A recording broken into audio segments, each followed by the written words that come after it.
My biological father slapped me in public, saying that my only value in this life was to never embarrass them again. Everyone was watching, including my family whom I had desperately tried to protect, and not a single person spoke up for me. They laughed easily, as if crushing me was the most normal thing in the world. I stood there, my hands trembling, but I didn't utter a single word in rebuttal. I didn't even defend myself. I just lowered my head and swallowed all the humiliation. I looked up at the furious man in front of me. He was my biological father, Qin Xiao, the head of the Qin family in Jiangnan, China. My mother, Huang Wanru, was just an ordinary person. After meeting Qin Xiao, she had a child out of wedlock, was forced to leave, gave birth to me alone, and passed away not long after. I was fostered by my maternal grandparents and was only brought back to the Qin family when I was 18. However, I was never recognized as an individual and was just an awkward presence. For the past 3 years, I've lived in the Qin family home, but I've been treated like an outsider. No one treats me like a son, only as a nuisance and a stain. It was only after someone died in a fight last night that I came into this world. You insolent fool, kneel down.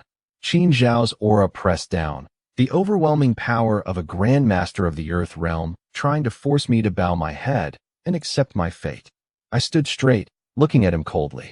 His mere mortal aura was like dust in the wind in my eyes, not even worthy of my bowing.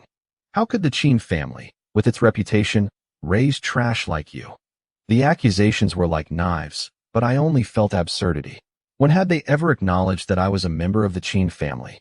I laughed, a mocking laugh, a clear-headed laugh.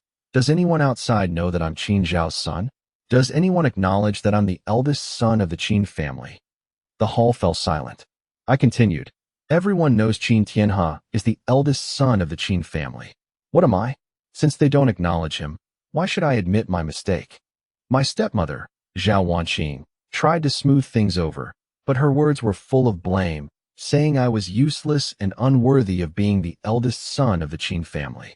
I couldn't be bothered to listen anymore and retorted, "Of course he's precious. If you have such a good son, why did you bring me back to be an eyesore?" Qin Xiao flew into a rage, shouting that he regretted bringing me back to the Qin family. But I spoke first, my voice as firm as iron. I, Qin Timing, sever all ties with the Qin family from this day forward. These words stunned the entire room. No one could believe them. The Qin family has a history of over a century, and countless people have tried desperately to join it. Yet I personally tore that identity to shreds. Qin Tianhe hypocritically urged me to kneel down and admit my mistakes, but I gave him a cold glance and simply replied, "Shut up. You're not qualified." I turned to leave, but Qin Xiao roared behind me, saying that if I ever stepped out of the Qin family, I should never come back. I laughed and replied, "I was never a member of the Qin family, and I never intended to come back." As soon as I stepped out the gate, I bumped into Shun Qinglan, the eldest princess of the Shun family in Jiangnan, a proud and privileged woman, and my former fiancée in name only. Her eyes were full of disgust as she looked down on me and told me to get lost. At that moment, I didn't even bother to glance at her. I simply uttered self-righteous and turned to leave, leaving her frozen in place, feeling for the first time being looked down upon by my gaze. Inside the hall, Qin Xiao, still furious, immediately ordered that all my financial support be cut off and that I be given no money unless I apologized. Butler Li hesitated before speaking, his voice bitter. "Master, this matter. I'm afraid it won't be easy to handle." Qin Xiao frowned and pressed for an answer, and Old Li whispered the truth. Young Master Tianming has been back in the Qin family for 3 years and has never used a single penny of the Qin family's money. Upon hearing this, even though I wasn't there, I could imagine Qin Zhao's expression at that moment. He was so shocked, as if he had been punched in the head and his reaction was a beat too slow. Not only him, but everyone in the Qin family was stunned. No one wanted to believe it, and some even subconsciously wondered if Old Li had made a mistake. The Qin family possesses assets worth hundreds of billions, making them the wealthiest family in Jiangnan. I've been back with the Qin family for 3 whole years, and I haven't taken a single penny from them. This is simply impossible in their eyes. Even Zhao Wanqing, a woman who is usually quite sharp-tongued, showed an undisguised look of shock. It was clearly beyond her comprehension. Everyone in the Qin family, even the servants, receives red envelopes as a bonus during holidays, but I, the nominal eldest grandson, feel like a complete outsider. Qin Xiao frowned, clearly disbelieving, and pressed Old Li in a deep voice, asking if he had misread the accounts, his tone tinged with impatience. Old Li stood ramrod straight, his tone resolute, and said that in the 3 years since he returned to the Qin family, he had never withdrawn a single penny from them. Zhao Wanqing immediately pressed. Then where does my daily expenses come from? Does it really just fall from the sky? Old Li sighed and said that all the expenses of the Qin family's nephews and nieces were recorded. My living expenses, tuition fees, food and lodging were all earned by myself through part-time jobs. He said that I work 3 jobs a day, and my appearance at the club last night was not to cause trouble, but to earn that meager night shift pay. As soon as those words were spoken, the hall fell silent instantly, as if the air had been sucked out, and no one dared to speak freely. After a long while, Qin Xiao lowered his voice and asked Old Li with annoyance, "If that's the case, why haven't you mentioned it to me in the past 3 years?" Old Li responded in a low voice. This was Qin Xiao's personal instruction. He said that since I come from a humble background, if I were suddenly given money, he was afraid I would lose control of my temper. Qin Xiao fell silent, clearly recalling the scene when he came to pick me up years ago. Back then, I was indeed struggling at the bottom of society, prickly and resilient. But for 3 whole years, I never made a single request, nor did I ever complain about any injustice. Old Li spoke calmly, yet his words felt like knives cutting into everyone's hearts. He said I was merely following orders and had no complaints. At that moment, the entire Qin family hall fell into a deathly silence once more. Even the sound of breathing became exceptionally clear. If one hadn't heard it with their own ears, no one would have believed that I, a member of the Qin family, lived a life more humble than an outsider. Shen Qinglan stood in the crowd, her expression complex. She suddenly remembered the gifts I had given her, those things she had casually discarded, those sentiments she had mocked as attempts to curry favor by spending the Qin family's money. Only now did she realize that all those things were earned through her own hard work, one job at a time.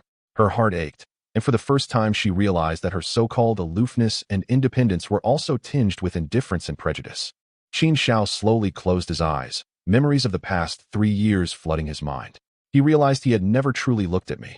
He, my father, knew nothing about my working away from home. At this moment, he finally understood that he was the one who had driven me to the point of severing ties with the Qin family.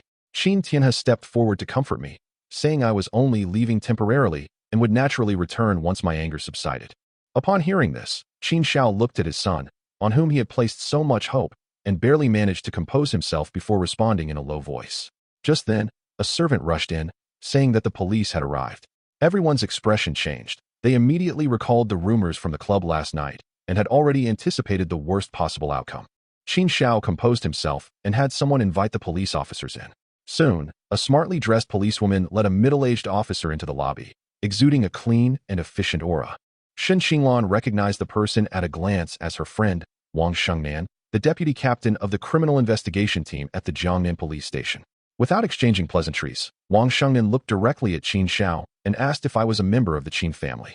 Qin Xiao, misunderstanding that I was about to be arrested, asked her in a displeased tone if she was there to arrest me.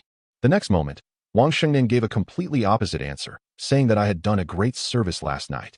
She explained that the rumors about the club were false information deliberately released by the police, and the truth was that I secretly called the police. While working there, I discovered that the club was involved in prostitution and drug trafficking. At a crucial moment, I stopped the key figure who was about to escape. Because of this, the police were able to follow the clues and crack a major drug trafficking case. They've come to award me a medal and a 500,000 yuan bonus. As Wang Shengnan finished speaking, she found the entire hall eerily quiet. Finally, she couldn't help but ask, "Where am I?" Shen Qinglan said in a low voice, "I have severed all ties with the Qin family and just left." Wang Shengnan was stunned on the spot. The Qin family had personally driven away the person who had made great contributions. These words were like a nail driven into Qin Zhao's heart, making him instantly unable to breathe. He seemed to have been hit by a heavy hammer. His face turned ashen, and even his posture became hunched. In a short moment, he looked several years older. His voice was hoarse as he said that things had come to this point, and everyone should leave, returning once he had calmed down. But even he himself didn't quite believe his own words.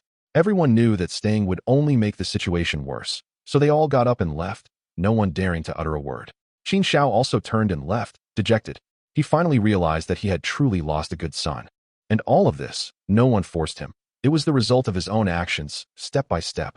Qin Timing stood there, watching his father's lonely figure, his fists clenching involuntarily, his eyes filled with gloom and resentment. He gritted his teeth and muttered, "This bastard dared to call him trash and cause my father to be like this. I will never let this go." Wang Shengnan knew very well that the atmosphere at the Qin family was out of control, and staying any longer would only make things worse. More importantly, the criminal gang still had remnants. She had ruined their plans, and they could retaliate at any time. She had to find her as soon as possible to ensure her safety. Otherwise, the consequences would be unimaginable. She immediately told Shen Qinglan that she was going to find her, her tone resolute and without the slightest hesitation. After saying that, she quickly left the Qin family with her people, without looking back once more.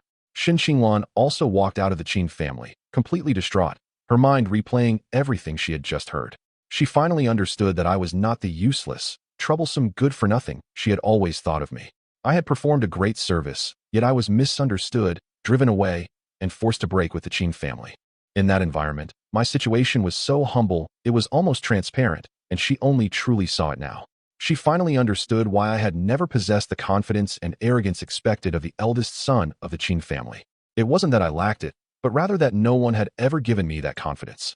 In that oppressive environment, anyone in my shoes would have been crushed bit by bit. Shen Qinglan sat in her Porsche, her heart heavy with a suffocating feeling, and couldn't help but murmur self-reproach. It wasn't that she had suddenly developed feelings for me. Rather, it was the first time she had truly realized her own coldness. It turned out that she wasn't fundamentally different from those who looked down on me. This realization made her extremely uncomfortable. Before starting the car, she whispered, "If I ever see you again, perhaps I should make it up to you." Meanwhile, I was walking alone on the bustling yet unfamiliar streets of Linzhou. The traffic was just a backdrop to me. I felt no sense of belonging to this city. Having been reincarnated, I felt utterly alienated from everything here. I looked up at the night sky, the brutal scenes of the battlefields of my past lives churning through my mind. My father, my mother, and those figures who fought alongside me seemed still locked in a bloody struggle. I knew they must be in grave danger right now, but I had no time to wallow in my emotions. There was only one urgent matter at hand. Improve my cultivation level as soon as possible, and return to the battlefield of the heavens. The words destiny are not empty titles. What I bear on my shoulders has never been personal grudges. I took a deep breath and whispered my farewell to the original owner of this body. 21 years of living humbly and submissively is over. From this moment on, I will live well for him, stand tall, and look down upon the world. All my obsessions dissipated, and I felt an unprecedented sense of liberation. I knew very well that rebirth was just the beginning, and the path to invincibility had only just begun. My only task now was cultivation. However, the spiritual energy in this world was scarce, and the large cities were too crowded, making it unsuitable for prolonged cultivation. I quickly set my sights on the shores of West Lake, surrounded by mountains where spiritual energy converged. Upon reaching the depths of Jade Mountain, I entered a deserted bamboo forest and sat cross-legged. Spiritual energy surged like a tide, the bamboo swayed, and my cultivation officially began. 3 days later, purple energy rose from the east, and I opened my eyes. I had reached the 9th level of Qi refining. To advance further, the spiritual energy here alone was no longer sufficient. I quickly realized that cultivation is inseparable from wealth. I assessed my own strength and soon devised my next plan, immediately heading straight to Tongqing Pharmacy, the largest pharmacy in Linzhou. I handed over the prescription I had already written, and after checking it, they confirmed that the medicinal materials were complete and of the correct age. Tongqing Pharmacy's reputation was well-deserved. They had every single elixir I needed, even those from rarer years. When the clerk quoted the price, I frowned slightly. Over 1.09 million, while I only had 20,000 yuan on me. That was money I'd painstakingly saved from my previous jobs, and compared to that amount, it seemed glaringly insignificant. Seeing my odd expression, the waiter immediately asked, his tone already tinged with impatience. I didn't hide anything and directly admitted that I couldn't come up with that much money right now. The waiter's face immediately changed, his voice rising, saying that I dared to pretend to be rich when I had no money, that I was playing games with people. I almost laughed. In my past life, whatever I wanted, my father would casually conjure it up and create it for me. Now, reality has taught me a harsh lesson. Even a penny can break a hero. I didn't argue with him, only saying I'd come back when I had enough money, then turned and left. As I walked out of the pharmacy, I had already come to a conclusion. Cultivation is indeed inseparable from wealth. As I passed by the traditional Chinese medicine clinic and saw the crowds queuing for treatment, a thought suddenly flashed through my mind. Seeing me leave, the pharmacy clerk, while tidying up the herbs. Curse my bad luck, his voice not bothering to hide it. Just then, a ruddy-faced elderly man walked in, his gaze sweeping over the counter before he immediately frowned and asked a question. The clerk quickly stepped forward, bowed, and addressed the man as Elder Hu. This Hu Xiuhua was the owner of Tongqing Pharmacy and the foremost medical expert in Jiangnan. He had just returned from advanced studies at the Imperial Medical Academy in the capital and was extremely sensitive to medicinal herbs. After hearing my story and seeing the prescription, his expression changed instantly. He examined the prescription repeatedly, praising its brilliance and saying that even he couldn't have written such a combination. The shop assistant was completely bewildered, thinking it was just a hastily written prescription. Hu Xiuhua shook his head, saying that if you don't even have that kind of discernment, you might as well change professions. He then pressed me to leave my contact information and was visibly annoyed when I denied it. He instructed the shop assistant to remember me and to notify him immediately if I came again. Meanwhile, I had already found an empty spot on the pedestrian street and set up my temporary stall. I bought tables and chairs and hung up a pre-prepared banner that read, "Cures all ailments. Consultation fee 100,000. The banner immediately attracted a crowd. They weren't there for treatment, but rather to see who would spend 100,000 for medical help. Some even mocked me, saying I was obsessed with money and should just rob a bank. A thug with dyed yellow hair came up to me and asked in a sarcastic tone if I was performing as a clown. I simply replied, "Get lost if you're not going to see a doctor." The thug was enraged and threatened to beat me up every time he saw me. I glanced up at him, and in that instant, the murderous intent from my past life, honed by mountains of corpses and seas of blood, naturally surfaced. He was drenched in cold water, cold sweat pouring down his face, and he stumbled back a few steps before collapsing to the ground. Laughter erupted around us, and the thug fled in shame and anger. Someone joined the commotion, asking if the 100,000 was foreign currency. I replied directly, "It's Chinese currency." I added, 100,000 is just a deposit. For serious illnesses, it starts at 1,000,000. This immediately caused an uproar among the crowd, who called me a swindler, and some had already called the police. Just as I was about to pack up and move on, two women stopped me. One of them asked if I could really cure all diseases. I gave an affirmative answer, and she immediately wanted me to come with her. The short-haired girl traveling with me quickly tried to dissuade me, saying I was a fraud. The woman hesitated for a moment, then asked if I would lie. I replied directly that I couldn't cure her, and she could do whatever she wanted with me. She made up her mind and forcibly pulled me into a Maybach. After getting in the car, I realized she came from a wealthy family and was already calculating this deal. She introduced herself as Su Yimo and handed me a card with 100,000 yuan on it. She wanted me to play a part in a play to deceive her mother. She wanted me to say that I could cure her father, but he needed to recuperate in the mountains for a year. If her mother believed me, she would give me another 100,000 yuan. The short-haired girl then understood her intention, her voice filled with heartache. Su Yimo cried, saying that her father wouldn't make it past tomorrow. If my father were to die, my mother wouldn't be able to go on living either. The carriage fell silent instantly, broken only by suppressed sobs. I sat there, completely stunned, speechless. I, the son of the Lord of all heavens and the Empress of Fate, was now being treated like a professional con artist and invited to his doorstep. The car drove into the Qianlong Bay Villa area in Linzhou and stopped in front of Villa number 1. By the time I got out, I already understood Su Yimo's true identity. This was the private territory of the Su family, the richest family in Jiangnan. Those who could live here were never ordinary people. After getting out of the car, Su Yimo took a deep breath and whispered to me to remember what we had agreed on earlier and to act according to her signals. I didn't respond and strode straight into the villa without even turning my head. Su Yimo and Cheng Jejia stood there exchanging a glance, seeing such a brazen liar for the first time. Cheng Jejia lowered her voice and asked her, "Is this person reliable? She doesn't seem like she'd play along at all." Su Yimo forced herself to remain calm, saying that his composure meant he was an experienced player, and that at this point, they had no choice but to take a gamble. The die was cast. They had no other option but to grit their teeth and follow me into the villa. On the 3rd floor, I met Su Yimo's father, Su Mingjia, the richest man in Jiangnan. He was emaciated, just a skeleton, lying on the bed like a walking corpse, already dead without any medical support. Even now, he's barely clinging to life. He won't live past tomorrow. Su Yimo stood by the bed, her eyes red, and told me that her father had been diagnosed with late-stage pancreatic cancer, and treatment abroad had been ineffective. She said that Dr. Sun had already predicted that her father wouldn't live past tomorrow, while her mother was still kept in the dark. Her voice trembled as she begged me to help her, to keep this charade going. Just as I was about to speak, a still attractive noblewoman hurried over, followed by an elderly man. That was Su Yimo's mother, Qian Mingyun, and the elderly man was Sun Xingshou, one of the most renowned doctors in Jiangnan. As soon as Qin Mingyun reached the bedside, she broke down in tears, saying that if her husband died, she would not live on alone. Su Yimo froze instantly, staring at Sun Xingshou with disbelief in her eyes. Sun Xingshou apologized on the spot, saying that doctors must take responsibility for their conversations, and he could no longer accept the money. Su Yimo's face turned ashen. She knew this old man's last-minute betrayal must be suspicious. Just as she was about to explode, a calm and unhurried voice came from the doorway. A man in his early 30s with slicked-back hair slowly walked into the room. He spoke calmly, saying that life and death were predestined, and that it was unfilial of her to keep it from her mother. He had already contacted a funeral home. Su Yimo instantly understood that her cousin, Su Kong, was behind it all. Su Kong was her uncle's son, raised as her own son by her father since childhood, a fact even mentioned in his will. The will stipulated that after the father's death, each of the three would receive 1/3 of the estate. If the mother succumbed to the shock and something happened to her, Su Kong could take the remaining inheritance for himself. At that moment, Su Yimo felt as if her heart was being torn apart, as if she were facing wolves. Sun Xingshou offered a feigned sigh, telling Qin Mingyun to take heart. These words utterly broke Qin Mingyun. She suddenly mustered all her strength and slammed her head against the wall.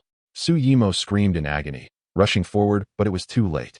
Su Kong and Sun Xingshou stood by, coldly observing, offering no attempt to stop her. At that moment, Su Yimo was filled with utter despair, as if her world had completely collapsed. Just then, I lunged forward and pulled Qin Mingyun back. The room fell silent instantly. I spoke calmly, saying I could save her husband. Everyone stared at me, their breath catching in their throats. Qin Mingyun trembled as she asked if I was serious. I simply nodded. Su Kong immediately jumped in, saying I was just a charlatan and that no one could cure pancreatic cancer. Sun, the renowned healer, chimed in, calling it the king of cancers, incurable even by a god. I calmly replied that just because others couldn't save it didn't mean I couldn't. Sun flew into a rage, demanding to know if I had any medical training. I truthfully answered no. This one sentence caused an uproar. Su Yimo was nearly driven mad with anger, feeling I was making a scene in public. Su Kong even launched into a tirade, accusing me of trying to cure even my own mother.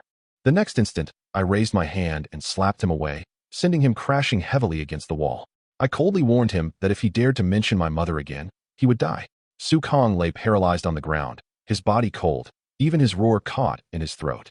I turned to Qin Mingyun, my tone calm, and said that I could save Su Mingjia. The consultation fee was 50 million. The moment I finished speaking, the entire room seemed to freeze. Su Yimo immediately rejected the offer, saying there was no need to lie to her mother anymore. She would pay the remaining balance and let me leave. Sun Xingshou sneered, saying I really thought I was a god. I added calmly, 50 million is just to wake him up. For a full recovery, give me another 100 million. No bargaining. When I uttered the price of 150 million, the air in the room seemed to be sucked out instantly, and everyone's expression changed simultaneously. The look they gave me was no longer anger or suspicion, but rather the look of someone looking at a madman who completely disregarded logic. Is it worth trading 150 million for the life of the richest man in Jiangnan? For them, of course it is, but only if I can actually save him. Pancreatic cancer, known as the king of cancers, has never been cured worldwide. This is their unshakable common sense. I was too lazy to explain. I simply gave them their final choice time, then turned and started counting down. 1, 2. My voice was steady, my hands in my pockets, showing no intention of haggling. Just as the third word was about to escape my lips, Qin Mingyun practically screamed, saying she would treat her. Her voice trembled, her eyes were bloodshot. Her reason had long been consumed by despair, and she wouldn't give up on any hope, no matter how small. For her husband was already dead, and 150 million was the cheapest gamble. Even if I was a fraud, she was willing to take the plunge. I nodded in agreement, my tone decisive, saying to prepare 50 million first, and I'd wake him up right now. As soon as I finished speaking, I went straight to the room, locked the door, and told them that no one was allowed to enter during treatment. The moment the door closed, those outside hadn't even reacted. All that remained was chaos and skepticism. Su Yimo stood outside the door, her face full of disbelief, and asked in a low voice if I was joking. Su Kong had completely lost his temper, saying he would call the police to arrest me. This crazy liar. Sun Xingshou sneered, saying he had just confirmed half an hour ago that I was medically dead. Qin Mingyun didn't refute, but trembled all over, clasped her hands together, and kept praying for a miracle. Only Su Mingjia and I remained in the room. I looked at the person on the bed and said calmly that he was not destined to die. I pointed my fingers together, a faint green light appearing at my fingertips. the life force condensed by the Great Life Technique. The wood spirit Qi and the Great Tao of life were inherently in harmony, and at this moment, it flowed into his body without any hindrance. The moment the fingertip touched his brow, the dormant life force was forcibly ignited.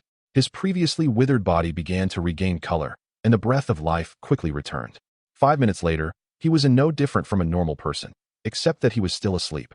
I let out a long breath, beads of sweat forming on my forehead. This was only the first stage of treatment. With my current cultivation level, I could only wake him up. A second treatment would be needed to completely cure him. 7 days at most, that was his current limit. I muttered a curse under my breath, saying I was too tired and that the price was a bit too low. Then I opened the door, went out, and told them directly that he would wake up soon and it was time to transfer the money. Qian Mingyun's voice trembled as she asked if it was true, and I simply nodded. She immediately handed me a bank card, saying the PIN was 6/8 and there were 50 million in it. Su Kong snatched the card, saying I was just going through the motions and there was no cure. Sun Xingshou chimed in, saying it was medically impossible. I didn't explain, but simply raised my hand and slapped Su Kong again, sending him flying. The bank card flipped in the air, and I caught it without thinking, then turned and went downstairs. I told them I had taken the money, that the person would wake up, but that he would die without me in 7 days. After saying that, I walked out of the villa without looking back. Soon after, I heard Su Kang's hysterical cursing, saying he would call the police to kill me. Sun Xingshou also volunteered, saying he knew the deputy police chief. Just as they were discussing this, an incredulous gasp came from upstairs. Qian Mingyun rushed into the room, crying out Su Mingjia's name. Everyone froze, simultaneously looking upstairs. On the bed, the person who had been presumed dead was now sitting up, his face flushed. Su Yimo covered her mouth, tears streaming down her face, and rushed into the room. Su Kong and Sun Xingshou stood frozen, their expressions completely distorted, as if they had seen a ghost. Sun Xingshou's legs went weak, and his voice trembled. In his 30 years of medical practice, he had never seen anything like it. Su Mingjia himself was also bewildered, only realizing he was truly alive after confirming it wasn't a dream. His first words were to ask who had saved him, wanting to thank them personally, but no one in the room answered. After hearing the whole story, his face instantly darkened, and he looked at Su Kong as if he were already dead. He immediately severed all ties and reclaimed all inheritance rights. Then he pointed at Sun Xingshou and said, "Just wait to die." He only had 7 days. If he couldn't find me, he would still surely die. He immediately ordered the entire Su family to search for me in Linzhou. I must be found within 7 days. The shores of West Lake in Linzhou were teeming with tourists, the scenery breathtaking. Yet, I sat cross-legged deep in the bamboo forest of Yushan Mountain, oblivious to everything around me. Meanwhile, the shores of West Lake were in complete chaos, with members of the Su family carrying portraits weaving through the crowds, constantly questioning passing tourists. Many people couldn't help but complain when they saw the portrait, saying that finding someone by portrait in this day and age seemed like a scene from a variety show. The Su family didn't have any photos of me, so they could only ask a portrait artist to temporarily draw my likeness based on Su Yimo's description, and 80% resemblance was the best they could hope for.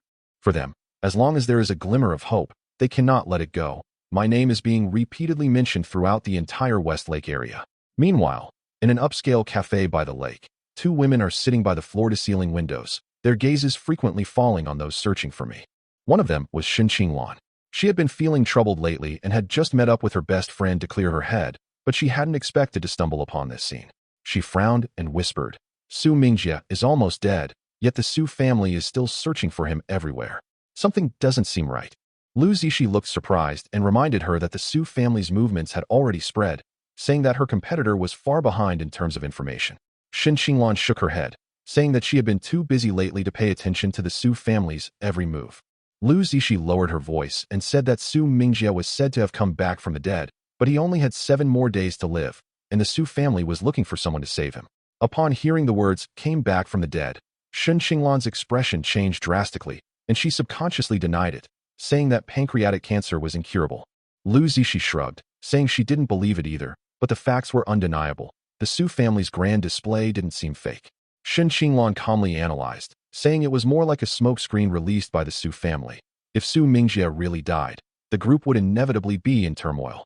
Lu Zishi smiled, then changed the subject, inquiring why Shen Qinglan seemed so listless after returning from the Qin family. She brought up the engagement and birthday party, her eyes blazing with gossip, clearly more interested in her love life. Shen Qinglan rolled her eyes, asking if she was overly eager for her and Qin Tianhe to argue. Lu Zishi smiled and denied it, saying she was just waiting to attend the wedding. But as soon as the words engagement left her lips, Qin Timing was clearly distracted, a vague emotion welling up inside her. She herself didn't understand why that glance I gave her when I left the Qin family that day kept replaying in her mind. Under her best friend's persistent questioning, she finally revealed Qin Timing's affair. Lu Zishi was stunned upon hearing this, completely unaware that the Qin family's eldest grandson was someone else. She quickly regained her composure, saying, "I dared to sever ties with the Qin family. I'm a real man, tough enough." But the next second, she suddenly realized that her real fiancé was actually her. This thought instantly made Lu Zishi understand the root of Qin Timing's recent despondency. In her view, anyone would find it unacceptable to suddenly discover their betrothed has changed to someone else. Especially since, in their eyes, I was merely from a humble background, completely on a different level from Qin Timing.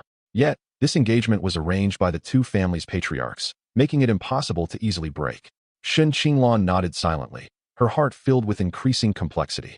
Just then, I heard some chatter from next to the coffee shop.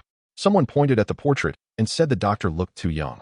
Someone else called out my name, saying I was Qin Timing and that I seemed to be from the Qin family, but they had never heard of me practicing medicine. These words startled both Qin Timing and Lu Zishi. Lu Zishi exclaimed in a low voice, "Could the person the Su family is looking for really be me?" She even began to wonder if she had been targeted by the Su family and used as a pawn as soon as she left the Qin family. Qin Timing immediately denied it, saying I knew nothing about medicine and was likely to be used by the Su family, putting me in danger. Almost without hesitation, she stood up and said she was going to find me. Lu Ziqian looked surprised and asked what she wanted. Qin Timing's tone was somewhat urgent. She said she had misunderstood me and wanted to apologize in person and also wanted to remind me to stay away from the Su family. She added that the Su family was aggressive and that if she were targeted, she would not have a good ending. Seeing her slightly flustered expression, Lu Zishi smiled meaningfully. She asked Qin Timing where she planned to look. Almost without hesitation, Qin Timing said, "To where I work." Lu Zishi nodded and said she would go with her. Inside a tastefully decorated Western restaurant in Linzhou City, Qin Timing and Lu Ziqian were inquiring about me from the restaurant manager. Upon hearing who they were looking for, the manager's expression visibly changed. After a moment's hesitation, he said that I had indeed worked there for half a year. However, I hadn't shown up for many days recently, and several groups of people had come looking for me, causing some unease throughout the restaurant. The manager couldn't help but ask, did I get into some serious trouble? Otherwise, why would so many people be asking about me? Hearing this, Qin Timing's unease intensified. This was the second place she had found where I had worked. The result was exactly the same as before. I was long gone, and no one knew where I had gone. As they left the restaurant, Lu Zishi whispered words of comfort to her, saying that at least for now, the Su family hadn't been able to find her either. Qin Timing, however, felt no relief. She knew very well that if the Su family had indeed found her first, the consequences wouldn't be pleasant. She sighed and said that if I still held the identity of the Qin family, the Su family wouldn't dare to touch me easily, no matter how arrogant they were. But now I've completely broken ties with the Qin family, and once they're targeted, I might not even have a way out. Seeing her anxious expression, Lu Zishi suggested using her family's connections to search together, as it would be much more efficient. Qin Timing remained silent for a moment, then shook her head, saying she would first go to Tongqing Pharmacy to see a trusted senior. She explained that she was developing new cosmetic products, and the other person had just returned from Longdu and might be able to help. The two quickly drove away, unaware that the person they were looking for was already standing in front of Tongqing Pharmacy. As I stepped into the pharmacy, Lu Hong recognized me immediately, his face instantly revealing undisguised surprise and excitement. Without much pleasantries, I stated my purpose directly. I wanted the same batch of medicinal herbs as before, but this time in 10 times the quantity. Upon hearing this, everyone in the pharmacy froze. 10 times the quantity meant nearly 10 million herbs. I spoke calmly, reminding them that I had brought enough money and didn't want to waste any more time on irrelevant matters. Lu Hong immediately responded, saying he couldn't make the decision on such a small amount and needed to notify Hu Xiuhua to handle it personally. I nodded and waited in the hall for 10 minutes before seeing Hu Xiuhua hurrying over. The moment he saw me, his gaze sharpened, clearly realizing that the prescription was no ordinary one. I told them directly to prepare the herbs, and that there was no need for further discussion. Hu Xiuhua, however, was extremely polite, proactively inquiring about my name, the origin of the prescription, and whether I had any lineage or lineage. These words put me on guard, and my expression instantly turned cold. I made it clear that I only discussed buying and selling, and I wouldn't accept any inquiries. I told him that if he could sell, he would. If not, I would immediately move on to another store, without needing any explanation. At that moment, Hu Xiuhua clearly felt the pressure. Cold sweat beaded on his forehead, and he immediately stopped all probing. He explained that he was simply awestruck by the prescription and had tried to recreate it, but never achieved the desired effect.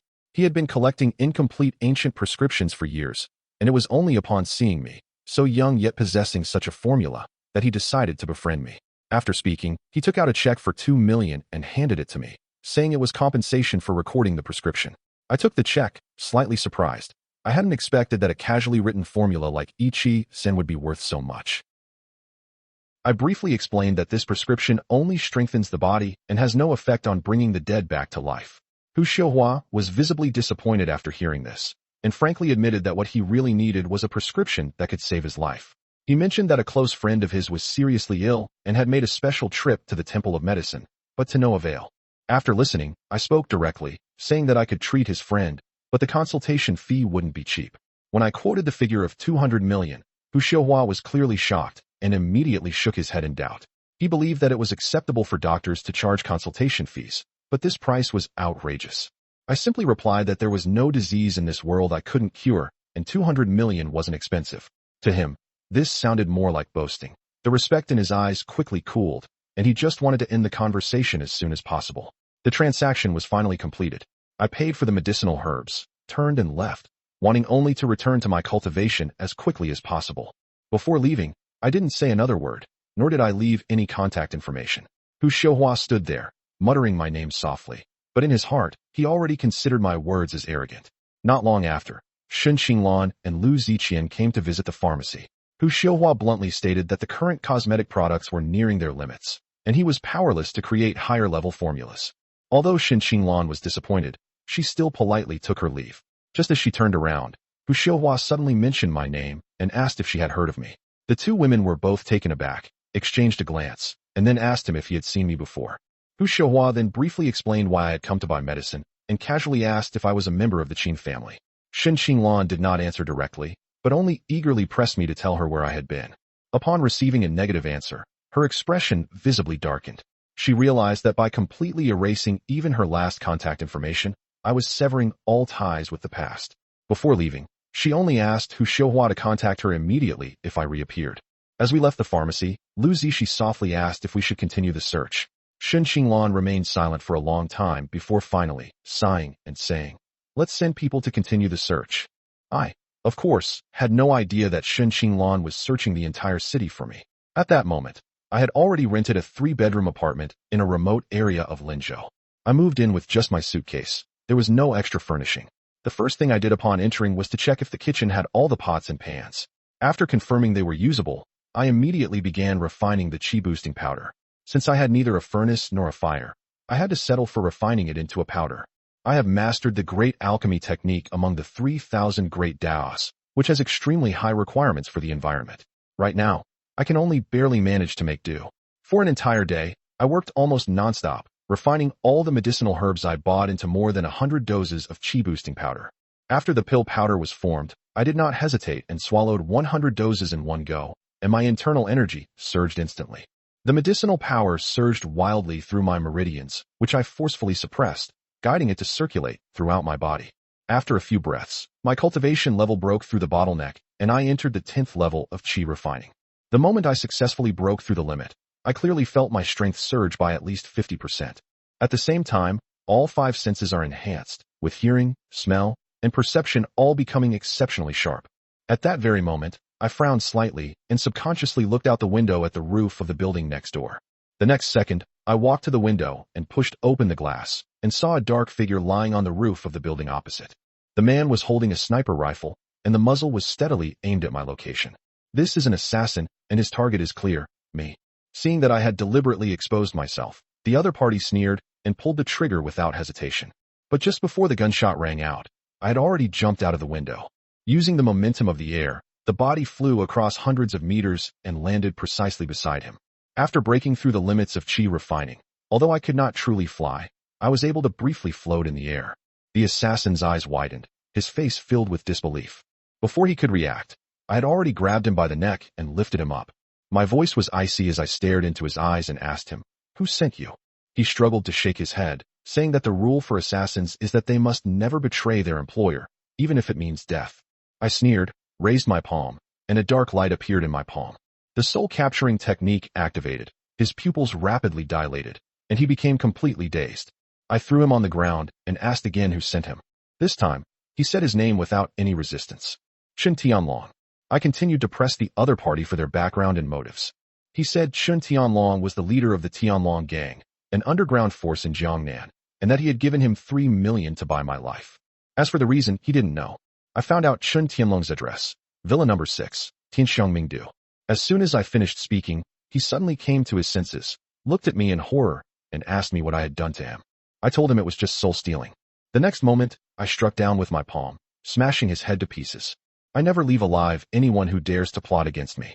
After disposing of the body, I moved swiftly and headed straight for Tianxiangmingdu. Shortly after I left, 2 figures appeared on the roof. When they saw the headless corpse, their expressions changed drastically. One of them cried out, "This is the B-level assassin, Dark Gun." The 2 quickly inspected the scene and confirmed the sniper's target. They quickly located the room where I had been. The 2 arrived quickly, but the house was empty. However, they found the chi-boosting powder that I had left behind. The middle-aged man opened the package and was instantly overwhelmed by the pure medicinal power. He was shocked to confirm that this was a high-quality pill powder, even stronger than the resources inside the dragon soul. The young man's expression also changed, realizing the seriousness of the situation. This level of alchemy skill is enough to influence the entire martial arts system. The captain made a quick decision, instructing his companion to take the pill powder back to Dragon Soul to report. If this person cannot be persuaded, the Dragon King himself must intervene. I knew nothing about it. I have now arrived at Villa number 6, Tianxiangmingdu. Qin Tianlong was sitting on the sofa, swirling a glass of red wine, looking relaxed. In his view, news of my death could come at any moment. He had already begun to plan how to use Su Kong as a connection to seize the Su family's resources. Just then, a series of muffled thuds suddenly came from outside the villa. He called out to Tian Lei impatiently. The next second, the villa's front door was smashed through. A figure tumbled in and flew in, crashing heavily at his feet. The man was Tian Lei, his face covered in blood, groaning in pain. Qin Tianlong's expression changed drastically, but he didn't have time to react. A cold voice echoed through the hall. "Are you Qin Tianlong?" I walked slowly into the villa, my gaze calm, yet filled with murderous intent. I glanced inside the villa. The decor was elegant and rustic, not at all like the place where people involved in the underworld lived. It looked more like a study that pretended to be cultured. It has to be said that this guy knows he lacks education, which is why he's trying so hard to make up for it with renovations. Qin Tianlong suddenly stood up, stared at me intently, and asked me in a gloomy tone who I was. I put my hands in my pockets and slowly walked in, speaking as casually as if I were going home, saying, "You sent someone to kill me, and now you're asking me who I am?" He paused for a moment, then immediately realized what I meant and pointed at me, calling out my name. I nodded in agreement, then sat down on the sofa with an air of nonchalance, behaving more like the host than he did. Qin Tianlong didn't make a move immediately. He just stared intently at me, clearly assessing the situation. The fact that the hidden gun missed means I'm still alive, but he can't figure out how I got in. There are at least 30 people guarding this place, including Tian Lei, a ruthless character in the late Yellow Realm. But now, Tian Lei was curled up on the ground like a dead dog, unable to even groan properly. He finally realized that I was also a martial artist, but I still had confidence in myself. In his view, no matter how strong I am at most at the early stage of the Profound Realm, while he is at the middle stage of the Profound Realm. Moreover, he has a sect and powerful forces behind him. I leaned back on the sofa, looked at him, and spoke directly, telling him to start answering questions now. He sneered and said that this was not a place where he could act arrogantly. Since he was here, he was not going to leave. As soon as he finished speaking, he stomped one foot on the ground, causing the floor tiles to shatter instantly, and he charged forward like a cannonball. The fist tore through the air, moving so fast it created a sonic boom, and slammed straight at my head. But before his fist even touched me, I simply reached out and easily pressed down on his wrist. I pulled him back, and a crisp cracking sound rang out. His arm broke instantly. Qin Tianlong knelt on the ground, spitting out blood, and his shrill screams filled the entire hall. I didn't stop. I just ripped his arm off. His face was deathly pale. He endured the excruciating pain and finally saw reality clearly. He asked me in a trembling voice if I was a grandmaster of the Earth Realm. I looked down at him and coldly replied, "I asked, you answer. Do you understand?" Before I could finish speaking, I swept his leg off and broke it, leaving him sprawled on the ground like a worm, howling in agony. He dared not utter another word and immediately confessed that Su Kong had given him 10 million to kill him within 7 days. I know perfectly well that as long as I die, and Su Mingjie dies, Su Kong will be able to swallow up the Su family. But now, whether or not to save Su Mingjie depends entirely on my mood. Shun Tianlong lay on the ground begging for mercy, saying he was just doing someone a favor and asked me to go find Su Kong. He had barely mentioned his master when I struck him with a palm, smashing his head into a bloody mist. The next moment, I looked at Tian Lei, who was still in a daze, and told him to crawl over. Tian Lei immediately crawled to me like a dog and kowtowed frantically until his forehead was covered in blood. He begged me through tears, saying that he was just a subordinate and knew nothing. I looked at him and asked him calmly, "Can you manage the Tianlong gang for me?" He paused for a moment, looked up at me, and then, startled by my gaze, lay back down on the ground. In that instant, he clearly felt that he was not even as insignificant as an ant. I asked him to answer, and he said he could, his voice trembling. I told him to do his job well, and I wouldn't treat him unfairly. Anyone who harbors even the slightest disloyalty will suffer a fate far worse than Qin Tianlong's. Tian Lei kowtowed repeatedly, desperately trying to show his loyalty, his voice trembling uncontrollably. He was originally waiting to die, but in the blink of an eye, he became the new leader of the Tianlong gang. This kind of change made him not even dare to dream about it. I told him to do what he needed to do, and I'll stay in this villa for now. Before leaving, I asked him to pass on a message to Su Mingjie. If he wanted to see me, he should come and pay his respects himself. The following day, Tian Lei began a swift and decisive purge of the Tianlong gang. Shun Tianlong's confidants, trusted followers, and even family members were all drowned in the river, leaving no one alive. He was ruthless because he knew that if he didn't do a good job, he would be the one to die. In just one day, the Tianlong gang completely changed hands, but no one noticed. After everything was settled, Tian Lei knelt in front of me to report, not daring to raise his head to speak. He said Su Kong was finished, and Su Mingjie would come to find me in person soon. I sat cross-legged, nodded slightly, and asked him where in Linzhou I could find spiritual objects or rare medicinal herbs. Relying solely on breathing exercises is too slow for me right now. After thinking for a moment, Tian Lei cautiously said that there would be an auction at the Brilliant Hotel in 3 days. It is said that something truly good will appear. After listening to Tian Lei's words, I simply nodded and kept that auction in mind. For me, as long as there really was a spiritual object, the other rules could be resolved gradually. Then I asked him to prepare the things and handed him the list. He glanced at it and was clearly stunned. He couldn't help but ask another question, his tone tentative. I didn't answer. I just looked at him. He immediately realized he had crossed the line, felt a chill run down his spine, apologized repeatedly, said he would take care of it right away, and turned and walked away quickly. After leaving the villa, Tian Lei stood outside catching his breath for a while, as if he had just walked through the gates of hell. The oppressive feeling still lingered in his heart. I couldn't be bothered with his emotional changes. I got up and left the villa, intending to go to the mall to buy some daily necessities. I hadn't reached the point of fasting yet, so these were all necessities. I need to buy a new phone. I lost the old one a long time ago, and I have no interest in looking for it.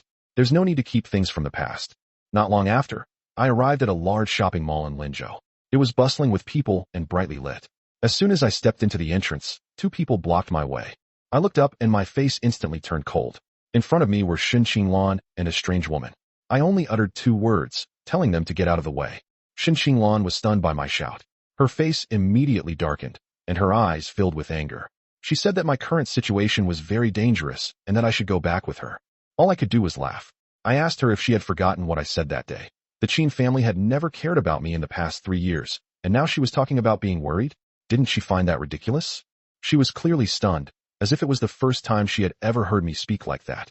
In her memory, I never talked back, and I certainly never dared to get angry at her. But now, when I look into her eyes, there is no emotion whatsoever, only indifference. She finally realizes that I am no longer the person I used to be. The woman next to her immediately stood up for her, saying that the Su family had been looking for her everywhere, and Shin Qinglan had worried so much about her safety, yet she had turned around and cursed them. She launched a barrage of accusations, saying I was ungrateful and heartless, and even brought up my so-called unmarried status, her tone full of sympathy for others. I sneered and said that conscience is the cheapest thing, and as for feeling sorry for her, what does she even deserve my attention? I made it clear to them that I didn't need any condescending concern, and that they should get lost immediately and stop putting on an act in front of me. Upon hearing this, Shin Qinglan and her companions froze on the spot, clearly not expecting me to be so blunt. I stared at Shen Xinglan and directly exposed her thoughts, saying that the person she looked down on the most was me. But didn't she find it ironic to suddenly bring up her unmarried status? I asked her, since she's been thinking about Qin Tianhe all this time, and now that I'm gone, it's a good thing for her to be with him. So why is she coming to find me again? She seemed to have been stabbed in a vital spot, and after a long while, she could only manage to squeeze out a denial, but her voice lacked confidence. I pressed her for an answer. Doesn't your conscience hurt? This question brought tears to her eyes, but she couldn't utter a single word in rebuttal.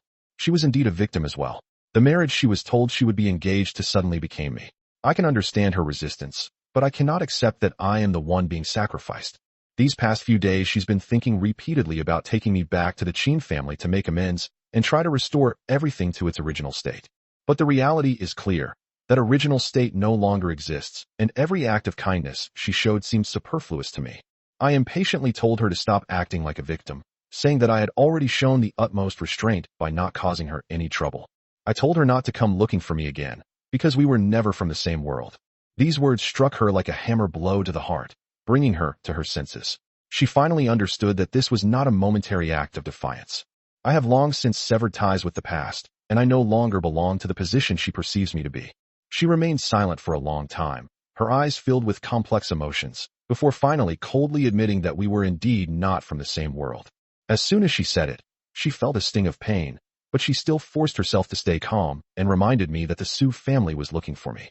She warned me that the Su family was not a kind family, and that if I didn't want trouble, I should go back to the Qin family. That was her last piece of advice to me. The moment she finished speaking, a cold and sarcastic voice rang out from behind her. A familiar yet piercing voice suddenly came from behind me. The voice made me stop in my tracks instantly, and Shen Xinglan was also stunned on the spot. She was too familiar with the voice, so familiar that she instinctively felt a sense of repulsion, because the owner of the voice was none other than Su Yimo, her biggest rival in Linzhou. What truly shocked her was not Su Yimo's appearance, but the fact that the timing was completely wrong. The Su family should have been in chaos at this moment, and she shouldn't have been here at all. If Su Mingjie is truly nearing the end of his life, the Su group will inevitably be thrown into turmoil. Everyone should be focused on inheritance and power, not idly strolling through the market. But when Shen Xinglan turned around, her composure crumbled instantly. She saw not only Su Yimo, but also someone who should have been lying in a hospital bed. Su Mingjie stood there, his face rosy and his breathing steady, showing no signs of being a dying man. At that moment, Shen Xinglan's mind went blank, with only one thought echoing repeatedly. He had truly come back to life. But the Su father and daughter didn't even glance at her, walking right past her and heading straight for me. Shen Xinglan subconsciously gripped her phone, a sense of unease rising in her heart. She was convinced that the Su family had their eyes on her, and without the Qin family's protection, she had no way to protect herself in Linzhou. She was just about to dial Qin Zhao's number when, a second later, she was completely frozen in place by the scene before her. Su Mingjie stood in front of me, his expression respectful, his tone even fawning, bowing his head to apologize, saying that his Su family had searched for me for so long. He said that if he couldn't find me, he might really die, and those words made the air around him freeze instantly. The fact that the richest man in Linzhou addressed me with such a humble and respectful tone completely shattered everyone's expectations. Shen Xinglan's pupils contracted as she stared intently at me, her mind filled with only one unacceptable guess. Su Mingjie really was someone I saved. In just a few days, I went from being kicked out of the Qin family to being forced to bow down to the Su family. Everything that happened in between was beyond her comprehension. Even Lu Zishi couldn't help but pinch herself to make sure she wasn't dreaming. Her worldview was collapsing on the spot. I ignored everyone's shock and just looked at the Su family father and daughter indifferently, reminding them in an icy tone that I had already given them a chance. The words were harsh, but Su Mingjie and Su Yimo dared not utter a single complaint. Instead, they became even more cautious. Su Yimo bowed her head to me in public and admitted her mistake, her voice trembling uncontrollably, begging me to help her one more time. Su Mingjie immediately stated that Su Kong had been dealt with and everyone else had paid the price, and they only asked for his forgiveness. This scene was utterly absurd to Shen Xinglan, and she even began to doubt whether she had entered the wrong world. I didn't respond to their request, but just turned around and said I needed to buy something first, and we could talk again when I was done. Su Yimo reacted quickly and immediately followed, her attitude respectful, offering to accompany me. Su Mingjie stood there, watching us leave, without saying a word. He knew that only his daughter could get close to him now. Shen Xinglan felt a tightness in her chest as she watched this scene. She wanted to speak up and stop it, but found that she no longer had any standing to stand on. Lu Zishi couldn't help but feel indignant on her behalf, saying that she was the fiancée, so why should Su Yimo accompany her? These words pierced Qin Qinglan's heart like a knife, and for the first time, she truly felt the taste of losing control. Her biggest rival was standing next to her nominal fiancé, a situation that made her extremely uncomfortable. Lu Zishi advised her to let go, saying that all of this was a relief for her, since she never wanted to marry me anyway. Qin Qinglan shook her head. She suddenly realized that she had not done anything wrong. Living in that kind of family was torture for me. Leaving now is perhaps the only true relief. Her eyes held a sense of desolation and a belated sense of guilt. I had already bought everything I needed with Su Yimo's help. An hour later, the amount of stuff far exceeded my plan, but she paid the bill in full. She offered to drive me home, but I glanced at her and reminded her that this amount of money was nothing to the Su family. She just smiled and said it was an apology, asking me to help her tomorrow. I told her that tomorrow morning at 9 o'clock, Su Mingjie would personally come to Villa number 6 in Tianxiangmingdu with 200 million yuan in cash. Her eyes welled up with tears, but she agreed without hesitation. Before leaving, I casually asked for her car, and she handed me the keys, saying it was a gift for me.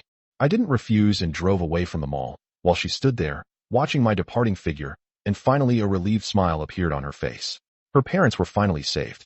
The Qin family mansion in Linzhou was brightly lit, but the atmosphere was noticeably different from usual. As soon as Qin Qinglan and Lu Ziqian arrived at the door, they noticed a stranger in the hall. The man sat upright to one side of the main seat, with a square face, straight shoulders and back, and a sharp, oppressive aura about him that made him someone not to be underestimated at first glance. When Qin Tianhe saw Qin Qinglan, he immediately stood up to greet her, his tone gentle and polite, as if he couldn't wait to share some good news. Although I wasn't there, I could almost picture the scene. The Qin family has always been a family of generals, and anyone invited in must be someone of extraordinary status. As soon as Qin Qinglan stepped into the hall, her gaze fell on the unfamiliar man. With just one glance, she judged that he was from the military. She had seen that kind of aura before. It was something that only naturally emanated from those who truly held the power of life and death and the order of things. Qin Tianhe excitedly introduced the man's identity to everyone, saying that he was Bai Qiushan, the leader of the Dragon Soul and Dragon Fang group of Xinyuan Pavilion. Lu Ziqian was speechless on the spot, her emotions clearly out of control. She blurted out, Bai Qiushan, one of the 10 sects, her eyes filled with shock. Qin Qinglan didn't react for a moment. Having been in business for many years, she was not familiar with the terminology used in the martial arts world, and could only look at Lu Ziqi with a puzzled expression. Lu Ziqian excitedly explained that the 3 kings, 5 masters, 7 heroes, and 10 sects were all figures who truly stood at the pinnacle of the martial arts world in the Dragon Kingdom. Upon hearing this, Bai Qiushan simply laughed heartily, saying that these were all empty titles. His tone was humble, but he couldn't hide the confidence in his bones. Lu Ziqian disagreed. Coming from a family of martial arts masters, she knew what the 10 sects meant. They were the kind of organizations that could support a powerful family. Qin Qinglan then bowed respectfully, introduced herself, and greeted Bai Qiushan with a composed and proper demeanor. Bai Qiushan looked at Qin Tianhe and teased him with a smile, saying that he was actually willing to leave such a fiancé to participate in the Dragon Soul selection. Qin Qinglan was slightly taken aback, and subconsciously looked at Qin Tianhe, a complicated look flashing in her eyes. Qin Tianhe explained that this was the choice of the Qin family's descendants. Dragon Soul was the cradle of generals, and he wanted to follow the path his ancestors had taken. Bai Qiushan highly recognized Qin Tianhe's strength. He had entered the early stage of the profound realm at the age of 20, making him a rare talent in Dragon Soul. Qin Shao sat in the main seat, looking at his son with pride in his eyes, clearly extremely satisfied with the decision. Qin Qinglan offered her congratulations with a smile, but in her mind, my face and that extremely cold gaze involuntarily surfaced. That sense of alienation, in stark contrast to the bustling atmosphere at the Qin family's residence, made her chest tighten slightly. Just as the atmosphere was easing, Bai Qiushan suddenly changed the subject and asked if any alchemists had appeared in Linzhou recently. Qin Shao was clearly taken aback, then shook his head, saying that he was familiar with all the famous medical and pharmaceutical experts in Linzhou, but had never heard of such a person. Bai Qiushan frowned slightly, then took out a packet of pill powder and opened it in front of everyone. In that instant, a pure and powerful aura spread throughout the hall, causing all the martial arts practitioners to change their expressions. Both Qin Shao and Qin Tianhe clearly felt the essence contained within, which far surpassed that of ordinary medicines.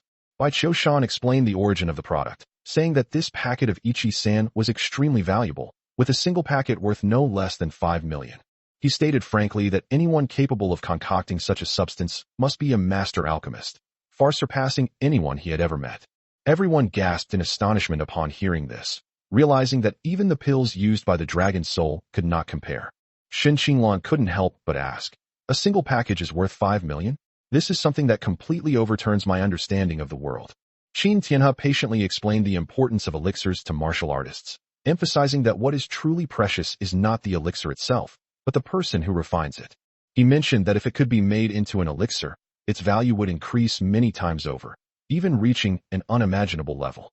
Qin Timing was shocked. A simple pill could sell for tens of millions. This was practically the rule of another world. Qin Timing continued to explain the stringent conditions for alchemy, the age of the medicinal materials, the losses, and the success rate, all of which were astronomical figures. Bai Qiushan added that top auction houses have once sold pills that could preserve one's youthful appearance for 10 years, with some fetching as much as 1 billion. Upon hearing these words, Qin Timing and Lu Ziqian's expressions changed simultaneously. Their obsession with beauty instantly ignited. Qin Timing instinctively thought of her own beauty company. If it could reach that level, the significance would be immeasurable. Just then, a thought quietly surfaced in her mind. She remembered that I had purchased a large quantity of high-aged medicinal herbs from Tongqing Pharmacy. When she thought of the fact that Su Mingjie had been cured, her heart skipped a beat, but she immediately dismissed the absurd guess. She kept telling herself it was just a coincidence, that it couldn't be me, and that it shouldn't be me. When Qin Timing asked her why she had come to the Qin family, she came to her senses and told him everything that had happened at the mall. No sooner had I finished speaking than Qin Xiao slammed his fist on the table and stood up, angrily denouncing my entanglement with the Su family and calling me a rebellious son. Qin Timing's expression changed visibly upon hearing Qin Xiao's words. She had thought that bringing the news back to the Qin family was helping her, but she hadn't expected such a strong reaction. Qin Xiao's anger was practically written all over his face. In his view, my immediate closeness with the Su family after leaving the Qin family was a provocation, and more like a deliberate act of revenge. Qin Timing stood aside and spoke in a cold tone, saying that I knew the Qin family and the Su family had always been at odds, yet I still insisted on getting involved with the Su family, which was truly malicious. His words contained not a trace of brotherly affection, but rather a condescending judgment, as if every step I took was a calculated scheme with ulterior motives. Bai Qiushan was completely bewildered. He turned to look at Qin Xiao, clearly not expecting that this family conflict would involve someone like the Su family. Qin Xiao waved his hand with a sullen face, saying that this was a family scandal of the Qin family, and it was inconvenient to say more, but this only confirmed his dissatisfaction and anger. In his mind, I was just throwing a tantrum. Once I calmed down, I would naturally go back to the Qin family, and he would compensate me then. Everything would be fine. But now, I'm standing with the Su family. In his eyes, this isn't just being willful, but a blatant act of retaliation and betrayal. Seeing this, Bai Qiushan did not press further, but solemnly reminded Qin Xiao to be extra careful about the matters mentioned earlier and not to take them lightly. Qin Xiao immediately stated that as long as he remained in Linzhou, he would never allow those overseas forces to cause trouble here, his tone resolute. Bai Qiushan nodded, then got up to take his leave, saying that he needed to find the mysterious alchemy master as soon as possible, as this matter was of great importance and could not be delayed. After Bai Qiushan left, Qin Timing personally escorted Qin Timing and Lu Ziqian out of the Qin family. His attitude remained gentle, but there was a hint of distance between them. As soon as they stepped out the door, Qin Timing couldn't help but ask what exactly Colonel Bai had mentioned before leaving that made Qin Xiao take it so seriously. Qin Timing pondered for a moment and said that the matter was somewhat complicated, and that the source of it was related to him. This stunned Qin Timing on the spot. She couldn't understand how my affairs could involve the military, or even alarm the dragon soul. This was completely beyond her comprehension. Qin Timing explained that after investigating the previous incident, they discovered that overseas forces were involved, and now someone has infiltrated Linzhou with the intention of seeking revenge. That's why Bai Qiushan personally led the team here. The situation in Linzhou recently is probably not peaceful, and anyone involved could be affected. Upon hearing this, Qin Timing and Lu Ziqian's expressions changed simultaneously. They then realized that the matter was far more serious than they had imagined. Qin Timing blurted out instinctively, "If that's the case, then my current situation is extremely dangerous." Upon hearing this, Qin Timing's expression visibly faltered, a hint of displeasure rising within him, yet he still responded calmly. He stated frankly that if he were still in the Qin family, he would naturally have their protection, but now that he has left, things are uncertain. This statement put Qin Timing in a dilemma. She wanted to refute it, but found that she could not find any grounds to argue. Qin Tianhe then advised her not to overthink it, and to go back and prepare for her birthday banquet, promising to celebrate properly for her. Shen Xinglan nodded reluctantly and left the Qin family with Lu Zixi, while Qin Tianhe stood there, his gaze gradually turning cold. He muttered to himself, saying that I shouldn't have appeared, and that in my current situation, I was destined not to live much longer, his tone full of indifference. I knew nothing about these things. At this moment, I had already driven back to Villa number 6 in Tianxiangmingdu.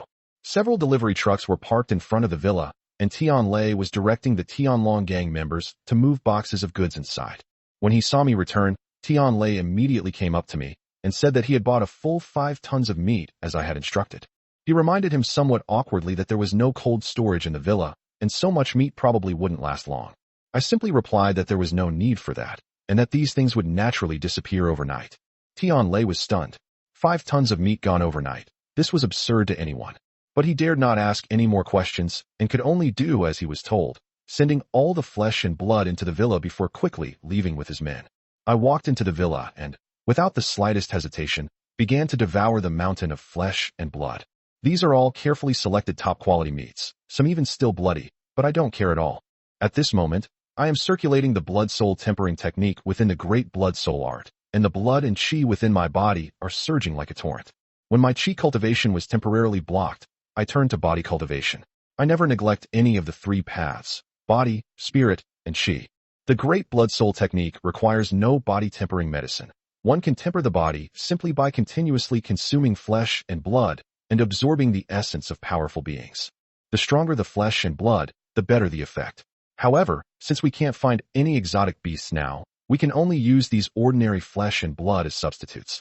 As I continued to devour, my blood surged, and I felt as if I were enveloped in crimson flames. Time passed slowly, and flesh and blood continued to disappear until dawn broke, at which point I gradually stopped moving. 5 tons of flesh and blood were completely refined and absorbed by me overnight, leaving no trace. The moment I stood up, my bones cracked loudly, and my skin gleamed with a faint sheen. Overnight, I completed the 5 stages of tempering: skin, flesh, tendons, bones, and membranes, achieving physical perfection. Even without using spiritual energy to protect myself, ordinary firearms can no longer cause me fatal damage. Just then, Tianlei's voice rang out from outside, saying that the Su family had come to pay their respects. Su Mingjie, along with his daughter, wife, and a middle-aged man, stood respectfully outside the villa. I spoke softly, inviting them in. My voice seemed to echo in the air. This imposing aura shook everyone present and made Su Mingjie's attitude even more respectful. They entered the villa and saw me standing there in casual clothes, looking calm. Tianlei stood aside, deeply shocked, because there really wasn't a trace of blood or flesh left in the villa. Su Mingjie walked up to me, bowed deeply, and asked me to cure his illness. His wife, Qin Mingyun, also pleaded with me through tears, hoping I could save her husband. I calmly replied that since I had promised, I would naturally do it, and urged him to come closer. The moment Su Mingjie stepped forward, a faint green light emanated from my right palm, and I placed it on his shoulder. A gentle yet powerful force surged into his body, and all discomfort vanished instantly. The next moment, Su Mingjie knelt down heavily, his voice trembling, and said that from now on, I would be his second parents. The moment Su Mingjie knelt before me, the entire villa fell silent. This scene was a powerful shock to everyone present. Qin Mingyun and Su Yimo covered their mouths at the same time, their eyes filled with shock. They knew Su Mingjie's personality all too well. This richest man in Linzhou never bowed his head to anyone. In their memories, even when facing people of greater power, Su Mingjie always maintained his dignity and pride, and never knelt down. The person most affected was actually Tianlei. He had accompanied Chun Tianlong to pay respects to Su Mingjie, and could only stand with his head down, not daring to even breathe loudly. At this moment, the richest man in Linzhou knelt before me, which made Tianlei realize for the first time that my importance far exceeded his imagination. I stood still, my gaze calm, looking down at Su Mingjie, and said indifferently that he didn't need to kneel before me. I made it very clear that I was just taking the money for medical treatment. It was simply a transaction, and there was no need to mix emotions or gratitude into it. Upon hearing this, Su Mingjie immediately realized his lapse in composure and quickly stood up, but there was no displeasure on his face. He handed over a bank card and a key with both hands, saying that there were 200 million yuan in the card, the password was 6/8, and the key was a property he owned in Linzhou. I didn't refuse. I accepted the bank card and keys directly, my actions swift and decisive, without the slightest hesitation. For me, taking money to do things is the rule, and once the transaction is completed, we are naturally even. I immediately told them to leave, saying that their illness had been cured and they could go. A hint of urgency flashed across Su Mingjia's face. He was clearly unwilling to remain at the level of a mere transactional relationship. This kind of person is very clear about value. If you can't build a closer relationship with them, it will become a regret sooner or later. Just as he was about to leave, I suddenly spoke up and called him back. Su Mingjia immediately turned around, his attitude respectful, and asked me if I had any further instructions. I asked him if he knew about the auction at the Brilliant Hotel. Su Mingjia's eyes lit up and he immediately nodded, saying that the auction was tomorrow night, with a very high standard and extremely rare items. He then asked me if I was interested in participating, his tone full of anticipation. I nodded and said I'd heard that qualifications were required. Su Mingjia immediately understood, glanced at Su Yimo, and said directly, "Let her come with me tomorrow night." Su Yimo was stunned on the spot, her beautiful eyes filled with surprise, clearly not expecting her father to make such an arrangement. "I don't care about any of that. I just want to be able to get in." Su Mingjia immediately made the decision, saying that the matter was settled, his tone revealing undisguised joy. He then led the Su family and others away from the villa. In the car, Su Yimo finally couldn't hold back and questioned her father in a dissatisfied tone, asking if he wanted to match her with me.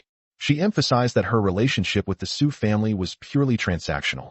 She received medical treatment, and he provided the money, so they were even. Qin Mingyun, standing to the side, smiled and chimed in, saying that with my abilities and looks, I am a perfect match for Su Yimo. Su Yimo frowned and reminded her parents that they had said they would not interfere with her choice of marriage. Su Mingjia, however, asked her in return what she thought of him. Su Yimo was speechless for a moment, and after thinking for a while, she said, "I have a good appearance and my abilities are not bad, but they are just average."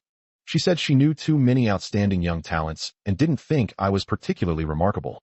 These words made Su Mingjia so angry that he almost slammed his fist on the table. He told Su Yimo directly that those promising young men she mentioned weren't even qualified to carry his shoes. Upon hearing this, Su Yimo was completely stunned. She couldn't accept that her father would elevate her to such a high level. She couldn't help but mention Zhu Yingjia, saying, "Even someone as outstanding as him can't compare to me." In her eyes, Zhu Yingjia was almost the epitome of perfection, impeccable in terms of background, talent, and ability. Su Mingjia paused for a moment before slowly speaking, saying that Zhu Yingjia was indeed outstanding, but that was before he met me. He stated frankly that I would become someone Zhu Yingjia would look up to for the rest of his life. He then earnestly told Su Yimo that she had been too well protected by the Su family and had no idea of the cruelty of the real world. He described a world without embellishment, dark, bloody, and filthy, where the weak don't even have the right to survive. In such a world, only the truly strong can stand firm, and such a strong person can destroy the Su family with a wave of their hand. He said that wealth was meaningless to those people, and human life was worthless. But I was different. He saw something unsettling in my eyes. That was neither humility nor greed, but a calmness that could determine the life and death of the strong. In his view, those unapproachable powerhouses were merely figures he could look down upon. These words struck Su Yimo like a thunderbolt, instantly shattering her worldview. My image remained in her mind, impossible to shake off. In the end, Su Mingjia asked her to accompany me to the auction the next night so she could get to know me better before making a decision. Su Yimo remained silent for a long time before finally nodding gently. After seeing the Su family off, I drove alone to Tongqing Pharmacy, intending to purchase older medicinal herbs to continue my cultivation. As soon as I entered the pharmacy hall, I saw Hu Xiuhua, along with a man and a woman beside him. The man was burly, dressed in simple clothes, with a face full of scars, and stood there like an iron tower.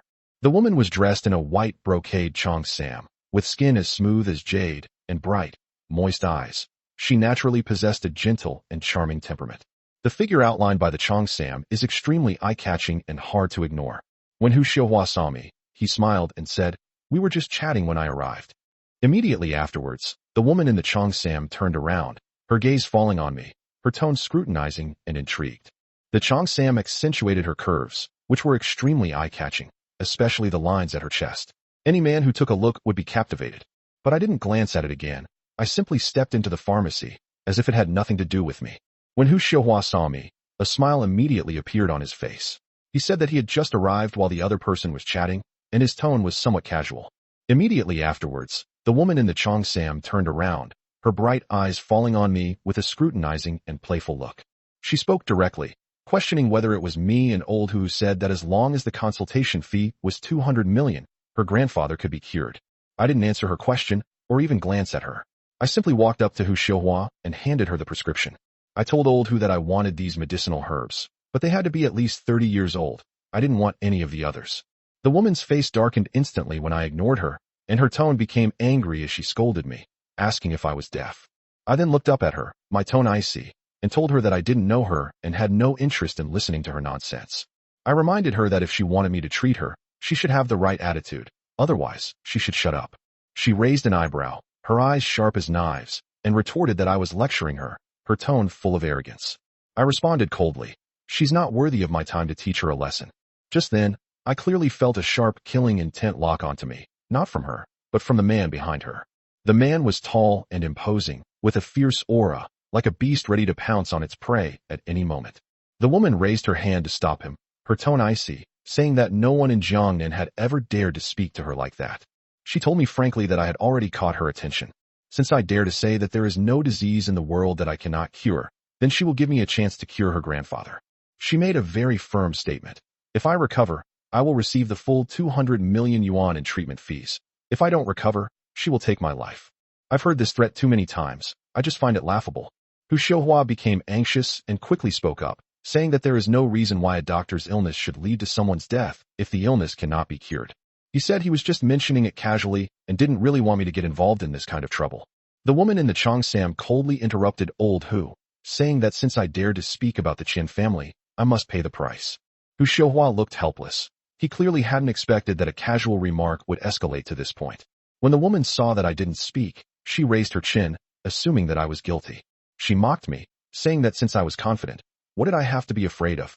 That's when I spoke up, saying that treatment was possible, but I wanted to change my conditions. She scoffed and said it was nothing but greed. As long as he was cured, she would name her terms. I looked at her, my tone calm but with a hint of amusement, and said I wanted her. The moment these words were spoken, the pharmacy fell silent. She sneered and said that many men in Jiangnan had tried to take advantage of her, but none of them ended up well. The next moment, the man behind her stepped forward, blocking her way, and his aura exploded. Hu Xiuhua's forehead was covered in cold sweat. He knew very well what kind of methods this young lady of the Qin family had. She was the daughter of the Qin family, the most prestigious clan in Jiangnan, and had been pampered and spoiled since childhood. The men who had designs on her either disappeared or left, and no one dared to mention it again. The man behind her was named Ah Hen, and he was the only person she allowed to get close to. When Ah Hen takes action, there is only one outcome: death. Qian Xinran tried to tell him to stop, but it was too late. A bright flash of light suddenly exploded out.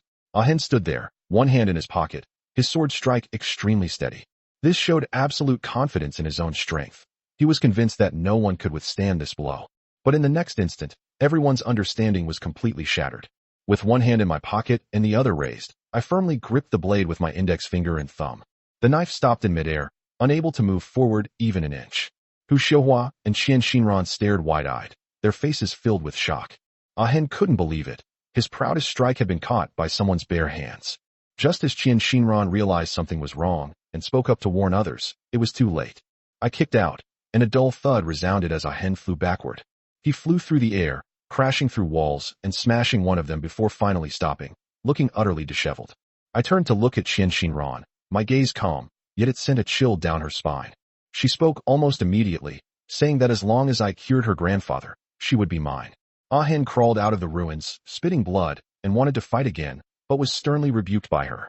She told Ah Hen to shut up, indicating that she didn't need him to teach her how to do things. Then, she stared at me, her tone provocative, and asked if I dared to go with her to the Qin family for medical treatment.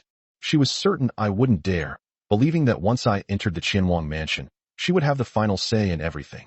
Hu Xiuhua was completely dumbfounded. He then realized that I was far more complicated than he had imagined. Just as I was about to answer, my phone suddenly vibrated.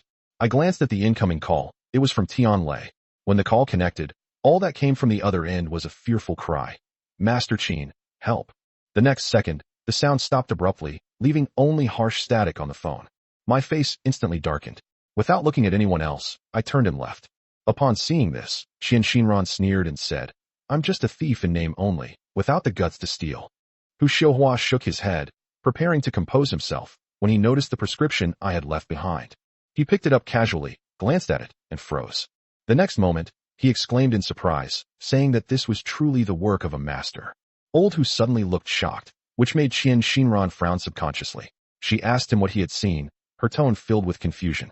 Hu Xiuhua stared at the prescription I left behind, his voice noticeably changing. He said that this prescription was even more ingenious than the previous one, and could not have been written by an ordinary doctor. Qian Xinran was shocked and pressed Old Hu for an explanation, asking if he was implying that her medical skills far exceeded her expectations. Hu Xiuhua remained silent for a moment, then admitted that he was powerless to cure Qian Wang, but that he or the people behind him might actually have a way. He said he had truly misjudged the situation this time, and those 2 prescriptions were enough to prove the point. It was by no means a fluke. Upon hearing this, Qian Xinran felt a tightness in her chest. She suddenly realized that she might have really done something stupid. Hu Xiuhua countered by asking her, if one time can be explained as a coincidence, how do you explain the second time? Qian Xinran shook her head. She knew very well that coincidences wouldn't happen one after another, much less with such precision. Hu Xiuhua stated frankly that, based on these 2 prescriptions, both he and the people behind him possessed medical skills superior to his. He said that in all his years of medical practice, he had never seen such a sophisticated and ingenious prescription, one that even he couldn't write down. For the first time, Qian Xinran felt regret. She realized that she might have pushed away her only hope with her own hands. But she quickly calmed down. As long as she could save her grandfather, she was willing to pay any price. She immediately asked Hu Xiuhua if he had her contact information, hoping to catch up and make amends. Hu Xiuhua shook his head and said that he could only wait for me to come to the pharmacy again, but after this incident, he probably wouldn't appear again. He suggested that she either catch up with him now or she would have to figure it out later. Without further hesitation, Qian Xinran immediately put Hu Xiuhua in charge of a hen's injuries and turned to leave. As she rushed out of the pharmacy, she saw that I had already gotten into the car and left without stopping for a moment. She gritted her teeth, got into the car, and chased after them. Meanwhile, she contacted acquaintances in the transport department to retrieve surveillance footage along the route and do everything she could to track my whereabouts. At this moment, I have already rushed back to Villa number 6 in Tianxiangmingdu.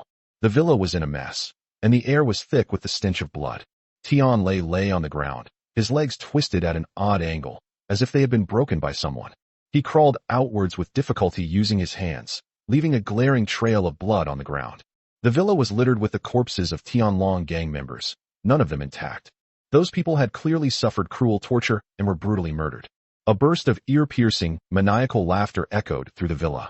A 16 or 17-year-old boy clapped his hands excitedly and said that Tianlei was indeed crawling out like a dog. Immediately afterwards, a seductive female voice rang out, asking her junior brother if he had fun and if he wanted something more exciting. The woman was voluptuous, wearing a fitted blue cheongsam, and exuded both maturity and danger. Tianlei trembled when he heard their voices. Shortly after I left, these 2 men broke into the villa.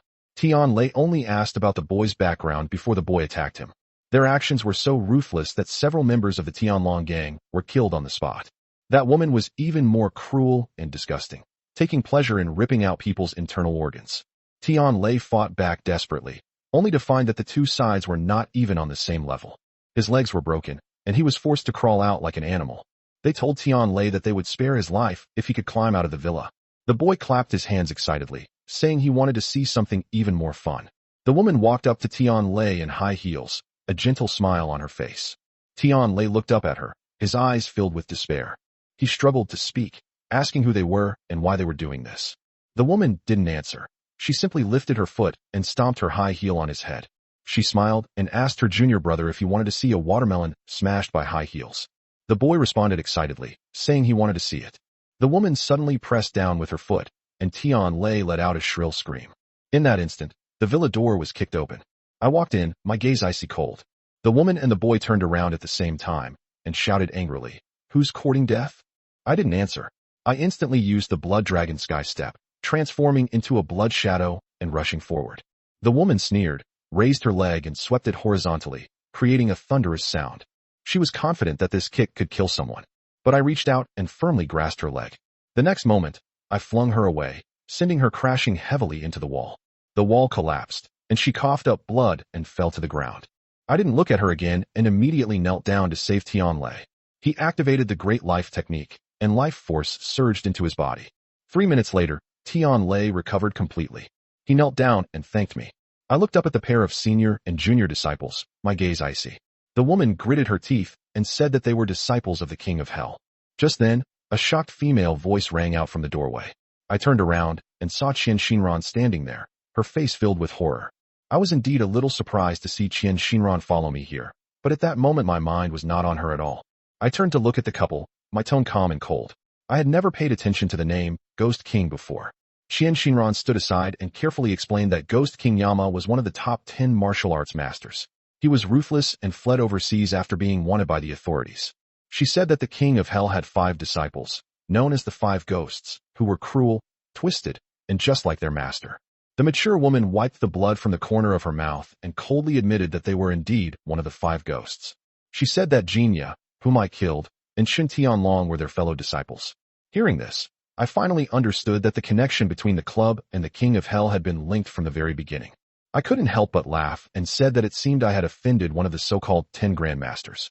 The boy's eyes were wild as he arrogantly shouted that he was already dead. In his view, as long as the name of the King of Hell is invoked, everyone should kneel down and beg for mercy. But before he could finish speaking, I had already moved. My figure suddenly disappeared, and when I reappeared, I was already standing in front of him. I gripped his head with my 5 fingers and lifted him up.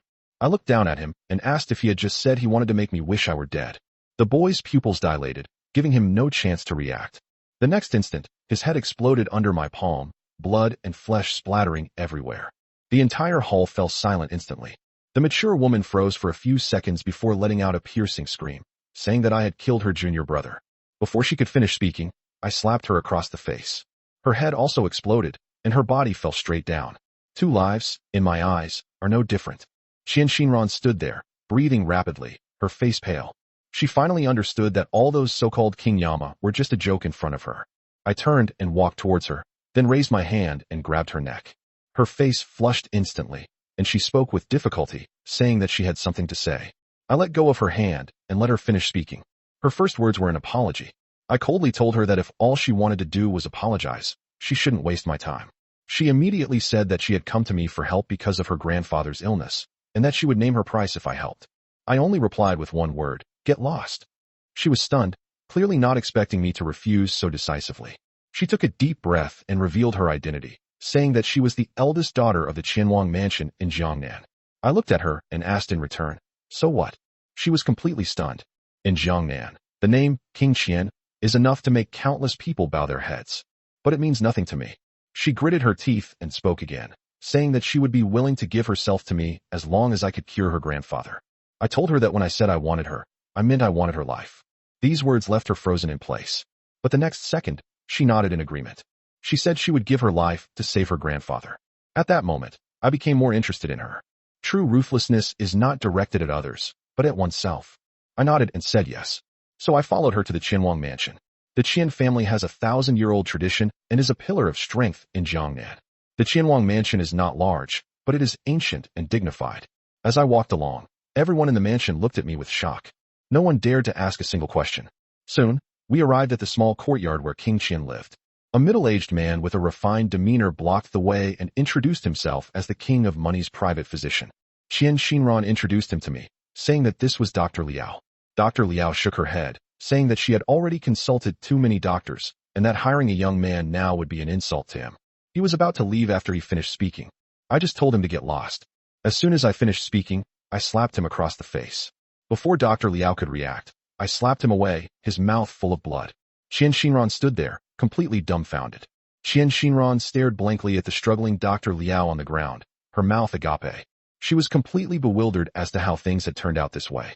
I attacked without saying a word, which seemed like I had gone mad to her. Dr. Liao lay on the ground, his face contorted in pain, trying to get up, his words mumbled incoherently. I stepped forward, raised my foot and stomped on his chest, applying slight pressure with my foot. The next instant, he spat out a mouthful of blood, and the sound of bones breaking was clearly audible. He felt completely drained, collapsed on the ground, unable to move. He stared wide-eyed, his face filled with astonishment, still unable to understand why I had attacked him so ruthlessly from the very beginning. Qin Shinran's face turned pale, and her voice trembled as she asked me what I meant. I didn't answer her. Instead, I bent down, picked up Dr. Liao, and carried her like a dead dog toward Qianwang's room. As soon as the door was pushed open, a faint, exotic fragrance wafted out. I frowned, already having made my judgment. I said, "It's poison." Qian Xinran was stunned, looking at me in disbelief, clearly not expecting to hear this answer. I walked to Qian Wang's bedside, looked at the unconscious old man, and calmly asked Dr. Liao what kind of poison he had used and what method he had employed. Qian Xinran suddenly opened her eyes wide, her voice changed, and said that her grandfather had actually been poisoned. Dr. Liao is still stubbornly insisting that she is a doctor and would never harm anyone. I sneered. It didn't matter whether I said it or not. I'm too lazy to delve into the dirty dealings within the Qinwang mansion. Saving lives is enough. The moment I raised my hand, Dr. Liao finally panicked and begged for mercy, saying she was willing to confess everything. But I've lost interest in listening anymore. With a flick of my wrist, his body flew out. With a loud crash, a section of the courtyard wall collapsed, and the person died on the spot. Qian Xinran stood rooted to the spot, as if frozen in place. I ignored her and turned back to the bedside. I raised my right palm, and pure white spiritual energy appeared in my palm. This is a powerful detoxification technique. With a single palm strike, spiritual energy surged into Qian Wang's body through his chest. The skin, which had originally turned black and bluish, began to regain its color visibly. The old man, as withered as a corpse, slowly opened his eyes. A faint sound came from his throat. Qian Xinran cried out, "Grandpa," and her eyes instantly reddened. She looked at me, her eyes filled with shock. She knew very well that this was no longer medical skill, but a method beyond comprehension. King Qian looked at me with confusion in his eyes, and was about to speak. I turned to Qian Xinran and said, "You're all better now, your life is mine." Qian Xinran trembled slightly, but did not go back on her word. She only said that she could fulfill her promise at any time once she had arranged everything. I nodded, reminding her of what I had said, and then turned and left. Behind her, Qian Wang's voice was filled with doubt as he asked her what had happened. Qian Xinran recounted the whole story. After listening, King Qian remained silent for a long time, and finally said that he would spare no effort to save her life. Next, a thorough purge is inevitable within the Qinwang mansion. I have no interest in these matters anymore. When they returned to the villa, Tian Lei had already had the scene cleaned up. I glanced at it, and said we couldn't stay here anymore. We should find somewhere else next time. He then returned to his room to meditate and practice meditation until the evening of the following day. My phone rang. It was Su Yimo calling to say she was already waiting for me at the door. I changed my clothes and walked out of the villa, where I saw her leaning against the car. She dressed up very carefully tonight, I could tell. She paused for a moment when she saw me, her eyes clearly glazed over. I told her to go, and she finally came to her senses, her face slightly flushed. The car drove all the way to the Brilliant Hotel. She told me about the auction on the way, saying that tonight's event was of a very high standard. I told her to stop calling me Mr. Qin and just call me Destiny. She smiled and nodded. When we arrived at the hotel, she went to park the car and told me to wait. I was standing at the entrance when, before long, a familiar voice suddenly rang out. "Qin Timing, what are you doing here?" When I heard that voice, I looked up and realized that some people in this world just seem to bump into each other no matter where they go. The phrase, "enemies on a narrow road," couldn't be more fitting here. Standing before me was Qin Tianhe. He was clearly dressed up carefully tonight, wearing a well-fitting suit. His hair was styled perfectly, and he looked very confident and spirited. He stared at me, his gaze scrutinizing and questioning, as if asking me why I was in a place like this. I couldn't be bothered to waste words with him, so I just coldly replied, "What does my being here have to do with you?" After I finished speaking, I stopped looking at him and just stood quietly to the side waiting for Su Yimo to return. But Qin Tianhe clearly had no intention of letting it go. His tone was somewhat sarcastic as he asked if my outfit was meant to be for Shun Xinglan's birthday party. I had no interest in responding, and I didn't even bother to give him a glance. Just then, several luxury cars stopped at the same time, and a group of people got out of the cars, with Shun Xinglan leading the way. When she got out of the car and saw me, she was clearly taken aback for a moment, and then a hint of barely suppressed joy flashed in her eyes. She probably thought I was here tonight, because I remembered her birthday. She called my name, her voice carrying a hint of suppressed joy, saying she was very happy that I could attend her birthday party. Lu Ziqian, who was next to her, also smiled and said, "I really did come." I didn't say it, but I couldn't let it go in my heart. The women who were with me also noticed me, looked me up and down, and praised my good temperament, asking Shun Xinglan to introduce me. Shun Xinglan hesitated for a moment, her gaze shifting between me and Qin Tianhe, unsure of how to begin. Just then, a slightly sarcastic female voice broke in, directly interrupting her hesitation. Su Yimo walked up to me in her high heels, naturally took my arm, and spoke in a calm but sharp tone. She made it very clear that I was accompanying her to the auction tonight. I casually remarked that some people are indeed prone to overthinking, and then let Su Yimo go in with me. We walked into the hotel side by side, like a pair of natural companions, leaving the group of people behind us completely standing there. I could feel the gazes directed at me from behind, filled with astonishment, shock, and barely suppressed resentment. Qin Timing stood there, her face visibly frozen, clearly not expecting things to develop this way. She originally thought I came for her, but reality gave her a stark contrast. Qin Timing's face turned even uglier, his eyes dark and gloomy, as if he had been slapped in the face in public. Lu Ziqian raised her voice to comfort Qin Timing, telling her not to worry, that it was her birthday and she shouldn't be affected by irrelevant people. Qin Timing forced a smile and led the people into her VIP box. Meanwhile, after Su Yimo and I entered the hotel, I reminded her that it was almost time to let go.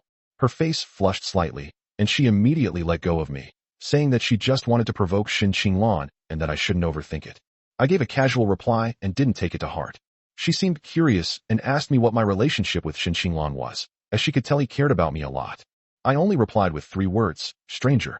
She was clearly not convinced, but she didn't press for details and simply nodded. We quickly entered the auction venue, which was decorated in a solemn and oppressive manner. The auction stage was in the center, and the seats were arranged in a square formation around it. Each area was surrounded by imposing bodyguards with cold, indifferent gazes. They were clearly not just for show. Some truly influential figures had already taken their seats, while those on the periphery appeared extremely reserved. Even their breathing was carefully controlled. Some people noticed Su Yimo entering the room and whispered among themselves, clearly assuming that she represented Su Mingjia. This also means that she is very likely to be the future leader of the Su group. Many eyes were drawn to her, some with admiration, some with probing, and some with deeply hidden hostility. We took our seats in the Su family's area and patiently waited for the auction to begin. I wasn't interested in the people around me. I just sat quietly. In the crowd, Lu Ziqi glanced at me from afar and secretly confirmed that I had indeed come with Su Yimo. The middle-aged man next to her asked her in a low voice if she knew me. That man was her father, Lu Daoyuan, the head of the Lu family martial arts school, with a peak Xian realm cultivation level. He was in charge of maintaining order tonight. She gave a vague reply, saying that she had only met him once. Lu Daoyuan shook his head and sighed, saying that in a situation like tonight, having a young person in charge would probably not be enough to keep things in order. Lu Ziqi nodded, but didn't say anything more. She was equally curious about what kind of extraordinary treasure would appear tonight that would bring so many people together. Chapter 21 Spirit Stones. After the auction began, more than 10 antiques were auctioned off in 1 hour. Qin Timing had absolutely no interest in these antiques, but Su Yimo did take pictures of a few exquisite decorative antiques. Bang! Suddenly a voice rang out. A man smashed his teacup on the ground and yelled, "Is this ever going to end? We're all busy people, not here to buy these bottles and jars. Bring that thing up here right now." Qin Timing then looked over and saw a middle-aged man wearing a long Mandarin jacket. The man had a fierce look on his face and was clearly not a kind person. However, Qin Timing quickly withdrew his gaze. He felt that the man was right. These things were a waste of time, and it was key to go straight for the most valuable treasures. This man is called Jiang He, from Jiangbei province. He is quite powerful in Jiangbei province, and is known as Master He. Meanwhile, Su Yimo whispered to Qin Timing about the man's background. He sounded like a tough nut to crack, so no one dared to stop Jiang He from causing such a ruckus, fearing a conflict with him. The auctioneer was stunned and didn't know how to continue. "Mr. He, the items are all auctioned according to their serial numbers. Why make such a fuss? Calm down, and we'll waive your handling fees." A man from the auction organizer quickly stood up and tried to persuade him. "I'm rich, I don't care about a little handling fee." Jiang He was completely unconvinced. "Hurry up, I don't have that much time to waste here. Hurry up and bring out the good stuff." Upon witnessing this scene, the bigwigs from Jiangnan province present all frowned, clearly displeased.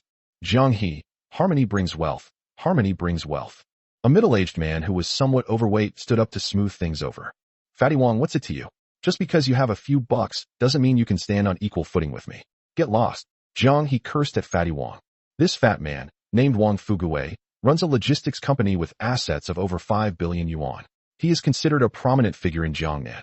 After being insulted like this, he immediately turned red in the face. "Jiang He, this is Jiangnan, not Jiangbei.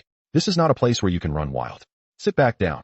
At that moment, a sharp shout rang out, spoken by a middle-aged man dressed in a tank suit. The man sat there, exuding an air of authority without anger.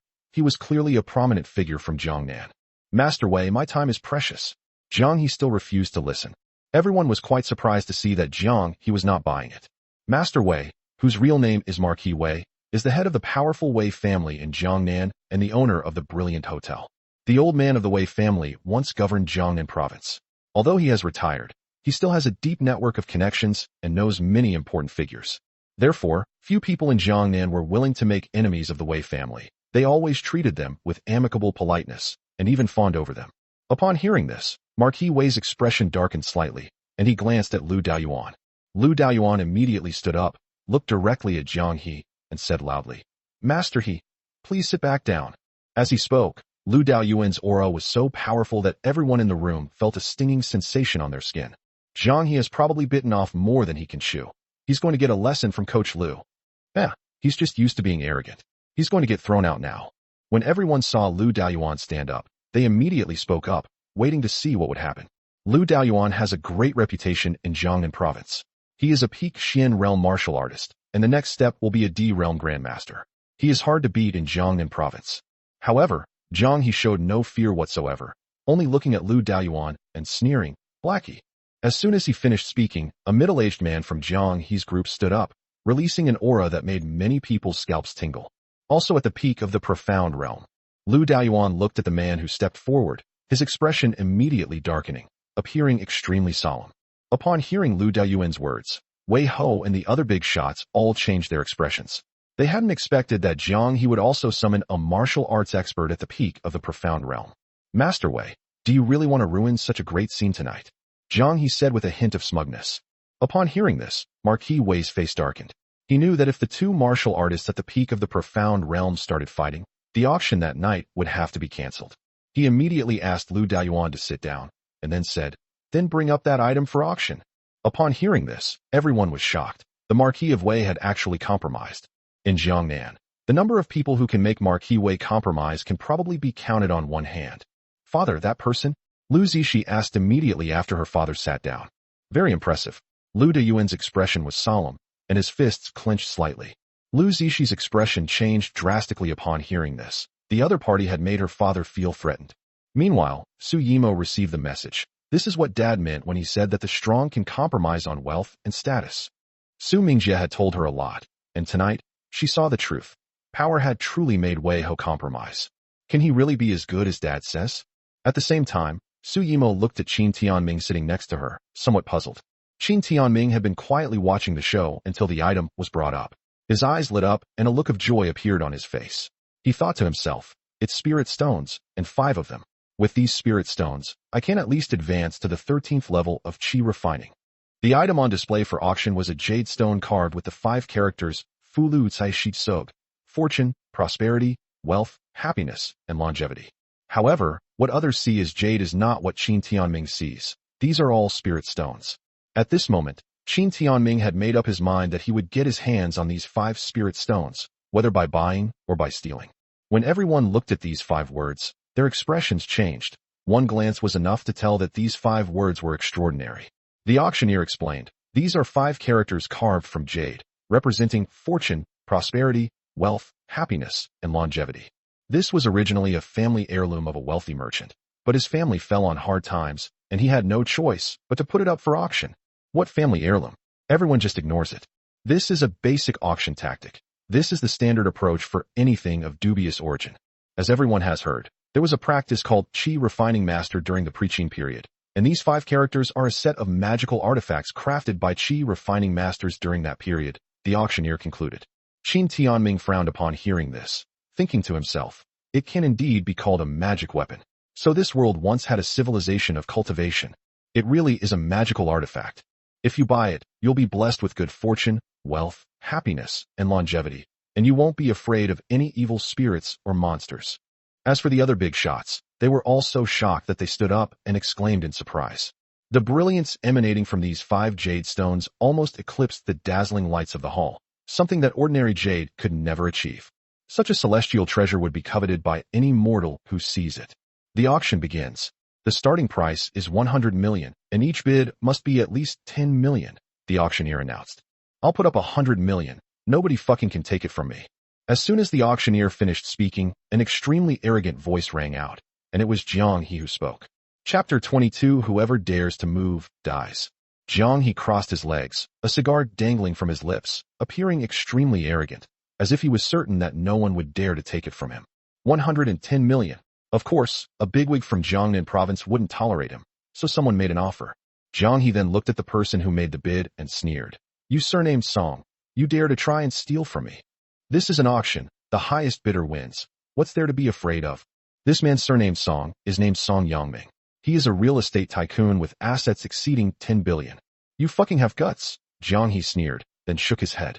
With just this one move, the middle-aged man whom Jiang He called Blackie suddenly moved, rushing towards Song Yangming with lightning speed. Song Yangming, however, was not flustered at all. After all, he had brought 2 tall and strong bodyguards with him. However, the 2 bodyguards had barely stepped forward when they were both blasted away by this man called Blackie with a single punch, crashing to the ground some distance away, lifeless and their fate unknown. In an instant, everyone's faces turned pale, and some even showed signs of fear. Those who can serve as bodyguards for the wealthy must be highly skilled, many of whom are Yellow Realm martial artists, and some may even hire Profound Realm martial artists. However, Song Yangming's 2 bodyguards were easily beaten to a pulp by the other party. Their skills were extremely terrifying. Jiang He, this is an auction, not a place for you to run wild. At that moment, Marquis Wei slammed his fist on the table and stood up abruptly, shouting, Get him out of here. As soon as Wei Ho finished speaking, his bodyguards and security personnel, numbering more than a dozen, immediately surrounded Jiang He and He Yi. At that moment, the black-clad man let out a sinister laugh and then took a sudden step forward. Thump! A loud crash resounded, as if the floorboards were about to crack, and then Blackie's chariot-like body charged wildly. Instantly, screams filled the auction hall as the bodyguards and security personnel were all sent flying by the black-clad man's punches, crashing against the walls, their fates unknown. In an instant, screams erupted throughout the venue, and the scene became extremely chaotic. Quiet down, everyone. But at that moment, the black man let out a deafening roar. The sound made many people dizzy, and some even felt as if their eardrums were about to rupture. However, the sound was very intimidating, and many people quieted down and looked at Jiang He and the black-clad man. The atmosphere of the whole scene suddenly became very strange. Hey, Jiang He grinned. I've already given you enough face by spending 100 million. Who would dare to compete with me now? Marquis Wei's face turned very ugly upon hearing this, and he said in a deep voice, Jiang He, your reliance is that person, isn't it? Master Wei, I know you've invited Lu Daoyuan, so let him come out. Jiang He said arrogantly, a cigar dangling from his mouth.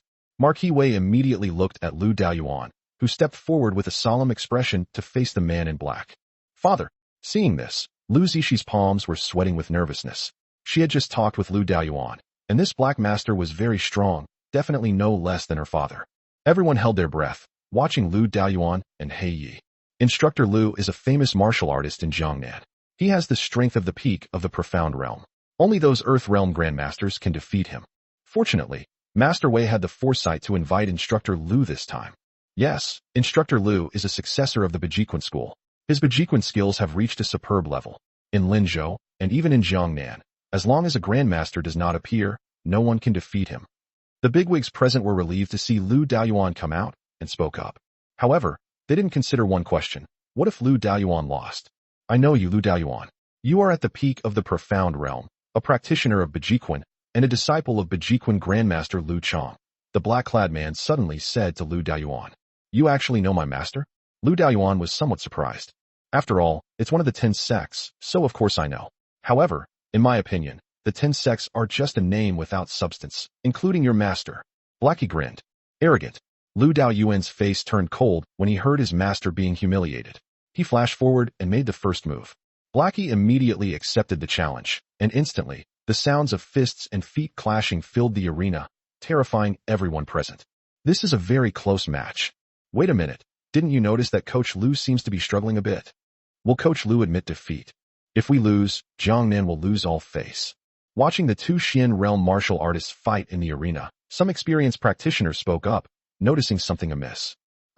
After the 2 exchanged more than 10 blows, a scream rang out, and Lu Daoyuan's body flew out and crashed into a pile of tables, smashing them to pieces. In an instant, the hearts of those bigwigs from Jiangnan present sank. Lu Daoyuan has lost. Father, Lu Ziqian rushed over and helped Lu Daoyuan up. Blackie is mighty. Jiang He, who was watching the game, started clapping and cheering. Upon hearing this voice, the bigwigs of Jiangnan immediately became apprehensive, each one of them as silent as a quail. At this moment, Lu Daoyuan spat out a mouthful of blood and looked at Blackie, asking, "What exactly is your background?" "Sure, my name is He Pan, and my master is He Yama." He Pan grinned arrogantly. "What? He's Black Yama's disciple."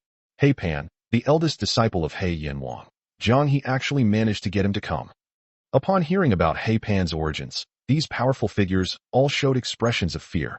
Black Yama has a great reputation and can even be described as very evil. He is ruthless and perverted. With his master-level strength, he challenged all the other masters in the Dragon Kingdom and never suffered a defeat, becoming one of the 10 masters. However, becoming one of the 10 sect masters was not the end of it. He challenged 7 more 10 sect masters in a row and never lost. Finally, because his actions were so ruthless, they aroused public outrage, and the Dragon Kingdom government eventually dispatched a powerful figure from the Xianyuan Pavilion to capture him. But in the end, he escaped abroad. Unexpectedly, his disciple came to the Dragon Kingdom. Could it be that the Black King of Hell is also preparing to return to his country? "Everyone, I don't want to make things difficult for you. My master wants this. You have no objections, right?" As everyone was shocked, He Pan sneered. Upon hearing this, the entire room fell silent. No one dared to utter a sound. Everyone shrank back and retreated. They didn't want to die, and they certainly didn't want to be targeted by the ruthless members of the Black King of Hell. The Dragon Kingdom has been at peace for too long. They don't know what war is. They're all cowards. He Pan sneered and walked towards the center of the auction stage. As for the 100 million, he hadn't thought of an offer. Anyone who dares to move will die. Just then, a cold voice rang out, and a figure stood up, staring directly at He Pan. Chapter 23 One Punch Destroys. "Are you crazy? Sit down." When Su Yimo saw Qin Tianming stand up, she turned pale with anxiety. She was a frail woman, and tonight was the first time she had ever witnessed such a scene. She originally wanted to remain an outsider, but now that Qin Tianming has stood up, everything is over. The people around Qin Tianming immediately stepped back, leaving him to bear the gaze of everyone present. Qin Tianming didn't care at all and strode forward. "Don't go crazy. Didn't you see that even Instructor Lu is no match for him? You're just asking for death." Su Yimo didn't run away. Instead, she grabbed Qin Tianming and begged him to come back. "Don't worry," Qin Tianming replied, peeling back Su Yimo's delicate fingers and walking towards the auction stage. Su Yimo stood there, stunned, her eyes fixed on Qin Tianming's departing figure. For no apparent reason, she felt an urge to cry. She listened to her father and wanted to understand Qin Tianming better. But before he could even react, he was about to face his death. "Hey, what are you doing over there? This isn't the time to be tough." Seeing Qin Tianming walk forward, Lu Zishi cried out anxiously. She came to the auction, but what she saw there made her heartbroken. "Young man, come back quickly and let him take that thing." Yes, young man, don't be impulsive. Young people who want to make a name for themselves need to be mindful of timing. Going up at this point is just courting death." Many senior figures, seeing that Qin Tianming had actually stepped forward, offered their advice. However, Qin Tianming did not stop. As he walked, he coldly said, "I want that thing. Whoever touches it dies." Upon hearing this, everyone stared at Qin Tianming in shock. Are they here to steal that magical artifact too? He's with Su Yimo, a member of the Su family? Where does he get his confidence? The Su family is just rich. They lack a solid foundation. The Su family is indeed wealthy, but they lack foundation and have no powerful figures to protect them. Many people thought Qin Tianming had gone mad after hearing his words. Even though Qin Tianming came with Su Yimo and was a member of the Su family. However, the Su family is the richest family, but they are only rich. Su Mingjie made his fortune more than 20 years ago and eventually became the richest man, but in reality, he can't compare with some of the big shots present. The reason is simply a lack of foundation. Qin Tianming ignored these people and walked onto the auction stage. He Pan watched Qin Tianming with great interest. He hadn't expected that someone would dare to provoke him after he revealed his strength, and even dare to say shamelessly, "Whoever moves, dies." That's suicide. "Father, can you save him? He's a member of the Qin family." When Lu Zishi saw that Qin Tianming had already walked onto the auction stage, she hurriedly spoke to her father. Upon hearing this, Lu Dayuan's expression changed slightly, and he asked, "Is he a member of the Qin family?" Lu Zishi nodded quickly and said, "He is Qinglan's fiancé." Lu Dayuan's eyes widened in disbelief, but he still shook his head and sighed. It's hopeless. He Pan's killing intent is already set, and the Black Yama behind He Pan is not to be trifled with. Once someone is targeted, they'll be in deep trouble. Upon hearing this, Lu Zishi also fell silent. Qin Tianming is courting death, and no one can stop him. "Kid, who are you?" He Pan looked at Qin Tianming standing in front of him and said, "The one who will kill you." Qin Tianming said coldly. Arrogant. He Pan let out a cold shout and raised his hand to throw a punch directly at Qin Tianming. The punch unleashed a black gust of wind that howled forth, accompanied by eerie, ghostly wails and howls, a truly terrifying sight. Black Yama's ultimate technique, Ghost Yama Fist, is so powerful that the fist wind howls as if a ghost has descended. The fist's energy can tear a person's body to shreds, making it extremely cruel. He Pan really went all out, using his ultimate technique. He'd die even without using his ultimate technique. Lu Daoyuan and the others immediately spoke up upon seeing this. In their eyes, Qin Tianming was about to become a dead man. However, at this moment, Qin Tianming swayed slightly, causing He Pan's punch to miss. How is that possible? He Pan was shocked to see that his punch, which was so close at hand, had missed completely. He didn't hold back at all with this punch. Both its power and speed were at their best, and it was right in front of him, only 3 steps away. How could he possibly dodge it? Rubbish. At that moment, Qin Tianming said disdainfully, then clenched his fist and slammed it towards He Pan. Hold head high. This punch, when thrown, actually emitted a dragon's roar and was surrounded by blood energy, transforming into a blood dragon that roared out. The Great Blood Soul Technique's martial arts supernatural power, Blood Dragon subduing Demon Fist. During the Qi refining stage, Qin Tianming knew that it was not suitable to use spells and supernatural powers, but martial arts supernatural powers were different. At this moment, he was using the Blood Dragon subduing Demon Fist's Blood Dragon emerging from the sea style. With a single punch, a blood dragon roared forth from the sea, its power awe-inspiring and beyond the reach of ordinary mortals. At this moment, He Pan roared inwardly. This kid is no ordinary person. He is a grandmaster with unparalleled martial arts skills. His strength far surpasses his own. Even his master would have a hard time predicting the outcome. In an instant, He Pan lost all will to fight and only wanted to run away. Immediately, the figure retreated rapidly. However, Qin Tianming flashed by like a dream, catching up at 10 times his speed. Impossible. He Pan roared inwardly and threw a punch in midair to meet Qin Tianming. Bang! A dull thud was heard, and He Pan's arm, along with half of his body, exploded on the spot, spraying blood in a horrifying manner. At this moment, the extremely arrogant Black Rock died. Is anyone going to try and take this from me? Qin Tianming stood on the auction stage, exuding an aura of imperial authority. In an instant, the entire room fell silent. No one dared to utter a sound. Qin Tianming made his move, killing the extremely arrogant He Pan with a single punch. This power was so shocking that it almost shattered the souls of these people. Su Yimo covered her mouth and burst into tears of joy. Is this what her father meant by a true strong person? As for Jiang he slumped to the ground, and a foul odor emanated from his crotch. I was so scared I peed my pants. He dares to be so arrogant because of He Pan. As a result, he was smashed to pieces with a single punch. Then he's doomed.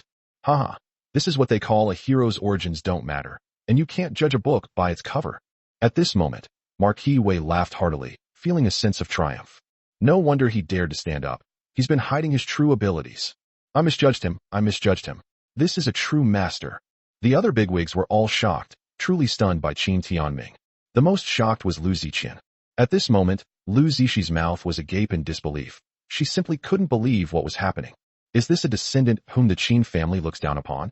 The entire Qin family must be ignorant and narrow-minded. Such a person was actually kicked out of his home. What can't compare to a single hair of Qin Tianhe? It's that Qin Tianhe can't compare to a single hair of him. After tonight, even if the Qin family begs him, he won't go back. Chapter 24 shocking the entire audience. I'll take this. Anyone have a problem with that?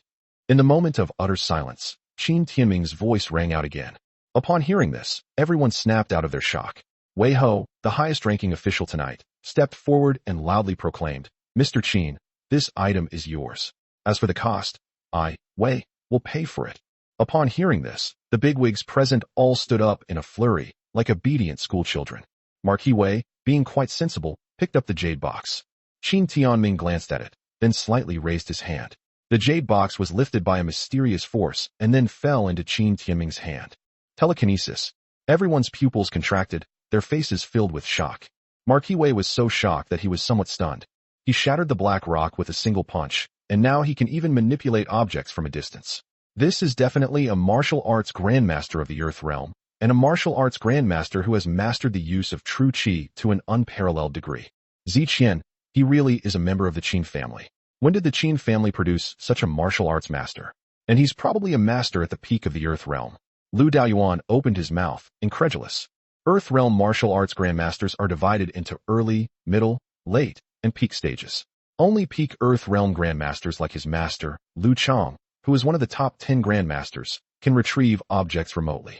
This young man actually did it. I also heard it from Qinlan. He is a member of the Qin family, and moreover, he is an abandoned son of the Qin family.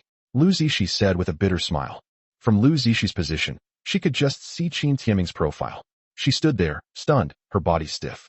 Now she understood even more the complex emotions in Shun Qinglan's heart. No wonder he was so adamant about severing ties with the Qin family. It turns out he's a martial arts grandmaster who could enter the 10 sects. Someone like him is a family in himself. Why would he need to rely on the Qin family? Qin Tianhe is not even a hair on his head.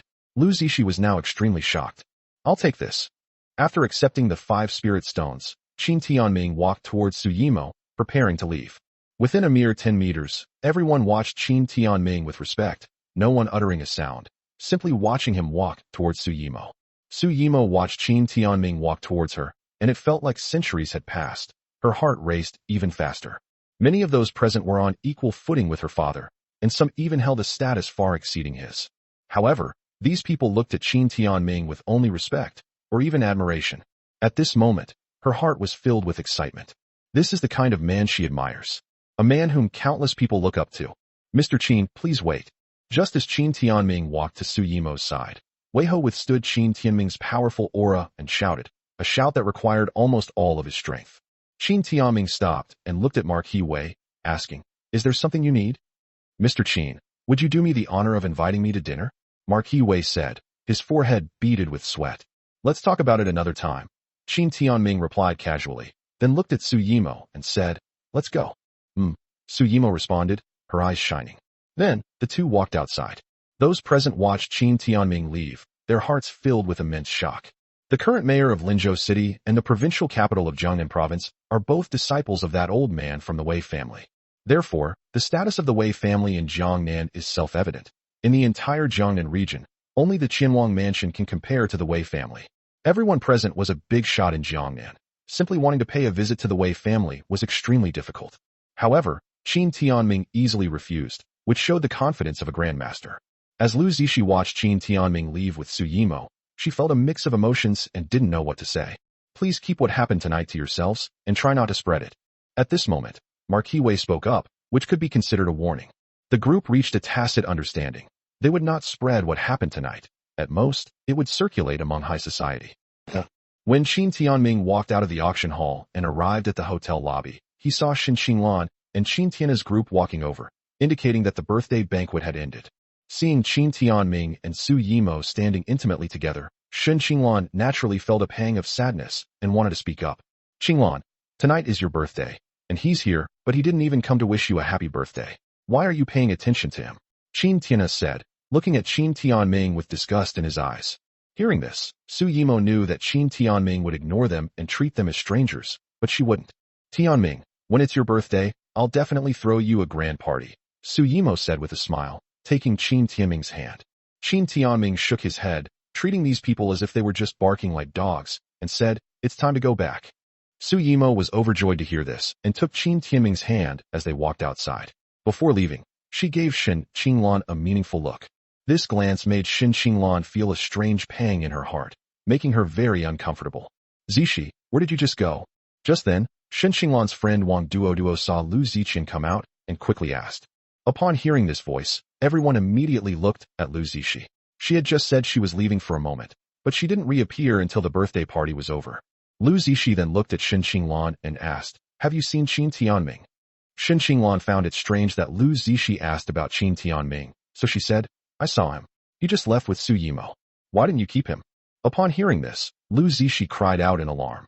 This statement left Shen Qinglan, Qin Tianhe, and the others completely baffled. Zixian, why are you keeping Qin Tianming here? He sees us as strangers now, Qin Tianhe said with great dissatisfaction. Lu Zixi shook her head after hearing this, and then looked at Shen Qinglan, feeling really conflicted about whether or not to tell her about the auction. Zixian, what's wrong? What did you see Qin Tianming do while you were gone for so long? Shen Qinglan asked, puzzled. Lu Zixi thought for a while, but still didn't say anything. Instead, she said, My dad just happened to be attending the auction and went to take a look. It's nothing. It's about time, let's go back. The group nodded in agreement and then left. Watching Shin Qinglan and Qin Tianhe leave side by side, Lu Zishi sighed inwardly. Qinglan, if you knew what Qin Tianming did tonight, I wonder what you would think. Tonight, Su Yimo's place should have been yours, her fiancé. Alas, it's so heartbreaking. And the Qin family, they actually drove away someone who could be compared to the 10 sects. There's really nothing to say. Chapter 25 Human Nature. On the way back, Qin Tianming said to Su Yimo from the passenger seat, let's go to the property your dad gave me. Upon hearing this, Su Yimo immediately replied, okay. Your attitude towards me seems to have changed. Qin Tianming glanced at Su Yimo and then said. Upon hearing this, Su Yimo was slightly taken aback and then said generously, before, my dad asked me to accompany you to the auction, which I was actually very reluctant to do. Moreover, I knew his purpose, so I was a little dissatisfied. Qin Tianming listened and said calmly, you don't know my true strength, so it's only natural that you're dissatisfied with your father's arrangements. Now that you know my strength, it's only natural that you change your opinion of me.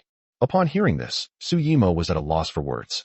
My experience has made me not resistant to women, but it's not so easy for a woman to become my woman. Then, Qin Tianming said very frankly. In his previous life, Qin Timing's father was also a romantic and had multiple Taoist partners. What's more, he also has Uncle Ji by his side who always complains that 3,000 harems are not enough for men, and he wants to have 6,000 harems. Therefore, Qin Tianming has quite a few Taoist partners, and each of them is a proud woman of heaven. The lowest level of cultivation is the immortal emperor realm, and many of them are empresses. Compared to these people, Su Yimo is not even an ant.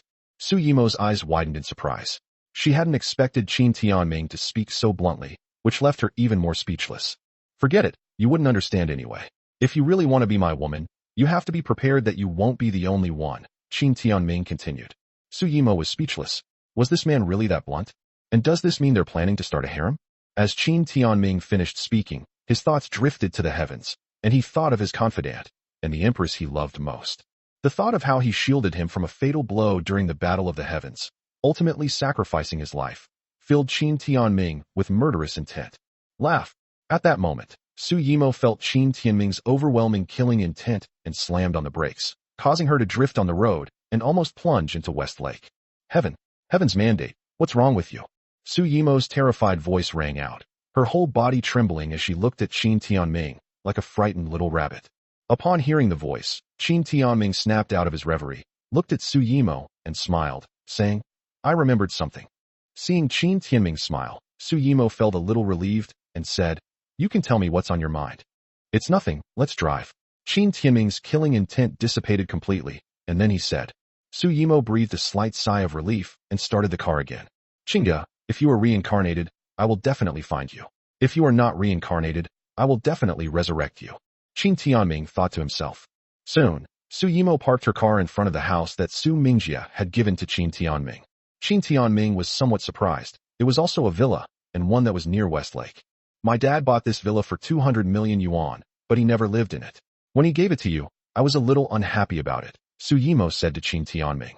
Qin Tianming smiled and said, go back now. Su Yimo was slightly taken aback, thinking, does this man not know how to pursue a woman? He should at least invite me in for a chat. However, she didn't say anything and got into the car. It was too early for her and Qin Tianming to be alone together. After seeing Su Yimo off, Qin Tianming immediately went into the villa. The villa has 3 floors, and Qin Tianming can have a panoramic view of the entire Westlake from the 3rd floor. However, he had no interest in sightseeing at the moment, and instead took out the 5 rare spirit stones and began cultivating. Qin Tianming sat cross-legged and floated 1 meter off the ground. The 5 spirit stones then shone with a faint light, and the rich spiritual energy within them was drawn out and absorbed into his body like streams. These 5 spirit stones are mid-grade spirit stones. In his previous life, he would never have used these for cultivation. Instead, he used all sorts of rare and precious materials. However, these spirit stones are very important to him now, as using them for cultivation will definitely improve his cultivation level significantly. While Qin Tianming was cultivating, the events that occurred at the Brilliant Hotel naturally spread quietly. Upon hearing Su Yimo's account of what happened at the Brilliant Hotel that evening, Su Mingjie immediately jumped up from the sofa. Dad, what's wrong? Su Yimo asked in surprise when she saw her father's strong reaction. Su Mingjie ignored him and paced back and forth, saying with a pained expression, I gave too little, too little, too little. Mingjia, what did you mean by giving too little? Qin Mingyun asked, looking puzzled. I didn't give young Master Qin enough. I should give him 1 billion. No, 2 billion. No, 5 billion. Su Mingjia said. Su Yimo and Qin Mingyun's minds were buzzing when they heard this. 5 billion. Even the richest man shouldn't give gifts like that. Dad, aren't you going a bit too far? Su Yimo asked. That's too much. Young Master Qin is a martial arts grandmaster comparable to the 10 sects. Even 100 billion might not be enough to hire him. Su Mingjia was very anxious at this moment. No, I have to go and pay him another visit, and prepare a generous gift. Mingjia, don't be in such a hurry. This is not like you at all. Qin Mingyun said quickly. Do you know what it means to get to know a grandmaster who is comparable to the 10 sects? Su Mingjia asked. Su Yimo and Qin Mingyun shook their heads. This means that the Su family can be guaranteed to remain powerful for 100 years. Once, I offered 2 billion to pay a visit to a grandmaster from one of the 10 sects, but he refused to even see me. Su Mingjia looked at the two women and said. Su Yimo was deeply shocked. She hadn't expected Qin Timing's value to be so terrifying. Mingjia, look how anxious you are. Don't you know that you've already taken advantage of your proximity? Qin Mingyun said with a smile, looking at Su Yimo as she spoke. Upon hearing this, Su Mingjia suddenly realized what was going on and laughed loudly. Ha! Madam is right. I lost my composure. I have already given my most precious thing to young Master Qin. Upon hearing this, Su Yimo immediately understood what her parents meant, blushed with embarrassment, and said, I'm ignoring you. After saying that, he ran back to his room. Yimo, stop going to companies and go see young Master Qin more often, Su Mingjia shouted. After saying that, Su Mingjia exclaimed, at 21 years old, the 10th master is not impossible to rival the 7 heroes or even the 5 greats in the future. Our Su family is really going to make a fortune this time. Qin Mingyun laughed when she heard this. She also liked Qin Timing very much, and it would be even better if he could become her son-in-law.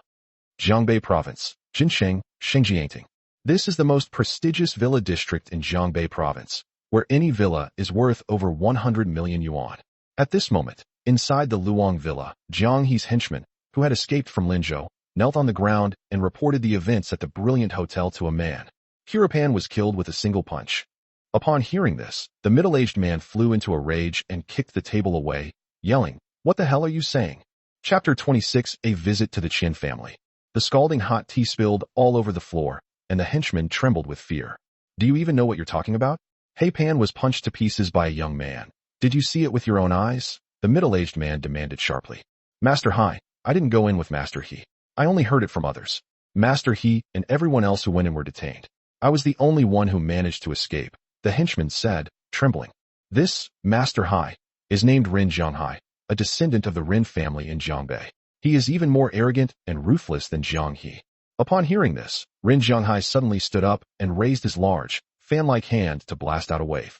Bang! The henchman was slapped away on the spot, his mouth full of blood, and he was trembling in the corner. Do you even know what you're saying? One Punch and He Pan is a martial arts grandmaster of the Earth realm, and at least a mid-stage grandmaster. That kind of person is at least 40 or 50 years old. You're saying he's a young man? That's just nonsense those people from Jiangnan are spouting to scare us. Rin Zhonghai was furious. There is a magical artifact in Jiangnan that Black Yama specifically requested. If he can acquire it and present it to Black Yama, it will surely please him greatly. Then, he will have Black Yama as a powerful backer, which will give him more confidence in vying for the position of head of the Rin family. Now things are really messed up. We don't have any magical artifacts, and even Black Yama's top disciple, He Pan, is dead, as is his right-hand man, Jiang He. What a fucking bad luck. Contact He Ji and He Hao for me. Those two are still in Linzhou City. Tell them to investigate how their senior brother died. Rin Zhonghai said. Uncle Hai, we've tried contacting these two before, but we haven't been able to reach them. One of his men said tremblingly. What? We can't contact them either? Did something happen to them too? Rin Zhonghai was shocked when he heard this. His men were all silent, too terrified to speak. Go investigate. I don't believe Linzhou is some kind of den of dragons and tigers. Find out the truth. Whoever killed Haipan, I'll kill their whole family. Rin Zhonghai roared. The next morning, Qin Tianming opened his eyes, his entire demeanor changed drastically, and his every move exuded an indescribable charm. As expected, I've reached the 13th level of Qi refining. Qin Tianming smiled and said, In that case, I am only 2 levels away from the foundation establishment stage. Next, I will improve my cultivation while searching for the materials and furnace for foundation establishment pills. After reaching the 15th level of Qi refining, Qin Tianming needs to establish his foundation. Establishing the foundation requires foundation establishment pills, which he can refine, but he lacks the materials and a pill furnace, so he needs to find them himself. Everything must be prepared in advance, as his father Qin Fan taught him, so as to avoid making mistakes when things come to a head. After calming down, Qin Tianming went into the bathroom to wash up. After he stepped out of the bathroom, he scanned the area with his divine sense and saw a very low-key black car parked in front of his villa. Qin Tianming, who has reached the 13th level of Qi refining, now has a spiritual sense range of about 15 meters in radius, and his strength is naturally twice as strong as before. Then, 3 people got out of the car. They were none other than Qian Shutong, Qian Xinran, and a hen. Qian Shutong led the 2 men to the door and knocked very politely, saying, "Qian Shutong of the Qian family has come to pay his respects to Mr. Qin." Creak. As soon as Qian Shutong finished speaking, the villa's gate opened directly. Uncle Qian looked around and found no one behind the gate. He was immediately shocked. This is the legendary telekinesis that was all the rage last night. "Come in." At that moment, Qin Tianming's voice rang in the ears of the 3 of them. In an instant, the expressions of Qian Shutong and the other 2 changed slightly, their faces filled with astonishment. Hearing the voice before seeing the person, that's a grandmaster's true energy projecting outwards. Is Qin Tianming really a grandmaster? Ah Hen said in a deep voice, his expression quite unpleasant. Qian Shutong gestured for them not to say anything more, and then led the 2 into the villa and up to the 3rd floor. Upon arriving on the 3rd floor, Qian Shutong and his 2 companions were immediately stunned. Qin Tianming was seen sitting cross-legged, suspended 3 feet above the ground. His true energy is released, and he is suspended in mid-air. This is not a grandmaster of the earth realm, but a grandmaster of the acquired realm. Qian Shutong exclaimed in surprise. Above the earth realm is the heaven realm, which is divided into the innate realm and the acquired realm. Once the acquired true qi is cultivated, it can be released to allow one to levitate. Now, Qian Shutong is glad that he came to visit in person. Throughout the entire Jiangnan region, only Qin Tianming was willing to personally pay him a visit. "Get to the point," Qin Tianming said calmly. The sound brought Qian Shutong and the other 2 back to their senses. "Mr. Qin, you cured me that day and left in a hurry. Today I have come to pay my respects and present you with a gift of thanks." Qian Shutong bowed to Qin Tianming. "My consultation fees are Qian Xinran's lifeblood." Qin Tianming spoke calmly. Upon hearing this, Qian Xinran trembled and tried to speak, but Ah Hen spoke first. "Mr. Qin, I am willing to exchange my life for Mrs. Life." "So noisy." Qin Tianming snorted coldly. As soon as he finished speaking, Qin Tianming released a burst of energy, forming an invisible giant hand that lashed out at Ah Hen. Bang! A sound came, and Ah Hen was instantly sent flying out of the villa by Qin Tianming, crashing into the yard. Qian Shutong and Qian Xinran immediately fell silent. "Mr. Qin, Xinran is just a worthless life. Killing her will do you no good. If you are willing to spare her life and have her work as your assistant, she can help you with all sorts of things. In that case, the Qianwang mansion will fully support you." Qian Shutong took a deep breath and adjusted his tone. "My life is mine. I can kill it or keep it if I want. Why should I do what you want?" Qin Tianming said coldly. In an instant, Qian Shutong and Qian Xinran felt an immense pressure that made their bodies tremble. Qian Shutong was once a high-ranking official in the Dragon Kingdom and had met countless powerful figures, including the 3 kings. "But I have never felt such terrible pressure. Mr. Qin, since you want my life, I will now give it to you. I only hope that you will not make things difficult for the Qian family in the future." Qian Xinran gritted her teeth and pulled out a dagger from her bosom, stabbing it directly into her own throat. Clang! However, just as the dagger was about to pierce his throat, it flew into the air and landed on the ground.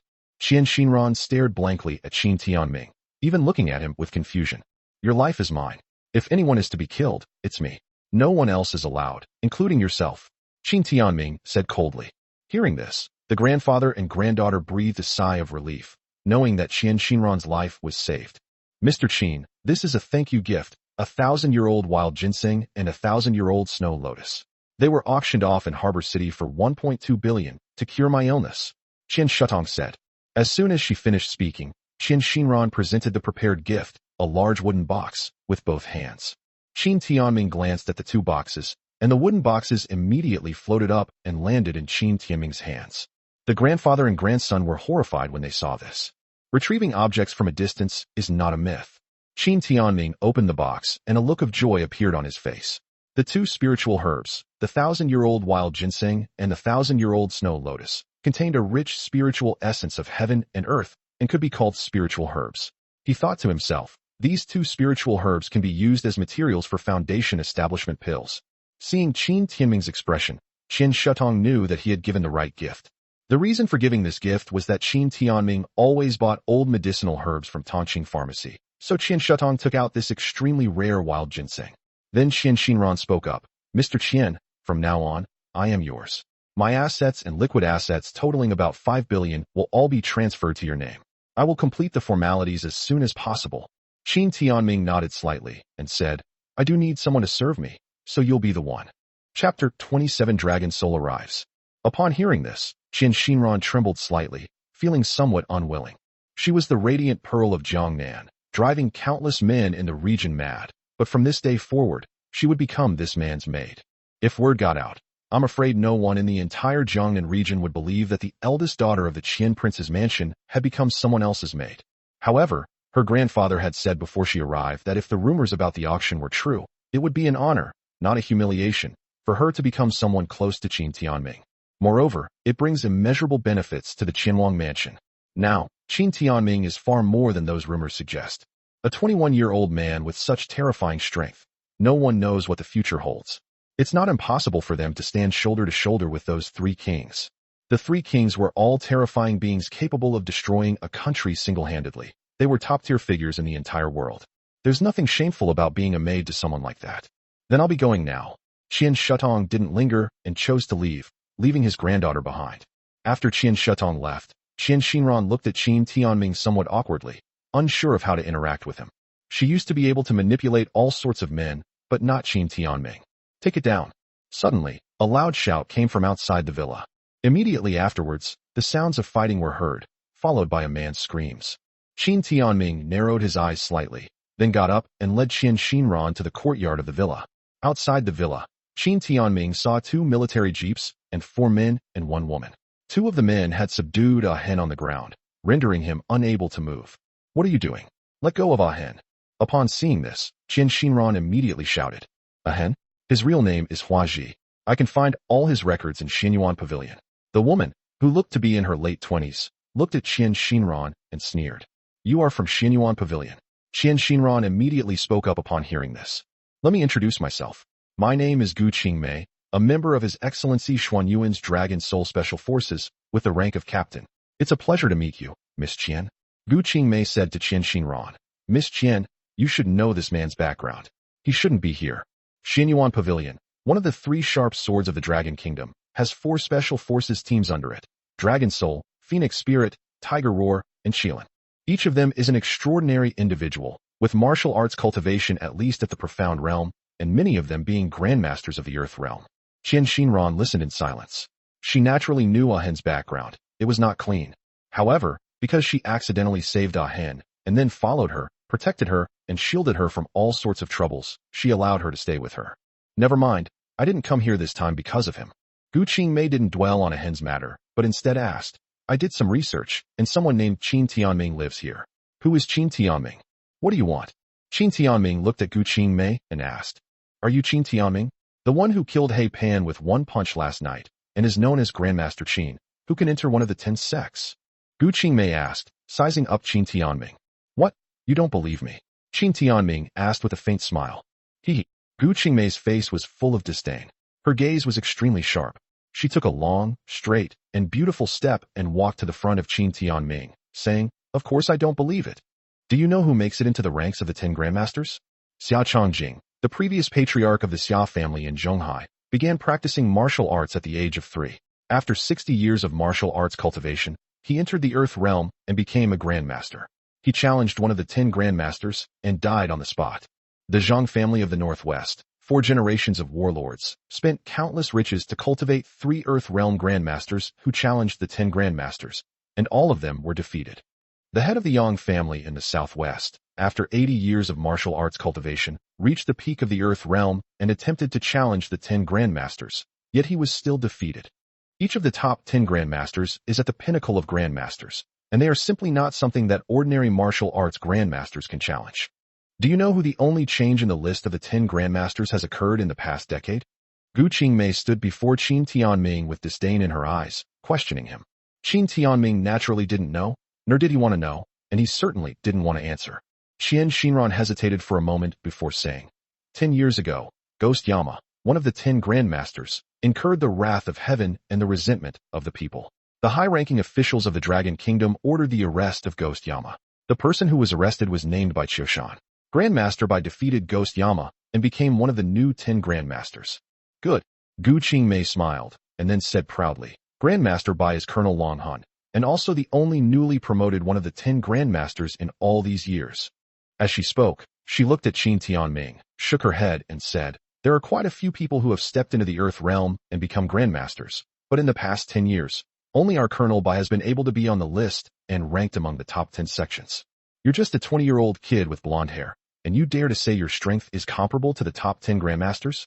Do you think anyone will believe that? I don't know why anyone would spread rumors that you are comparable to the 10 grandmasters, or even that you killed He Pan, but I must tell you, daring to spread rumors that you can rival the 10 grandmasters will bring countless calamities upon you. After hearing this, Qin Shinran could only laugh to herself. Levitating in midair, retrieving objects from a distance. This is something that even the top 10 grandmasters could do.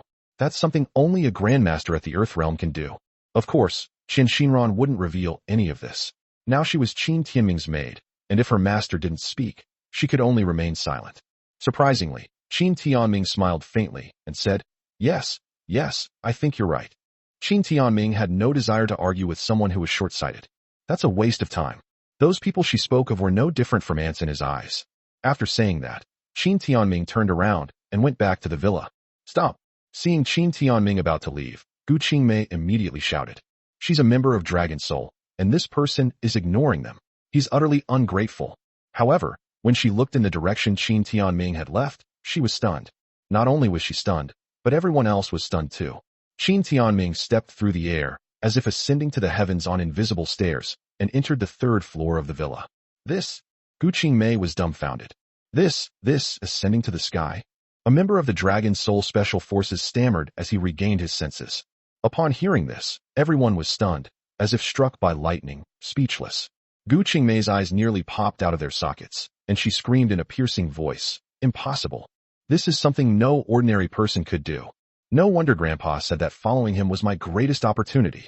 Qin Shinran had been resentful before, but now all of that is gone. Team Leader Gu, we've probably offended someone we shouldn't have. Let's go back and tell Colonel Bai, and then come to pay him a proper visit.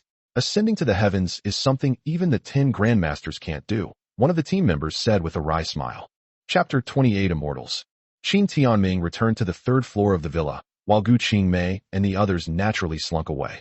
Qin Shinran returned to the 3rd floor.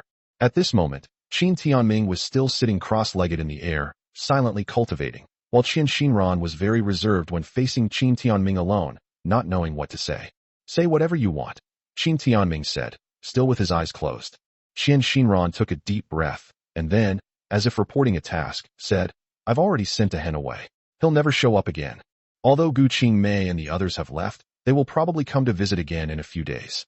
However, Gu Qingmei is right. Now that the news has spread that you are comparable to the 10 grandmasters, I'm afraid some busybodies will come to challenge you. After finishing her speech in one breath, Qin Shinran breathed a sigh of relief. She felt as if she had stepped into the role of Qin Timing's assistant, or rather, his maid. Qin Timing simply responded with a nod, then said, you can go do your own thing. I'll contact you if I need anything. Yes. Qin Shinran obediently agreed, and then left to do her own thing. The most important thing now was to transfer all the assets under her name to Qin Timing. Boom. However, just as Qin Shinran stepped out of Qin Timing's room, a deafening clap of thunder sounded in the sky, followed by a torrential downpour. Qin Shinran stopped and prepared to go back to her room to close the window for Qin Timing. However, at this moment, Qin Timing opened his eyes, turned to look at West Lake, and said, this is a good opportunity to consolidate my current cultivation. As soon as he finished speaking, Qin Timing leaped out and flew out of his villa, heading towards West Lake. It flew away. Qin Shinran watched Qin Timing fly away, her eyes widening in disbelief. Then Qin Timing quickly arrived at the center of West Lake and sat cross-legged in midair. His great chaos technique then began to operate, and at this moment, the surrounding water and with spiritual energy, as well as the lightning power above the sky, frantically converged towards him. In an instant, a vortex formed in the sky and swirled over West Lake. The three kinds of spiritual energy gathered within Qin Timing's body, continuously stabilizing his cultivation. Since his rebirth, less than a month has passed, and he has already reached the 13th level of Qi refining, completed 5 body refinements, and is also cultivating his divine soul. His cultivation has improved far too rapidly. At this moment, Qin Timing was consolidating the results of his cultivation over the past few days. This process lasted for more than a day, and the thunderstorm and heavy rain also lasted for more than a day, until Qin Timing finished his cultivation at around 7 p.m. on the second day. Not bad. The power of the 3 elements of water, wood, and lightning has greatly stabilized my cultivation. Not only that, but it will also allow me to achieve the Wood Emperor Longevity Body, the Water Emperor Tide Body, and the Lightning Emperor Purple Cloud Body. Qin Timing was very satisfied with the results of his cultivation after finishing his training. At this moment, Qin Timing's body underwent a tremendous transformation. Originally, Qin Timing's physical body was just an ordinary mortal body, but after this cultivation, it has become an excellent body for cultivation. If Qin Timing was a noble young master before, now he is like a god descending to earth, dazzling in every gesture. I'm going back. Qin Timing stood up and walked on water. Wherever he walked, countless lotus pods in the lake, thanks to the Wood Emperor's longevity body and the Water Emperor's tide body, emitted water and wood spiritual energy and sprouted tender buds. At this moment, the entire West Lake seemed to have entered a green dream, with countless lotus pods blooming with dazzling flowers. Many people jogging along the West Lake were stunned by this scene, thinking they had entered a dreamlike fairy lake. Countless people took out their phones to capture this magical scene. It looks like someone is walking on the lake. Who is this person? This is a deity. Wherever he goes, lotus flowers bloom. Many captured images of a figure walking on the lake, then taking flight and disappearing from everyone's view. On that day, news of the appearance of immortals on West Lake went viral online, and numerous videos circulated online. That evening, at the Shen family home, Shen Xinglan's father, Shen Shuwen, invited the Qin family to a warm family dinner at the Shen family villa. Shen Xinglan's father, Shen Shuwen, works for the government, while Shen Xinglan's mother, Yu Xiaoman, is from Longdu and is the daughter of a powerful figure in Longdu. Furthermore, since the Shen and Qin families were both prominent clans, Shen Shuwen held a pivotal position within the government. Old Qin, just come, no need to bring any gifts. Upon seeing Qin Zhao's scholarly air and noticing the gifts he brought, Shen Shuwen smiled. Qin Zhao chuckled and said, "This is no ordinary gift. It was given to me by Qiushan of the Dragon Soul. After taking it, it will strengthen your body and cure all diseases." Uncle Qin, could it be that pill powder? Shen Xinglan asked, her beautiful eyes lighting up. Yes, Colonel Bai gave me a packet back then. This medicine is incredibly potent. You can dissolve some in water and drink it to refresh your mind and improve your health. I even felt that my strength had improved. The effect is excellent, Qin Zhao said. Now that you mention it, I do remember that Colonel Bai contacted the medical department in Jiangnan to find someone who could prepare this pill, but unfortunately, he hasn't found anyone yet, Shen Shuwen said. Qin Tianhe listened with a regretful expression and said, if we could find him, Dragon Soul would definitely offer him a generous gift to join Dragon Soul, and even Xinyuan Pavilion. Qin Tianhe sighed. Alright, let's not talk about these things at this family dinner. The food is ready. Yu Xiaoman came out of the kitchen carrying the dishes. Qin Zhao's wife, Zhao Wanqing, was also with them. The two women set out the food, and the two families began to talk about various things, including some recent events. Tianhe, are you aware of what happened at the brilliant hotel on the night of Qinglan's birthday? Suddenly, Qin Zhao spoke up and asked.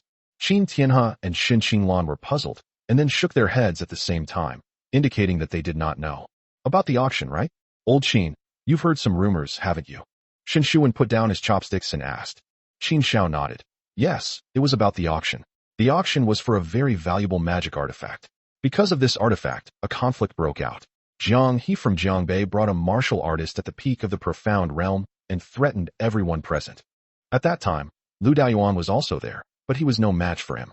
In the end, a young man who could rival the 10 grandmasters made a move and killed that martial artist with a single punch. Young people. Upon hearing this, Shen Xinglan's pupils dilated, and she suddenly remembered Lu Zixi sudden question that night about why she couldn't keep Qin Tianming, and then Su Yimo's meaningful glance before she left. In an instant, her heart raced as she looked at her father, thinking to herself, it can't be him, it absolutely can't be him. Old Qin, that martial artist is dead, but how could the person who killed him be a young man comparable to the 10 sects? Qin Zhao, you are a grandmaster of the Earth Realm, you don't believe that, do you? Shen Shuwen asked with a smile. Qin Shao shook his head upon hearing this. Although I am a grandmaster of the Earth realm, I am only at the initial stage, and I will never be able to compare with the 10 sects in my lifetime, so I definitely don't believe it. Chapter 29 Land Immortal. Yes, Dad, you've been cultivating since you were a child, and you've also been to the front lines several times. It took you 45 years to become a grandmaster of the Earth realm. That cultivation speed is among the best of martial artists. How could a young man who can rival the 10 grandmasters possibly appear now? Qin Timing immediately responded. The 10 sects, those are the 10 strongest among all the grandmasters. There are quite a few martial artists in the Dragon Kingdom who have reached the Earth Realm Grandmaster level, but no matter how many Earth Realm Grandmasters there are only 10 people in the 10 sects. These people can be called top-level masters, the youngest being by Qiushan, who is 51 years old. Qin Shao and Shun Shuwen nodded slightly in agreement with Qin Timing's words. A top-tier grandmaster can never be a young person. It really wasn't him, and it couldn't possibly be him. Shen Qinglan breathed a sigh of relief upon hearing this. So, Shen Qinglan asked with some curiosity, but why is it rumored to be a young man?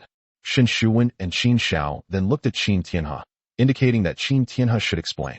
Qin Timing sorted things out for a moment, and then said, Jiang He must have been killed by people from Jiangnan because he caused such a big incident. I know this Jiang He. He was the right-hand man of Ren Jianghai, the young master of the Ren family in Jiangbei province. Now that Jiang He and the others are dead, we have to give the Ren family an explanation, right? That auction was of such a high standard, attended by prominent figures from Jiangnan. We can't let these people take the blame. So they just created this fictitious young man to let the matter drop and avoid getting more and more involved. Well said. Shen Shuwen listened to Qin Timing's analysis and nodded with great satisfaction. Then he looked at Shen Qinglan and said, Qinglan, you should learn from Timing. He is 2 years younger than you. Shen Qinglan smiled and then said, Dad, I don't understand these political and martial arts matters. Qinglan doesn't understand, but Timing does. That's fine. Anyway, we'll be family from now on, Zhao Wanqing said with a smile. Everyone burst into laughter upon hearing this, while Shen Qinglan blushed slightly. According to our station, an hour ago, a passerby filmed what appeared to be a celestial being appearing at Westlake. Just then, the news broadcast came from the television in the living room, immediately attracting everyone's attention. Everyone immediately looked at the television and saw a blurry figure walking on the water of Westlake. Wherever the figure passed, the lotus flowers bloomed in competition, creating a scene of dazzling beauty, like a dream. Seeing all this, the Shen family's living room fell silent. Is this special effects? After a moment, Shen Qinglan spoke first, her voice full of disbelief. This video might be fake, but the immortal is real, Qin Shao said. Uncle Qin, are there really immortals in this world? Shen Qinglan asked in surprise. Based on her knowledge, immortals were merely legends. Qin Shao nodded and said, Our martial arts cultivation has 4 realms: heaven, earth, profound, and yellow. The heaven realm is further divided into acquired and innate realms, and the realm above innate is called the martial king realm. It's the 3 kings, isn't it? Shen Qinglan said immediately after hearing this. What does this have to do with immortals? Above the martial king realm is called the land immortal realm, Qin Shao said. Everyone present was surprised when Qin Shao said this. Dad, there really are immortals. Qin Timing said in disbelief. Of course, moreover, our Qin family ancestors once came into contact with terrestrial immortals and even guided our Qin family. Our Qin family martial arts can be said to be inherited from the immortals. It's just a pity that with the passage of time, they have become incomplete, Qin Shao said with a shocking statement. Upon hearing this, everyone in the room showed expressions of shock. Dad, this matter. Qin Timing was somewhat skeptical. You're still too young. You've never been to the Qin family's ancestral land. When the time is right, I'll take you there, and you'll understand, Qin Shao said. Uncle Qin, are the immortals on land really like they are in the videos? Shen Qinglan asked curiously. What's shown in the video is nothing to a terrestrial immortal. A true terrestrial immortal can move mountains and shake the seas, Qin Shao said. Old Qin, you're exaggerating a bit. Moving mountains and seas? These are all myths and legends from the Dragon Kingdom. As a government official, Shen Shuwen naturally didn't believe in such things. Let's not talk about anything far away. Let me tell you about something you've heard of, like Harbor City, right? Qin Shao asked. Of course, the southern cities of the Dragon Kingdom have an economy comparable to Huahai and Longdu. Although they have been declining in recent years, they are still world-class cities. Shen Qinglan immediately said, Uncle Qin, could there be terrestrial immortals in Harbor City? Qin Shao shook his head and then explained, back then, when foreign enemies invaded the Dragon Kingdom, the port city fell and was known as the Stinking Port. At that time, the dragon energy of the port city was scattered. Later, a grandmaster of cultivation sacrificed his life to use his immortal powers to lock the dragon vein of the port city, preventing the dragon energy from dissipating, stabilizing it, and allowing the dragon energy to gradually gather. Only then could the port city have the situation it has today. However, over the years, the supernatural powers of the immortals have gradually dissipated, and the dragon vein of Harbor City has once again encountered problems. The dragon energy has begun to dissipate, which is why Harbor City has started to decline in recent years. This was a secret known to very few people, so everyone looked at each other in bewilderment after hearing it. This feeling, Shen Shuwen was still somewhat skeptical. Old Shun, the Dragon Kingdom is lurking in the abyss. Upon hearing about the hidden dragon abyss, Shen Shuwen's expression changed slightly, and he said, "It seems I'm still too inexperienced." "Dad, what is this hidden dragon abyss?" Shen Xinglan asked. "Don't ask anymore, it's a taboo topic. Anyway, there are many things in this world that are hard to explain with science. For example, there was a real estate project in our Linzhou where people kept dying. It gave me a terrible headache. I didn't know how to solve it. But after the developer hired a Taoist priest to perform a ritual, there were no more accidents," Shen Shuwen said. "It's better to believe it exists than to believe it doesn't." Yu Xiaoman interjected. Everyone nodded. "There really are immortals in Linzhou. When I meet them, I'll call them Old Immortal. Please, give me a beauty and skin-nourishing prescription," Shen Xinglan said with a smile. Everyone burst into laughter upon hearing this. Why do I feel like I've seen this person's profile somewhere before? At that moment, Qin Tiana's mother, Zhao Wanqing, looked at the television screen and said with some confusion. Upon hearing this, everyone immediately looked at the television screen. Because many people took photos and videos from multiple angles, one of which showed the figure's profile in a relatively clear shot. Why does he look like that rebellious son? Qin Xiao stared at the profile and suddenly said in a deep voice. Qin Tiana stared at that profile, his pupils shrinking. Shen Xinglan's pretty face changed slightly. That profile does indeed look remarkably like Qin Tianming. It's all special effects. How could it be him?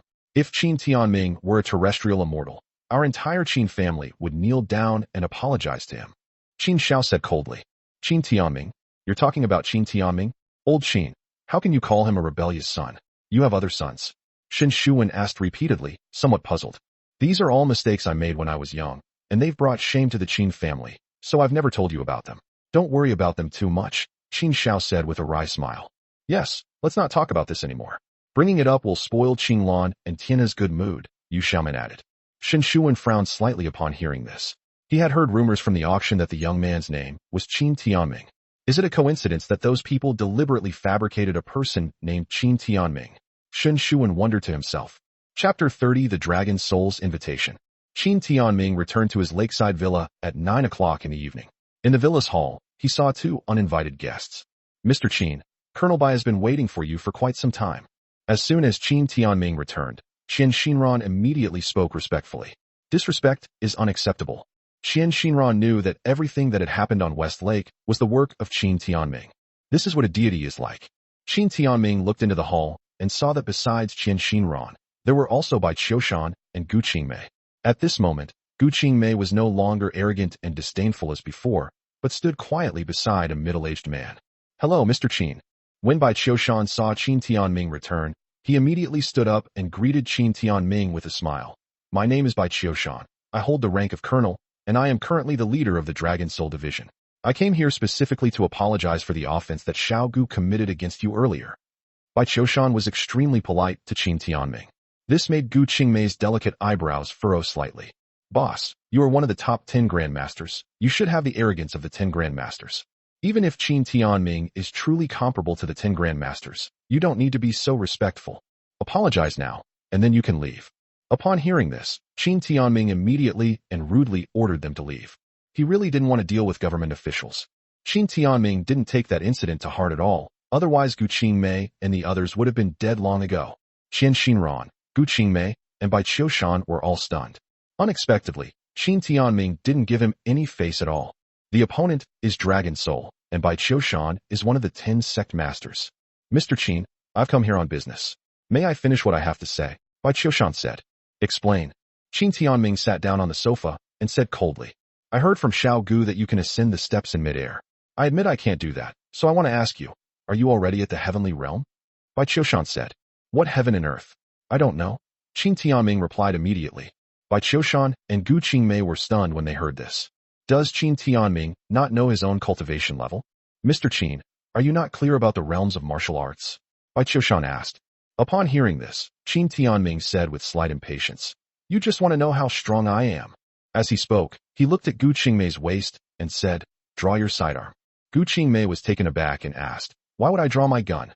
Seeing that the other party was unwilling, Qin Tianming reached out and grabbed her. Instantly, Gu Qingmei felt a force coming towards her, and the pistol at her waist flew up out of thin air and landed in Qin Tianming's hand. My gun! Gu Qingmei cried out immediately. However, Qin Tianming held Gu Qingmei's pistol directly to his own forehead, with the muzzle at most 1 centimeter away from his forehead. Upon seeing this, the three were immediately horrified and tried to speak up to stop it, but it was too late. Bang! A gunshot rang out. As the gunshot rang out, all three of them widened their eyes, their faces filled with disbelief. There, Qin Tianming had a bullet between his index and middle fingers on his left hand. Do you understand? Qin Tianming holstered his gun, casually tossed the bullet aside, and said. Upon hearing this question, the three of them immediately came to their senses. How is this possible? You actually caught a bullet at such close range. Gu Qingmei exclaimed in surprise as she came to her senses. Even the top 10 grandmasters couldn't reach your level. You are definitely a postnatal grandmaster. Bai Qiushan took a deep breath. As one of the 10 grandmasters, Bai Qiushan was well aware of his own strength. Firearms could still threaten him. He was confident he could catch bullets fired from a pistol of that caliber from 3 meters away.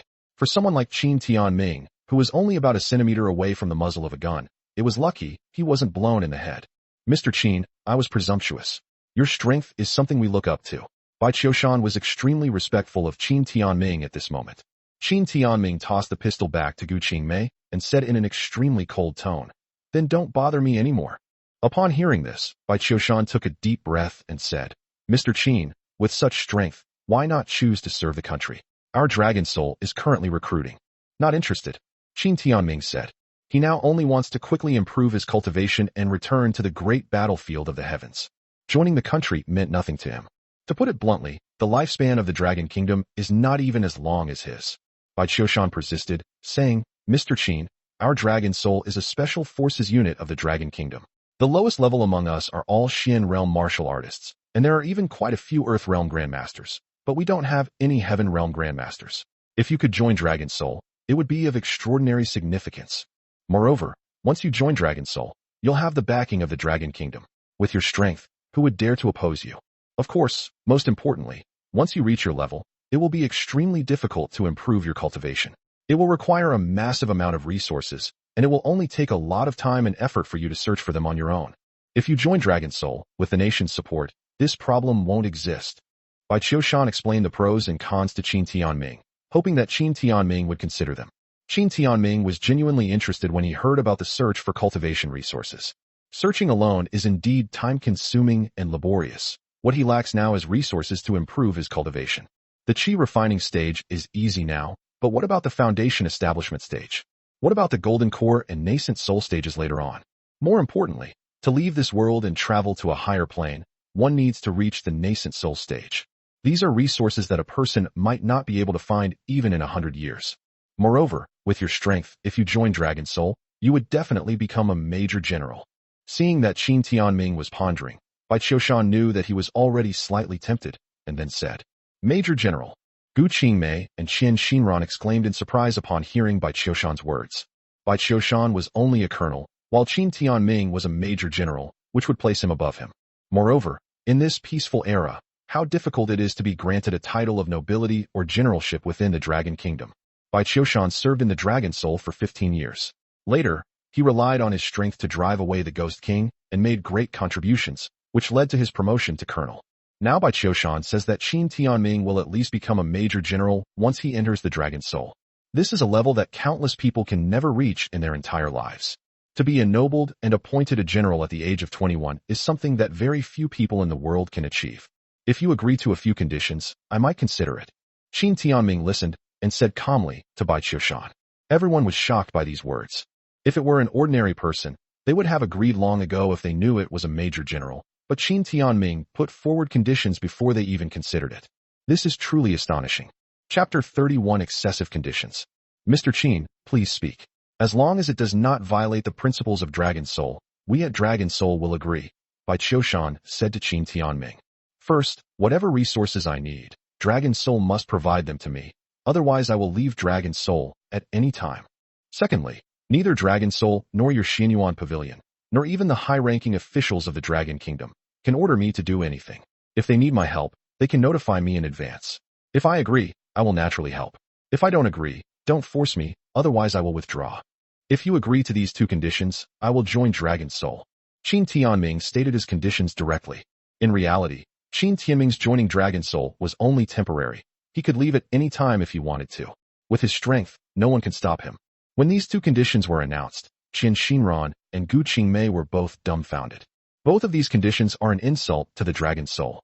You have to understand, so many people want to join Dragon Soul, they would beg for it if they could, but Qin Timing actually made such a humiliating condition, which made the two women feel like the sky was falling. Moreover, these two believed that Dragon Soul would absolutely not agree to this. Mr. Qin, although your two conditions are excessive, I believe that Dragon Soul will agree to them, Bai Qiushan said with a smile. Then it's settled. Don't bother me unless it's absolutely necessary. Qin Tianming replied immediately. Upon hearing this, Bai Qiushan looked at Gu Qingmei, and then left Qin Timing's villa without lingering. Boss, how could the Dragon King possibly agree to these two conditions? They would be humiliating and detrimental to the nation. After leaving the villa and getting into the car, Gu Qingmei spoke to Bai Qiushan. If we don't agree to these two conditions now, the next time the Dragon King personally comes to invite us, the demands will only be more stringent. Bai Qiushan said. Why? Even a Xiantian realm expert in the heavenly realm shouldn't act like this. Gu Qingmei immediately asked. See for yourself. Bai Qiushan took out his phone and handed it to Gu Qingmei. Gu Qingmei looked at Bai Qiushan's phone screen, which showed a person's profile. This is Qin Tianming, right, boss? Why are you showing this to me? Gu Qingmei asked, puzzled, after confirming. Look at the news yourself. It's from Linzhou just an hour ago, Bai Qiushan said. Gu Qingmei immediately took out her phone and browsed the news in Linzhou City. At this moment, the news of the appearance of immortals at West Lake in Linzhou has already topped the trending search lists on various platforms. Has he been practicing Taoist magic? Gu Qingmei exclaimed in surprise. He cultivates both martial arts and magic, and his mastery of Taoist arts may have already reached the Grandmaster level. Xiao Gu, haven't you realized that Qin Timing's strength cannot be measured by our normal understanding? Bai Qiushan said. Gu Qingmei was stunned. Even by normal standards, with his strength at such a young age, can you imagine what heights he will reach in the future? Now that Dragon Soul has rejected his conditions, Phoenix Soul, Tiger Roar, and Qilin, knowing his strength, will definitely agree. Bai Qiushan said. Gu Qingmei took a deep breath and said, I understand. So, from now on, you will stay in Linzhou City and be his assistant, Bai Qiushan said. What? I'm his assistant? He already has Qin Shinran by his side. Gu Qingmei immediately exclaimed. That's an order. Bai Qiushan said immediately. Yes. Gu Qingmei immediately responded. Did you find the person who refined the pill powder that I asked you to find before? Bai Qiushan asked, changing the subject. Boss, we can't find it at all. We've mobilized the entire Dragon Soul intelligence network and even issued documents to get the Jiangnan province government to cooperate, but there's still no news, Gu Qingmei said. If we can find it, refining it for the Xianyuan Pavilion, or even joining the Xianyuan Pavilion, will definitely elevate our strength to a new level, Bai Qiushan said. The alchemist capable of refining such a top-grade pill powder is not someone that Long Hun would dare to monopolize. The goal is to have him enter the Xianyuan Pavilion and have a status that surpasses that of Long Hun's special forces. Boss, I have a guess. Suddenly, the driver in the car thought of something and spoke up. Xiao Zhou, just say what you want to say, stop being so long-winded. Bai Qiushan said to his subordinate Zhou Jingnan. This Qin Tianming is so powerful. Is it because he relies on those top-grade pills and elixirs? So, boss, do you think they might be the same person? Zhou Jingnan said cautiously. Impossible, absolutely impossible. Gu Qingmei immediately shook her head upon hearing this. With his strength already so great, how could he have time to study alchemy? If Qin Tianming is even this skilled at alchemy, what kind of extraordinary person is he? At this point, Bai Qiushan nodded in agreement. A sudden breakthrough in martial arts cultivation can lead to a rapid increase in strength, but alchemy is different. It requires years of accumulating experience to succeed. Qin Tianming is only 21 years old now. He could never have become a great alchemist while still in his mother's womb. Bite. Just then, Gu Qingmei received a message on her phone. She took out her phone and her expression changed immediately. What's wrong? Bai Qiushan asked immediately. Boss, news just came from the overseas secret service that Ghost Yama has infiltrated the Dragon Kingdom. We are to be ready at any time, Gu Qingmei said. However, Ghost Yama is a defeated opponent of yours, boss. It's a minor matter. Bai Bai Qiushan shook his head. You're wrong. It's said that after Ghost King fled overseas, he joined the Heavenly God Hall. It's not impossible that he broke through to the Heavenly Realm with the help of the Heavenly God Hall over the past 10 years. Gu Qingmei's pupils contracted upon hearing the name Tian Shintang. The Celestial Hall, the strongest force in the world, gathers all the strongest people in the West and has countless subordinate organizations. The Heavenly God Hall's target is the Dragon Kingdom, intending to disrupt its martial arts, break its backbone, and turn it back into the impoverished and weak nation it was 100 years ago, at their mercy. The three sharp swords of the Dragon Kingdom have these as their greatest enemies, especially the Dark Hall, which constantly clashes with these powerful figures from the Heavenly God Hall overseas, resulting in countless deaths and injuries. The target must be Qin Timing. I'll inform him now, Gu Qingmei said. No, this time, I will personally kill Black Yama. Bai Qiushan's face turned cold, revealing his murderous intent. Gu Qingmei felt a chill run down her spine. This was the leader of one of the 10 sects. Qin Timing's villa. Qin Tianming looked at the pile of documents Qian Xinran handed him. What's this? All my assets are here. Once you sign, they will all be transferred to your name, Qian Xinran said. Upon hearing this, Qin Tianming scanned the area with his divine sense and discovered that Qian Xinran's assets included a company, a 5-star hotel, and a large shopping mall, worth over 5 billion yuan. However, this seemed somewhat inappropriate for Qian Xinran's status, so he asked, Qian Wangfu is the most prestigious family in Jiangnan. As the eldest daughter, is this all you have? Qian Xinran was taken aback, and then said, the Qian family is the #1 family in Jiangnan, but the Qian family is different from other families. The Qian family members are scattered all over the world and have formed their own power. My grandfather was known as the King of Money, but in reality, he had no assets at all.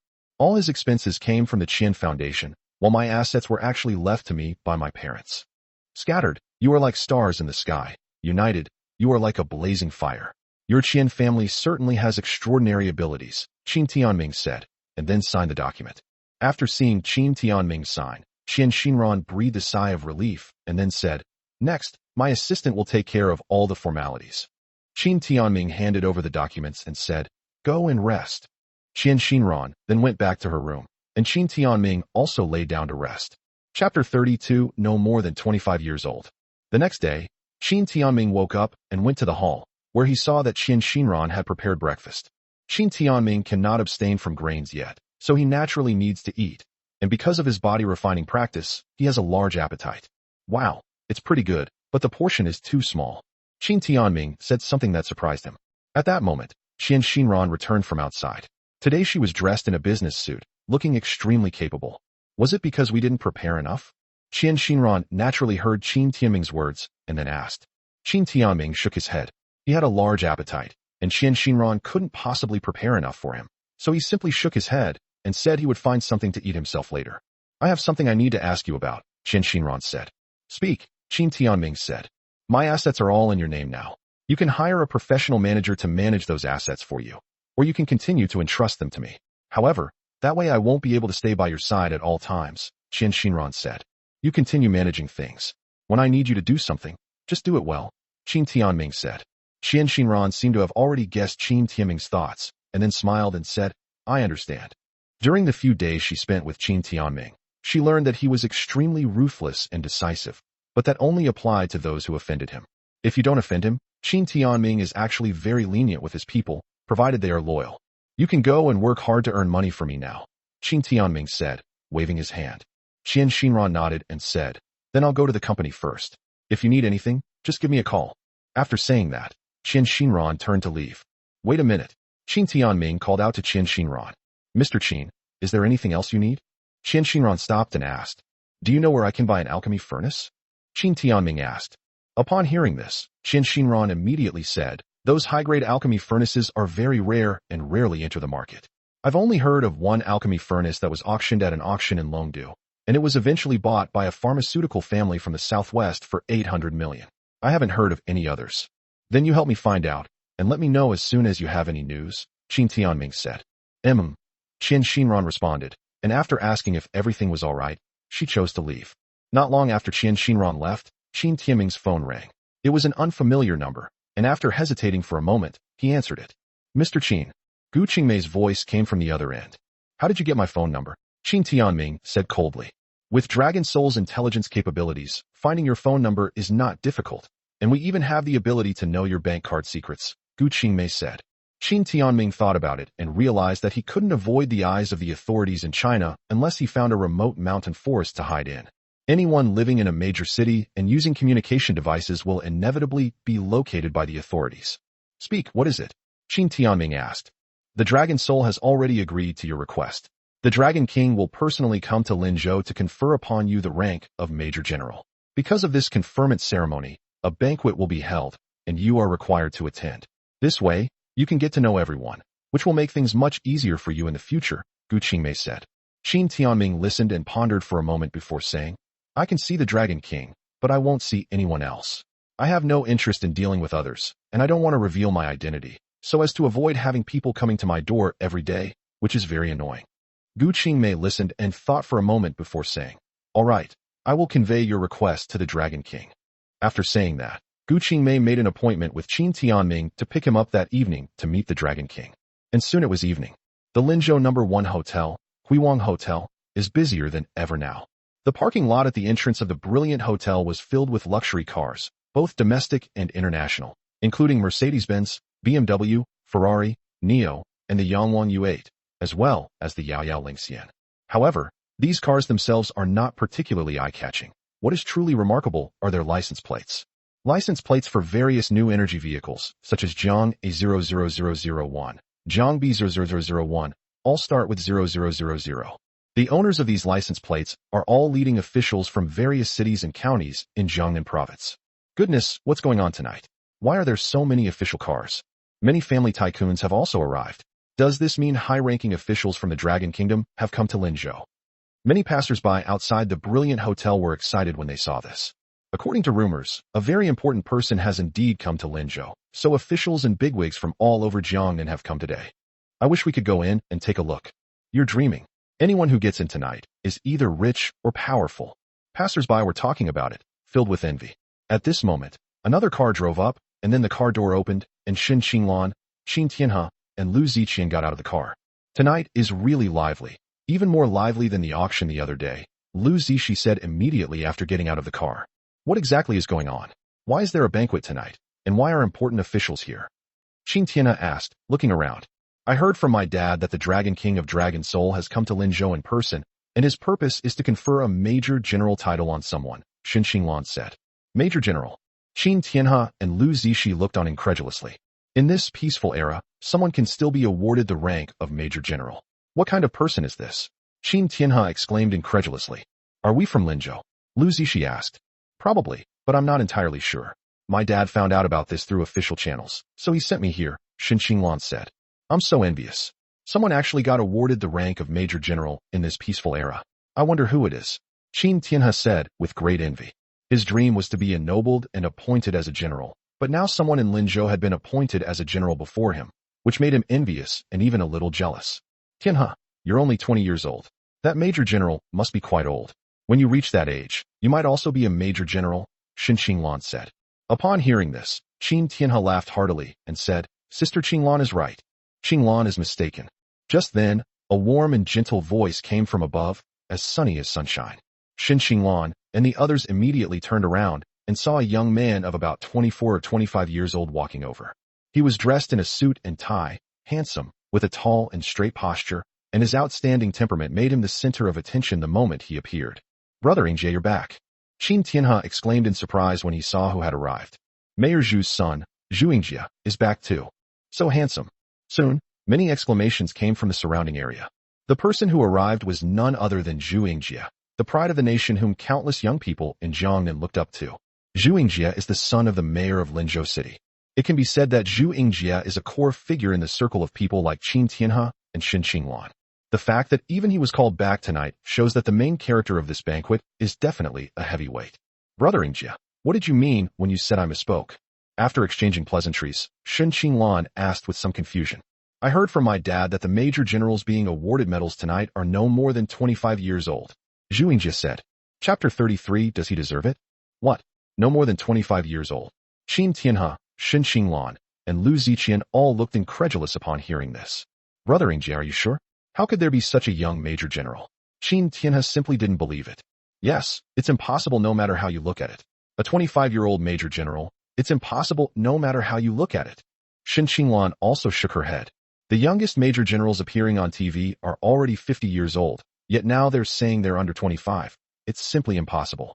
In fact, Zhu Yingjie didn't believe it either. He didn't believe there were any young people in Linzhou who were more outstanding than him. However, his father, the mayor, insisted that he come, so he had no choice but to return from Longdu to see this outstanding man. As they were talking, Zhu Yingjie suddenly glanced over and saw a graceful figure walking over in an evening gown. Immediately, Zhu Yingjie straightened his clothes and called out to the approaching figure, Xinran. Upon hearing the voice, Xinran frowned slightly, but still walked over politely. Hello, Mr. Zhu. However, there was a sense of distance in his tone. Today, on her way to the company, Xinran suddenly received a call from her grandfather, saying that the Dragon Soul Dragon King was coming to confer the rank of Major General upon Qin Timing, and that there would be a banquet. Xinran usually tries to decline such banquets, but tonight, since Qin Timing is the main character, she has to attend.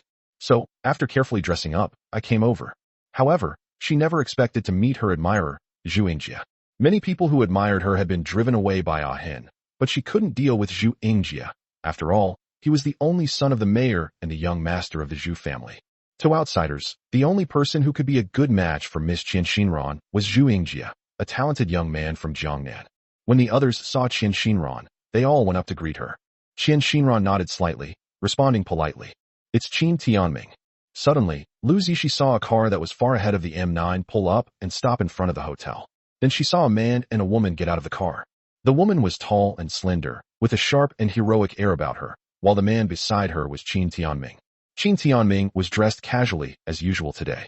After getting off the car, Gu Qingmei exchanged a few words with Qin Timing and then left in a hurry. Upon seeing Qin Timing arrive, Xinran immediately walked over and greeted him affectionately. Mr. Qin. Qin Timing glanced at Xinran and nodded in response. Seeing Qin Timing's reaction, Xinran naturally didn't dare to say anything more. However, Xinran's actions greatly surprised Qinglan, Qin Tianhe, and the others. Xinran's status in Jiangnan is such that very few people can get her to take the initiative to greet them. Now, Xinran not only took the initiative to greet him, but Qin Timing responded coldly. How can this not be surprising? Xinran, who is this? Aren't you going to introduce him? Zhu Yingjie was naturally displeased to see his goddess greeting a man, but he still walked over with a smile. Upon hearing this, Xinran looked at Qin Timing, clearly seeking his opinion on whether or not to make an introduction. His name is Qin Timing. At that moment, Qin Tianhe spoke up, and Xinlan and the others also came closer. Qin Timing looked at these people with indifference, not bothering to give them another glance. He's my friend. Seeing this, Xinran immediately spoke up, but she dared not say that Qin Timing was her master. My name is Zhu Yingjie. Since you are Xinran's friend, you are also my friend. Zhu Yingjie extended his hand, a fake smile on his face, wanting to shake hands with Qin Timing. However, Qin Timing stood with his hands behind his back, showing no intention of shaking hands or even responding. Zhu Yingjie's smile froze instantly. He felt he was losing face. Qin Timing, what are you standing there for? He is Zhu Yingjie, the eldest grandson of the Zhu family, the son of Mayor Zhu, and a famous young talent in Jiangnan. Qin Tianhe immediately smoothed things over. Seeing this, Shen Qinglan's pretty face darkened slightly, and she said, Qin Timing, you've gone a bit too far. Normally, Qin Timing would treat them as strangers, but this was Zhu Yingjie, whose talent and background were both top-notch in Jiangnan. They're really being ungrateful by acting like this now. Mayor Zhu, I've heard that he's done a pretty good job governing Linzhou City, but is his son really that capable? Does he deserve to shake my hand? Qin Timing said calmly. Upon hearing this, the entire room fell silent, as if the surrounding air had frozen. Qin Tianhe, Shen Qinglan, and Lu Ziqian all instinctively opened their mouths wide. This is the head of Linzhou City. Because of his effective governance, he is very likely to govern the entire Jiangnan region in the next round. However, in Qin Timing's words, he was only not bad. And then, would I be worthy to shake hands with him? This is not just offending Zhu Yingjie, but also offending the mayor of Zhu's capital.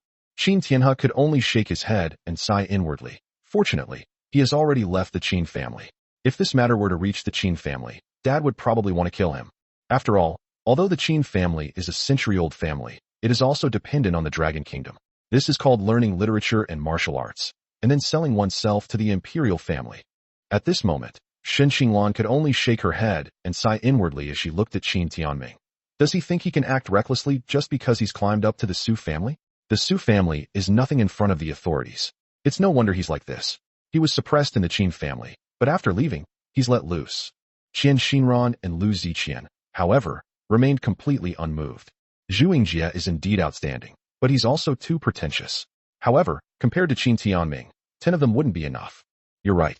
My father is indeed nothing special, but at least he has ensured that the people of Linzhou live in peace and prosperity, participated in the Dragon Kingdom Conference, and gained the appreciation of various leaders.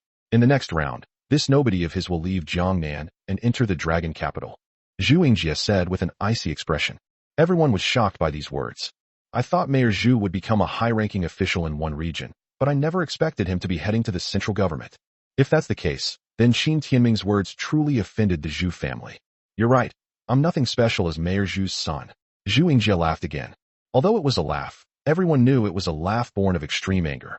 Even if Zhu Yingjie wasn't Mayor Zhu's son, with his talent, it's impossible for anyone to say that he's nothing special. It's no wonder Zhu Yingjie was angry. Even a clay Buddha has a temper, and anyone would be upset after being spoken to like that by Qin Tianming. Qin Tianming, who are you, and who are Mayor Zhu? You're usually good for nothing and act crazy, but don't you know what kind of occasion this is? At this moment, Qin Tianhe could no longer suppress his anger and shouted loudly at his half-brother. Qin Tianming, you should apologize to brother Yingjie right now. Shen Xinglan also advised. Here we go again, making me admit my mistakes and apologize? Qin Tianming sneered upon hearing this. Upon hearing this, Shen Xinglan immediately recalled the scene of Qin Tianming being kicked out of the Qin family. Does he deserve an apology? Qin Tianming said with a faint smile. Chapter 34 I rely on myself. Does he deserve it? Everyone present was shocked when Qin Tianming said this. Qin Tianming, you are truly beyond saving. Qin Tianhe's face was cold. He had always been indifferent to his half-brother who had run away from home. However, Qin Tianming's actions these days have turned him into someone he loathes. This person is simply beyond redemption. As for Shen Xinglan, she couldn't help but shake her head as she looked at Qin Tianming.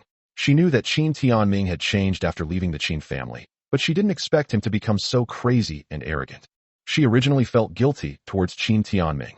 However, the events that followed her encounters with Qin Tianming made her feel less and less guilty towards him, and she increasingly blamed him for his unreasonable behavior. Qin Tianming, how did you become like this? Do you really think that just because you have the Su family backing you can look down on Mayor Zhu? Do you know that the Su family wasn't invited tonight? A wealthy tycoon like you really isn't good enough for these big shots tonight. If you offend Mayor Zhu now, the Su family will probably sever all ties with you. From now on, no one will be close to you, and you won't even be able to survive in Linzhou. Shen Xinglan ultimately didn't say these words aloud, because nothing you say will change the mind of this arrogant madman. Ha ha ha ha. Upon hearing this, Zhu Yingjie burst into laughter, a truly radiant laugh. Qin Tianming, is that right? Not bad, you're quite something. You've managed to make me remember you this way. After saying that, Zhu Yingjie turned around and walked into the brilliant hotel, not wanting to stay there for even a moment longer. He was the pride of Jiangnan, the eldest grandson of the Zhu family, and the son of the city's top official. Even if he was very angry, he would never vent his anger or resort to violence in public. Qin Tianhe looked at Shen Xinglan and Lu Ziqian, signaling them not to linger there, because he knew that Qin Tianming was finished. Immediately, Qin Tianhe and Shen Xinglan walked inside. However, Lu Ziqi kept turning back to look at Qin Tianming, and then instead of entering the hotel with Qin Tianhe and Shen Xinglan, she ran back to Qin Tianming. Qin Tianming, do you have some powerful backing? That's the Zhu family and Mayor Zhu. Lu Ziqi asked tentatively. Rely on? My only reliance is myself. Qin Tianming said calmly. Then they walked towards the hotel, and Qian Xinran followed behind Qin Tianming without saying much. Lu Ziqi was slightly surprised to see Qian Xinran following Qin Tianming, so she followed behind the two of them, thinking to herself, she must have something to rely on. Upon entering the hotel's banquet hall, one could see groups of people who had arrived earlier gathered together, each in their own small circle, enjoying the buffet drinks and fruits. Did you see that? That young man at the door was saying that Mayor Zhu was all right, but Zhu Yingjie was just trash. This brat is so arrogant. Isn't that Miss Qian from the Qian Prince's mansion? Why is she with that man? Miss Qian, it's normal that you act eccentrically and don't follow the rules. Even if we don't follow common sense, the eldest daughter of the Qian Prince's mansion shouldn't be interested in someone like this. Don't you know Miss Qian's parents? Just think about what status and background Miss Qian's father has. and the woman he ended up with. Shut up. You dare to talk about the Qin prince's mansion? Don't you want to die? I didn't say anything. I didn't say anything. A murmur of discussion arose, some talking about Qin Timing, others about Qin Shinran. However, Qin Timing didn't care about any of that, and instead found a booth in the banquet hall to sit down. And Lu Ziqian actually sat down next to Qin Timing. Ziqian, what's wrong with you? Why are you with him? At that moment, Shen Xinglan and Qin Tianhe walked over, looking at Lu Ziqian with puzzled expressions. Upon hearing this, Lu Ziqi wanted to ask what Qin Tianming was relying on, but she didn't say it. She simply said, I couldn't keep up with you, so I followed Miss Qian.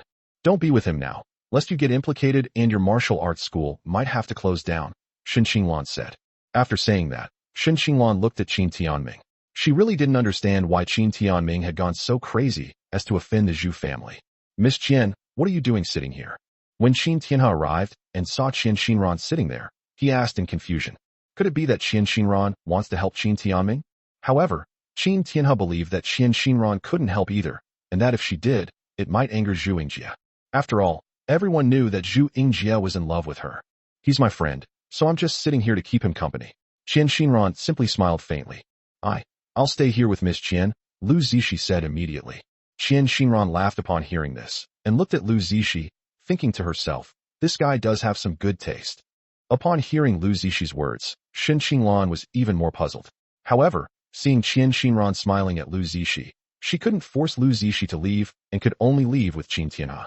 That's strange. How did Qin Tianming become friends with Qin Shinran? After sitting back down in her seat, Shen Xinglan asked, somewhat puzzled. Didn't you hear that? Miss Qian doesn't act according to common sense. Maybe she just wants to see what Qin Tianming will do next. Qin Tianhe said. Shen Xinglan nodded slightly, then said, forget about Qin Tianming. Let's talk about something else. I wonder who that major general was today. Becoming a major general at 25, his future is truly limitless. It would be great to get to know him. Yes, it would be great to get to know him. However, after I join Dragon Soul, I'll still have a chance to become a major general, Qin Tianhe replied. Shen Xinglan smiled upon hearing this and gave Qin Tianhe an encouraging look. While Shen Xinglan and Qin Tianhe were discussing the major general, Gu Qingmei had already finished her business. After entering the banquet hall, she looked around and walked over to Qin Tianming. Gu Qingmei saw Lu Ziqian, a stranger, sitting there, and hesitated to speak. Just say what you have to say, Qin Tianming said. Major General Qin, the Dragon King has already told the mayor and the others about your situation, so please meet with everyone. Gu Qingmei looked embarrassed. Oh. As soon as Gu Qingmei finished speaking, Lu Ziqian exclaimed in surprise, her eyes widening and her face full of disbelief. She never imagined that Qin Tianming would be awarded the rank of Major General tonight. All she knew was that Qin Tianming's martial arts prowess was terrifying. Her father had said he was comparable to the 10 Grandmasters. But who would have thought that Qin Tianming would become a Major General? Chapter 35 Qin Juetian. Lu Ziqi's scream immediately attracted everyone's attention, including Shen Xinglan and Qin Tianhe. Ziqian, what exactly happened today? Shen Xinglan looked at Lu Ziqian with a puzzled expression. When they looked over, they saw Gu Qingmei. That woman, she seems to have come with Qin Tianming. Who is she? Shen Xinglan asked curiously. This woman did come with Qin Tianming. I noticed her before. She has a sharp aura, like a soldier, and I feel her martial arts skills are no worse than mine, Qin Tianhe said, looking at Gu Qingmei. A soldier? No less capable than you, also at the profound realm. Shen Xinglan looked at Qin Tianming with a puzzled expression. Why is Qin Tianming with people from the military? Sorry, I twisted my ankle. On the other side, Lu Ziqi quickly covered her mouth. Everyone looked at Lu Ziqi with suspicion, but they didn't delve into it, and stopped paying attention to her. Lu Ziqi stared at Qin Tianming with wide eyes, looking at him in disbelief. However, Qin Tianming's face was grim at this moment, and he said, what did I say before? Upon hearing this, Gu Qingmei's pretty face turned deathly pale, and the hair on her body stood on end. A terrifying aura made her body tremble slightly. Previously, Qin Tianming was very casual and even somewhat disrespectful in front of her, completely unaware that Qin Tianming was a powerful figure comparable to the 10 sects, and had even cultivated Taoist techniques. However, she now realized that going against Qin Tianming's wishes would bring him wrath. Major General Qin, I will go see the Dragon King right away and will definitely arrange things properly. Gu Qingmei gritted her teeth and said, enduring the powerful pressure. After saying that, she quickly left to see the Dragon King again. You're a Major General? After Gu Qingmei left, Lu Ziqian looked at Qin Tianming and asked, is that not allowed? Qin Tianming asked back. No, no, you deserve to be a major general, Lu Zishi said immediately. Meanwhile, a storm was raging in Lu Zishi's heart. My God, he's only 21 years old and has the strength of a 10th level general. No wonder he dares to ignore Mayor Zhu and Zhu Yingjie. Compared to him, these people are nothing. Compared to him, Qin Tianhe is nothing. Qinglan, do you even know who your fiancé really is? I'm even attracted to someone like that. As Lu Zishi pondered this, she turned to look at Shun Qinglan, who was currently having a pleasant conversation with prominent figures from Linzhou. Do you know what will happen if my identity is exposed? At that moment, Qin Timing's calm voice rang out. In an instant, Lu Zishi's delicate body trembled as she looked at Qin Tianming. She felt an incredibly powerful pressure that made it almost impossible for her to breathe. I understand. I won't tell anyone, Lu Zishi said, forcing a smile and her voice trembling. As soon as he finished speaking, the pressure vanished, but his clothes were soaked with sweat. At this moment, Gu Qingmei had already returned. Major General Qin, the Dragon King, asked me to apologize to you on his behalf. It was his oversight, but the matter has already been announced to the public. And everyone who came tonight knows this, so they all want to see your true face. However, after careful consideration, the Dragon King will announce your name as Major General. After the banquet, you should go and meet with the Dragon King and several high-ranking officials from Jiangnan. What do you think of this arrangement? Gu Qingmei, now completely different from her previous casual demeanor, spoke respectfully. After saying that, Gu Qingmei stood there, like a primary school student who had made a mistake, not daring to say a word. Qin Tianming pondered for a moment and said, the name to be announced to the public is Qin Tian. Gu Qingmei was slightly taken aback upon hearing this, and then asked, why not use your real name? Why so many questions? Qin Tianming replied coldly. Of course, he wouldn't explain that Zhu Tian was the title he received when he reached the Emperor realm, and it was given to him by his parents, meaning peerless among all the heavens. His name, which was known throughout the heavens in his previous life, was Qin Tian. In this life, he will also sweep across all the heavens in the name of absolute heaven. And when that time comes, no matter where he is, as long as his parents find out, they will definitely come looking for him. Upon hearing this, Gu Qingmei didn't dare to ask any more questions and immediately went to make arrangements. Soon, a middle-aged man arrived at the banquet hall. This was Wei Ho, the owner of the brilliant hotel. Gentlemen, I have just received news that Major General Qin Tian is unable to meet with you due to his busy official duties. However, the banquet will continue. Please continue your meal. After saying this, Marquis Wei hurriedly left. You're not coming? Really? Qin Tianhe was disappointed and somewhat dissatisfied. After all, he is a general, so it's understandable that he is busy with official duties. However, this major general is named Qin Tian. This is the first time I've heard of this name, Shen Qinglan said to Qin Tianhe. Qin Tian, his surname is Qin. It's a pity he's not a member of the Qin family. Qin Tianhe sounded somewhat regretful, then turned to Shen Qinglan and said, Sister Qinglan, once I join Dragon Soul, I will definitely surpass Qin Tian. Hearing Shen Qinglan and Qin Tianhe's conversation, Lu Ziqian shook her head repeatedly and sighed inwardly. He is a member of the Qin family, and he's also your fiancé, Qinglan. It's just a pity that you've missed out on everything. Meanwhile, a group of people gathered in the best private room of the brilliant hotel. Although there weren't many people, they were all top figures in Linzhou City. People who could make the entire city tremble with a mere stomp of their feet.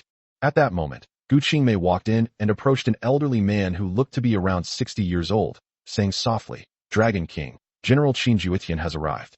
This old man is Xia Chongying, the commander of the Dragon Soul Special Forces, and also the soul of the Dragon Soul Special Forces. Xia Chongying nodded slightly and said, Gentlemen, Major General Qin will be arriving soon. Please prepare yourselves.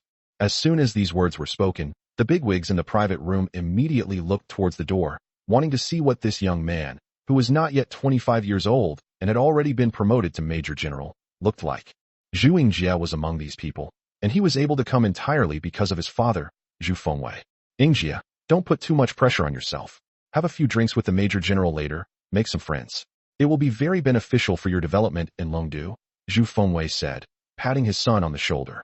Dad, don't worry, Zhu Yingjie said with a smile, knowing full well the ways of the world. Zhu Yingjie was naturally a prodigy in Jiangnan, making countless talented young people in Jiangnan feel ashamed of themselves. However, after returning from studying abroad and settling down in Longdu, he realized what it meant to be outdone by others. There are far too many people more outstanding than him. To be a major general at less than 25 years old is rare, even in the whole world. He is absolutely an outstanding individual. Even my father would have to be careful about associating with such a person. Zhu Yingjie sighed inwardly. Excellent people need to associate with other excellent people so that they can become even more excellent. I wonder what kind of temper this major general has. At this moment, Qin Tianming walked in slowly with his hands behind his back. Gentlemen, this is Qin Zhu Tian, Major General Qin. Gu Qingmei then introduced Qin Tianming. How could it be him? After Zhu Yingjie saw Qin Tianming clearly, he was completely petrified, feeling that the world was too magical. Chapter 36. I was blind to your greatness, and I apologize. Seeing is believing. You look much younger than in the photos Colonel Bai showed me. Xia Chongying then stood up and went to greet Qin Tianming. When the others saw Commander Xia stand up to greet him, they also went to meet him. Heroes emerge from among the young. This is a blessing from heaven for our Dragon Kingdom. How old is Major General Qin? He's only 21. He's only in his early 20s. His future is truly limitless. The bigwigs present all stepped forward. These were all high-ranking officials in Jiangnan province, in charge of their respective regions. Upon hearing Qin Timing's age, they were extremely shocked and reached out to shake his hand. When Wei Ho of the Wei family saw Qin Tianming, he was taken aback at first, but then returned to normal. A few days ago, at the Brilliant Hotel, this young man made a shocking statement. Now that the Dragon Soul Special Forces have recruited him, it's only natural that he would become a Major General. Major General Qin, we meet again. At this moment, Qin Shutong, the Prince of Qian, also arrived and greeted Qin Tianming with a smile. Major General Qin. Qian Xinran, standing beside her grandfather, called out with a smile. Of those present, only Qian Xinran was not shocked, because she had already known about it that night. Everyone was surprised. Did the Prince Qian and his grandson already know Major General Qin? Qin Tianming merely nodded in response, appearing quite indifferent. When Colonel Bai told me about you, I didn't believe it at first, but seeing you today, you truly live up to your reputation. You are indeed a hero among young people, a blessing for the Dragon Kingdom, Xia Chongying said with a smile. Major General Qin, he is the Dragon King in charge of Dragon Soul. Gu Qingmei introduced from the side. Qin Tianming nodded slightly, responding indifferently. Everyone was shocked to see this. Isn't that a bit too cold and arrogant? These are the Money King and the Dragon King. They had to treat these two with utmost respect, but Qin Tianming was so cold towards them. However, when everyone thought about Qin Tianming's current status, having been appointed as a major general at the age of 21, anyone would be proud. This is what they mean by a youth who isn't reckless is a wasted youth. When Zhu Yingjie saw these people approaching, he felt his worldview collapse, and the world seemed unreal. He knew everyone present. He would normally address them as uncles, elders, or leaders. However, upon seeing Qin Tianming, they all greeted him warmly, each saying more and more pleasant things than the last. Even his proud father greeted Qin Tianming with a smile. Major generals are hard to meet, so if we don't build a good relationship now, when will we ever get another chance?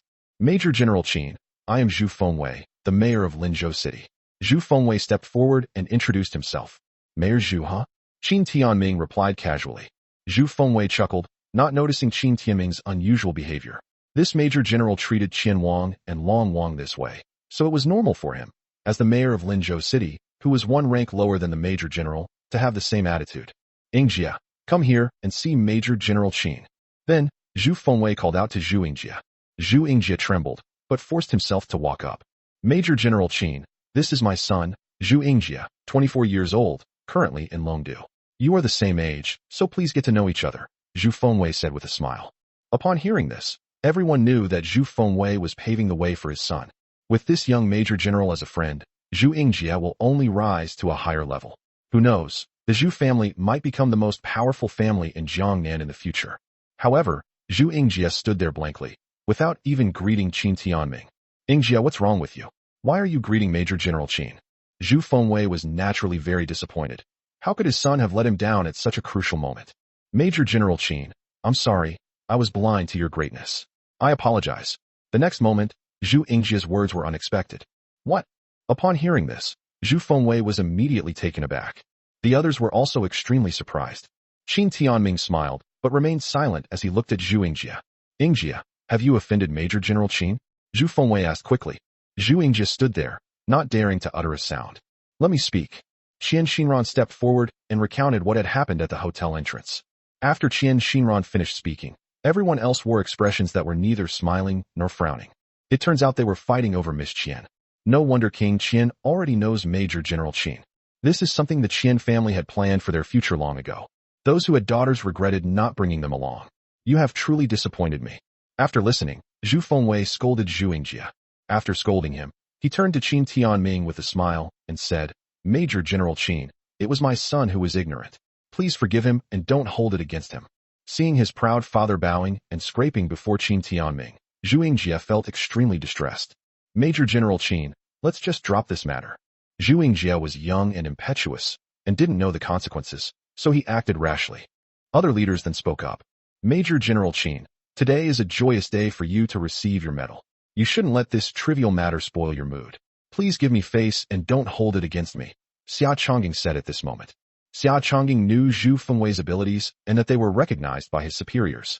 If Qin Tianming were allowed to deal with Zhu Yingjie, it would inevitably cause Zhu Fengwei to feel dissatisfied. Dragon King, since you've spoken, I won't hold it against you, Qin Tianming said with a smile, then looked at Zhu Yingjie with a playful expression. I said before that you weren't worthy of my apology. Do you understand now? Upon hearing this, Zhu Yingjie slowly lowered his head and uttered a difficult sentence. I understand. By the time Zhu Yingjie looked up, Qin Tianming was already seated at the table, toasting and exchanging drinks with these bigwigs. In an instant, he felt that Qin Tianming was like a blazing sun, so dazzling that he couldn't even open his eyes. Don't be discouraged, you're still young. Zhu Fengwei patted Zhu Yingjie on the shoulder to comfort him. Dad, I'm sorry, I've affected your career, Zhu Yingjie said. Don't worry, this matter is over. Besides, I'm about to be transferred to Longdu. And Major General Qin has only entered the Dragon Soul, so it won't affect me. Dragon Soul is just a special operations force and cannot interfere in government affairs. If he were to advance further into the Xinyuan Pavilion and reach the Heavenly Court, things would be different. How difficult is it to just enter the Xinyuan Pavilion? Xia Chongying has served in the Dragon Soul for 30 years and has made many contributions, but he has only reached the rank of general and has not been able to be ennobled or enter the cabinet. Zhu Fengwei explained calmly and composedly. Zhu Yingjie nodded slightly. You were too dazzling in Jiangnan before. Now a more dazzling Major General Qin has appeared. From now on, take him as your goal and surpass him. Zhu Fengwei encouraged his son again. Next time I see you, I won't be ashamed. Whether it's 10 or 30 years, I will definitely surpass you. Zhu Yingjie clenched his fists, staring at Qin Tianming, who had come to regard him as his lifelong enemy. After saying this, Zhu Yingjie bid farewell to his father and returned to Longdu. Chapter 37 by Qiushan's Trouble. The banquet at the brilliant hotel has ended. After the participants dispersed, they continued to talk about various things on the way, with the most discussion naturally revolving around Major General Qin Zhutian. Dad, you didn't get to see that Major General either? After the banquet, Shen Xinglan met up with her father and asked him. Shen Shuwen shook his head and said, that Major General came, but he only met with a few high-ranking officials. My rank is a little too low, so I couldn't go. I really want to see what that young Major General looks like, Shen Xinglan said, still feeling a little regretful. Seeing that Shen Xinglan was still thinking about that Major General, Qin Tianming felt a little jealous and said, young Major Generals are rare. They are not uncommon. There are quite a few in the history of the Dragon Kingdom, such as the Marquis of Champion, who was awarded the title of Grand General. Compared with the Marquis of Champion, that Major General is still a bit lacking. You can't say that. Times have changed. We live in a peaceful era now, and it's almost impossible to achieve military merit. I think it's about the same as becoming a Major General compared to becoming a Champion Marquis, Shen Shuwen said. Yes, my dad is right. Times have changed, so we can't compare them like that, Shen Xinglan nodded. Qin Tianhe fell silent after hearing this, not daring to argue with Shen Xinglan. Shen Xinglan saw that Qin Tianhe was silent, but she didn't delve into it. Instead, she looked at her best friend and found that Ziqian was looking left and right, as if she was looking for someone. Ziqian, Shen Xinglan called out. Oh. Lu Ziqian snapped out of her reverie upon hearing the voice. Is something the matter? Who are you looking for? Shen Xinglan asked, somewhat puzzled. No, I just wanted to see if that Major General was there. Lu Ziqi quickly replied. I know you like men with great achievements, but even if that Major General were standing right in front of you, you wouldn't recognize him. Shen Xinglan rolled her eyes. Lu Ziqi smiled awkwardly, thinking to herself, baby, it's not that I don't want to tell you, but if I do, I'll be in big trouble. Besides, I'm afraid you won't be able to handle it. What's with that expression? Shen Xinglan asked, looking at Lu Ziqian's expression with some confusion. No, let's go back, Lu Ziqi said quickly. Then, the group got into the car. By the way, I originally made plans with Brother Yingjie to go on an adventure in the southwestern jungle of Jiangnan with everyone, but he said he's already back in Longdu. Qin Timing said after getting into the car. You're back in Longdu in such a hurry. Shen Qinglan exclaimed in surprise and confusion. Qin Timing nodded, then said, he told me to work hard and not let anyone outdo me. But who are these others he's talking about? It's him. You're about to join Dragon Soul, and he's encouraging you, Shen Qinglan said. Upon hearing this, Lu Zishi sighed inwardly. Tianhe, you haven't even joined Dragon Soul yet, but your half-brother is already a major general. How can you possibly catch up? Soon, the car started and slowly drove away from the hotel. However, at that moment, Shen Qinglan suddenly saw a group of people walking out of the hotel entrance from the passenger seat, and among them, she saw Qin Timing. Qin Timing. Shen Qinglan looked at the group of people who had fallen into the distance and spoke up. Qin Timing also glanced at it and was immediately shocked. He saw that Qin Timing was surrounded by high-ranking officials from Jiangnan province, and he also saw Mayor Zhu among the group. Qin Timing, on the other hand, was surrounded by admirers and adored in the center. How could Qin Timing be with those people? Shen Qinglan exclaimed in surprise. She wanted to get out of the car to check the situation, but the car had already driven out of the hotel, leaving the group behind. What exactly happened? Why was he with those people? I saw Qian Wang inside, and it seemed like he was always by his side. Qin Tianhe was also extremely unsettled. Only Lu Zishi, who was in the same car, remained extremely calm, showing no surprise whatsoever. Ziqian, don't you find it strange? Shen Qinglan noticed that Lu Zishi hadn't said anything. She felt that this was completely unlike her best friend.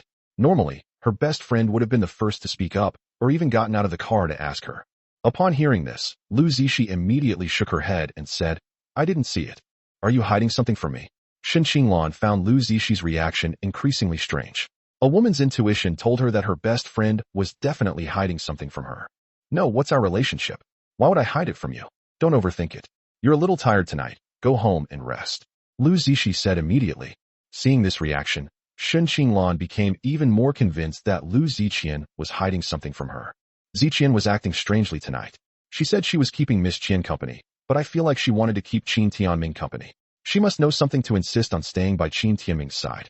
Could it be that Qin Timing has done something crazy again? Could it be that Qin Timing is that major general? Impossible, absolutely impossible. How could Qin Timing possibly be Qin Jutian? After Qin Timing left the hotel, the people said goodbye to him and got into Gu Qingmei's car to go home. In the car, Xia Chongying was about to chat with Qin Timing for a bit when his phone rang. Xia Chongying's expression changed as soon as he saw the phone number. He immediately answered the phone, and an urgent voice came from the other end. Dragon King, something terrible has happened. Colonel Bai is in trouble. Upon hearing this, Xia Chongying's pupils dilated immediately, and then he said in a deep voice, Don't panic. Explain clearly. The next moment, the other party immediately recounted what had happened, and Xia Chongying's face darkened instantly before he hung up the phone. Dragon King, what happened? I just heard that boss Bai had an accident. Gu Qingmei, who was driving, stopped the car and asked. Colonel Bai was ambushed by Black Yama and is seriously injured. He is currently in critical condition, Xia Chongying said in a deep voice. Upon hearing this, Gu Qingmei was stunned, as if struck by lightning. Upon hearing this, Qin Timing asked, Black Yama? That sounds familiar. Who is that again? Upon hearing this, Gu Qingmei came to her senses and glanced at Qin Timing, saying, You killed 5 of Black Yama's disciples. Originally, Black Yama came to seek revenge on you, but Colonel Bai decided to personally kill Black Yama. Oh, it's that useless master of those few. He's so useless, no wonder I didn't remember him, Qin Timing said casually. Gu Qingmei almost vomited blood when she heard this. What kind of talk is that? The other party was once one of the 10 great masters, and you actually call him trash? All right, take me there. As long as I'm not dead, I can revive me, Qin Timing said again. Since I've joined Dragon Soul, and I'll need to use its power to collect various resources in the future, I still have some things to do. Lieutenant Gu, you escort Major General Qin to see Colonel Bai. I must return to Longdu immediately. This matter is not simple. At that moment, Xia Chongying, who was originally supposed to go with them, spoke up with a solemn expression. He had just received another urgent message. After saying this, Xia Chongying contacted the military and left by plane, while Gu Qingmei hurriedly took Qin Timing to see Bai Qiushan. Chapter 38. It's not your place to show off. Qin Timing and Gu Qingmei spent 3 hours arriving at the military region's hospital, and then went to the intensive care unit. At this moment, many people are already waiting in the intensive care unit.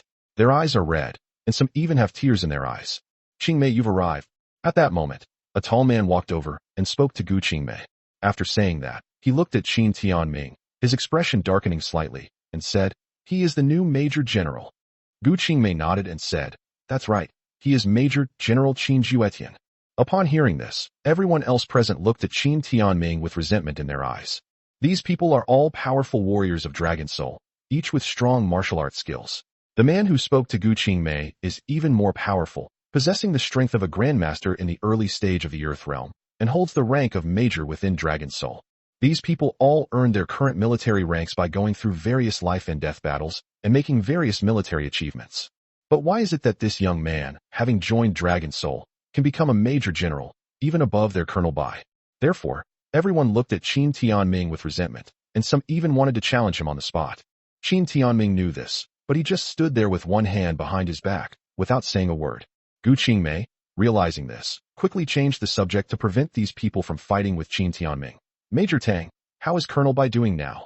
"He has multiple fatal wounds all over his body. His heart is severely damaged, and his life is in danger.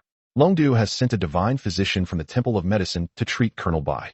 However, even if he can be saved, Colonel Bai's cultivation level is probably..." Major Tang Feng's voice trembled slightly as he spoke. "Death is not scary. What is scary is that someone like Bai Qiushan, who has lost all his cultivation, survives. This is the greatest pain for Bai Qiushan." Gu Qingmei immediately looked at Qin Tianming, clearly wanting him to come and treat her. Qin Tianming nodded, preparing to provide medical assistance, but at that moment a bang was heard, and then an elderly man in a white coat hurriedly walked in with a young man. "Dean Xiu, has the divine physician from the Temple of Medicine arrived?" Upon seeing the newcomer, Tang Feng immediately asked the elderly man in the white coat. This elderly man is Qiu Yifeng, the director of the military hospital. "Here he is. This is Yi Chun, the divine Dr. Yi." Qiu Yifeng immediately introduced him to everyone. "What? He's a miracle doctor? Dean Xiu, are you kidding? He's only a few years old, at most 23 or 24. "Yes, Dean Xiu, don't be ridiculous. Colonel Bai is in critical condition and urgently needs medical attention." The Dragon Soul members all spoke up, expressing their dissatisfaction. "He's the divine physician sent by the Temple of Medicine. Dr. Yi even has a token specially issued by the Temple of Medicine," Qiu Yifeng said, his forehead covered in sweat. In fact, he didn't trust the young man beside him either, but Yi Chun was holding a token used by the Temple of Medicine, and after confirming with the Temple of Medicine, he was convinced that Yi Chun was indeed sent by the Temple of Medicine to treat Colonel Bai. "Appearances can be deceiving. My medical skills are beyond your comprehension. If it weren't for Colonel Bai's contributions to the Dragon Kingdom, I wouldn't have bothered to take action," Yi Chun said arrogantly. "Who is Yi Chun?" "He is a master of both medicine and martial arts. All 9 of his masters are top-notch experts. Even the people in the medical Saint Hall call him a divine doctor. His medical skills are unparalleled, earning him the nickname Incurable Evil Doctor, as there is no one he cannot cure. If you can cure it, then cure it. If you can't, then get lost. It's none of your business to act tough here." However, as soon as Yi Chun finished speaking, Qin Timing's calm voice followed. Someone actually dared to show off in front of him. "Sorry, no one has that right." Upon hearing this, Yi Chun looked at Qin Tianming, a playful smile playing on his lips. "If I can't cure it, can you? I have a bad temper. I'm asking you right now, can you cure me? If not, get out," Qin Tianming said indifferently. "Huh." Upon hearing this, Yi Chun laughed loudly. All right, I'll get out of here now. Just don't kneel down and beg me for treatment later." After saying that, Yi Chun turned and left. But halfway there, he turned back to look at Qin Tianming and the others, and said with a playful tone, "Oh, right. I didn't introduce myself before. My name is Yi Chun, and I also have a nickname, the Incurable Evil Doctor." As he spoke, Yi Chun walked over and sat down, crossed his legs, and looked at the people in the intensive care unit with a playful expression. Yi Chun had encountered this kind of thing too many times. They looked down on him and didn't believe him.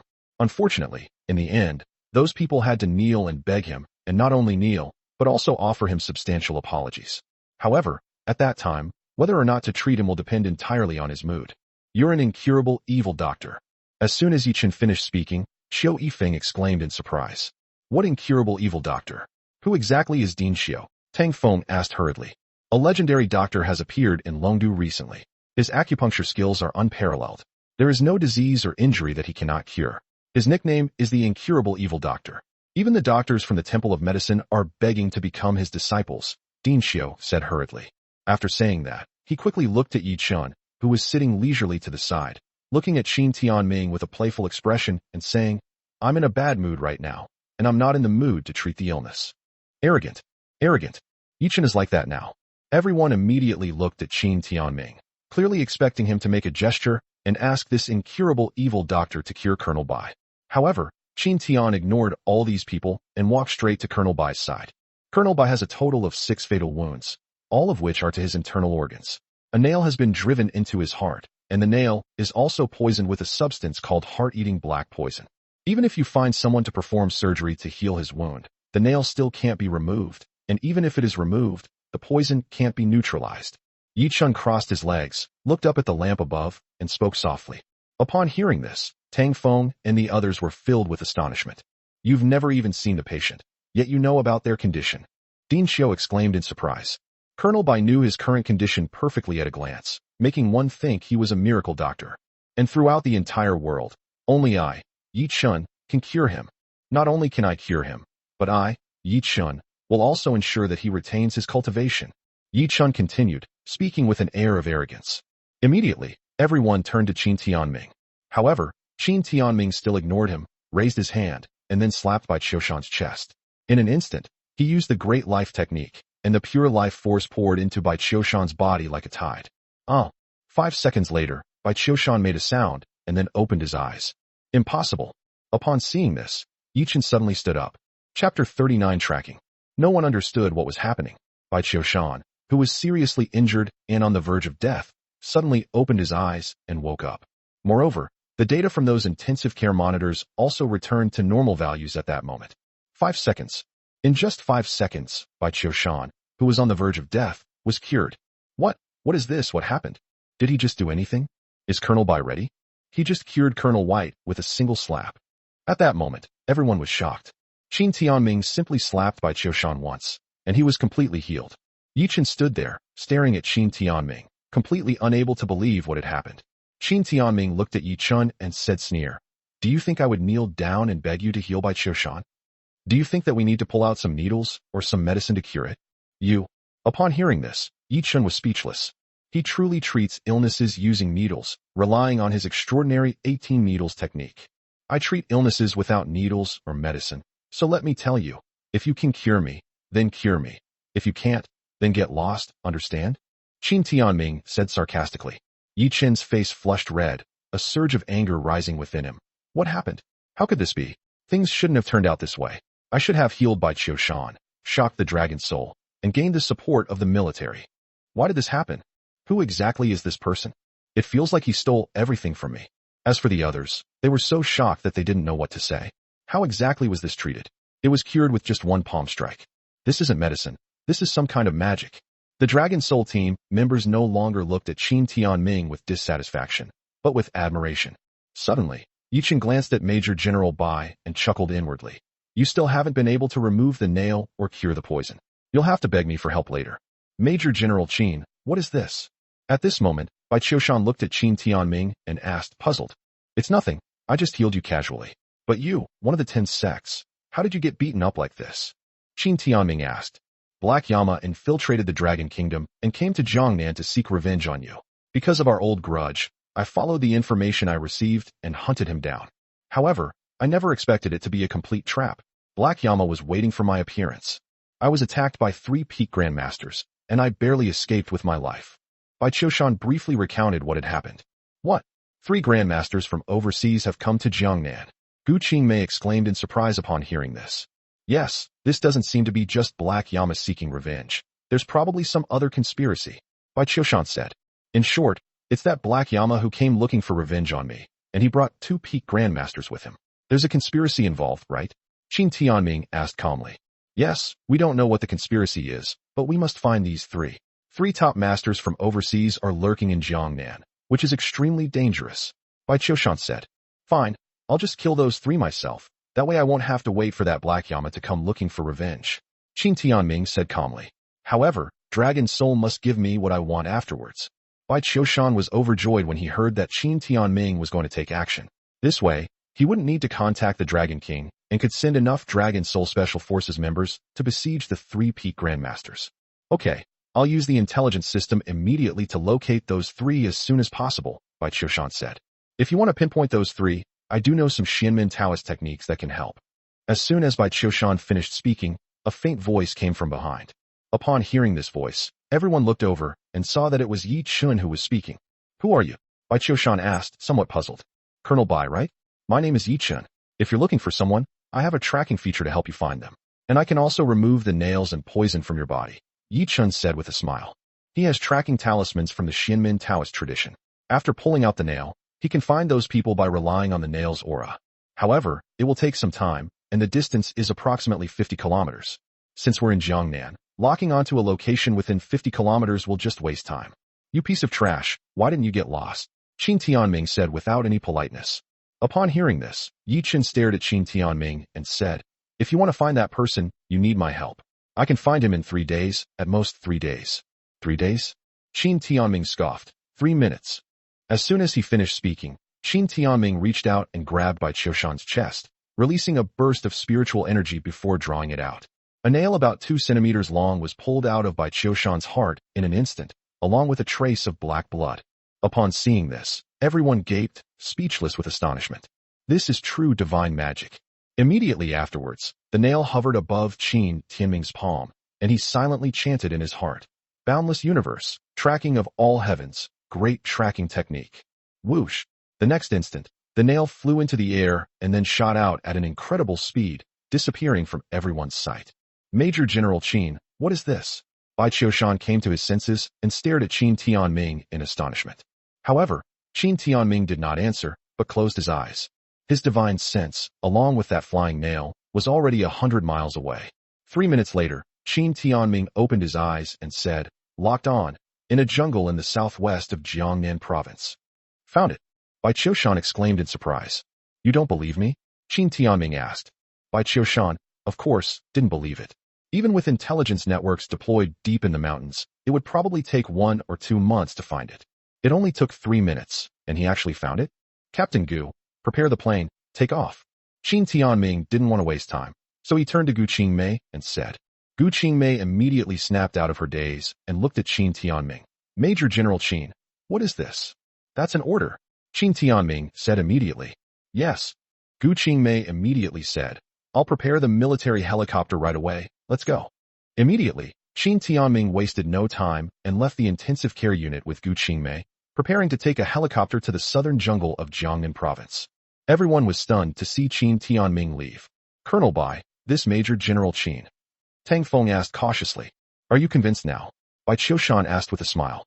Tang Feng shook his head and said, "I think Major General Qin is acting strangely. Never mind that for now.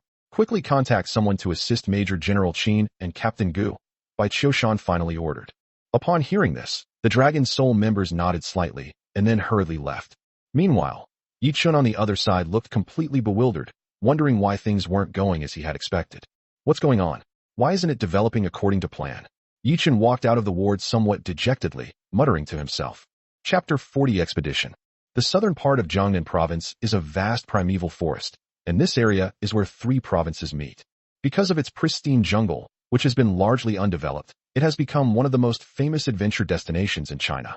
Because people disappear in this primeval jungle every year, the Dragon Kingdom government strictly prohibits exploration, but this still can't stop rich men and women, powerful young masters and ladies from coming here to explore, especially those skilled in martial arts, who are particularly fond of it. Outside the primeval forest, in a small town of 50,000 people, a van drove in, and then the group stopped in front of a guest house. Shen Qinglan, Qin Tianhe, Lu Ziqian, Wang Duo, Zhou Yan, and their small circle of friends got out of the van. They were all members of Shen Qinglan's inner circle.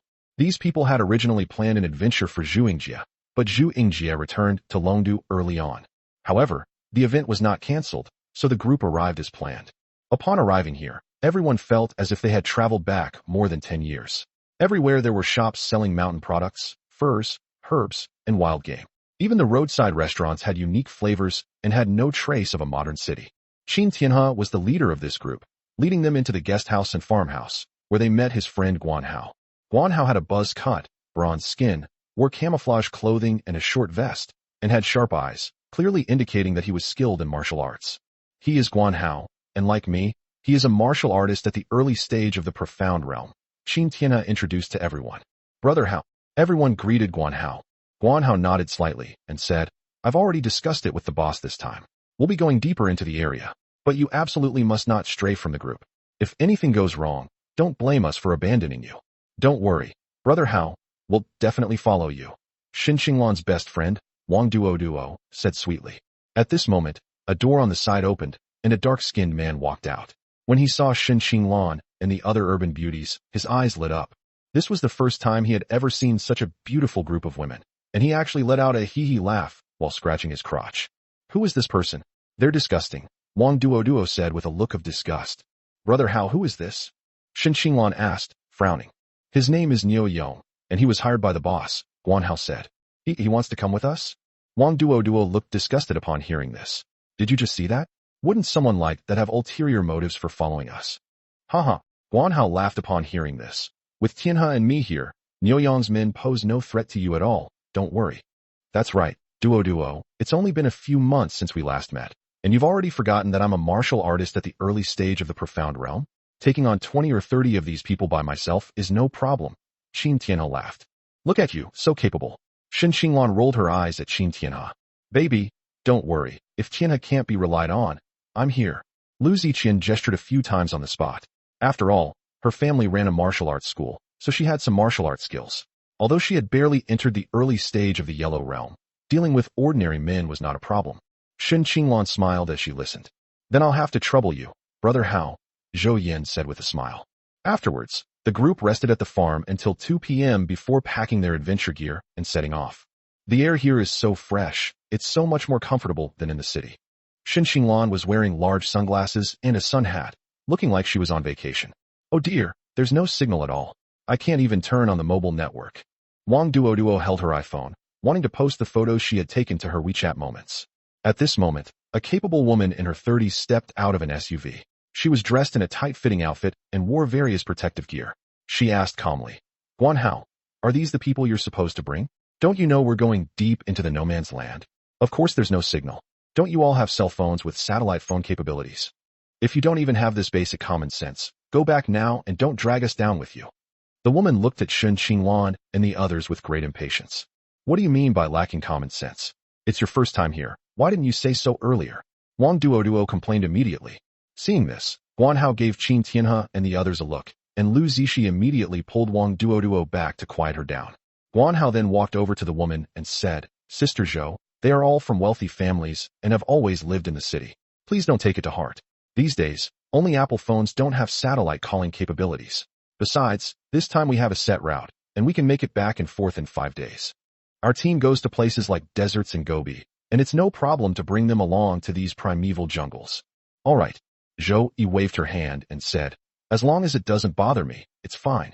As she spoke, Zhou Yi instructed her subordinates to check all the equipment and make sure everything was in order before setting off. TCH, what's so great about that? I've only been to the no man's land a few times, Wang Duo said, pouting without getting angry. My dear aunt, this isn't a city, this is a jungle. You should tone down your temper as the eldest daughter of the Wang family, Zhou Yin said to Wang Duo. It wasn't me who threw a tantrum first. She was the one who complained about us first. Wang Duo glared at Zhou Yin, annoyed that her suitor was actually dissatisfied with her. Duo, don't be angry. It's rare for us to get together. Besides, you can see there's no signal here. Just listen to Hao and the others, Qin Xinglan advised. Wang Duo then stopped being angry and continued to venture deeper into the area with the main group. Brother Hao, who is this Sister Zhou? Qin Tianhe asked Guan Hao as he approached him. They came from Longdu. Their purpose is to find the 100-year vermilion fruit. Guan Hao said in a low voice. From Longdu, no wonder they're so arrogant, Wang Duo said disdainfully. She's looking for the vermilion fruit. I've heard that the vermilion fruit is an extremely precious medicinal herb. Lu Ziqian exclaimed in surprise. Yes, the vermilion fruit is a rare treasure, especially effective for martial arts cultivation. 100-year-old vermilion fruit is probably worth more than $1 billion. Is it really here? Qin Tianhe exclaimed in surprise. Guan Hao shrugged and said, how would I know? I heard that Sister Zhou has a map. Anyway, we'll just follow her. The crowd nodded slightly and looked at Zhou Yi's group. Then, a middle-aged man dressed in a Taoist robe, holding a whisk in his hand, and looking quite like a Taoist immortal, came out. Brother Hao, why is there a Taoist priest here? Qin Tianhe asked strangely when he saw the man. What Taoist priest? It's Master Xianqing. Guan Hao immediately said. This guy looks like a con artist, Qin Xinglan said, looking puzzled. Don't talk nonsense. Master Xianqing is a grandmaster of the Taoist Earth Realm. Guan Hao quickly said. Chapter 41 Disturbance. A Grandmaster of the Taoist Realm? Qin Tianhe's eyes widened immediately upon hearing this. Really? Qin Tianhe was well aware that Taoist cultivation was more difficult than martial arts, and Taoist cultivation was much weaker than martial arts in the early stages. Moreover, it was fraught with difficulties, so there were far fewer people who cultivated Taoist cultivation than martial artists. However, once they enter the Earth Realm, Taoist Grandmasters are much stronger than Earth Realm martial Tao Grandmasters of the same level. Of course, just 2 days ago, a wild wolf broke into this place. Master Xianxing patted the gourd hanging at his waist. And what do you think happened? Guan Hao asked mysteriously. Brother Hao, stop keeping me in suspense. Tell me already. Qin Tianhe and the others asked with great curiosity. A gust of cold wind blew out of the bag, and then a little devil rushed out and tore the wolf to pieces. What? It summoned a ghost and killed a wolf? Really? Shen Qinglan's beautiful eyes widened upon hearing this. Sister Qinglan, do you remember what my dad told you about immortals? Qin Tianhe asked immediately. Upon hearing this, Shen Qinglan recalled the immortal who appeared in Linzhou that night, and it was Qin Zhao's words. Immortals can summon wind and rain, move mountains and shake seas, and possess all sorts of magical powers. This made Shen Qinglan believe it to some extent. Of course it's true. There's a kind of ghost-controlling technique in Taoist magic, and Master Xianxing is a successor of this ghost-controlling Taoist technique, Guan Hao said, patting his chest. Upon hearing this, everyone immediately felt more respect for Master Xianxing. Stop dawdling, let's get going. At that moment, Zhou Yi shouted at Guan Hao. They're here. Guan Hao responded, and then led Qin Tianhe and his group into the car. Immediately, Zhou Yi's team of 8, Guan Hao's team of more than 10, and Qin Tianhe's team of 5 set off in a grand procession. Along the way, Shen Qinglan and the other women really treated it like a leisurely trip, constantly taking photos with their phones to record the local wild environment, while Lu Ziqian took out paper and pen to record various information. Qin Tianhe, on the other hand, was always vigilant about his surroundings. Soon, the sun set, and the group arrived at their designated campsite. Based on his experience, Guan Hao scattered various insect and snake repellent powders around the campsite. After having dinner, I was so tired from traveling that I drifted off to sleep. Oh! Suddenly a scream rang out, waking everyone in the camp. That's Qinglan's voice. Something's happened to her. Qin Tianhe was extremely vigilant. He sprang up in a somersault and rushed out of his tent. The others followed closely behind and chased after them. Qinglan, where are you? Qin Tianhe's eyes were bloodshot as he shouted loudly. I don't know. I woke up and found that Qinglan wasn't sleeping next to me. Lu Ziqi said anxiously. Damn it. Qin Tianhe searched everywhere but couldn't find it, and he was as anxious as an ant on a hot pan. At this moment, Zhou Yi and the others were also awakened and came out of their tents. What's wrong? Zhou Yi asked coldly. At that moment, a figure was seen running back from not far away. Qinglan, are you alright? Qin Tianhe rushed forward, hugged Shen Qinglan who had run back, and comforted her. After being comforted by Qin Tianhe, Shen Qinglan recovered slightly. She left Qin Tianhe's embrace and turned to look, and the others followed her gaze. Niu Yong emerged from the darkness with a lewd smile on his face. Qin Tianhe's face immediately darkened, knowing that the matter must be related to him. What did you do? I was on night duty. I saw her run out of the tent, and, fearing something might happen to her, I followed her.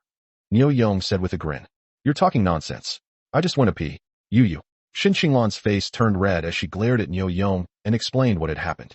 It turned out that she got up to urinate in the middle of the night, and just as she was about to squat down, she saw Niu Yong appear. You. Qin Tianhe's eyes immediately turned red upon hearing this. Brother, I'm doing this for her safety.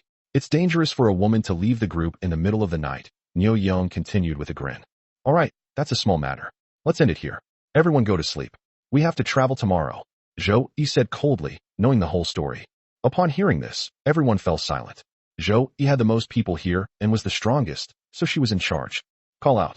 Niu Yong, whistling, walked towards his tent with his hands behind his head and a grin on his face. However, as he brushed past Qin Tianhe, he uttered a voice. Hey buddy, I hate the way you look at me. If you let me play with your woman, I might let you go. Upon hearing this, Qin Tianhe's eyes turned bloodshot. He turned around, his eyes bloodshot as well, and clenched his fists, almost about to explode. Tianhe, be patient. Shen Qinglan quickly pulled her back, knowing that now was not the time to make a move. Qin Tianhe then held back, nodded, and prepared to send Shen Qinglan back. What happened? Where is Guan Hao? Just as everyone was preparing to go back, Zhou Yi suddenly realized something was wrong and quickly asked a question. Everyone was stunned for a moment upon hearing this. Yeah, why didn't Guan Hao show up when something like this happened? If Guan Hao were here, Qin Tianhe could have dealt with Niu Yong right now. Who knows? Maybe he went off to have some fun with some woman in the team. Niu Yong continued with a grin. Shut up. Upon hearing this, Zhou Yi also spoke up in rebuke. Upon hearing this, Niu Yong looked at Zhou Yi and licked his lips, which immediately sent a chill down Zhou Yi's spine. Zhou Yi immediately looked at Master Xianxing. Miss Zhou, he's familiar with this place, and we still need him, so let's just forget about it, Master Xianxing said calmly. Zhou Yi could only nod in agreement, letting the matter drop, and then said, go back and rest, and don't cause any more trouble. However, before Zhou Yi could finish speaking, a terrifying roar rang out. The sound sent chills down everyone's spines. Then, a scream rang out. It's Brother Hao's voice. Qin Tianhe's expression hardened upon hearing the voice. Something's happened. Help! Help! Just then, shouts rang out, and then several figures came running from the darkness. These people were Guan Hao's men. These people looked terrified, their teeth chattering, and their faces were deathly pale. What happened now? Zhou Yi was also frightened when she saw these people. Where is Guan Hao? Monster! Monster! Our boss has been captured by a monster, someone cried out in a trembling voice. What a monster! Everyone's expression changed immediately upon hearing this. Zhou Yi moved closer to Master Xianxing and asked, Master, what should we do? A monster? It's probably some kind of ferocious beast, so it's somewhere nearby, Master Xianxing said calmly. After saying that, he glanced at Niu Yong and then said, Don't worry, with me here, nothing will happen. After saying that, he walked in the direction from which the sound came, and Zhou Yi followed with her people. What should we do? Qin Qinglan asked. Let's go over there, otherwise it's dangerous because there's no one here, Qin Tianhe said decisively. Then, the group followed. Chapter 42 None of Your Business. Zhou Yi, Qin Tianhe, and the others walked nearly 2 kilometers in the direction from which the sound came, and found a campfire in the distance. Beside the campfire, they saw 2 people. One person stood with their hands behind their back to the crowd, while Guan Hao sat on the ground bandaging his wounds. Guan Hao looked at the young man in front of him with nothing but awe. Just now, a monster resembling a tiger appeared in the darkness. He thought he was going to die, but then this young man descended from the sky like a god and kicked the monster away. Is he a god? He jumped down from the sky. Guan Hao was shocked. Brother Hao, what happened? At that moment, Qin Tianhe's voice came. Immediately afterwards, Zhou Yi and her group also came over, looking at Guan Hao and the young man standing by the campfire. Qin Tianming. When Lu Zixi saw the face illuminated by the firelight, her eyes widened, wondering if she was seeing things. Then she looked at Qin Qinglan with a strange expression and thought to herself, could it be that he came here deliberately for Qinglan's safety?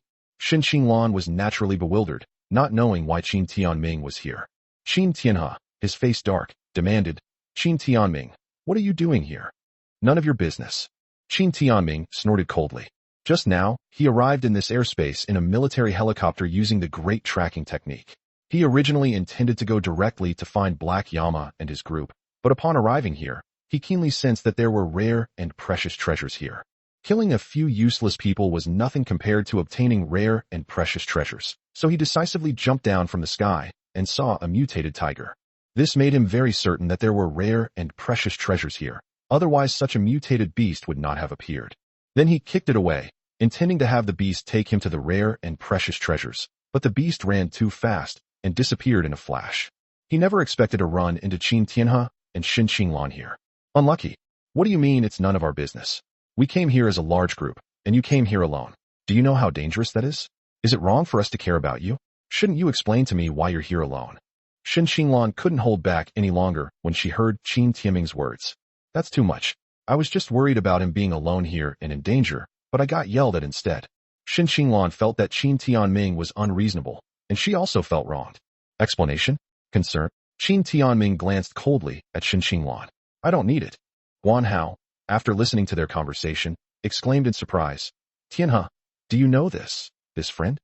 Guan Hao wanted to say that Qin Tianming was his savior, but after Qin Tianming glanced at him, he dared not go into details. His name is Qin Tianming, and he's kind of our friend.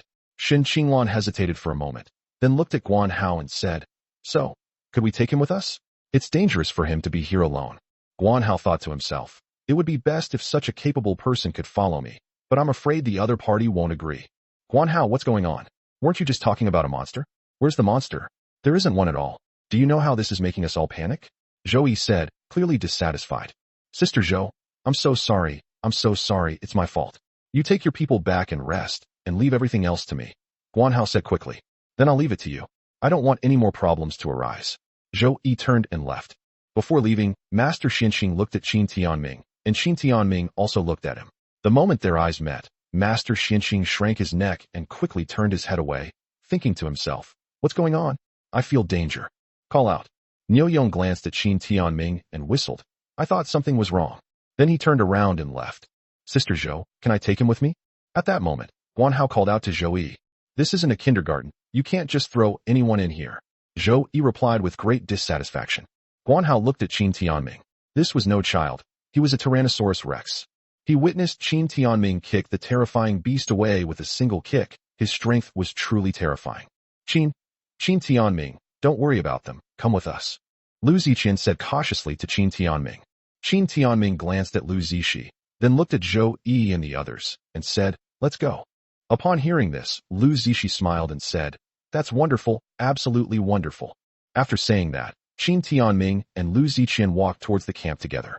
Seeing this, Shin Xinglan was puzzled and even more puzzled. Why is he treating Ziqian better than me? Does Ziqian have anything to do with him? Soon, the group returned to the camp to rest. Qin Timing sat outside, while Lu Ziqian cautiously came over, sat down beside him, and started talking to him about things here, but Qin Timing completely ignored her. This left Shin Xinglan, who was watching from a distance, completely baffled. She thought to herself, Ziqian must be hiding something from me, otherwise she wouldn't be so close to Qin Timing. However, seeing Qin Timing's sour face and being unable to let go of her past pride made her very irritable. Qin Tianhe, on the other hand, had a dark expression on his face, his anger seething inside, unable to be vented. That Sister Zhou has a map, saying that it can find vermilion fruits that are over 100 years old. Lu Ziqi said, and then she started talking about Zhou Yi and her group. A century-old vermilion fruit. Qin Timing's eyes lit up upon hearing this. "Yes, it's the century-old vermilion fruit that Brother Hao mentioned," Lu Ziqi said. Qin Timing now understood why the Black Llama had appeared here. He was attracted by the rare and precious materials here. He thought to himself, "I have the main material for the 100-year vermilion fruit and the foundation establishment pill. What are you doing now? Get out of the way." Suddenly, a scream shattered the silence of the camp. Everyone immediately looked over and saw Wang Duo hiding behind Zhou Yin, trembling, while Niu Yong, grinning, stood opposite them. "Hey little girl, aren't you going to the toilet? I'll go with you. I'll make sure you're safe," Niu Yong said with a grin. "Get out of my way," Zhou Yin shouted angrily. However, Niu Yong didn't leave at all. He was still grinning and seemed to enjoy the feeling of teasing respectable women. Upon seeing this scene, Qin Tianhe immediately recalled the incident where Shin Xinglan was almost spied on, and coupled with the pent-up anger that Qin Timing had suddenly felt, it all erupted at this moment. Immediately, Qin Tianhe stood up abruptly and rushed towards Niu Yong in one stride. Chapter 43. What's it to me? In Qin Tianhe's eyes, Niu Yong was nothing but trash, a worthless person, while he was a Xian realm martial artist. If Shin Xinglan hadn't held him back and hadn't been mindful of Zhou Yi, he would have taught him a lesson earlier. Now, his anger was completely ignited, and he unleashed almost all the power of a martial artist in the early stage of the profound realm, charging towards Niu Yong. In his mind, one punch would be enough to defeat Niu Yong, or even kill him. However, Qin Tianhe rushed forward aggressively, only to be met with a slap. He then let out a scream and was knocked to the ground, groaning in pain. What's all the noise about? Just then, Zhou Yi saw that another fight had broken out in the camp. She was furious and, without thinking about resting, stood up. "Miss Zhou, this has nothing to do with me. This young man is blind and came to cause trouble. I was just defending myself." Niu Yong grinned at Zhou Yi, stepping on Qin Tianhe's face and rubbing his foot against it, causing Qin Tianhe to scream in pain. "Isn't that right, Brother Qin?" Seeing Qin Tianhe lying on the ground, Zhou Yi glanced at Niu Yong. She hadn't expected the guide she'd found by chance to be so skilled, and said, This is still my team. Miss Zhou, don't worry about it. Niu Yong is not someone we can control. He's just a guide you happen to invite. Besides, the matter hasn't even happened to you, so why bother?" Master Xinxing said calmly from the side. Upon hearing this, Zhou Yi smiled awkwardly and said, "Don't make a scene. Don't worry, Miss Zhou, I don't like killing people so easily. We have to have some fun, right?" Niu Yong said with a smile. As he spoke, he continued to exert force with his feet, rubbing against the ground. Qin Tianhe immediately let out a scream. His eyes turned bloodshot, and he tried to struggle to get up, but he felt as if he was being pressed down by 1,000 pounds of weight and could not get up. "Let him go." When Guanhao saw his friend Qin Tianhe being bullied by Niu Yong, he rushed over and threw a punch at Niu Yong. The punch was thrown, and the force of the punch exploded, even producing a sonic boom. This punch was extremely powerful, vaguely possessing the strength of a mid-stage Qian realm cultivator. Smack! However, another slap rang out, and Guan Hao was slapped to the ground by Niu Yong, letting out a wail. Then, Niu Yong said with a smile, "Young man, you're a retired soldier king, right? How come you're so weak? You can't even withstand one slap from me." Guan Hao lay prone on the ground, staring in terror at Niu Yong, who was looking down at him, and roared, You are? Earth Realm. What? Just because I'm a carefree old man doesn't mean I can't be a grandmaster of the Earth Realm." Niu Yong continued with a grin. Qin Tianhe trembled as he was trampled on the ground. He never expected that this scoundrel and trash was actually a grandmaster of the Earth Realm. His father, Qin Shao, was also a grandmaster at the early stage of the Earth Realm. How could a grandmaster of the Earth Realm end up in a remote and impoverished place? It's important to know that any wealthy person who hires a grandmaster of the Earth Realm, even at the early stage, will cost at least tens of millions a year. Ha ha ha, brother Qin, do you think I'm trash? Too bad. You young master are being trampled under my feet. Niu Yong continued arrogantly. The torment beneath his feet continued, causing Qin Tianhe to scream in agony. You let Tianhe go. Yes, it was our fault. I apologize to you. You let him go. Shen Qinglan said, her face pale and her voice trembling. Old Niu loves women the most, especially a beauty like you. Old Niu can't stand seeing a beauty like you cry. As long as you let me play with you for one night, old Niu will let this young man go. Niu Yong looked at Shen Qinglan with a lewd glint in his eyes, licked his lips, and appeared extremely lewd. Upon hearing this, Shen Qinglan subconsciously took a few steps back, shaking her head repeatedly, and said, No, I can give you money, as much as you want. Beautiful lady, I don't like money, I just like a beautiful woman like you. As long as you let me have my way with you for one night, I'll let you go unharmed, otherwise. Niu Yong said with a grin. Despite his playful grin, Qin Tianhe kept pushing hard with his feet, and at this moment, he screamed in agony. He is the young master of the Qin family in Linzhou. His father is Qin Shao. If something happens to him, you will definitely not have a good time. We can give you money. Shen Qinglan's face turned pale and her voice trembled when she heard Qin Tianhe's voice. I'm just a desperate outlaw. Why would I be afraid of the Qin family you're talking about? Little girl, give me a straight answer. Will you let me play with you for one night? Niu Yong's face was ferocious as he stared at Shen Qinglan. In an instant, a powerful aura was released, startling Shen Qinglan so much that she fell to the ground and shook her head repeatedly. Oh! At that moment, a scream rang out as Niu Yong suddenly stomped down, breaking Qin Tianhe's arm. No! Shen Qinglan pleaded. Sister Qinglan, don't agree. Qin Tianhe said, enduring the pain. Click! Another sound came, and Qin Tianhe's other hand was broken by being stepped on. Oh! Shen Qinglan screamed and burst into tears. Some people in the camp remained silent, while others watched the scene with amusement. As for Zhou Yi, she was leisurely sipping her coffee, completely oblivious to what was happening. Qin Tianming, you have to help me quickly. Lu Zishi looked anxiously at Qin Tianming beside her and said repeatedly, What's it to me? Qin Tianming snorted coldly, completely ignoring what he had seen. Whether Shen Qinglan or Qin Tianhe are alive or dead has nothing to do with him. How can this not concern you? Qinglan is your fiancé. You want to watch your fiancé be played by someone else? At that moment, Lu Zishi raised her voice in a hurry and shouted it out. The sound immediately spread throughout the entire camp, and in an instant, everyone's eyes were focused on Qin Tianming. Qin Tianming frowned upon hearing this, his eyes flashing with a fierce light as he looked at Lu Ziqian. Lu Ziqian's body tensed up immediately, as if her death was imminent. In her haste, she seems to have said something wrong. Hey. At this moment, Niu Yong seemed to have heard something interesting. He pulled his foot off Qin Tianhe and walked up to Qin Tianming with an arrogant gait, saying with a half-smile, Brother, is this woman your fiancé? No, Qin Tianming said expressionlessly. Take it wherever you want to go, but get as far away as possible and don't bother me. Hey, seeing Qin Tianming's attitude, Niu Yong sneered. Young man, you seem to be showing off. I hate it when people show off in front of me. Qin Tianming laughed when he heard this. I love hearing that, and I hate it when people show off in front of me. As soon as he finished speaking, Qin Tianming kicked out with lightning speed. Bang! A deep, resonant voice rang out, and Niu Yong was sent flying backwards by the sound, soaring more than 10 meters before crashing into a boulder. Bang! A loud crash was heard, and the boulder shattered on the spot. Chapter 44. Don't bother me unless it's absolutely necessary. What? Zhou Yi flicked her wrist, and the coffee in her cup spilled all over her. Master Xinqing narrowed his eyes slightly. As expected, this kid is not simple. How is this possible? Qin Tianhe, lying on the ground, stared wide-eyed, unable to believe what had just happened. Sitting on the ground, Shen Xinglan stared blankly at Qin Tianming, not far away. As for the others, they were all shocked and stared at Qin Tianming. Qin Tianming remained seated quietly, as if he had merely kicked away some trash. Bang! Just then, from a distance, the rubble flew everywhere, and Niu Yong got up from the ground, covered in blood and looking extremely disheveled. Good lad, not only are you showing off, but you're also playing dumb to fool others. Niu Yong clearly had no intention of stopping there. His eyes were bloodshot as he walked step by step toward Qin Tianming. Each step he took was imposing and filled with murderous intent. After experiencing all this, the others couldn't help but tremble. This aura was terrifying. Ordinary people simply couldn't withstand it. Old Niu, stop causing trouble. However, at this moment, Master Xinqing suddenly spoke up and stopped Niu Yong.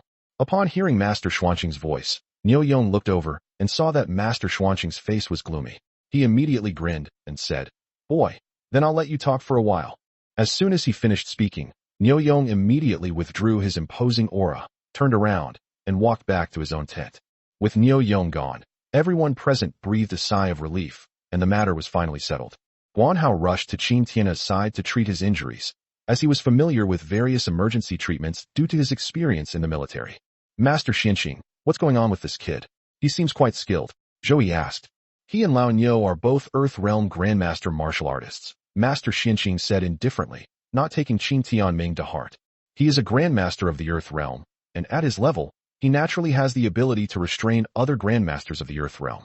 Moreover, it was entirely due to Lao Niu's carelessness that he failed to dodge, which is why he was beaten so badly." Although Master Xinqing spoke casually, Qin Tianhe, Shen Xinglan, and Guan Hao were inwardly turbulent. A Grandmaster of the Earth Realm? How could he possibly be a Grandmaster of the Earth Realm? That's impossible. The first person who didn't believe it was Qin Tianhe.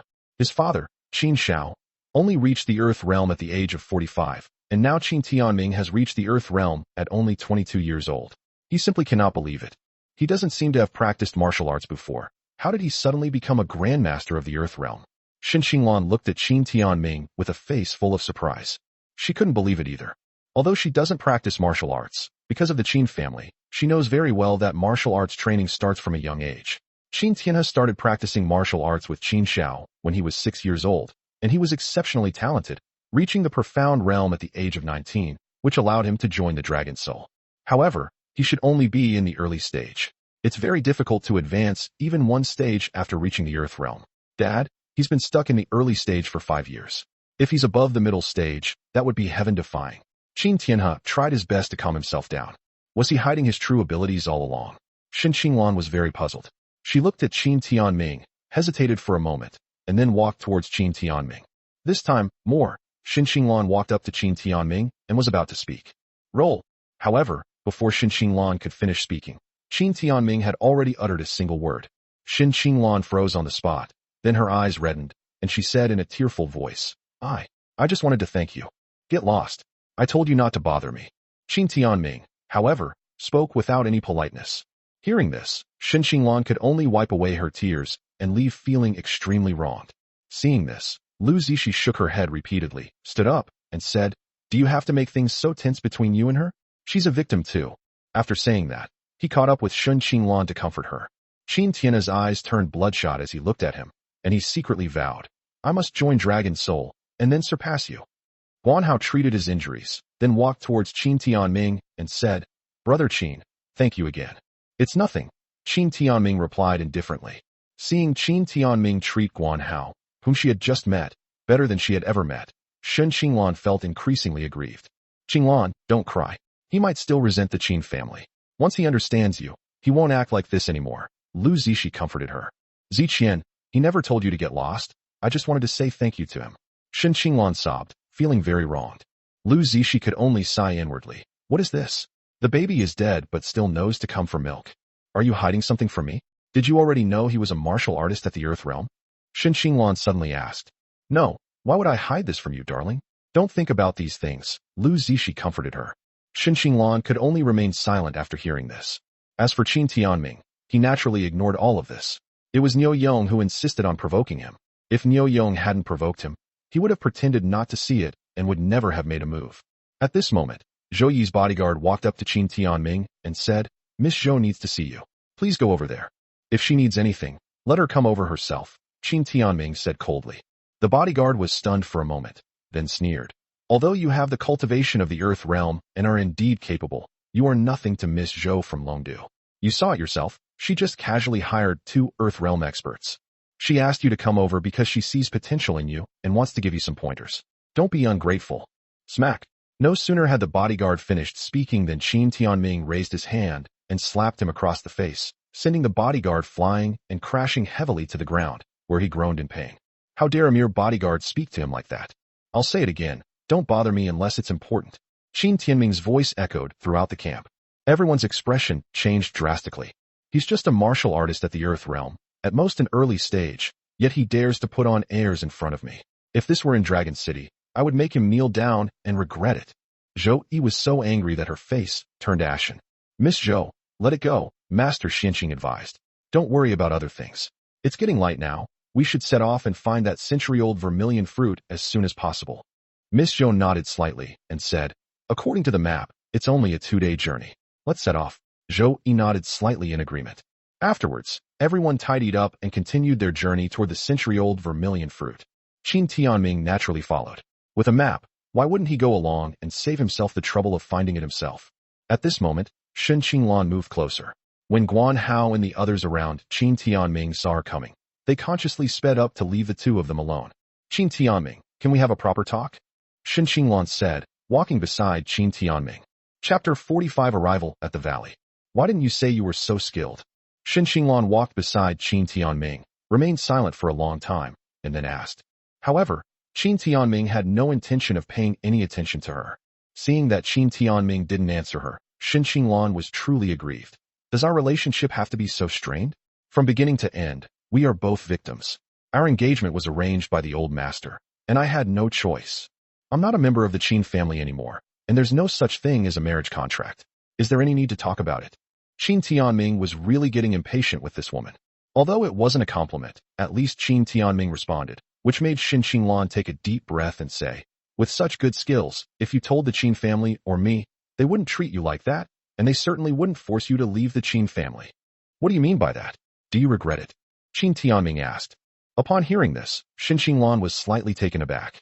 She asked herself honestly, if Qin Timing had such skills at his age, she really wouldn't have resisted the marriage proposal. Regret? I wouldn't say I regret anything. Although I was unhappy with the engagement arranged by my elders, I never mentioned breaking off the engagement. I have always believed that we are all victims. Shen Qinglan took a deep breath and composed herself before speaking. You were giving me the cold shoulder before. Weren't you just trying to make me back down, realize that the 2 of us couldn't be together, and then take the initiative to break off the engagement? Qin Timing said coldly. Upon hearing this, Shen Qinglan froze in place. Yes, she used to look at Qin Timing with indifference. No matter how much he gave, she didn't care, and even made all sorts of unreasonable demands. The goal was to make Qin Timing back down.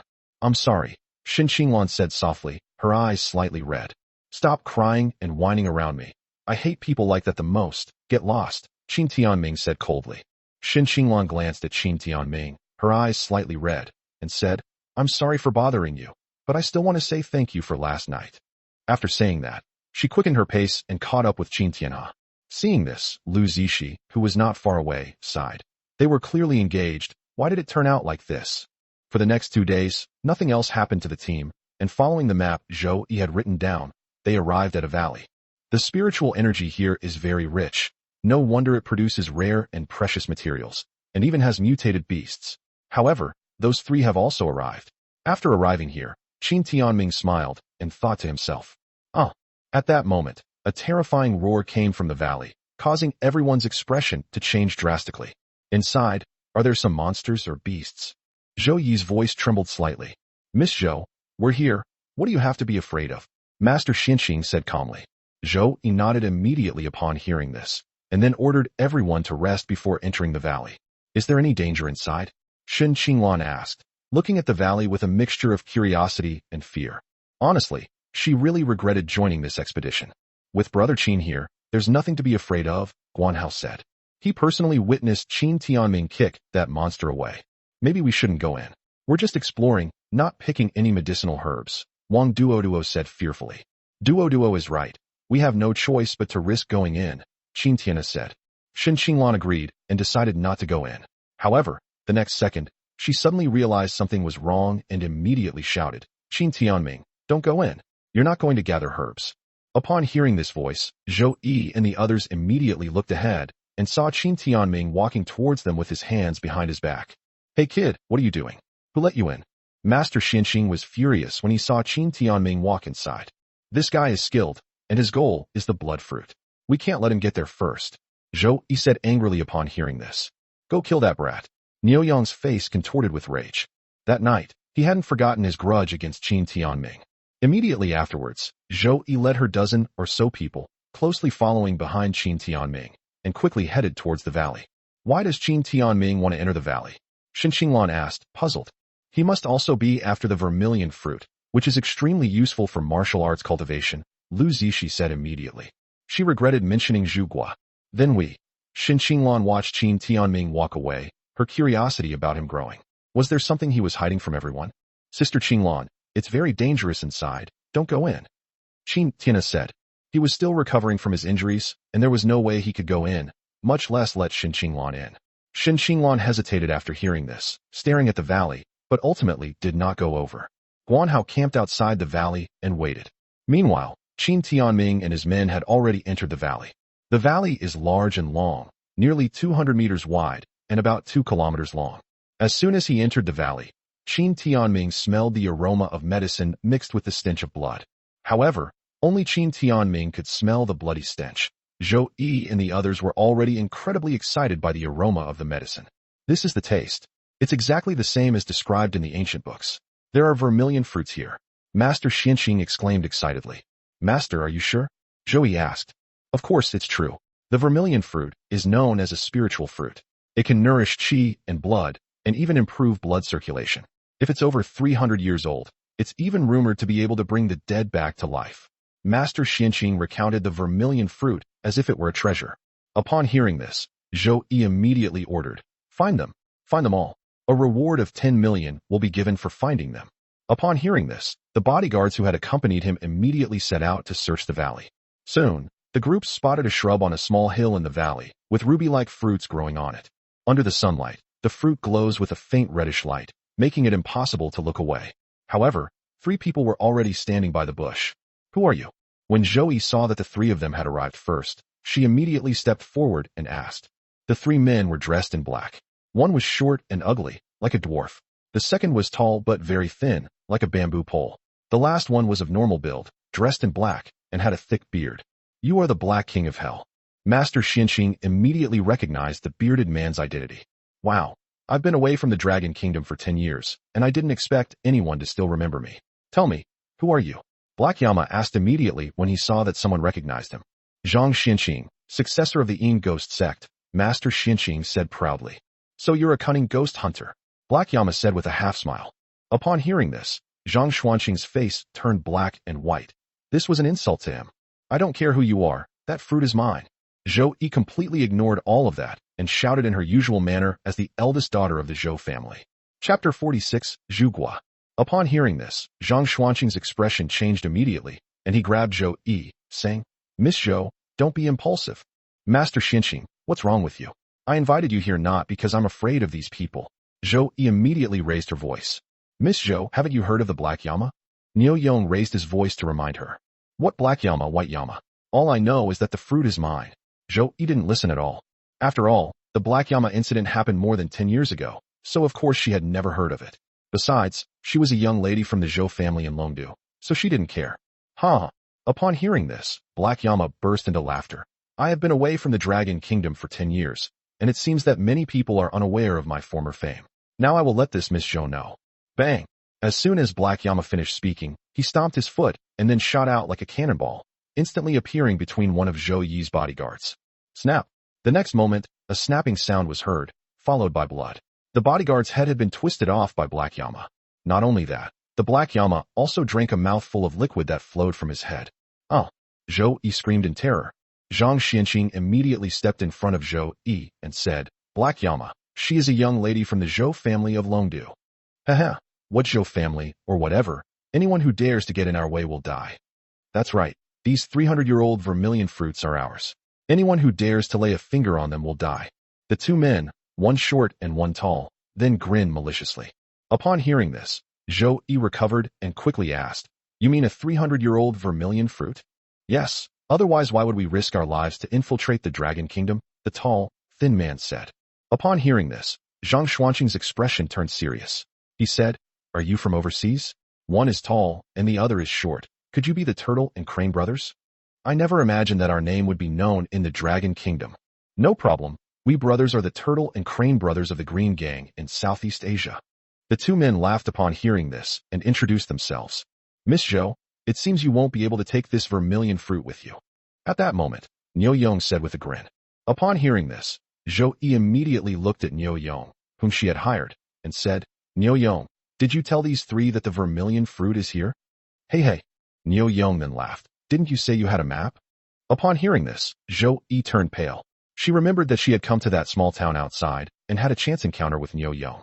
Niu Yong was very skilled and claimed to be familiar with the jungle, so they offered him a high price to be their guide. What a coincidence. The other party also came for the vermilion fruit. "Niu Yong, what is your identity?" Zhang Xinqing asked. "I'm from here, and of course I'm a member of the Green Gang. You came here saying you wanted to go in to search for treasure, so naturally I, old Niu, will go in too. Bringing 3 friends along isn't too much to ask, is it?" Niu Yong grinned. "Gentlemen, this is Miss Zhou from the Zhou family of Longdu. You are all aware of the Zhou family's power. This vermilion fruit was the life-saving treasure of the Zhou family's patriarch. Name your price, even if it's 100 billion. Zhang Xinqing said in a deep voice, protecting Zhou Yi. Haha, Black Yama burst into laughter. If this were Dragon Capital, we would naturally not dare to act rashly towards the Zhou family. But this is a deep mountain forest, and we are not afraid even of the Dragon Kingdom's ruler. Upon hearing this, Zhou Yi's body trembled immediately. It's over. She was killed here. Nobody knows who the murderer is, and the Zhou family will never avenge her. Stop talking nonsense. Kill all these people, take the vermilion fruit, and keep things quiet so that nothing gets out. Niu Yong shouted. Snort. However, Zhang Xinqing showed no fear in the face of the 4 grandmasters, and coldly snorted. Did you really think I was so easy to manipulate?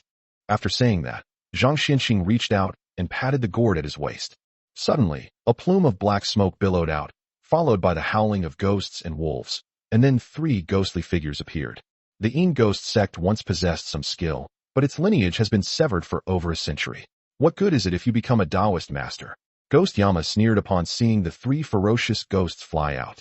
Can you compare to the lineage of my earthly fiend ghost sect? As soon as the king of hell finished speaking, he slapped out 3 palms in succession. Instantly, a black palm wind swept out, and numerous ghostly figures appeared, then collided with the 3-headed Yin ghost. Bang bang bang. Instantly, 3 explosions rang out in midair, followed by howls and wailing, and the 3 ghostly figures were almost scattered. Zhang Xuanqing's expression changed, and he immediately raised his hand and used the gourd to retrieve the 3 Yin ghosts. He exclaimed in horror, "Acquired true qi? You've cultivated to the acquired realm." Ha ha ha ha. Upon hearing this, the Black Yama King burst into laughter. "I am not yet at the acquired realm. I have only just begun to possess the acquired true qi. But once I obtain this vermilion fruit, I will be able to officially step into the acquired realm." Upon hearing this, Zhang Xinqing immediately said to Zhou Yi, "Miss Zhou, let's just let the vermilion fruit go this time. The opponent is already at the half-step acquired realm, and there are 2 late-stage Earth Realm Grandmasters as well. I can't do anything about it." Upon hearing this, Zhou Yi's face turned deathly pale. She shook her head repeatedly and said, "My grandfather is still waiting for this vermilion fruit to save his life." After saying that, she looked at the 3 men, including Black Yama, and said, "I am willing to give 5 billion to buy this vermilion fruit. Miss Zhou, once you step into the acquired realm, let alone 50 billion, even 10 billion will be a piece of cake." Zhang Xinqing said immediately, "Hurry up and leave, or something bad will happen." Zhou Yi trembled slightly upon hearing this, and looking at Zhu Guan not far away, she felt very unwilling. The map belonged to the Zhou family, but now it's been used to benefit someone else. "Miss Zhou, old Niu just likes women. Why don't you let me have some fun?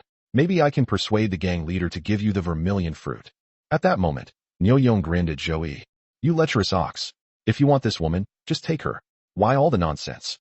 Black Yama scolded. "Boss, you don't understand. It's the women who resist, but have no choice but to agree that are the most exciting to play with. It's so boring to just knock them out and force them, Neo Yong said with a grin. No, impossible, impossible, Zhou Yi exclaimed immediately. How could she let such a disgusting person play with her? She would die. All right, stop wasting time. Kill them all to prevent word from getting out. The Turtle and Crane brothers spoke up at this moment. All right, Lao Niu, I'll use force. Neo Yong immediately looked at Zhou Yi, licked his lips, and walked over. The bodyguards protecting Zhou Yi drew their guns and pointed them at Neo Yong, who was approaching, ready to fire at any moment. At that moment, a blood-red shadow suddenly leaped out from behind the small mound, and then fell down with lightning speed. Then they saw a gaping maw bite down on Neo Yong. Oh! Neo Yong immediately let out a scream. All of this happened so fast that it caught everyone off guard. When they came to their senses, they saw a colossal creature, over 5 meters long and more than 2 meters tall, its entire body covered in blood, carrying Neo Yong in its mouth, its eyes, larger than lanterns, staring at everyone. Chapter 47 Male and Female Blood Tigers. In an instant, everyone's pupils contracted as they stared at the suddenly appearing monster. This monster looks like a tiger, but it is much larger, nearly 5 meters long and more than 2 meters tall. What is even more astonishing is that the tiger's fur is blood red. The blood tiger's eyes, larger than lanterns, stared at everyone, instantly sending chills down their spines and making them instinctively back away. What happened next was even more terrifying. The blood tiger threw Neo Yong's body to the ground and then slapped him down with its paw. Bang! A loud bang was heard, the ground shook, and Neo Yong's body was instantly torn to pieces. Oh! At that moment, Zhou Yi could no longer hold back and screamed. When the others came to their senses, the bodyguards, though frightened and wanting to run, were all elite bodyguards whose professional ethics compelled them to protect Zhou Yi. Crackling and popping. However, the bullets struck Blood Tiger's body with a series of sounds, as if hitting hard rock, completely useless. The rumors are true. Rare and precious treasures are always protected by exotic beasts. Zhang Xinxing said immediately. Miss Zhou, leave immediately. Even firearms were ineffective. This beast was simply beyond his ability to deal with. That's right, you beast, you dare to get in my way, die. However, facing the suddenly appearing blood tiger, Black Yama showed no fear. Instead, he revealed a ferocious expression and moved like a phantom, instantly approaching the blood tiger. Black Yama moved with lightning speed, closing it instantly and throwing a punch. This punch also elicited cries of ghosts and howls, the swirling true chi making it seem as if evil spirits had appeared. Thump! A loud bang rang out, and the blood tiger was instantly knocked back several meters. The place where it was hit cracked open, and the flesh was mangled. Upon witnessing this scene, everyone's expression changed. The Black Yama King's strength was truly astounding. Ah! The next moment, the blood tiger let out a roar that swept outwards, shaking the air and releasing a nauseating, bloody stench that plunged the entire audience into a state of confusion, lowering their field of vision. Die! However, Black Yama was not afraid at all and charged forward again to fight the blood tiger. This Black Yama is so strong, he's really not far from the acquired realm. Zhang Xuanqing's heart sank when he saw this, and he quickly turned to Zhou Yi, preparing to take advantage of the fact that the Black Yama was entangled by the blood tiger and leave with Zhou Yi. However, just as Zhang Xinxing was about to take Zhou Yi away, the Turtle and Crane brothers blocked his way. Today, everyone will die here. You're not leaving. The two brothers, one tall and one short, stopped the two. They said that all these people had to be killed today, and that the news of what happened here had to be kept secret, otherwise they would be hunted down by the experts of the Dragon Kingdom. At that moment, a terrifying roar came from behind the Turtle and Crane brothers, and then a blood-red shadow suddenly appeared behind them like a phantom. Upon seeing this figure, Zhang Xuanqing's eyes widened, and a look of terror immediately appeared on his face. The Turtle and Crane brothers sensed a terrifying aura coming from behind them and immediately turned around, only to be greeted by a gaping maw. The gaping maw lunged at them, and the two brothers reacted with lightning speed, dodging the attack, but it was too late. A scream rang out as the tall, slender crane was bitten on the leg, blood gushing out. Zhou Yi was completely dumbfounded when she saw the figure blocking her way. Another blood tiger appeared. Although this blood tiger was relatively small, less than 5 meters long, it was still extremely terrifying. It caused Zhou Yi to collapse to the ground on the spot, and a foul smell instantly came from her crotch. It's over. These are a pair of tigers, one male and one female. Zhang Xinxing knew that everything was over when he saw the blood tiger that had appeared. Strange beasts have appeared here, but who would have thought they would be a pair? If it were just one, he could join forces with Black Yama to deal with it. But now that there are two, even if they join forces, they can only die here. Damn it, there are still more. The turtle brother, protecting the Crane brother, immediately exclaimed in surprise. Oh! At that moment, a scream came from afar, and the figure of Black Yama flew over and crashed to the ground, his body covered in blood. The entire room fell silent. Black Yama couldn't even handle one tiger, let alone a pair of male and female tigers. At this moment, the two blood tigers began to walk around Zhou Yi and the others, as if they were toying with their prey. Wow! At that moment, Zhou Yi burst into tears, crying out, "I'll never come here again." Zhang Xinqing shook his head. "Why bother coming here? You're going to die here forever." Suddenly, the two blood tigers stopped and looked in the same direction. Seeing this change, everyone looked in that direction and saw a graceful figure slowly walking over. "It's you." Upon seeing the newcomer, Zhang Xuanqing's expression hardened. "Boy, why didn't you come earlier? Why are you here to die? Leave immediately and spread the word about this place." The person who came was naturally Qin Timing. However, he seemed to have completely ignored Zhang Xuanqing's words and walked towards them with leisurely steps. When everyone saw Qin Timing walking over, they all looked puzzled. Who was this guy? Knowing full well that coming here would mean certain death, why did they still come? However, the next moment, everyone was utterly astonished. Qin Timing strolled leisurely to within 3 steps of a blood tiger, then said calmly, "Not bad. Not only are there blood fruits, but also 2 exotic beasts. This trip was well worth it." Everyone who saw this scene gaped in astonishment. Had this person gone mad? The blood tiger in front of Qin Timing let out a low growl. This blood tiger was already sentient and could sense Qin Timing's contempt for it. In an instant, the blood-red tiger fur on its body stood up and emitted a blood-red light. Has he gone mad? Zhou Yi was horrified when she saw this. "No, Miss Zhou, maybe we can save him. This kid seems to be extraordinary." Zhang Xinqing suddenly realized something and said with delight, "Master Xinqing, he's only slightly more powerful than Niu Yong. Didn't you see how horribly Niu Yong died just now?" Zhou Yi said with a wry smile. "Not necessarily." Zhang Xinqing immediately shook his head. He found Qin Timing very peculiar at first glance, having previously defeated Niu Yong and now standing in front of Xuehu. There are only 2 possibilities. Either he is an idiot, or he has absolute strength and can defeat Blood Tiger. But these are 2 sides. Can they really be defeated? At that moment, another blood tiger roared. It remembered that it was this human who kicked it away. This human was extremely strong. This roar was clearly a reminder to his spouse. However, this roar did not alert the female blood tiger. Suddenly, the female blood tiger opened its massive jaws, ready to tear Qin Timing to shreds in one bite. At that moment, Qin Timing also threw a punch. Hold head high. As the punch was thrown, a dragon's roar resounded throughout the surroundings, and then billowing blood energy surged out of Qin Timing's body, transforming into a blood dragon. Blood dragon subduing demon fist, blood dragon sky-shattering style. Boom! In an instant, a loud bang was heard, followed by a burst of blood. The tigress's huge head was smashed open with a single punch, and then her massive body collapsed to the ground on the spot. Everyone who witnessed what was happening gaped wide-eyed, unable to believe what had just transpired. Qin Timing punched the tigress's head, killing her instantly. Chapter 48 Ruthless Killers.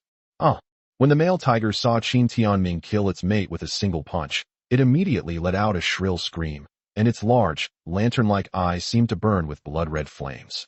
It had initially felt a slight fear of Qin Timing, but that fear disappeared after its mate was killed by Qin Timing.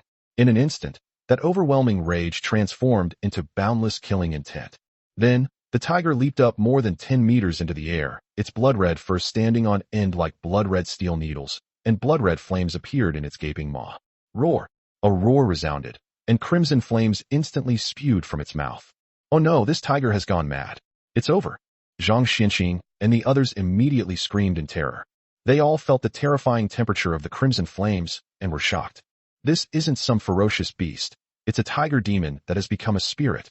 However, what was even more shocking was that Qin Timing, who was enveloped in blood-red flames, was completely unharmed, and his body was crackling with purple arcs of light like thunder. It was as if a god had stood before them. Everyone who saw this scene nearly had their eyes pop out of their sockets. The flames spewed by the demonic tiger couldn't harm the young man in the slightest. In the next instant, the pulsating purple arcs of electricity on his body suddenly went berserk. Hold head high. Then, a dragon's roar resounded, and countless purple arcs of electricity converged together, eventually forming a thick purple lightning dragon more than 10 meters long. Upon seeing the appearance of the purple lightning dragon, the male tiger's pupils shrank. Without the slightest hesitation, it turned and ran, its speed like a cannonball. Great purple cloud technique. Purple clouds soaring dragon strike. At this moment, Qin Tianming spoke calmly, and then he pointed his two fingers together like a sword in midair. Hold head high. A dragon's roar resounded, and the purple cloud dragon swept out with the force of thunder. In an instant, the purple cloud dragon devoured the charging blood tiger. The blood tiger let out a mournful howl, then its entire body turned into charcoal and fell silent. The entire room was deathly silent. You could hear a pin drop. Everything that just happened seemed like a movie special effect to everyone, but it was all reality. The divine thunder of the 9 heavens descends, and all demons and monsters in the world are annihilated. Truly a Taoist master. Zhang Xianxing came to his senses and sighed deeply. Then, he quickly stood up and said, I am Zhang Xianxing, a disciple of the Yin Ghost sect, paying my respects to true person Qin. A real person. These words shocked Black Yama and his men to no end, as if a tidal wave had surged within them. The term true person is analogous to a grandmaster of the martial arts heaven realm, but cultivation is much more difficult than that of a grandmaster of the martial arts heaven realm, especially since Qin Tianming is using the thunder technique, the foremost of all Taoist arts. This is enough to rival the 7 heroes of the Dragon Kingdom. However, Qin Tianming ignored Zhang Xianxing and walked up to Black Yama, asking, Are you Black Yama? Upon hearing this, Black Yama bowed to Qin Tianming and said, Black Yama, greetings to the true man. Do you perhaps know me? You've come to kill me? How come I don't recognize you? Qin Tianming said with a half-smile. Upon hearing this, Black Yama stiffened, then blankly looked up at Qin Tianming and asked, Master, what do you mean by that? I have no ill intentions towards you. I forgot to mention, my name is Qin Tianming. I came here because I was tracking you. Thank you for bringing me here. Qin Tianming said calmly to Black Yama. Upon hearing this, Black Yama's thoughts raced, and his expression suddenly changed. He had already remembered who Qin Tianming was. He was the one who killed 5 of his disciples. One of his purposes in infiltrating the Dragon Kingdom was to kill Qin Tianming and avenge his disciples. As a token of my gratitude, I'll leave you with a complete corpse. Just as Black Yama was in shock, Qin Tianming's voice rang out again. The next moment, Black Yama knelt down with a thud and begged for mercy. Qin Tianming completely ignored him, raised his hand and snapped Black Yama's neck, killing him on the spot. Then, his gaze shifted to the Turtle and Crane brothers, whose bodies tensed and they too were pleading. However, Qin Tianming still ignored it. These 2 are accomplices. If the Black King of Hell comes to kill him, these 2 will definitely come too.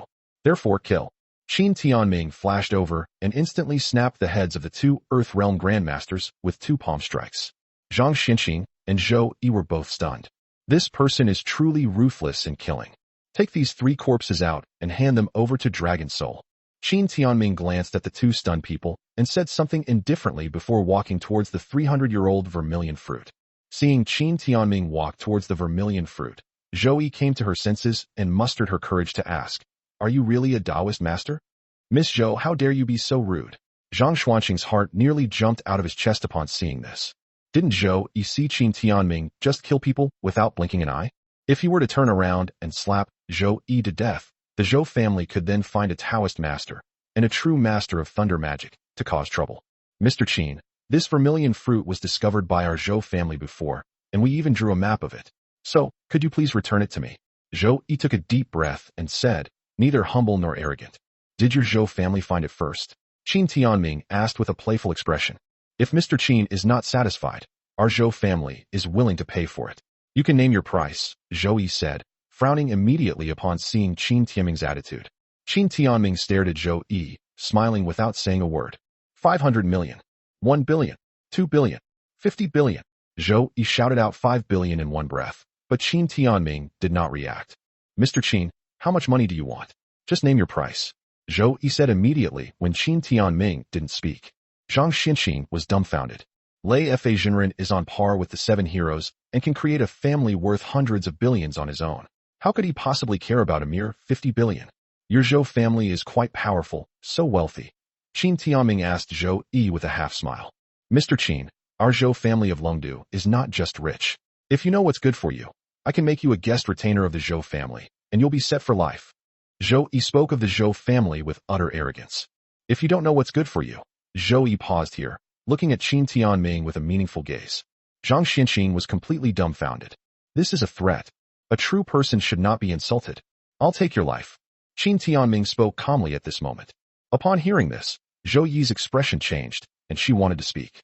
However, Qin Tianming had already made his move. Bang! A voice rang out, and Zhou Yi's head exploded instantly when Qin Tianming struck her with the palm. Zhang Xianqing stood there, frozen in place, as if petrified. Do you want revenge? Qin Tianming asked Zhang Xianqing.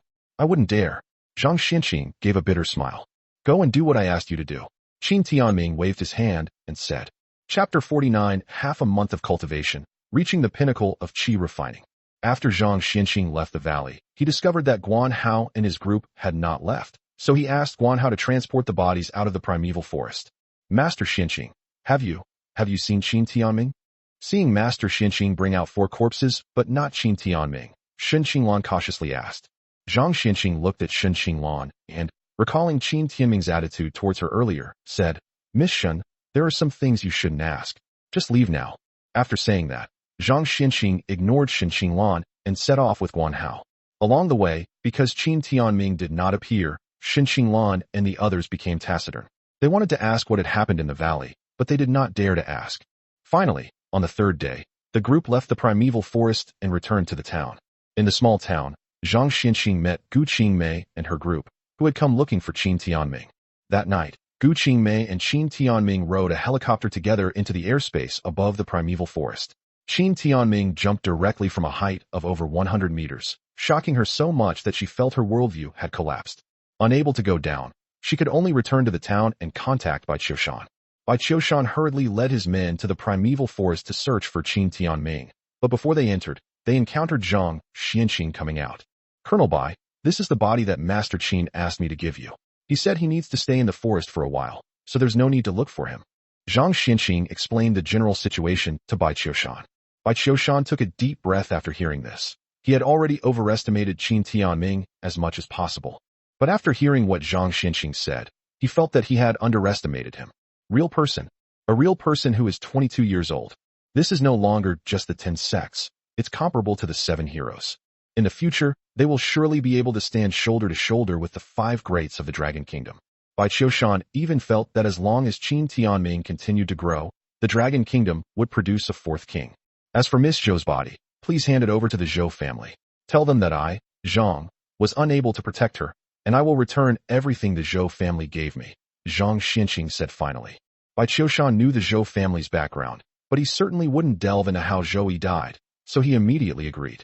Afterwards, Bai Qiushan handled various matters and sent out a message that General Zhu Tian had killed 4 powerful individuals who had infiltrated from overseas, thus making a great contribution. Bai Qiushan originally did not want to announce this matter to the public, fearing that it would attract hostile overseas forces to target Qin Tianming. However, in order to establish Qin Tianming's authority in the military, the news was spread. The uproar made many people realize how terrifying this new Dragon Soul Major General was, and at the same time, it also made overseas forces resent this Dragon Soul Major General. Qin Tianming, of course, knew nothing about what was happening outside. He quietly cultivated in the valley, trying to refine all the spiritual energy in the flesh and blood of the blood tiger. Boom! 7 days later, a loud bang was heard, followed by a terrifying pillar of air shooting into the sky, and then several bolts of lightning struck down. Is Qin Jinren undergoing tribulation? His strength has reached a new level. Could it be that he has stepped into the innate realm? Zhang Xianqing, who had been watching from outside the valley, was so shocked by what he saw that his jaw nearly dropped. After finishing everything, Zhang Xianqing returned here and waited at the entrance of the valley for Qin Tianming to come out. He originally wanted to go in, but was blocked by an invisible force. He knew that this must be caused by Qin Tianming's methods, so he obediently stayed here. For 7 whole days, this respected Taoist master endured wind and rain, sleeping outdoors, and dared not leave for a moment, waiting for Qin Tianming to come out. His purpose in coming here was to become Qin Tianming's disciple. A true Taoist master is extremely rare. Encountering one is a great opportunity for this cultivator, and he would never let such an opportunity slip away. This strange phenomenon lasted for 2 hours. Is this the legendary tribulation? Could Master Qin be an immortal? Seeing the terrifying phenomenon, he immediately knelt down, like a devout believer, and kept kowtowing. Who are you kowtowing to? Suddenly, a voice rang out. Upon hearing the voice, Zhang Xianqing looked up sharply, his whole body tensing as he felt a powerful aura pressing down on him, causing him to tremble. He then managed to utter, "Greetings, true person Qin." After saying that, he prostrated himself on the ground, trembling all over. At this moment, Qin Tianming gave Zhang Xinqing a sense of towering grandeur, like a mountain, while he was just an ant crawling on the ground. Qin Tianming was not surprised to see this scene. After 7 days of arduous training, he has now reached the 15th level of Qi refining, the ultimate realm. The power of the ultimate Qi refining realm is even more terrifying than that of a typical foundation establishment stage cultivator. In addition, using the flesh and blood of the 2 blood tigers, Qin Tianming has completed 5 more body refinements, greatly enhancing his physical body. Now, Qin Tianming, without using spiritual energy, can deliver a punch with a force of no less than 3,000 Jin, which is more terrifying than those Earth Realm Grandmasters. What are you doing here? Qin Tianming looked down at Zhang Xinqing. Master, your disciple Zhang Xinqing is the sole successor of the Southwest Yin Ghost sect. I have dedicated my life to cultivating the Tao, but I have been unable to enter the path. After meeting you that day, I was awestruck by you. I have come here specifically to await the Master's emergence from seclusion. I humbly request that Master Qin accept me as his disciple, and that I may serve you with tea and water for the rest of my life. To receive even a word or two of guidance occasionally would make this life worthwhile. Qin Tianming chuckled inwardly as he listened to Zhang Xuanqing's words. This man speaks eloquently, but unfortunately, his talent is too mediocre, and he is not qualified to become my disciple at all. In his previous life, Qin Tianming did have disciples, and his disciples were all exceptionally talented geniuses. This Zhang Xinqing is not even as good as the worm he raised in his previous life. Fine, if you want to stay by my side, then stay. But becoming my disciple is absolutely impossible, Qin Tianming said calmly. Thank you very much, Master Qin. Zhang Xinqing kowtowed 9 times before stopping. As long as he could stay by Qin Tianming's side, even if he wasn't a disciple, he would be willing to serve him tea and water. Get up, Qin Tianming said. Zhang Xinqing then stood up, hands clasped, like a primary school student. Have you done everything I asked you to do? Qin Tianming asked. Reporting to True Man Qin, all the matters you entrusted to me have been resolved. Zhang Xinqing recounted what Qin Tianming had accomplished during his cultivation. During that time, the woman named Shen Qinglan kept inquiring about your situation, but I didn't say anything. Zhang Xinqing then mentioned Shen Qinglan's matter. After hearing this, Qin Tianming simply said, I'm leaving. As soon as he finished speaking, he took a step and was already a kilometer away. Zhang Xinqing was so astonished that his mouth dropped open. He quickly chased after him, saying, Master Qin, you're too fast. This disciple can't keep up with you. Qin Tianming then stopped and looked at Zhang Xinqing. Zhang Xinqing looked embarrassed. He had cultivation, and his speed here was several times faster than that of ordinary people, but in front of Qin Tianming, he was like a baby stumbling along. When Qin Tianming saw him coming, he grabbed his shoulder and then leaped into the air, shooting off like a rocket. Chapter 50 Returning to Linzhou. An hour later, Qin Tianming brought Zhang Xinqing back to the town. Zhang Xinqing was utterly shocked. The journey here felt like flying. What should have been a 3-day trip was completed in just 1 hour. Upon arriving in the town, Qin Tianming went straight to the train station. Now that we have the main ingredients for the foundation building pill, plus the main auxiliary ingredients of the 1,000-year-old ginseng and 1,000-year-old snow lotus provided by the Qin family, collecting the other medicinal materials is not difficult. Therefore, the most important thing is to find the alchemy furnace. As long as he has an alchemy furnace, he can refine foundation establishment pills, and only with foundation establishment pills can he achieve the foundation establishment stage. Do you know where I can find an alchemy furnace? Qin Tianming asked while waiting for the bullet train. After all, he was a person who had entered the path of cultivation, so he must have some knowledge of alchemy. Upon hearing this, Zhang Xinqing was slightly startled. Could it be that Master Qin was going to refine pills again? However, he knew that this was just a pretext. He then said, ranked alchemy furnaces are extremely rare and very difficult to obtain. However, there is a family of physicians in the southwest named Song who possesses an alchemy furnace. Go to the southwest and find the Song family. If you can help me obtain it, I will give you some pointers so that you can take another step forward on your path of cultivation. Qin Tianming said. Upon hearing this, Zhang Xinqing immediately stood up. Master Qin, I'll take care of it right away. After saying that, Zhang Xinqing immediately changed his ticket and returned to the southwest, determined to complete the task Qin Tianming had entrusted to him. Qin Tianming boarded the bullet train. Since it was a small station, there weren't many people on the train. After Qin Tianming got to his seat, he took out his phone and found that it was out of battery. So he borrowed a charger from a train attendant and charged it. After it was charged, he turned on his phone. Because this is a new number, not many people know it, so there aren't many missed calls. They are mainly from people like Qin Xinran, Su Yimo, and Tian Lei. Qin Tianming planned to contact Qin Xinran to tell her that he was preparing to return to Linzhou. However, just as he was about to dial Qin Shinran's number, his phone rang. Seeing that it was Su Yimo, Qin Tianming answered it. Finally, it's connected. After the call was connected, Su Yimo's melodious yet slightly melancholic voice rang out. What's wrong? Qin Tianming asked immediately. I couldn't get through to you on the phone, and you're asking what's wrong? Su Yimo said with a hint of resentment. I've been away from Linzhou for a while due to some recent matters, and I'm preparing to return now, Qin Tianming said. Then I'll pick you up at the train station. Su Yimo smiled immediately upon hearing this. Okay, Qin Tianming replied, then said a few more words and hung up the phone. After that, Qin Tianming closed his eyes to rest and waited for the bullet train to arrive in Linzhou. Here we arrive at Linzhou, passing through several prefecture-level cities in Jiangnan. After arriving at Jinzhou, the third largest city in Jiangnan, the number of people getting on the bus increased significantly, and the surroundings became increasingly noisy. In particular, a man's voice could be heard continuously coming from in front of Qin Tianming. Qin Timing's seat was a four-person seat with a table in the middle. At this moment, the previously empty seats now have a man and a woman. Sitting next to him was a woman wearing glasses. The man sitting in front of Qin Tianming started talking incessantly after getting on the bus. Linzhou is the capital of Jiangnan province.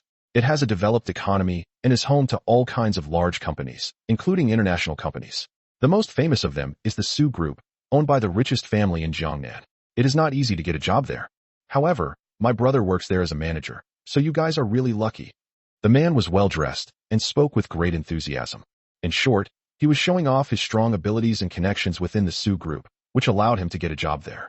I know about the Su Group. The requirements to get in are very strict, but the salaries are very high. The bespectacled woman next to Qin Tianming nodded in polite response. The woman next to the man opposite him was rather quiet, and her face showed impatience. In fact, Guan Xiantong's tolerance for Qinchang had almost reached its limit. As graduation approached, Guan Xiantong and her best friend both wanted to work in Linzhou, the capital of Jiangnan province. So he set off from Jinzhou to Linzhou to check out the job fair, and on the way he ran into Qinchang.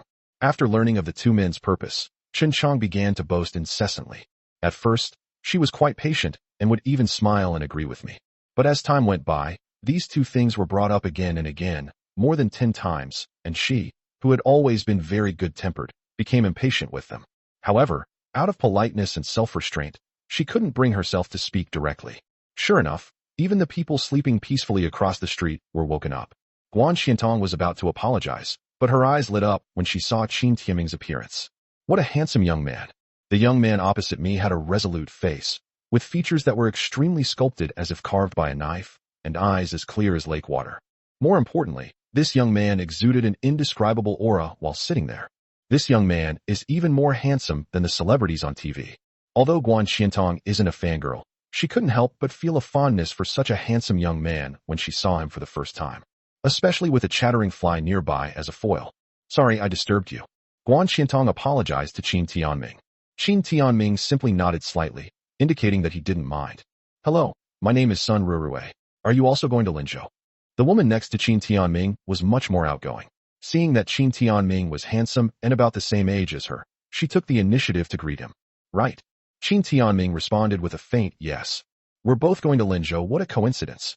Guan Xiantong smiled sweetly. My name is Guan Xiantong, and I'm going to Linzhou to look for a job. I'm going to see my brother. Qinchang then joined in. Brother, are you going to Linzhou for fun? Or are you looking for a job? Qin Tianming did not answer, but Qinchang did not care about that at all, and continued to say to himself, I see that you are about the same age as us, so you must also be going to Linzhou to find a job. That way, I can take you to see the Su Group later. Qinchang chuckled, his tone laced with a sense of superiority. I'm not bragging, but the Su Group is one of the top companies in the entire Jiangnan province. At that time, I will also work for the Su Group. Qin Tianming shook his head slightly upon hearing this. This was just an ordinary person, showing off every little thing. However, Qin Tianming naturally didn't want to talk much to people he wasn't familiar with. Guan Xiantong, on the other hand, has a rather quiet personality and therefore enjoys listening. So, for the rest of the time, Qinchang kept showing off and boasting, trying to attract Guan Xiantong's attention. However, her poor communication skills almost made Guan Xiantong's disgust written all over her face. However, Guan Xiantong's patience is much stronger now. After all, there is such a good-looking young man in front of her, isn't there? Thus, Guan Xiantong's gaze lingered on the handsome Qin Tianming.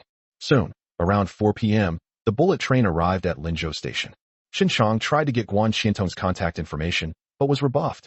Soon, the four of them walked out of the train station. Outside the station, taxis and private cars were parked to pick up passengers. That's my brother's car. You can come with me. Upon seeing a Mercedes-Benz, Qin immediately began showering Guan Qiantong with attention. After saying that, he pretended to apologize to Qin Timing and said, "Brother, there aren't enough seats in my brother's car, so you'll have to take a taxi if you want to come along. But don't worry, we'll wait for you." Guan Qiantong and Sun Rurue frowned slightly upon hearing this. Knowing that Qin had done it on purpose, a car with 5 seats was just right. He said that on purpose to put Qin Tianming down. After all, no one is blind. On the bullet train, Guan Qiantong was attracted to Qin Tianming, while Qin was interested in Guan Qiantong, mainly because she was beautiful. However, Qin's bizarre actions earned him a look from Qin Tianming, as if he were looking at an idiot. When did I say I wanted to come along? Chapter 51, A Memorable Encounter. Qin, you're deliberately targeting me. Upon hearing Qin Tianming's words, Guan Qiantong could no longer contain herself and raised her eyebrows as she shouted at Qin. I didn't mean that. I just thought it would be a bit crowded with 5 people. Since you put it that way, then let's go together. My brother's car can fit everyone. Upon seeing that Guan Qiantong was angry, Qin immediately changed his tune. He wanted to force Qin Tianming out, but even Guan Qiantong had left, so what was the point? Guan Qiantong no longer wanted to talk to Qin and turned to Qin Tianming and said, "Tianming, if you don't mind, you can take a taxi with us. Before we came, we had already planned to go to the job fair first, and then we can play in Linzhou for a few days. We can travel together then. In Linzhou, there are many large enterprises besides the Su Group, and you can go to them. Moreover, who knows how much of what Qin said is true? His brother might just be a low-level employee." Normally, Guan Qiantong wouldn't get this angry, but seeing Qin targeting the handsome Qin Tianming like this, she really couldn't stand it anymore. Sun Rurue, who was standing to the side, also realized that Qin was doing it on purpose. Although she also wanted to work at the Su Group, at this moment, she firmly stood on Guan Qiantong's side and said, "Come with us. The more people there are, the more we can help each other, and it will be more lively. You, all of you." Qin's once handsome face became distorted. However, Qin Tianming didn't even glance at Qin. "No need, someone's here to pick me up." As he spoke, Qin Tianming looked towards the distance. Upon hearing this, the two women paused for a moment, then followed Qin Tianming's gaze. A Rolls-Royce Phantom slowly drove up. "You're kidding me, aren't you?" Qin immediately spoke up, refusing to believe it at all. A car worth nearly 10 million yuan coming was simply impossible. However, the Rolls-Royce did indeed stop in front of Qin Tianming. Then the door opened, and a long, slender, snow-white leg stretched out. Immediately afterwards, the youthful and beautiful Su Yimo got out of the back seat, walked up to Qin Tianming, and affectionately called out, "Tianming, I'm here, get in the car." For a moment, Qin, Guan Qiantong, and Sun Rurue felt dizzy. Su Yimo had dressed up carefully to meet Qin Tianming, so she looked extremely beautiful and exuded a noble air. More importantly, this noble and beautiful woman really was there to pick up Qin Tianming. "President Su." Just then, a hurried voice suddenly rang out. Upon hearing the voice, Su Yimo frowned slightly, then looked over and saw a somewhat overweight man running towards her, panting heavily. "Elder brother." Qin immediately spoke upon seeing the person who had arrived. The overweight man noticed Qin was also there and was secretly pleased. "When did Xiao Chong meet President Su?" Thinking this, the man walked up to Su Yimo and said very respectfully, "President Su, hello. Who are you?" Su Yimo looked at the man who suddenly ran over with a puzzled expression and asked, "President Su, my name is Qin Rue, and I am a manager at Su's group. I met you at the previous annual meeting." Qin Rue immediately introduced himself. "I don't remember," Su Yimo said with a straight face and some impatience. Clearly, she was furious that this idiot had interrupted her meeting with Qin Tianming. At this moment, Guan Qiantong and the other two were even more dumbfounded. This woman is actually the president of the Su Group. Upon hearing this, Qin Rue broke out in a cold sweat, unsure of what to say. He had originally hoped to use this opportunity to build a relationship, but the tone of his voice indicated that President Su disliked him. After speaking, Su Yimo turned to Qin Tianming, then looked at Guan Qiantong and the others and asked, "Are these people your friends?" "I met them by chance on the bullet train. They had just graduated and happened to want to work for the Su Group," Qin Tianming said casually. "I see." Upon hearing this, Su Yimo smiled and said. After saying that, Su Yimo made a phone call to her assistant, said a few words, and then said to Qin Tianming, "Let's go." Qin Tianming nodded, then got into Su Yimo's car and drove away. Guan Qiantong and Sun Rurue watched Qin Tianming and Su Yimo leave, their minds still in a daze. "Xiaoqiang, what's going on? Don't you know that important person?" Qin Rue asked, turning to Qin. What kind of important person? Qin Chong asked, still in a daze. President Su Yimo, the sole heir of the Su group. She came to pick you up personally. Isn't she a VIP? Weren't you with her just now? Are you friends? Chen Rui asked his younger brother. If he becomes friends with a powerful figure, his Su group is poised for takeoff. Upon hearing this, Guan Xiantong was initially surprised by Su Yimo's identity, then said calmly to Chen Rui, friend? What friend? She was just making fun of that important person.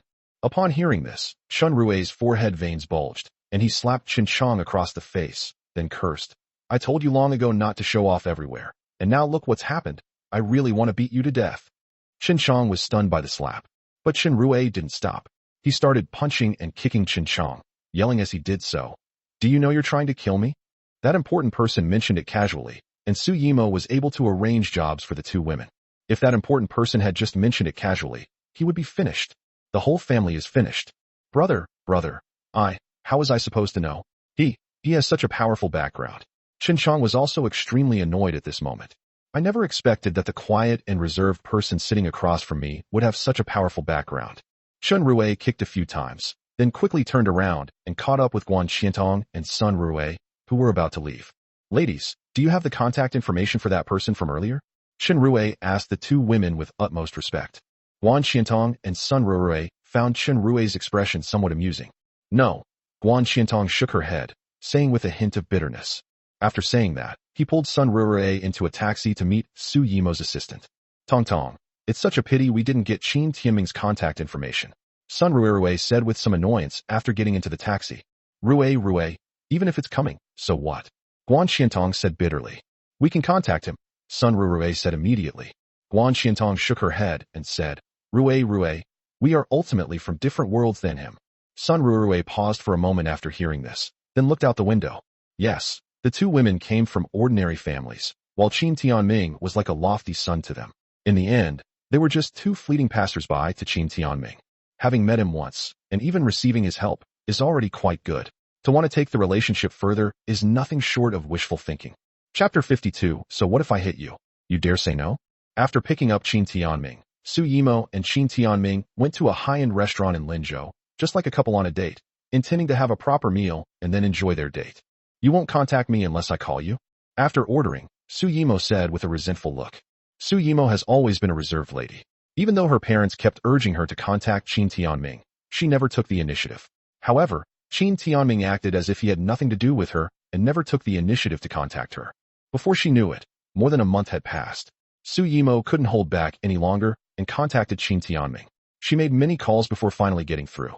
I've been busy, and I even left Linzhou recently, Qin Timing replied casually to Su Yimo, without explaining what it was about. Su Yimo pouted when Qin Timing didn't explain in detail, which was quite cute. You're so annoying. You don't tell me anything. Qin Timing wanted to say, you're nobody to me. Why should I talk to you? Before she could finish speaking, an angry voice rang out. Su Yimo, if you're not having dinner with me tonight, does that mean you've made plans with him?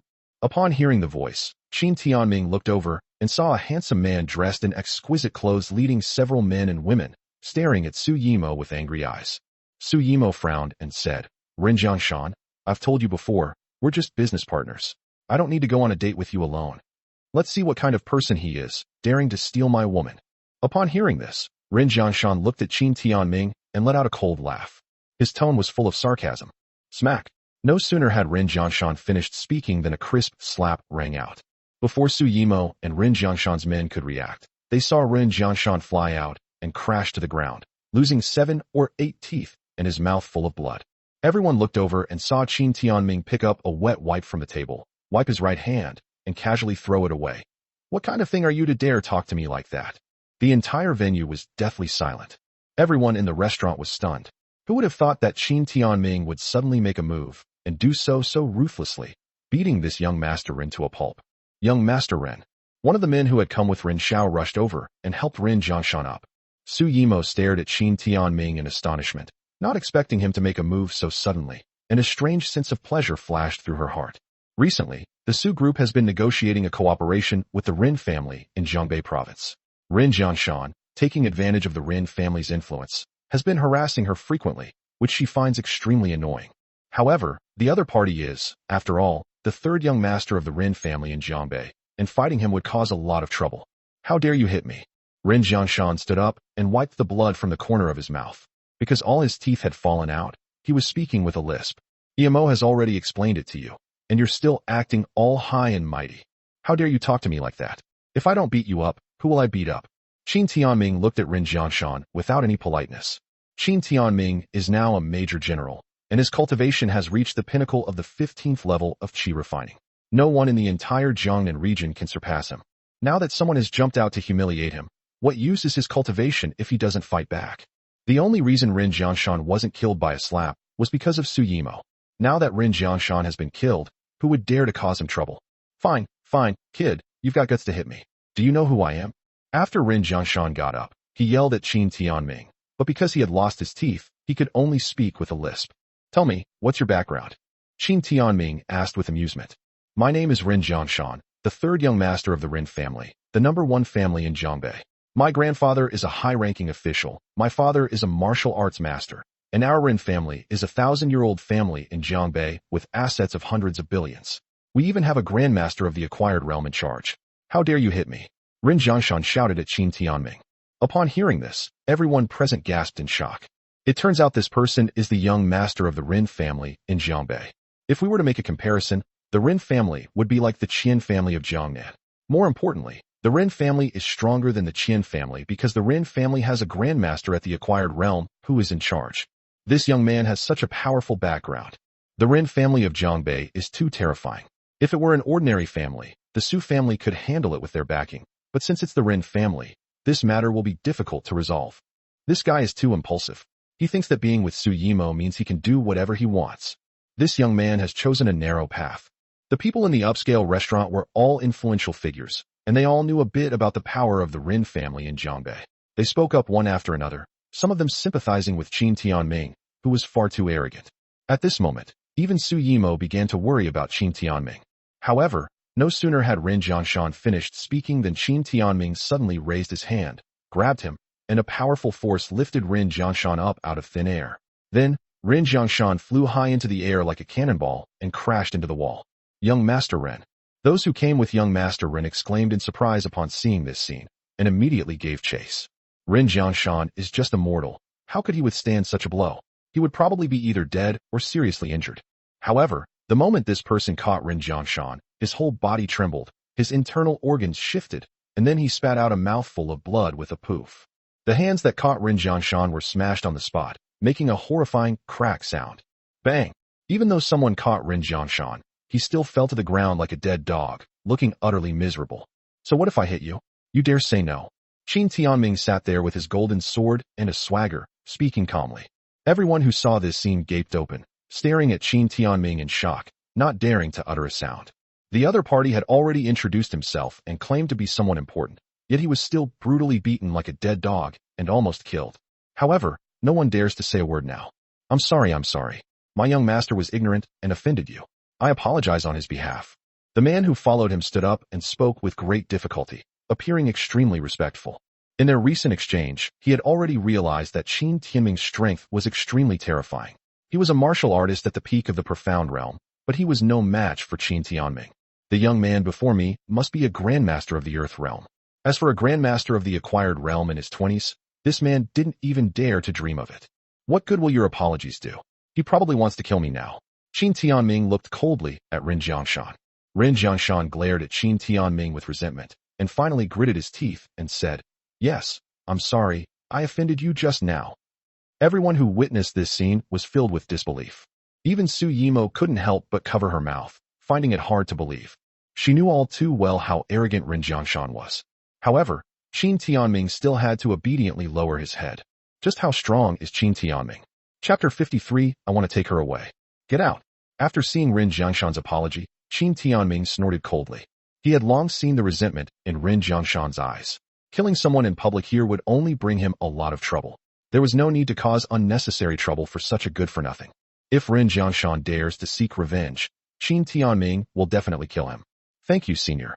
Upon hearing this, Rin Jianshan's men thanked Qin Tianming repeatedly, and then hurriedly carried Rin Jianshan away. Who is this person? He's incredibly powerful. Yes, they even dared to lay a hand on the young master of the Rin family. So what if we fought? This is Jiangnan, not Zhangbei. Rin Jiangshan deserves to be so arrogant.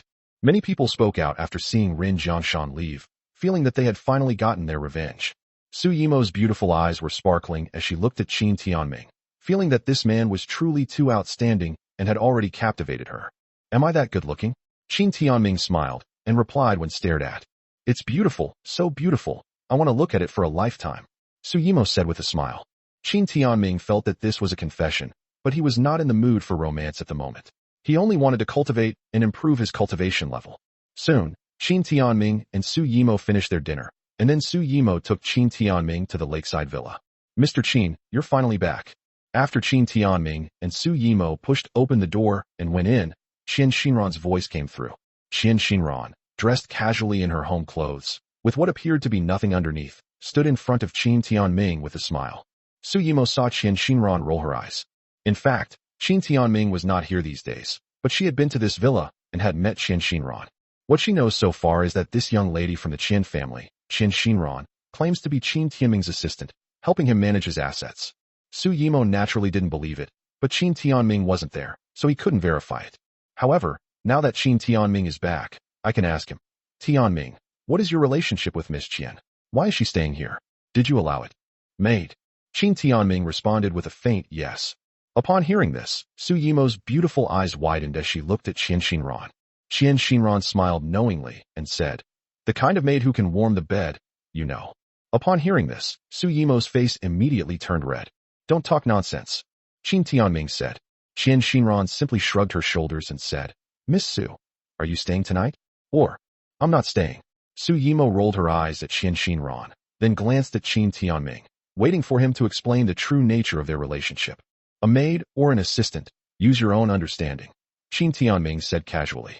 I'm leaving first, Su Yimo said angrily before leaving. Mr. Qin is really charming. Both beauties of Linzhou are interested in you, Qian Xinran said with a smile. The two beauties of Linzhou are Xin Qinlan and Su Yimo. You've already found out about my connection to the Qin family? Qin Tianming asked, staring at Qian Xinran. Qian Xinran nodded slightly, and then said, however, the Qin family is unaware of your achievements yet. If they knew, they would probably regret it immensely. As for Xin Qinlan, she is investigating your recent affairs, and it seems she is also very curious about you. Whatever, Qin Tianming replied, and prepared to go upstairs. Mr. Qin, my second uncle wishes to see you. When are you available? Qian Xinran said as Qin Tianming came upstairs. Your second uncle? Qin Tianming stopped in his tracks. What does he want with me? Qian Xinran shook her head and said, I don't know, but it's probably because I'm following you that I wanted to come and see you. Upon hearing this, Qin Tianming said, let him come tomorrow. Okay, Qian Xinran replied. By the way, have you made any progress on the alchemy furnace thing I asked you to inquire about? Qin Tianming asked before going upstairs. No, alchemy furnaces are too rare. I've tried to contact various auction houses through connections, but there's been no news about them in the last 6 months, Qian Xinran said immediately. Qin Tianming didn't dwell on it, and went into his room. After Qin Tianming entered the room, Qian Xinran immediately went to the mirror and looked at herself from left to right. Am I not attractive? Why doesn't he even glance at me? Qian Xinran was wearing a silk nightgown, which subtly revealed her outstanding figure. Moreover, since she was not wearing a bra, a quick glance was enough to reveal some beautiful details. If it were any other man, Qian Xinran believed she would have pounced on him long ago. However, Qin Tianming did not react at all. Qian Xinran, you still have to work harder. There are very few men like this in the world. Qian Xinran encouraged herself again before returning to her room. Qin Tianming meditated all night until noon, when Qian Xinran's voice rang out. Mr. Qin, my second uncle is waiting for you downstairs. Upon hearing this voice, Qin Tianming got up and went downstairs, where he saw a middle-aged man dressed in refined clothes and with a gentle appearance sitting on the sofa, looking at Qin Tianming with a smile. Behind the man stood an elderly man dressed in black. The old man looked to be around 60 years old, but instead of the hunchback typical of the elderly, he stood upright, like a javelin. You must be Qin Tianming, whom the old man and Xinran have been praising so highly. You are truly a handsome man. Qian Xinran's second uncle greeted Qin Tianming politely upon seeing him. Upon hearing this, Qian Xinran immediately replied, Mr. Qin, he is my second uncle, Qian Qiming. Qin Tianming. Qin Tianming politely responded and sat down opposite Qian Qiming. Is there something you need from me? The first thing I want to thank you for is for saving my father, and for helping our Qin clan find the reason that allowed us to eliminate the traitor within the clan. Qin Timing said to Qin Tianming neither humbly nor arrogantly. When they poisoned Grandpa before, we found out that people from Japan were involved. Back then, Grandpa was in charge in Longdu and he always took a hard line against Japan. Qin Shinran said casually. Let's not talk about the Qin family's affairs anymore. Qin Tianming waved his hand. The Qin family has nothing to do with him, so he doesn't need to care.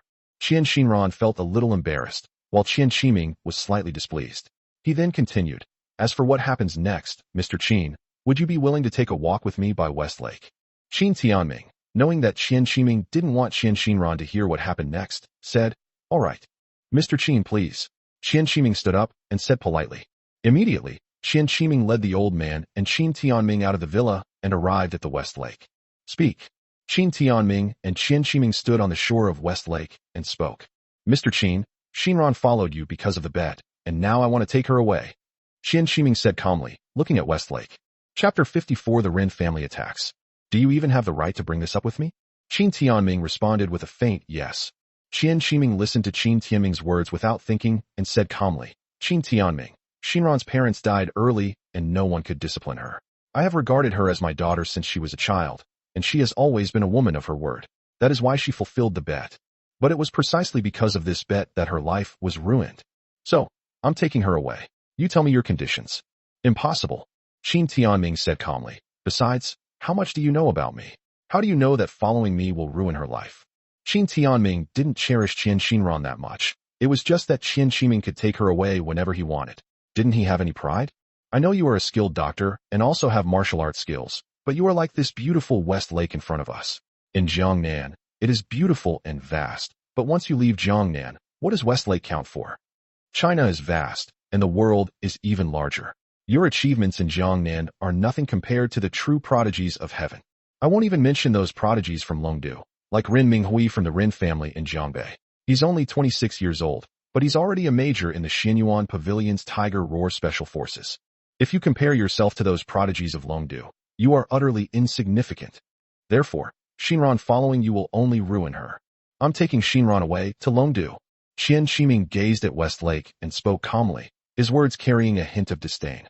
Qin Timing, it seems you want to use Qin Shinran to curry favor with some young master in Longdu, right? Qin Tianming immediately understood the meaning behind Qin Timing's words. Upon hearing this, Qin Timing's expression changed slightly. Qin Tianming was right. Qin Timing had been in Longdu, the capital of the Dragon Kingdom. He had just returned to Linzhou in Jiangnan 2 days ago with the intention of taking Qin Shinran to Longdu, because a young master in Longdu had taken a liking to her.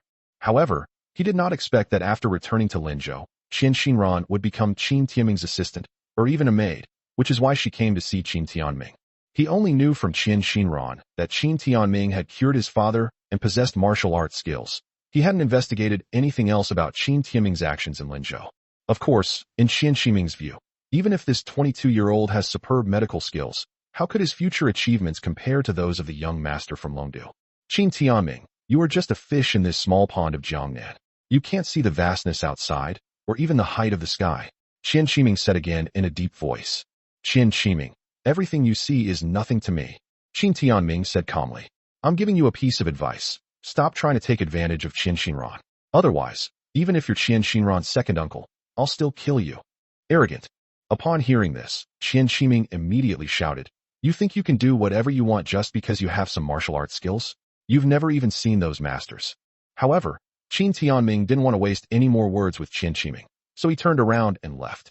If Qin Timing dares to forcibly take Qin Shinran, he will definitely not show any mercy. The old man following Qin Timing saw Qin Tianming walk past him and said, If you had agreed, Second Master Qin could have given you a height that you could never reach in your life, but you gave it up. Young man, if I had this opportunity, why would I be someone else's bodyguard? That's you. What right does an ant have to talk to me? Qin Tianming sneered. Arrogant and ignorant, the old man sneered. Qin Tianming ignored him and prepared to return to the villa. Qin Timing also returned at this moment, preparing to leave with the old man and then find a way to take Qin Shinran away. Just then, a minivan pulled up and 6 people got out. The leader was a middle-aged man in a suit and tie, with a gloomy face. He looked to be in his 50s and had an imposing aura. The men and women around 50 years old following behind him had lowered eyes and a terrifying aura, like wild beasts unleashed from their cages. Ambition. Upon seeing the newcomer, Qin Timing immediately recognized him. What are you doing here with so many people? The old man who was following Qin Timing also became serious when he saw the newcomer, looking at Ren Xiongxin and especially the people behind him. He recognized these people. They were experts from the Ren family, 3 of whom were at the peak of the profound realm, and 2 of them were even grandmasters at the early stage of the Earth realm. 3 peak Xian realm martial artists and 2 early Earth realm martial arts masters. Anyone could tell at a glance that these people were up to no good. At that moment, a middle-aged martial artist with bandages and a cast walked up from behind and pointed at Qin Timing, saying, "Third master." It was him who almost killed young Master Jiangshan. Ren Xiongxin is Ren Jiangshan's father, the third master of the Ren family. His own son was almost beaten to death in Jiangnan, and he naturally couldn't swallow this insult. "Qin Timing, did you hear that?" Ren Xiongxin looked at Qin Timing and then asked. In the brief conversation, Qin Timing already knew the reason for the matter. Ren Xiongxin wanted to avenge his son, so he said, "He has nothing to do with me. Do as you please." Now he doesn't even need to ask anyone to do anything, so why not? Ren Xiongxin then turned to Qin Timing and said in a low voice, "Your skills are indeed impressive, but I don't care who you are or what your status is. You just need to know that you can't just hurt the people of the Ren family. You may not know what the Ren family of Zhongbei means to you." Suddenly, Ren Xiongxin raised his eyelids, a sharp glint in his eyes. But that doesn't stop you from having only 2 paths to choose from now. First, cut off your own legs, kneel on the ground, apologize to the Ren family, kneel for a full day and night, and then get out of Linzhou. Second, Ren Xiongxin paused for a moment, then uttered a single word, "Die." As soon as he finished speaking, the experts brought by Ren Xiongxin released a terrifying aura and crushed towards Qin Timing. Even with my mid-stage Earth realm strength, I can't withstand these 5 working together. This kid is doomed. The old man following Qin Timing sneered inwardly. Qin Timing replied calmly, "What a pity, I'll choose the third path." "A third way?" Ren Xiongxin sneered. "Boy, there is no third way. If that's the case, then die." After saying that, he turned and left without looking back, leaving behind a single word before he departed. "Kill." With the word "kill" uttered, Qin Timing's fate was sealed. Meanwhile, the 5 experts had already attacked Qin Timing. Chapter 55 One Step, One Kill. As soon as Ren Xiongxin finished speaking, 3 men and 2 women, 3 masters at the peak of the profound realm and 2 masters at the early stage of the Earth realm, immediately took a step towards Qin Timing. "I didn't expect third master to send us to deal with such a brat. Isn't this making a mountain out of a molehill? Young man, commit suicide. It will save you from unnecessary suffering." These people stepped forward and addressed Qin Timing. Just as these people spoke, Ren Xiongxin turned around and took a step forward. He didn't need to look at what would happen next. He believed that within 3 steps, his 5 subordinates would crush Qin Timing like ants. "They're just 5 dogs kept by someone else, and they dare to tell me to kill myself." Qin Timing scoffed upon hearing this. Ren Xiongxin, who had just taken the second step, frowned upon hearing Qin Timing's words. He thought they were far too arrogant. Qin Timing and the old man standing to the side shook their heads upon hearing Qin Timing's words. This kid is far too arrogant. Facing 5 martial arts masters, 2 of whom are early-stage Earth Realm Grandmasters, he still spouts such wild words. It can only be said that Qin Timing has lost his mind and has angered 5 masters in one fell swoop. He's probably going to be reduced to ashes. The 5 men had originally thought that Qin Timing would commit suicide so that he could have a complete corpse, but instead they spoke rudely. "Arrogant. Court death." The 5 men cursed in unison. At the moment the words were spoken, a man wielding a steel knife struck first, slashing at Qin Timing. This strike was like splitting a mountain in 2, incredibly powerful, threatening to cleave the fair-skinned young man in 2. This is the mountain-splitting style of the Broken Blade sect. The old man who came with Qin Timing saw the person who drew his sword and said, "Even without using any techniques, a grandmaster at the early stage of the Earth realm can kill this kid with a single strike." However, no sooner had the old man finished speaking than Qin Timing's figure blurred, and he appeared in front of the man who had drawn the knife in an instant, delivering a palm strike right to his head. Bang! A sound came, and before the man's knife could even strike, his head was smashed into pieces by Qin Timing like a watermelon, and he died instantly. "What?" Upon seeing this, he was stunned for a moment, and then uttered an undeniable statement. However, while still in shock, Qin Timing didn't waste any more words. His figure flashed again, and he was in front of the other 4 people. "You." One of the early-stage Earth Realm Grandmasters, upon seeing Qin Timing approach, suddenly changed his expression, staring at Qin Timing with terrified eyes. The next instant, a loud bang rang out, and Qin Timing smashed the man's head with a single palm strike. In that instant, the others immediately realized that they had encountered a truly top-tier expert, but it was all too late. Qin Timing didn't pause for a moment, nor did he show any mercy. Like autumn wind sweeping away fallen leaves, he smashed the heads of all the remaining people, turning them into headless corpses. How is this possible? 5 experts were killed in the blink of an eye. Upon seeing this, the old man who was following Qin Timing spoke up tremblingly. Qin Timing's eyes nearly popped out of their sockets. He simply couldn't believe what had just happened. At that moment, Ren Xiongxin had only taken 5 steps when he froze on the spot. He didn't turn around, but he knew what had happened. 5 steps. 1 step, 1 kill. An ancient poem says, one can kill a man in 10 steps and leave no trace for 1,000 miles. At this moment, Qin Timing killed 1 person with each step. The Ren family, 3rd master Ren Xiongxin, right? At that moment, Qin Timing walked up to Ren Xiongxin and patted him on the shoulder. This slap caused Ren Xiongxin's body to tremble, and he stammered, "How is this possible? Are you a grandmaster? Impossible. How can there be such a young grandmaster like you? What do you think?" Qin Timing said to Ren Xiongxin with a half-smile. "Impossible, absolutely impossible." Ren Xiongxin cried out in his heart, but he was already as if he had lost his parents. He couldn't believe that Qin Timing possessed the heavenly realm, or even the acquired realm. He's only so young. A grandmaster of the acquired realm in his early 20s. This is extremely alarming news for the entire martial arts world of China. It should be noted that the grandmaster of the acquired realm in the Ren family is already 70 years old, and he only reached the acquired realm 10 years ago. As for those who stand at the pinnacle of the martial arts world in the Dragon Kingdom, the youngest of the 3 kings reached the acquired realm at the age of 30. He couldn't believe that a young man in his early 20s could cultivate to the acquired realm. However, the 5 headless corpses forced Ren Xiongxin to believe it. At this moment, Ren Xiongxin's legs began to go weak. The Ren family, a powerful clan in Jiangbei, whose 3rd master Ren once held sway over the region, is now finding himself in a precarious situation. Not only was he unable to stand, but Qin Timing and the other man watching from the side were also trembling and about to collapse. They all knew what it meant to be a grandmaster of the acquired realm in their early 20s. Nothing is impossible. Qin Timing spoke calmly. As he spoke, he gently patted Ren Xiongxin's shoulder with his right hand. Bang! A muffled thud was heard, and Ren Xiongxin felt a tremendous force, causing his legs to buckle as if they had been broken, and he knelt on the ground. "I'll spare your life today. Go back to the Ren family and tell everyone in the Ren family that if I, Qin Tian, ever come to Jiangbei, I will make the entire Ren family kneel down and apologize to me." Qin Tianming casually uttered a sentence, then walked towards his villa with his hands behind his back. However, the moment Qin Tianming uttered the name Qin Tian, both Ren Xiongxin and Qin Timing were filled with shock and disbelief. Qin Tian. He is Qin Tian, the one who has killed many overseas martial arts experts. Qin Juetian, the youngest major general in the history of Xinyuan Pavilion. How could he be Qin Juetian? I can't believe I spoke to Qin Juetian like that before. Qin Timing felt like his world was collapsing, and he even felt like he was a complete clown. He actually dared to speak so arrogantly in front of this outstanding man. The old man's legs buckled and he knelt on the ground, his eyes appearing utterly empty.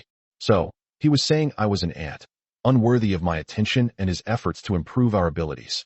If this grandmaster is going to hold a grudge, I'd be dead by now. The old man was kneeling on the ground, his whole body covered in sweat. Just now, he narrowly escaped death. "Old Luo, let's go. This kid is not someone we can mess with." Luckily, Shinran is by his side, otherwise, we would already be corpses. Qin Timing came back to his senses and said in a trembling voice. As he finished speaking, Qin Timing walked towards his car with trembling legs. Ren Xiongxin looked helplessly at the sky. He knew that the Ren family had offended an extremely dangerous person because of this matter. This matter must be informed to the clan as soon as possible. Our Ren family also has a grandmaster of the acquired realm, and we will definitely be able to handle it. Ren Xiongxin said through gritted teeth. Soon, the group disappeared, and then a military vehicle drove up. Gu Qingmei and several members of Dragon Soul got out and quickly cleaned up the scene. At the same time, they used their privileges to delete all the surveillance videos. After everything was over, Gu Qingmei shook her head. Major General Qin's strength is even more terrifying, but such a high profile is very dangerous. Chapter 56. You have become a target. Mr. Qin. Qin Tianming returned to his villa, where Qin Shinran was already standing respectfully. "Don't do these things anymore. You're mine. No one can take you away without my permission," Qin Tianming said calmly, glancing at Qin Shinran. "No matter how much I say, it's better to let Uncle see for himself," Qin Shinran said immediately, lowering her head. In fact, Both she and Qin Shutong knew Qin Timing's purpose, so they deliberately handed the matter over to Qin Tianming. Qin Tianming didn't say anything more, but looked towards the door. Soon, there was a knock on the door, and Qian Xinran hurriedly went to open it. She was slightly taken aback when she saw who it was, and said, "Captain Gu." The person who came was Gu Qingmei. She nodded to Qian Xinran, and then strode into the villa with her long, straight legs. "Greetings, Major General Qin." Gu Qingmei saluted Qin Tianming upon seeing him. Previously, she had been quite casual with Qin Tianming. However, after witnessing Qin Tianming's true strength, they dared not act rashly. "Is everything cleaned up?" Qin Tianming asked. Upon hearing this, Gu Qingmei was slightly taken aback, and then said, "It has been cleaned up, including all the surveillance footage, which has been deleted." After speaking, Gu Qingmei hesitated for a moment, then asked, "Major General Qin, do you know I'm here?" Qin Tianming's divine sense could cover an area of about 30 meters in radius, and he had known about Gu Qingmei's presence from a distance for a long time. "Speak, what is it now?" Qin Tianming asked. "There are two things. First, I'd like to ask you to return to the military camp," Gu Qingmei said. "Going back to the military camp is out of the question. I have no interest in going there. If you have something to say, just say so." Qin Tianming immediately refused. Gu Qingmei frowned upon hearing this and said, "This is the Dragon King's wish. He hopes that you can return at least once and stay for a while to guide the Dragon Soul warriors. Let's talk about it another time." Qin Tianming waved his hand in refusal. "Next thing. There have been some recent developments overseas," Gu Qingmei said. "Any moves overseas?" "What moves?" Qin Tianming asked, his brows furrowing slightly. "Foreign experts are entering the Dragon Kingdom, preparing to sever the backbone of the Dragon Kingdom's martial arts," Gu Qingmei said with utmost solemnity. "The backbone of martial arts in the Broken Dragon Kingdom?" Qin Tianming frowned slightly upon hearing this. "What do you mean?" "Once, the Dragon Kingdom was invaded by foreign enemies, and its people suffered greatly. Countless martial arts experts participated in that war to save the country from peril, and in the end, countless experts perished. Back then, the backbone of the Dragon Kingdom's martial arts was almost broken," Gu Qingmei said. "Almost. Just say no." Qin Tianming asked. "I heard my grandfather say that back then, when the Dragon Kingdom was in a critical moment, a reclusive master, no, I should say a reclusive immortal, entered the world and repelled countless invading foreign enemies, preserving the backbone of the Dragon Kingdom's martial arts," Qian Xinran casually interjected. "A reclusive immortal?" Qin Tianming frowned slightly upon hearing this. "Miss Qin is right. This is a secret. Back then, a legendary reclusive immortal intervened, defeated countless foreign enemies, and protected the Dragon Kingdom. For 100 years, overseas powerhouses dared not enter the Dragon Kingdom, thus providing a stable environment for its development. Now, the Dragon Kingdom's national strength has reached the second highest level in the world," Gu Qingmei said. "Why are you telling me about the history of the Dragon Kingdom? Get to the point." Qin Tianming said immediately. Gu Qingmei took a deep breath and said, "Now the Dragon Kingdom is the second strongest in the world, and it has already challenged the world's number one, the United States. However, the United States will not allow the Dragon Kingdom to continue to develop, so it has formed an alliance with many countries to besiege the Dragon Kingdom, and one of the targets is the Dragon Kingdom's martial arts world. Currently, there are rumors that the immortal from 100 years ago may have passed away and is no longer able to suppress those powerful figures overseas. Therefore, the martial arts experts from overseas are preparing to enter the Dragon Kingdom again to complete what they failed to do 100 years ago. One of these plans is called the Extinction of Seeds Plan. As for Major General Qin, because you have killed several overseas experts and are a young Major General, you are very likely to become a target of overseas martial arts experts. Therefore, the Dragon King hopes you will go to the military camp, so that your safety can be guaranteed." Upon hearing this, Qian Xinran's pretty face immediately changed. Qin Tian, the youngest Major General in the Dragon Kingdom, has killed several overseas martial arts experts, demonstrating his unlimited potential. If powerful figures from overseas want to destroy the martial arts world of the Dragon Kingdom, they will inevitably target these young geniuses first. Qin Tian, this newly appointed Major General, is undoubtedly the target. Upon hearing this, Qin Tianming immediately said, "You've got guts. Major General Qin, if something happens to you, it will severely damage the morale of our Dragon Kingdom. Please come with me to the military camp," Gu Qingmei advised. "No need." Qin Tianming snorted coldly. "I want to see how those overseas martial arts experts will kill me." Knowing she couldn't persuade Qin Tianming, Gu Qingmei could only sigh and say, "Then, if there's anything you need, Major General Qin, you can contact me. I will serve as your military assistant and be at your beck and call at any time." Can the dragon soul help me find the alchemy furnace? Qin Tianming asked immediately. Gu Qingmei was slightly taken aback and asked, General Qin, what do you need the alchemy furnace for? Of course, the alchemy furnace is for refining pills. Is there even a need to ask? Qin Tianming looked at Gu Qingmei as if she were an idiot. You want to refine pills? Gu Qingmei was still somewhat skeptical. Is that not allowed? Qin Tianming immediately asked. Could that pill powder really have been refined by Qin Tianming? Impossible, right? Gu Qingmei muttered to herself. Answer me. Can you help me get an alchemy furnace or not? Qin Tianming asked. The alchemy furnace is too rare. The medical Saint Hall has one, but it's not available for loan. Even if we use our authority, it won't work. I will use the Xinyuan Pavilion's intelligence system to help you find it. I will notify you immediately if I have any news, Gu Qingmei said. All right, you can go now. Qin Tianming waved his hand. Upon hearing this, Gu Qingmei was speechless. Was she being sent away like that? General Qin, be careful. Those people overseas have no bottom line. If they want to kill you, they will not only challenge you directly, but also use all sorts of underhanded tricks, such as assassination, Gu Qingmei warned before leaving. All right. Qin Tianming waved his hand. Furthermore, the Ren family will likely not let this matter rest. Dragon Soul can step in and warn the Ren family, Gu Qingmei said. There's no need for that.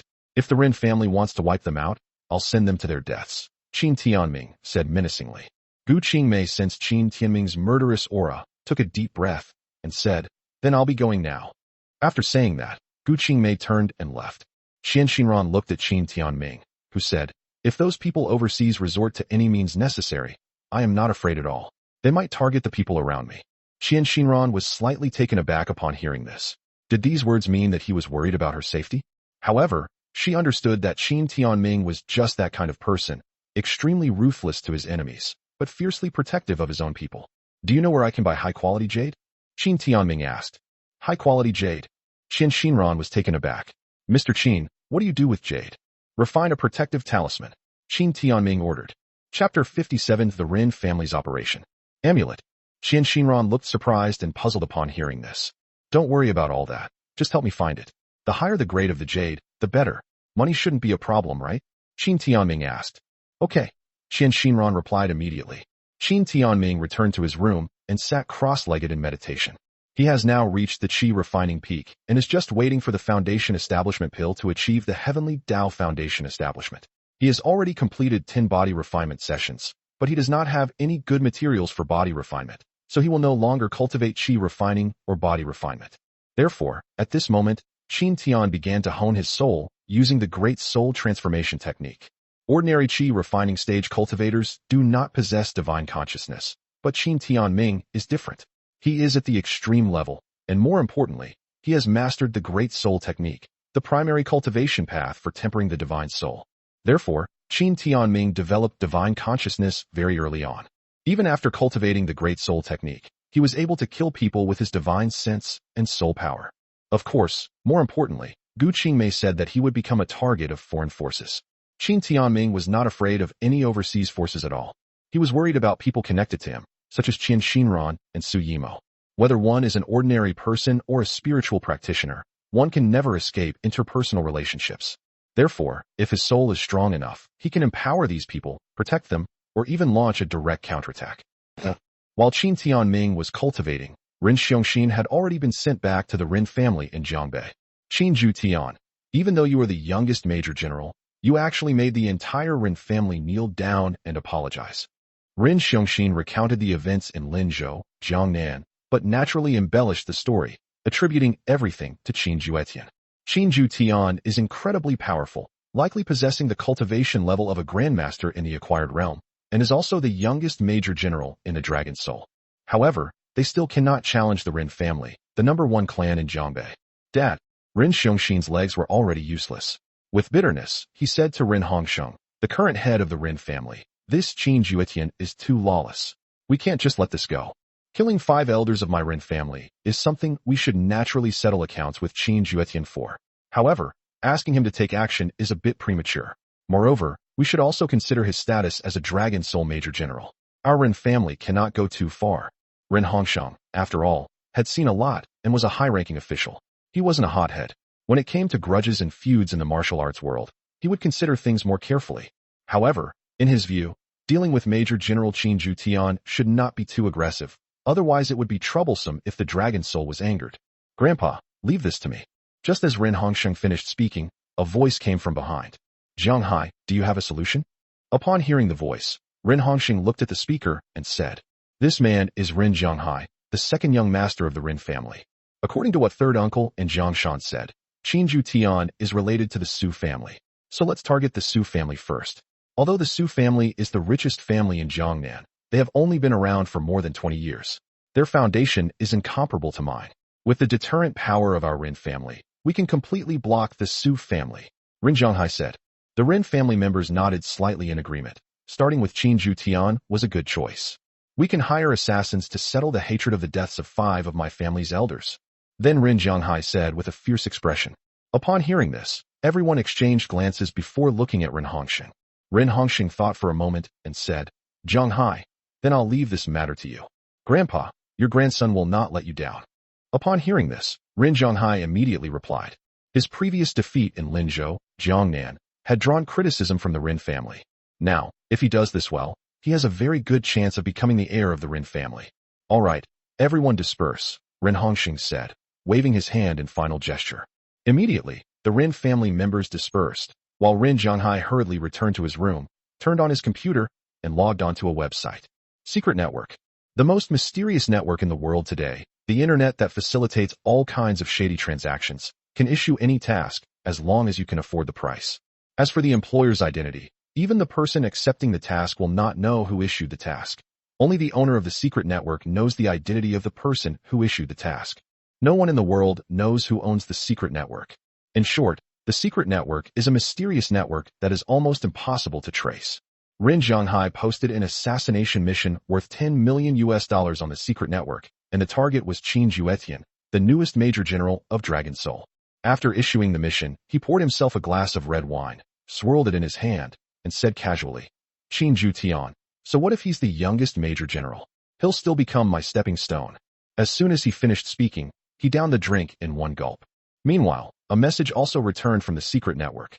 Upon seeing the message, Ren Jianghai's lips curled into a playful smile. I didn't expect it to be Nightfall, the world's second largest assassination organization. Qin Tianming was unaware of what the Ren family had done. He was currently driving with Qin Xinran to a place called Dongqing Town. Mr. Qin, that black market is located in Dongqing Town, at the junction of 3 provinces, in a no-man's land. In the car, Qin Xinran told Qin Fan the news she had received. The black market? How black is it? Can you just rob people like that? Qin Tianming asked, sitting in the passenger seat. Upon hearing this, Qin Xinran almost slammed on the brakes and quickly said, That's not what I meant. It's a place where shady things are sold. It has all sorts of extremely rare items, including various medicinal herbs, equipment, pills, and there are even rumors that alchemy furnaces are produced there. An alchemy furnace? Qin Tianming frowned slightly upon hearing this. Yes, I also found out from my second uncle that if you want rare items, you should go to that black market. Qin Xinran paused here, but what? Qin Tianming asked. The things there are all of dubious origin and there is absolutely no guarantee, so you have to rely on your own eyesight to judge whether they are genuine or fake. There, you might spend tens of millions to buy something that's only worth tens of dollars, or you might spend tens of dollars to buy something worth millions, or even tens of millions. Many people in Jiangnan province have been scammed. My second uncle was also scammed. He spent 30 million yuan to buy something, but it turned out to be only worth a few hundred yuan. But there's nothing we can do about it. That's the rule there. As for the jade that Mr. Qin mentioned, it's relatively easy to find high-quality jade over there, which is why I brought you here. Qin Xinran told Qin Tianming the news she had received. It's a test of your eyesight, Qin Tianming said with a smile. Mr. Qin, don't worry, I've already found an expert there beforehand, Qin Xinran said, seeing Qin Tianming's reaction and assuming he was worried about being scammed. A keen eye is something that can only be developed over time. Although Qin Tianming is powerful, he is only 22 years old and could not possibly have any keen eye. Qin Tianming nodded indifferently. Soon, they arrived at Dongqing Town. Chapter 58 I killed him. It's so lively. After parking the car, Qin Tianming got out and looked at Dongqing Town. This area is where the 3 provinces of Jiangbei, Jiangnan, and Xizang meet, making it a no-man's land. Therefore, it's possible to develop some industries that can't be done openly, such as casinos and underground boxing matches. Therefore, it has attracted a large number of tourists, boosted local development, and created a lot of wealth, so the locals don't care about this place anymore. However, today seems much more lively than usual. After getting out of the car, Qin Shinran put on a pair of large sunglasses and wore a light blue dress, looking like a female tourist, and said to Qin Tianming, "Armed boxing." Qin Tianming was slightly surprised to hear this. There's actually such an industry here. There are many industries here, and wealthy people can really enjoy themselves here, Qin Shinran said with a smile, her words carrying a deeper meaning. Qin Tianming glanced around and saw many luxuriously decorated buildings, all of which were various clubs. He immediately understood what Qin Shinran meant. "I'll contact someone first." Qin Shinran said something, took out her phone, said a few words to the contact, then hung up. She then said to Qin Tianming, "Mr. Qin, over here." Immediately, Qin Tianming followed Qin Shinran and soon arrived at a 5-story villa. "Miss Qian, you've arrived. This way, please." When Qin Shinran arrived, she was greeted by a beautiful and voluptuous woman. Qin Shinran nodded slightly as a greeting, and then followed the woman into the private room of the Western-style building with Qin Tianming. There were already 3 people sitting in the private room, a man in his mid-20s, a middle-aged man, and an elderly man. Qin Shinran frowned slightly when she saw these people. She looked at the old man and was about to speak, but the young man had already stood up and said, "Shinran, it's been a long time. You are still as beautiful as ever." Qin Shinran felt a little embarrassed upon hearing this. She glanced at Qin Tianming and, seeing that he didn't react, said, "This is Yang Chenglai, the young master of the Yang family in Xizang province."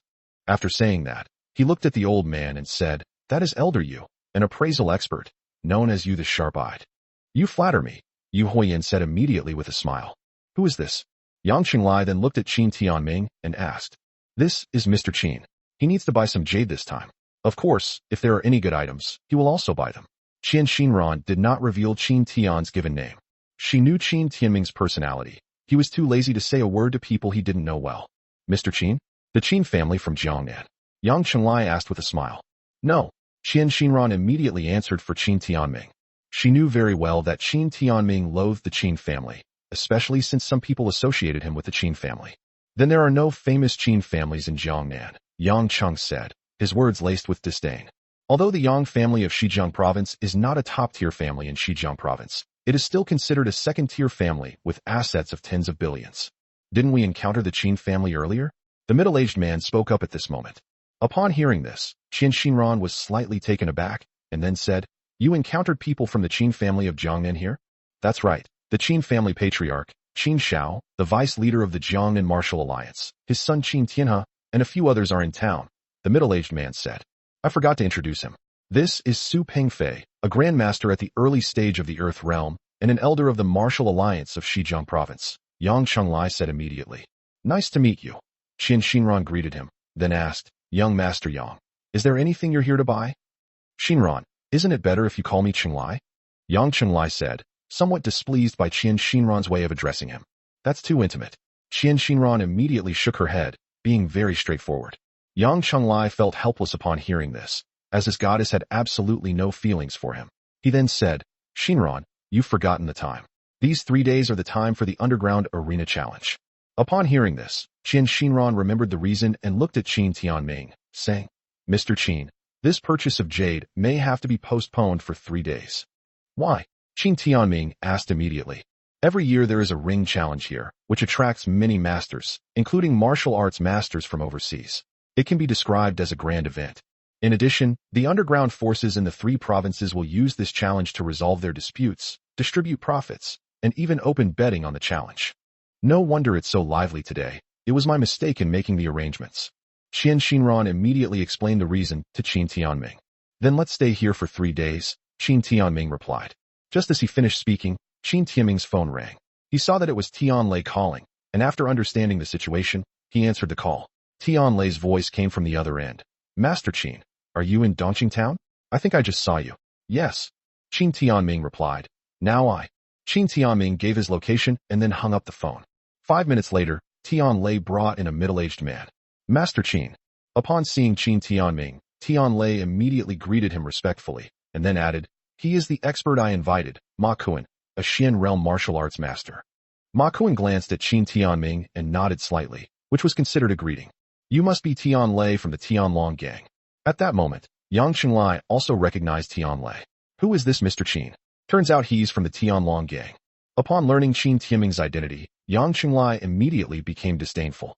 Everyone present knew about the Linzhou Tianlong gang, and Qin Tianlong had naturally participated in several challenge matches, but he lost more than he won, which made many people remember Qin Tianlong. It's young Master Yang. Tianlei recognized Yang Qinglai and immediately greeted him politely. Why didn't Qin Tianlong come this time? Is he afraid of losing? Yang Qinglai said sarcastically. Upon hearing this, Tianlei immediately looked at Qin Tianming. Qin Tianlong is dead. Qin Tianming said calmly. Dead? Everyone was shocked and puzzled when they heard about Qin Tianlong. How did he die? Why was there no news at all? Yang Qinglai asked immediately. I killed him. Qin Tianming sat there, his hands clasped together, his gaze sweeping across the entire room. As soon as he finished speaking, the entire room fell silent. After a moment, Yang Qinglai came to his senses and then laughed. You killed him? That's no joke. Whoosh. Just as Yang Qinglai finished speaking, a sharp sound of something cutting through the air suddenly came, followed by a snap sound. Everyone looked in the direction of the sound and saw a chopstick stuck in the wall behind Yang Qinglai, with 2/3 of the chopstick embedded in the wall. Instantly, Yang Qinglai's face turned deathly pale, cold sweat poured down his face, and a section of hair fell out from his ear. Watch your words, or I'll send you to see Qin Tianlong. Qin Tianming stood up, left a message, and left with Tianlei and Qin Xinran. Chapter 59 Encountering Qin Shao. This skill shows the person is exceptionally capable. Su Pingfei got up and walked to the side where the chopsticks were stuck, reaching out to try to pull them out, but found that no matter how hard he tried, he couldn't pull them out. Uncle Su, what's that guy's surname? Qin's cultivation level? Yang Qinglai wiped the cold sweat from his forehead and asked in a trembling voice. If that chopstick had been aimed at his throat, he would have died on the spot. Grandmaster of the Earth Realm, Su Pingfei said in a deep voice. As he spoke, he picked up a chopstick and swung it violently, causing it to sink into the wall, but only halfway in. A Grandmaster of the Earth Realm. Such a young Grandmaster of the Earth Realm. Yang Qinglai said, his expression filled with disbelief. Su Pingfei didn't answer. He only submerged halfway in, walked over, pulled it out forcefully, and said, no mistake, it's a Grandmaster of the Earth Realm, and possibly even in the middle stage. Upon hearing this, everyone present was shocked. It's already quite remarkable that someone so young has reached the Earth Realm. If he were at the Mid-Earth Realm, he would be considered a martial arts genius. I really don't know who this person is, or who his master is. At his age, he has such martial arts strength. This is only the second person I've ever seen, Su Pingfei said. The second person? Yang Qinglai's heart skipped a beat when he heard this, and a name popped into his mind. Yi Chun. Where do so many geniuses come from? Yang Qinglai cursed directly. He had a grudge against Yi Chun before and had been taught a lesson. His hands had been broken, and he had only recovered a few days ago. That Yi Chun and this Qin guy must have a master behind them, Su Pingfei said immediately. Yang Qinglai grew increasingly jealous as he listened. Why didn't he have a master? Then he said, that Yi Chun wouldn't be here this time either, would he? It's hard to say, but Mr. Qin has arrived, and I've also heard that many forces have invited numerous experts to participate. This underground competition is bound to be a fierce battle, Su Pingfei said in a deep voice. Upon hearing this, Yang Qinglai nodded slightly, glad that he had invited Su Pingfei, a martial arts expert from the Alliance. In the past, Qin Tianlong's attendance was basically just a formality, which is why I didn't dare to disturb Master Qin. Tianlei followed Qin Tianming closely and spoke timidly. It's all right. Qin Tianming gave a nonchalant reply, then asked, does the Tianlong gang have any enemies in the past? After Qin Tianming subdued the Tianlong gang, he didn't care about anything else except when he needed to contact Tianlei. He didn't mind if Tianlei didn't inform him. Of course there are. Sanatang, Jinhu gang, and Dinghongtang are all enemies of Tianlong gang. They often fight over interests in Linzhou. Because Linzhou is strict in its regulations, many times the competition for profits is held in underground boxing matches here. Therefore, I invited Ma Kuan to deal with these three gangs. If we win against any one of them, our Tianlong gang can seize new interests in the underground of Linzhou. If we lose, naturally several of our branches will be taken away. Tianlei immediately told Qin Tianming about the current situation of the Tianlong gang. Qin Tianming nodded slightly and looked at Ma Kuan. Do you have the ability to win?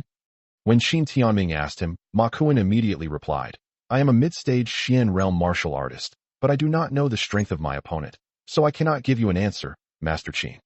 Ma Kuan initially looked down on Qin Tianming, but after seeing his move before leaving, he realized that he was no match for Qin Tianming at all. Stretch out your hand, Qin Tianming said to Ma Kuan. Ma Kuan was slightly taken aback, but still opened his palm and extended it towards Qin Tianming. Qin Tianming put two fingers together and then moved them across Ma Kuan's palm. Everyone then saw strange light patterns shimmering on his palm. Does this look like a talisman? Qin Shinran immediately remarked. It's a talisman, or you could say it's a decree I gave you. It's effective for 5 days and can be used 5 times. Just use it when you're fighting the opponent. Its power is roughly what you call unstoppable below the earth realm. Qin Tianming said calmly. This is a decree talisman inscribed with the power of his divine soul. This is the best he can do at the Qi refining stage. Moreover, he can only use it at the Qi refining stage because he cultivates the Great Soul technique. If one reaches the foundation establishment stage, the duration of the effect can be extended by at least 10 times, and the power will naturally be stronger. If one reaches the nascent soul stage, the effect can be permanent, and the power will be such that killing these so-called innate realm cultivators with a single palm strike is not a problem at all. As for having Qin Tianming personally fight in underground boxing matches, they're not even worthy of his attention. Ma Kuan withdrew his hand, looking at the vanished patterns with disbelief, but dared not say more, so he said, Thank you, Master Qin. Qin Tianming nodded, then gestured for Qin Shinran to go to the hotel. Immediately, the group headed towards the hotel they had booked. However, upon entering the hotel, they saw a group of people standing there waiting to check in. Upon seeing these people, Qin Shinran's pretty face changed slightly as she looked at Qin Tianming. Qin Tianming remained expressionless, seemingly unaware of these people at all. However, Qin Tianming didn't see these people, but they all looked at him. What are you doing here? A dignified voice came from the mouth of a middle-aged man. Upon hearing this voice, Qin Tianming looked at the speaker and said coldly, Patriarch Qin, what business is it of yours where I am? The speaker was none other than Qin Shao, the head of the Qin family and the father of the original owner of Qin Tianming. When Qin Shao heard Qin Tianming address him as Patriarch Qin, his expression immediately turned extremely ugly, clearly showing his dissatisfaction with Qin Tianming's form of address. However, he couldn't show his anger in front of everyone, so he just looked at Qin Tianming and said, I already know you have martial arts skills, but this challenge is not for you to participate in. Leave. You're the one who should get out. Qin Tianming snorted coldly, completely ignoring Qin Shao, and walked straight inside. Qin Shao almost lost his temper when he heard this. Destiny. Among Qin Zhao's group, Shen Xinglan was delighted to see Qin Tianming appear. Seeing Qin Shinran with Qin Tianming filled her with mixed feelings. Why is Miss Qin with him again? Before it was Su Yimo. When Qin Tianhe saw Qin Tianming walk past them, he clenched his fists, filled with resentment. Patriarch Qin, who is this person, speaking to you so disrespectfully? A middle-aged man who came with Qin Shao asked, somewhat puzzled. An unfilial nephew of the Qin family. Qin Shao still did not reveal to the public that Qin Tianming was his son, saying, thinking that he has some martial arts skills, he dares to come to Dongqing Town to participate in the challenge. He really doesn't know his own limitations. They must have been young and heard that this tournament was extraordinary, so they came like madmen. A wealthy man accompanying Qin Shao said with a smile. Yes, just like my nephews and nieces. If I hadn't stopped them, they would have come too, another person said. Qin Shao looked at Qin Tianming's back. He had heard Qin Tianhe and Shen Xinglan say that Qin Tianming had the strength of the earth realm, but in his opinion, Qin Tianming had only entered the earth realm by luck, and should not have come here at all. This underground tournament is extremely dangerous, with many highly skilled fighters participating. Dad, he probably just wants to prove to you that the Qin family made a mistake in driving him away. Qin Tianhe said bitterly from the side. Qin Shao nodded slightly, which made him feel even more disappointed in his eldest son. There are many ways to prove something. Using such a suicidal method is foolish. Shen Xinglan shook her head slightly and sighed after hearing Qin Tianhe's words. Chapter 60 Alienation. Master Qin, do you know the head of the Qin family? On the way, Tian Lei asked with some curiosity. That's a big shot, and incredibly powerful, a grandmaster of the earth realm, a top-tier expert in Linzhou. It's all right, and don't ask questions you shouldn't ask. Qin Tianming replied. Tian Lei immediately shut up. I just messaged an acquaintance, and it seems that the Qin family head has broken through to the mid-stage of the earth realm. He's here to represent Jiangnan in the battle, and also to solidify his martial arts cultivation through combat, Qin Shinran said, glancing at the message on her phone. The Qin family's affairs are none of my business, you don't need to tell me. Qin Tianming replied indifferently, and went into his room. The crowd exchanged bewildered glances, but said nothing before departing to prepare for the 3-day tournament. As far as the Qin family is concerned, Qin Tianming doesn't care at all. Therefore, whatever happens to the Qin family has nothing to do with him, and he remains unmoved even if those people die in front of him. It's not that Qin Tianming has no feelings, or that he has no family affection whatsoever. He can judge for himself who treats him well and who doesn't. He believed in repaying kindness and avenging wrongs. This was his guiding principle. The Qin family held neither gratitude nor enmity towards him. In his eyes, the Qin family was just a stranger. Why should he care? As long as the Qin family doesn't provoke him or do anything reckless, he will definitely treat the Qin family as if they don't exist. However, if the Qin family insists on courting death, then Qin Timing will absolutely not show any mercy. Decisiveness in killing enemies is Qin Timing's style of doing things. Qin Xiao and his group stayed on another floor of the hotel. Inside the room, Shun Qinglan recalled Qin Timing's indifferent gaze when they first met, which made her extremely disappointed. Wouldn't he even be willing to glance at me? Knock knock. Just then, there was a knock on the door. Hearing the sound, Shun Qinglan already guessed who it was. She didn't want to open the door, but she eventually got up and opened it anyway. When the door opened, Qin Tianhe was indeed standing in the doorway. Qin Tianhe saw the door open and prepared to go in, but Shun Qinglan shook her head and said, "Tianhe, it's late. It's not convenient." Qin Tianhe was stunned upon hearing this, and he actually felt a sense of estrangement from Shun Qinglan. "Tianhe, is something the matter? If not, you should get some rest," Shun Qinglan said when Qin Tianhe remained silent.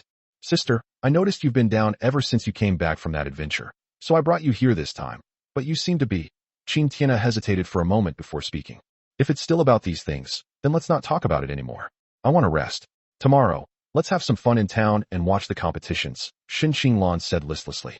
Hearing this, Qin Tianhe felt even more distressed. After returning from that expedition, Shun Qinglan no longer doted on him as she had before. There was even a hint of deliberate distancing. He knew the reason very well. There was Qin Timing between the two of them. The one who was actually engaged to Shun Qinglan was not Qin Tianhe, but Qin Timing. "Sister, you weren't like this before. Why have you been distancing yourself from me? Is it because of Qin Timing?" Finally, Qin Tianhe could no longer bear it and questioned him with a cold look in his eyes. At this moment, he could clearly feel that Shun Qinglan's love for him had dissipated, or rather, had been transferred to Qin Timing. In particular, when they encountered Qin Timing in the hotel lobby earlier, no one else noticed the change in Shun Qinglan's expression. However, Qin Tianhe noticed it. He noticed that when Shun Qinglan saw Qin Timing appear, her gloomy expression brightened instantly, but when she saw Qin Timing's cold and emotionless gaze, her expression turned very disappointed. "Sister, do you really care that much about that marriage contract?" Qin Tianhe asked again when Shun Qinglan didn't answer. Shun Qinglan looked at Qin Tianhe at this moment, and her heart trembled. This was the first time she had felt that Qin Tianhe was so unfamiliar. He's jealous. He's jealous of Qin Timing. He even harbored resentment towards Qin Timing. Thinking about all this, Shun Qinglan felt a sense of absurdity. From the moment he was born, Qin Tianhe was showered with love and affection, and everyone around him doted on him. And yet he still has to be jealous of Qin Timing, who has no one to love him.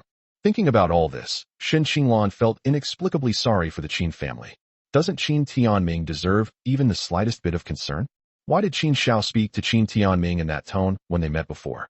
Qin Timing did absolutely nothing wrong. The Qin family is in the wrong. Must Qin Timing bear all this? Thinking of this, Shun Qinglan's eyes turned cold, and she said in a cold tone, "Tianhe, be mindful of your status. Also, Qin Timing is your own brother. No matter how disrespectful you are to him, you shouldn't belittle him in front of others, especially in front of your father." Qin Tianhe panicked upon hearing Shun Qinglan's words. This was the first time Shun Qinglan had ever gotten angry with him.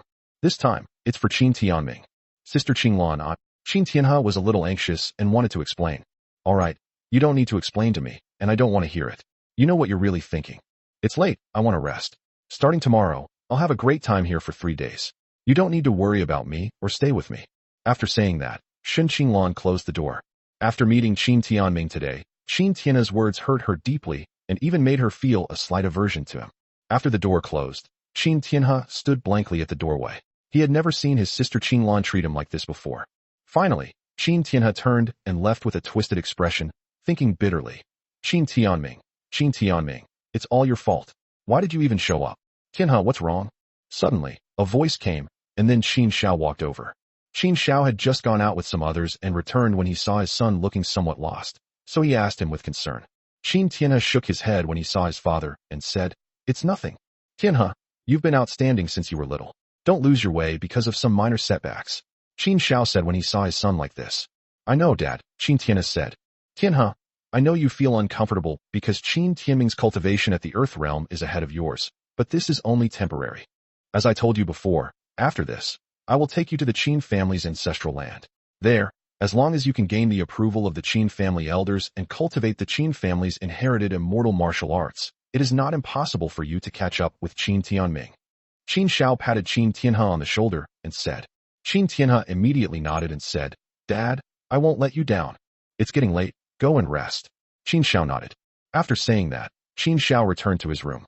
Qin Tianhe looked at the closed door of Shun Qinglan's room and said, Sister, don't worry, everything is temporary. I will make you pay attention to me again. Qin Tianming was not as good as me before, and he will still be not as good as me in the future.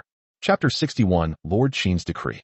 There are indeed many entertainment options in Dongqing Town, and they are all exciting and adrenaline-pumping activities, but Qin Tianming has no interest in them. The arena challenge was divided into 3 days. The first day was purely an exhibition match, which Qin Tianming naturally had no interest in watching. On the second day, Qin Tianming attended because the Tianlong gang was fighting with other rival gangs. The competition was held in the center of Dongqing Town. The arena was very large, and because the second day's arena matches were even more exciting than the first day's, a large number of people gathered there. Qin Tianming, through Qian Xinran's arrangement, secured a good spot to watch the game. At this moment, Ma Kuan stood shirtless on the ring, revealing his muscular physique, ready to face his opponent. This Ma Kuan is a disciple of the Hua family fist of Tianjin, and is at the mid-stage of the Profound Realm. He is a master invited by the Heavenly Dragon Gang. In previous years, Shun Tianlong himself participated in the Tianlong Gang's events. Why did he invite an outsider this year? Is he afraid? Definitely. If Shun Tianlong loses again, he'll lose everything. Those who listened to Ma Kuan's introduction naturally thought of Qin Tianlong. Hearing this, Tian Lei felt very embarrassed and whispered to Qin Tianming, Master Qin, how about we change your name from now on? Whatever, Qin Tianming replied. Tian Lei nodded slightly upon hearing this and decided to change the name of the Tianlong gang after this arena competition. Whoosh! Just then, a voice rang out, and then everyone's vision blurred as they saw a lean man wearing shorts appear on the stage. The man looked to be no more than 20 years old, with his hands and feet bandaged, like a mummy. This is a Muay Thai fighter. So young, looks only 20 years old. Did the Golden Tiger gang hire such a young man this time? Everyone was slightly taken aback when they saw Ma Kuan's opponent, and they all spoke up.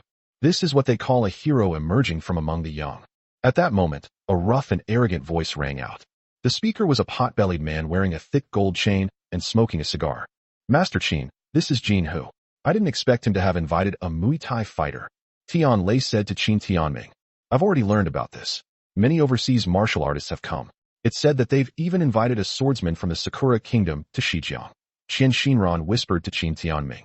Sakura Country, if I remember correctly, your Qian family was infiltrated by people from Sakura Country, and that's how old man Qian was poisoned. Qin Tianming said upon hearing this. Qian Xinran nodded, a chill running through her eyes. While Qin Tianming and Qian Xinran were talking, Shun Qinglan, who was watching Qin Tianming from a distance, felt a pang of discomfort seeing Qian Xinran so close to him. What is his relationship with Miss Qian? Could it be? As you can see, this is a Muay Thai fighter. As everyone knows, Muay Thai is a fierce fighting style. Now you can see the clash between Chinese martial arts and overseas Muay Thai. The host introduced the event loudly, and after finishing, he waved his hand downwards, shouting, Begin. As soon as he finished speaking, Ma Kuan and the Muay Thai expert unleashed terrifying auras. The Muay Thai expert moved as swiftly as a rabbit, rushing out in an instant, while Ma Kuan calmly responded with the Tianjin Hua family boxing style. Ma Kuan neutralized the Muay Thai expert's continuous attacks, and even launched a few counterattacks. The Tianlong gang has brought in some excellent experts this time. They've already gone through more than 30 moves, and are even gaining the upper hand. The Tianlong gang must have spent a lot of money to hire a master of the Hua family fist. The Golden Tiger gang has defeated the Heavenly Dragon gang 5 times already. It's about time they lost once. Many people spoke out. However, the situation on the field suddenly changed. The Muay Thai expert's kick, as fast as lightning, broke through Ma Kuan's defense. Bang! A dull thud rang out, and Ma Kuan took a hard kick to the stomach, his body instantly flying backward. Hey! After regaining his balance, the Muay Thai expert spoke in Thai. He's saying, I'm just playing around with you. Someone translated. As soon as he finished speaking, the Muay Thai expert flashed forward like lightning, approaching Ma Kuan and kicking him in the head. Ma Kuan's expression changed drastically.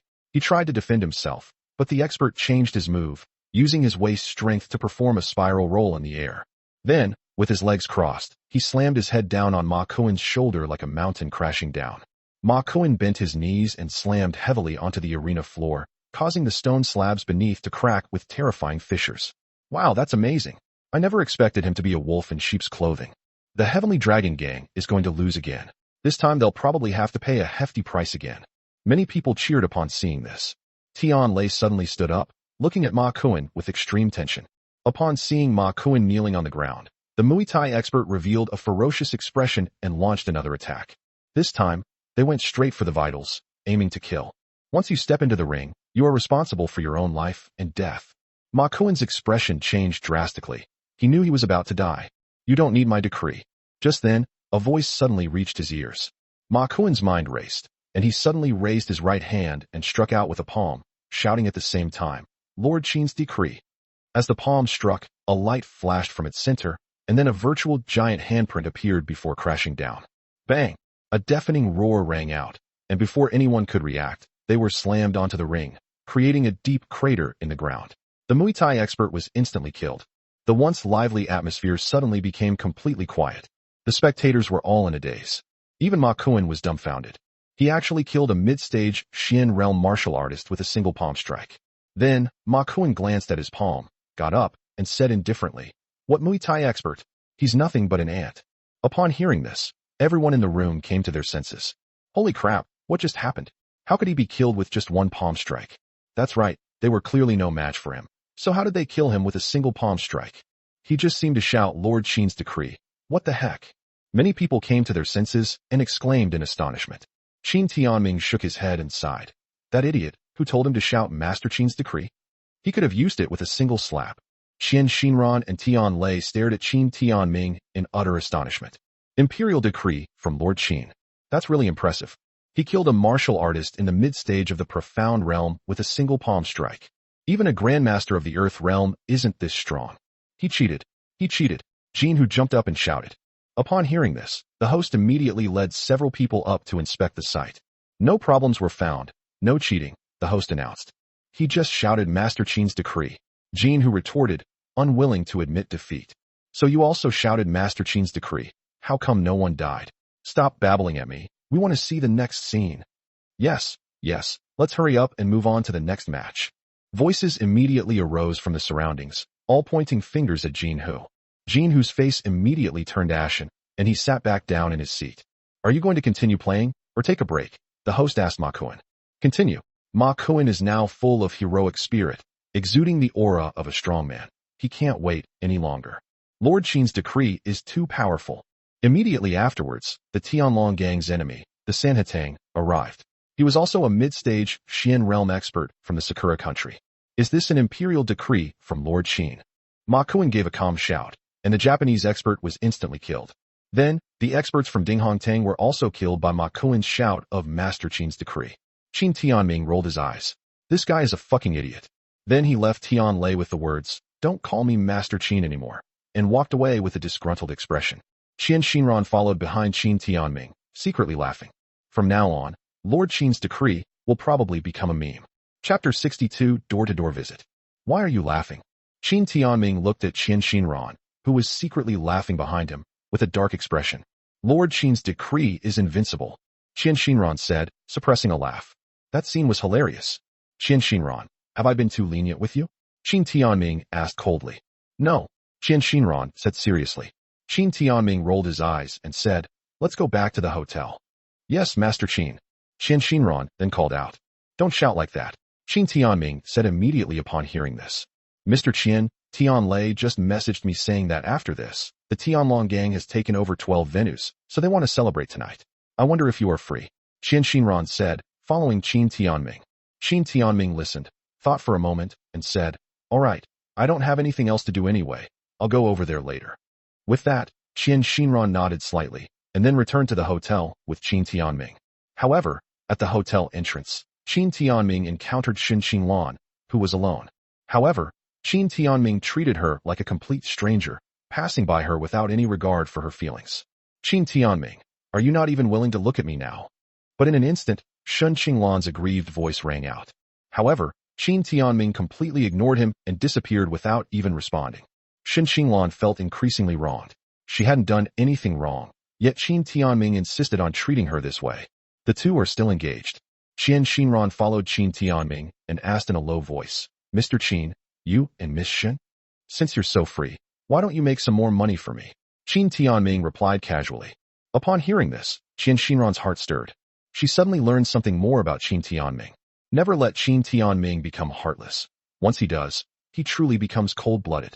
Back at the hotel, Qin Tianming continued to cultivate the Great Soul technique, honing his divine soul, while Qian Shinran went to find Yu Huiyin to see if she could obtain the high-grade jade ahead of schedule.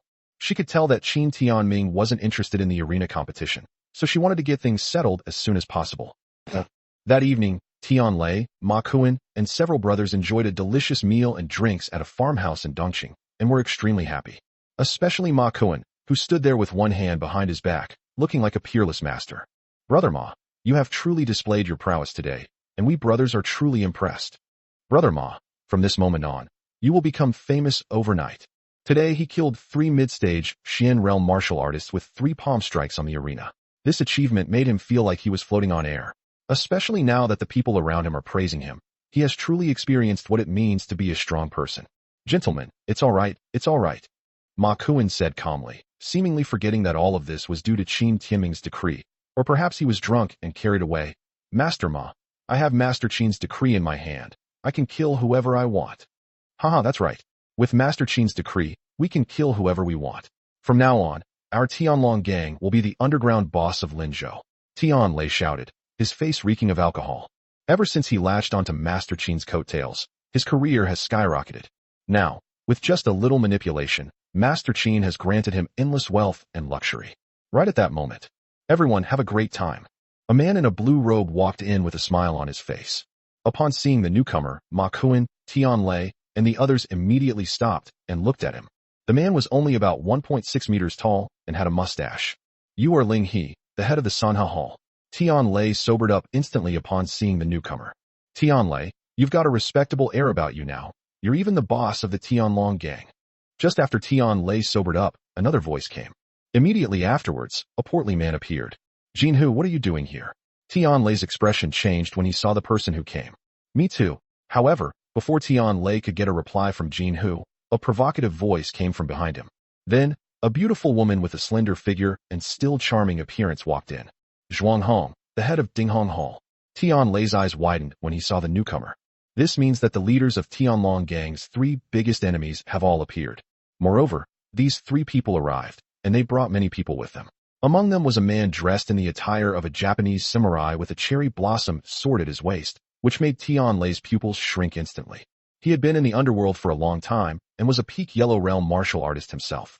Upon seeing this Japanese samurai, he immediately sensed a terrifying aura. This cherry blossom country is in danger. You people are here because you're not convinced? You want to die? You want to experience the power of my palm technique? Ma Kuan said arrogantly. Your palm technique is impressive, Ma Kuan.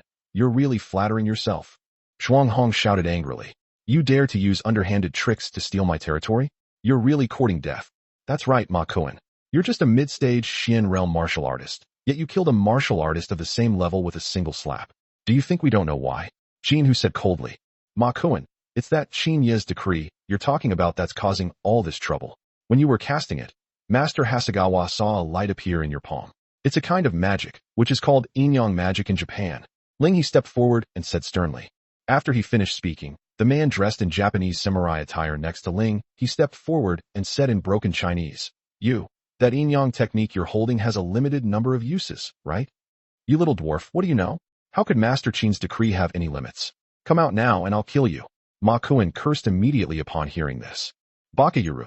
Upon hearing Ma Kuan call him a dwarf, Master Changgu's eyes widened immediately, and he retorted, You killed my brother, and I've come here for revenge, and I'm also here to seek revenge on that Master Qin you mentioned. Come on, I'll slap you to death right now. With Master Qin's decree in hand, Ma Kuan was not afraid at all. You get up there. Upon hearing this, Master Hasegawa immediately pulled out a man beside him and shoved him out, shouting, Kill him. Mimi. The person who was pushed out spoke in a trembling voice. It's you. If you don't go, I'll kill you, said the Sakura-kun, who was known as Master Haze. This man was also a Xian realm martial artist, while the master in front of him, named Hasegawa Shur, was a D-realm grandmaster, whom he could not defy at all. Immediately, he rushed towards Ma Kuan. Court death. Ma Kuan immediately raised his hand and slapped out, shouting, "Lord Qin's decree." The man was immediately killed with a single palm strike. Haha. Ma Kuan immediately burst into arrogant laughter. See? You're all asking for death. Go, go, go. And you too. All of you go. Hasegawa Sure then spoke up, pushing all the men he had brought with him forward. If you don't come, I'll kill you all. Those people were immediately startled and, under pressure from Hasegawa Sure's threat, rushed forward. Faced with so many people coming, Ma Kuan's expression changed, and he used the same trick again, slapping out a palm. One person was killed on the spot. However, after killing one person, the others swarmed forward and beat Ma Kuan mercilessly, sending him flying and causing chaos in the manor. Chapter 63 The Gifts We Accepted. Brother Kuan. Upon seeing this, Tianlei quickly went over and helped Ma Kuan up, asking, "Are you all right?" After Ma Kuan got up, he spat out several mouthfuls of blood and angrily cursed. "You people have no martial ethics. If you have the guts, let's have a one-on-one fight." Huh. Jin Hu burst into laughter. The Heavenly Dragon Gang is still trash after all. Damn it, they don't have any of that damn Qin Yes decree anymore. Tianlei, the Tianlong Gang's victory doesn't count. Not only does it not count, but you also have to hand over half of the Tianlong Gang's territory. Otherwise, none of you will have a good time. Zhuang Hong said with a charming smile. Taking over 12 of our venues isn't so easy. Ling He also sneered. The three of them were naturally unhappy about losing. Think about it. Even though Chun Tianlong had lost more often than he had won in the past, now he has won every time. How could the three major gangs possibly be convinced? Of course, the most important thing is that Ma Kuan, of all people, actually killed that swordsman from the Sakura Kingdom. This enraged Hasegawa Sure, since the swordsman from the Sakura Kingdom was his younger brother, and he naturally wanted revenge. Tell me, who is this Master Qin? Let him come here. He's the one who killed my brother, and I'm going to kill him. Hasegawa Sure's icy voice rang out as he walked up to Tianlei and Ma Kuan. With a clang, he drew his cherry blossom sword from his waist and held it to Tianlei's neck, his body radiating murderous intent. He invited the Dragon Kingdom to participate in this competition and sent his younger brother up to test his skills. As a result, his brother was slapped to death by someone using underhanded methods. This revenge must be taken. How did a celebration turn into a fight? Just then, a faint voice came from behind. Upon hearing this, everyone was taken aback and then looked towards the speaker, only to find that it was a young man wearing a white shirt and jeans. Who is this person? I don't know him, but judging from his attire and the fact that he doesn't seem to have any martial arts aura, he's probably here as a tourist. It's hilarious. A tourist comes here and doesn't know there are so many martial artists here. Yes, Master Hasegawa is here too. What is little Camilla doing here? Is she looking for death? These people spoke up one after another, while the gang leaders only glanced at the young man who walked in and didn't bother to pay any attention to him. This young man looks like a weakling. There's no point in paying him any attention. Hasegawa Sure looked at the young man with great interest for a few more moments. Anyone who dares to appear calmly in this situation is either a fool or a master. What kind of person is this young man in front of you? Ma Kuan and Tianlei were immediately excited when they saw the young man appear. I almost cried. Master Qin. I didn't expect Master Qin to come tonight. He had originally invited Master Qin over, but Master Qin said he would come if he had time, and wouldn't come if he didn't. We waited and waited, but Master Qin didn't show up for 2 hours. Therefore, Tianlei felt that Master Qin definitely wasn't coming. Unexpectedly, Master Qin still came. As expected, Master Qin cares about them. Master Qin, you've arrived. Overjoyed, Tianlei burst into tears and spoke to Qin Tianming with a sob in his voice. What's going on? Weren't we supposed to have a celebration tonight? Why is it all fighting and killing? Are you planning a murder feast to celebrate? Qin Tianming asked calmly. Tianlei was about to speak when Hasegawa Sure interrupted him, saying, You're that Master Qin? Who is this shorty? Qin Tianming looked over at the sound and saw a severely disabled man who was probably less than 1.6 meters tall. Who are you calling a dwarf? Hasegawa Shichi was furious upon hearing this. People from Japan hate being called short, especially by people from China. You're not short? You just want to grow taller, huh? You should have said so earlier. I would have helped you. Qin Tianming said with a smile. As they were talking, Qin Tianming's figure moved swiftly, and under everyone's astonished gazes, he arrived in front of Hasegawa Sure, reached out and pressed his hand on his head, and then pulled him down. Click! A snapping sound rang out, and Qin Tianming yanked Hasegawa Sure's head off, separating his body from his head. Sorry, I used too much force and pulled his head off. You guys don't mind, do you? Qin Tianming casually tossed Hasegawa Sure's head to the ground and asked indifferently. Dead silence. At that moment, the entire venue fell into a deathly silence. You could hear a pin drop. Everyone was completely dumbfounded. Some people even rubbed their eyes, thinking they were seeing things. He ripped Hei's master's head off in one swift motion. Master Hasegawa is a swordsman at the mid-stage of the Earth realm. It was precisely because he was there to oversee things that they dared to come and cause trouble for the Tianlong gang. But this swordsman, who was at the mid-stage of the Earth realm, was killed so easily by someone. What is the strength of this person? Tianlei, continue, what happened? Qin Timing saw that these people were as scared as lambs, so he didn't bother to ask them any more questions. Upon hearing this, Tianlei quickly explained what had happened. Oh, so you guys are not convinced. Upon hearing this, Qin Timing immediately looked at the three leaders. The three of them immediately began to tremble. No, we just came to celebrate with the Tianlong gang. Yes, how could we disagree? We're completely convinced, that's why we came to celebrate. The three gang leaders spoke up tremblingly. Celebrating is a good thing, but how can you call it a celebration if you come empty-handed?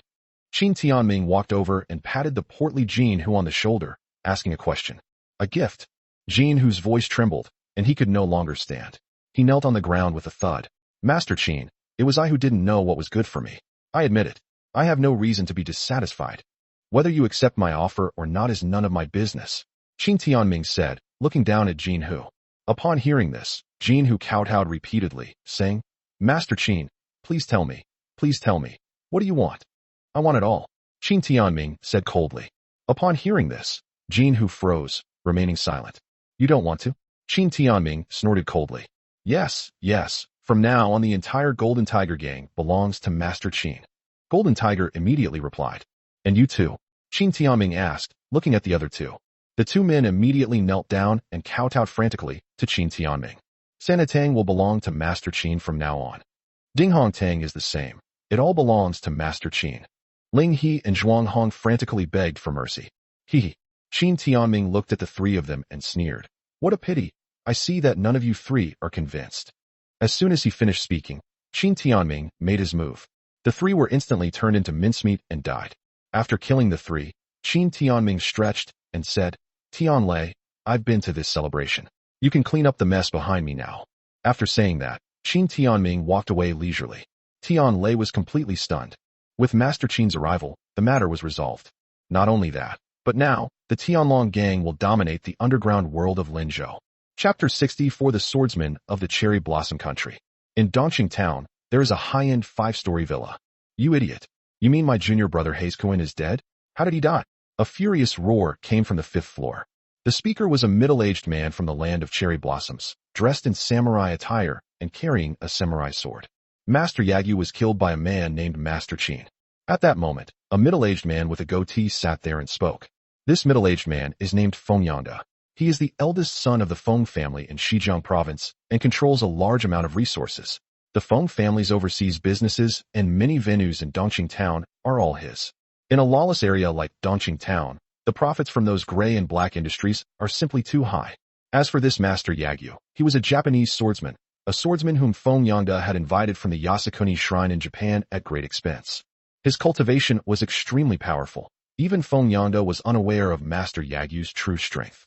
At least, his junior brother Hasegawa sure couldn't withstand 3 of his sword strikes. Master Qin? Which Master Qin? Master Yagyu asked in a deep voice. The person who came back said he was Master Qin from the Tianlong gang in Linzhou, but as far as I remember, the leader of the Tianlong gang is Qin Tianlong.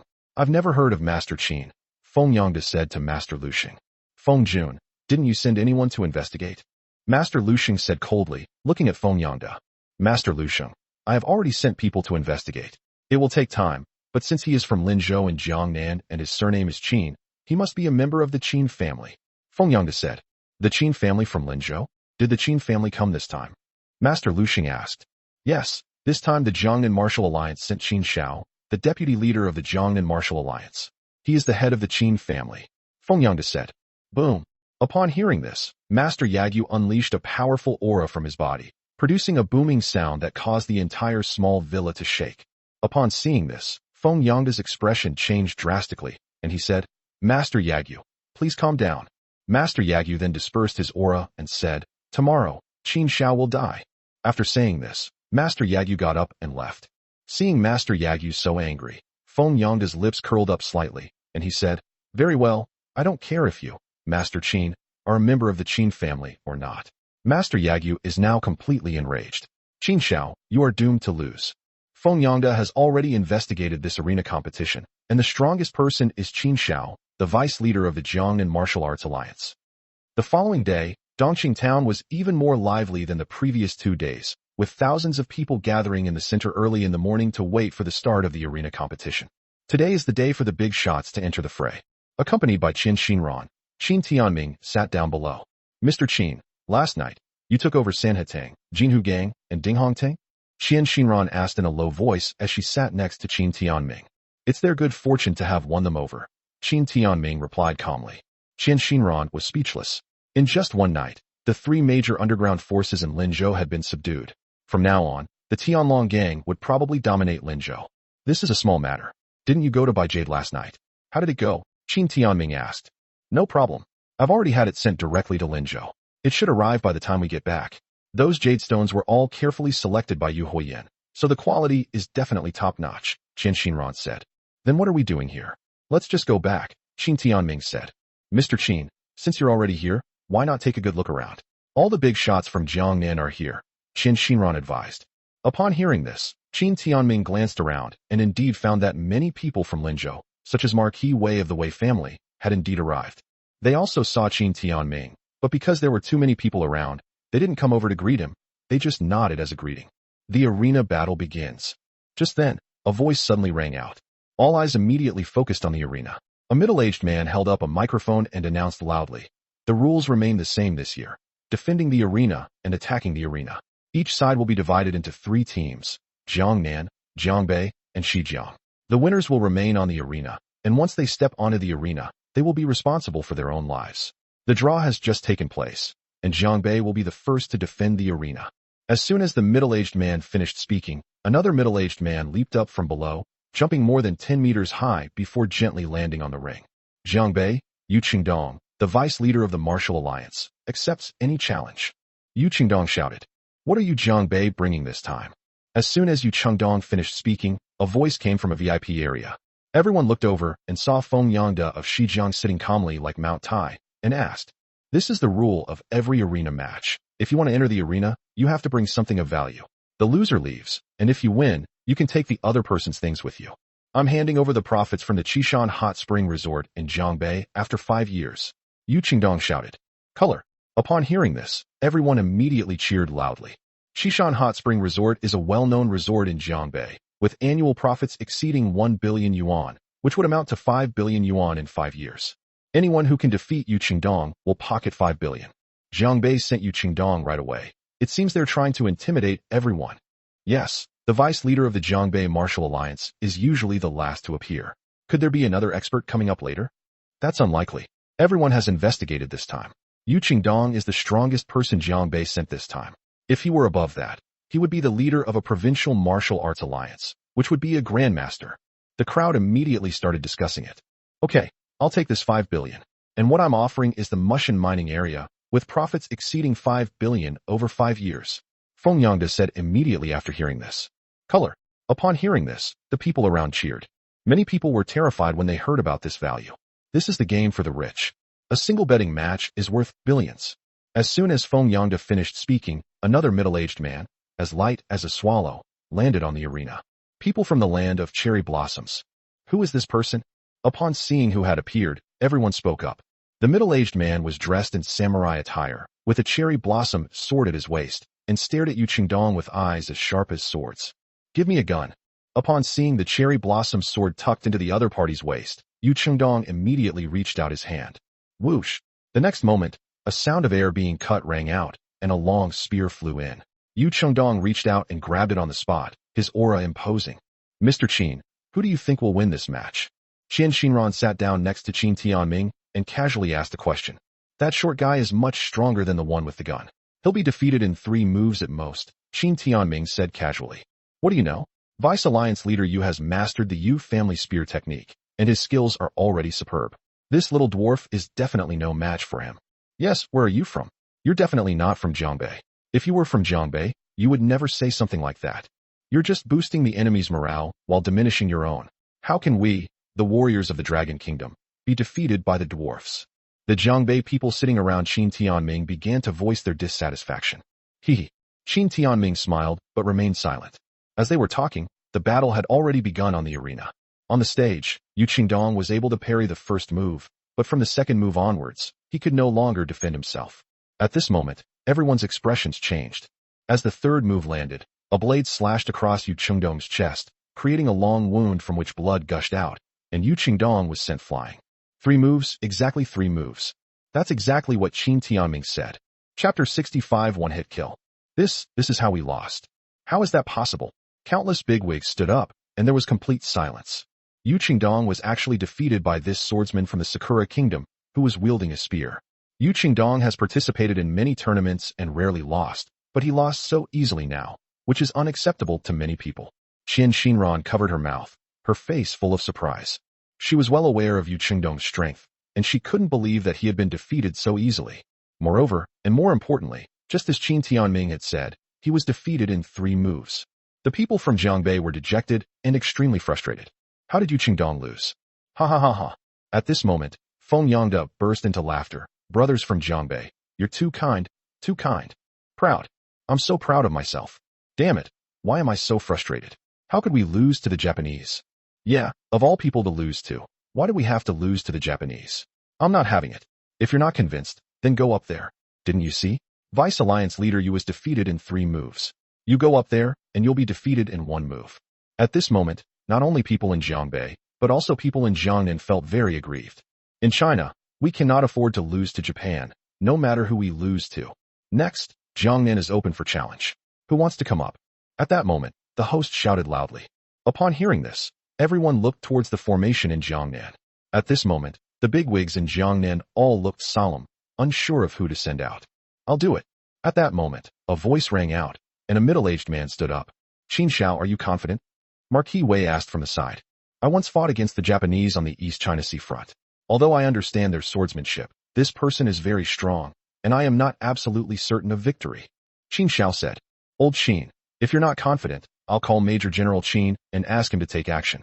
He has the strength of a 10th level sect, Wei Ho said. Major General Qin is here too? Upon hearing this, Qin Tianhe, who was sitting next to Qin Shao, immediately showed a look of surprise. Yes, I saw him. He's sitting below watching the battle. If needed, I'll ask him to teach this shorty from the Sakura Kingdom a lesson, said Marquis Wei. He was present when Qin Tianming was promoted to Major General, so he naturally recognized Qin Tianming. Major General Qin is here too? Sitting to the side, Shun Qinglan's eyes lit up, and she immediately asked. As she spoke, she glanced at Qin Tianming. You people from Jiangnan, are you going to fight or not? If you're not here, go home and hide in your wives' beds. Feng Yangda shouted at this moment. Ha ha ha. Immediately, the formation on the west bank erupted in wild laughter. Upon hearing this, the bigwig from Jiangnan's face immediately turned very ugly. I'll do it. Enraged by these words, Qin Shao leaped into the air, soaring like an eagle before landing on the arena. Qin Shao, the head of the Qin family in Linzhou. Upon seeing Qin Zhao's hand, the Japanese swordsman's killing intent was fully revealed. Qin Shao sensed the killing intent, his expression darkening. He was somewhat puzzled as to why the other party was so hostile towards him. How should I address you, sir? Yagyu Myintake. The man from Japan spoke coldly. Yagyu Myintake, a member of the Yagyu family of the Cherry Blossom Country? Qin Shao asked solemnly upon hearing this. Indeed, Master Yagyu is the 3rd-generation successor of the Yagyu family, the #1 sword saint family in the Sakura country. His Sakura sword technique can sweep away even grandmasters. At this moment, Feng Diang spoke calmly. Upon hearing this, many bigwigs' expressions turned extremely solemn. The bigwigs who came today all have overseas businesses, and many of them have industries in Japan. Among the 6 major families in Sakura province, the Yagyu family is one of them. The Yagyu family is renowned for its Sakura swordsmanship, and the current head of the Yagyu family is a grandmaster of the acquired realm of swordsmanship. And this Yagyu Myintake is virtually unmatched in the land of Sakura, especially within the realm of grandmasters. Is this equivalent to one of the top 10 grandmasters in the Dragon Kingdom? Yes, this guy's strength is equivalent to the 10 great masters of the Dragon Kingdom. How come the Feng family has such influence that they can actually invite such a person to the Dragon Kingdom? If people like this have come, what's the point of fighting if we don't invite the 10 sects? Since there are no grandmasters in Jiangnan or Jiangbei, it seems that Shijiang is going to be swept aside this time. Many big shots were astonished, not expecting that this cherry blossom swordsman had such a powerful background. Qin Tianhe's expression changed drastically upon hearing this discussion. He was well aware of his father's strength, because he cultivated a unique technique of the Qin clan, which made him superior to even grandmasters of the Earth realm. However, at present, he can only deal with grandmasters who have reached the perfect Earth realm. Such a top-level grandmaster is simply no match for him. Is this what a powerhouse at the 10-sex level is like? He can make everyone here bow their heads. Qin Tianhe was worried about his father, but he also felt a sense of longing. If he could reach this level, his sister Qinglan would naturally not even glance at Qin Tianming. There are 10 powerful figures in Jiangnan. Isn't General Zhu Tian one of them? However, just as everyone was filled with doubt and uncertainty, Shen Qinglan spoke up. Yes, yes, yes, if the Shen family girl hadn't mentioned it, we would have all forgotten that we have Qin Zhu Tian, Major General Qin. Major General Qin is only in his 20s, yet he already possesses the strength of a peak grandmaster. Both are peak grandmasters. If young Master Qin comes, can he win? These bigwigs from Jiangnan started discussing what Shen Qinglan had said. Upon hearing this, Shen Qinglan secretly glanced at Qin Tianming sitting in the crowd, but Qin Tianming remained indifferent. Not him. Seeing Qin Tianming's indifferent expression, Shen Qinglan was filled with doubt. After returning from the expedition, Shen Qinglan began investigating Qin Tianming, especially Major General Qin. As she delved deeper, she became increasingly convinced that Qin Tianming was connected to Qin Zhu Tian. In particular, when Marquis Wei mentioned that Major General Qin had also arrived, her heart raced, and she kept a close eye on Qin Tianming. Are you from the Qin family of Linzhou? On the arena, Yagyu Munimyu stared at Qin Shao with murderous intent and asked. That's right, I am the head of the Qin family in Linzhou. Mr. Lu Sheng seems to know me. Qin Shao asked. Since that's the case, then there's no need for further words. Prepare to die, Yagyu Muntake said coldly. Clang. The samurai sword at his waist was drawn, and a snow-white blade of light slashed out. Sizzle. A sharp and piercing sound of air being torn apart rang out, and a snow-white blade of light flew out like a crescent moon, as if the air itself had been cleaved open, with countless streams of air rushing in. Qin Shao let out a scream as blood gushed from his chest, and he was sent flying, crashing off the stage, his fate unknown. Dad! Qin Tianhe screamed, and rushed out immediately. Uncle Qin! Shen Qinglan's face turned deathly pale. Quick, save them! In an instant, screams erupted as many people rushed forward to rescue Qin Shao. Many people just stood there, motionless. Chapter 66, A One-Size-Fits-All Approach. Who would have thought that the vice leader of the Jiangnan Martial Alliance couldn't even withstand a single strike from Yagyu Muntake's all-out attack? This is too strong. He was just toying with Yu Chengdong before. With such strength, who could possibly defeat them? Unless we bring in one of the top 10 grandmasters of the Dragon Kingdom, we have absolutely no chance of winning. Countless people saw Qin Shao being rescued and spoke up. Previously, he defeated Yu Chengdong in 3 moves, but the opponent was just playing around. When facing Qin Shao, he defeated him with a single, all-out strike. That's truly terrifying strength. Okay. Just then, a loud shout came from behind Qin Tianming. Xizjiang province is invincible. This time you should all bow your heads. Upon hearing the voice, Qian Xinran turned her head and saw that Yang Qinglai was sitting right behind the two of them. At this moment, he was shouting, seemingly trying to get revenge for the humiliation he suffered at the hands of Qin Tianming that day. Along with Yang Qinglia's cheers, the people on the other side of the West River also cheered. Who else wants to come up? Hurry up and come up. Hurry, I can't wait any longer. This time, our Xizjiang will be invincible. Haha, I'm going to take over the operating rights of Jiangbei port this year. Many bigwigs from the West River region cheered. Unlike the cheers from the West River side, the Jiangnan and Jiangbei sides fell silent, with each bigwig bowing their heads and whispering among themselves. Yagyu Muntake's true strength is terrifying. Qin Shao couldn't even withstand a single strike from him. This time, I'm afraid no one can defeat him. Yes, how about we surrender? The Rin family originally said they would send a top-tier expert, but rumors say that expert had an accident. We in Jiangbei definitely have no chance of winning. Since Qin Shao is defeated, naturally no one can fight, unless we invite the Jiangnan Martial Alliance leader Lu, who is in seclusion. However, leader Lu has been in seclusion to break through to the level of a grandmaster and will not come at all.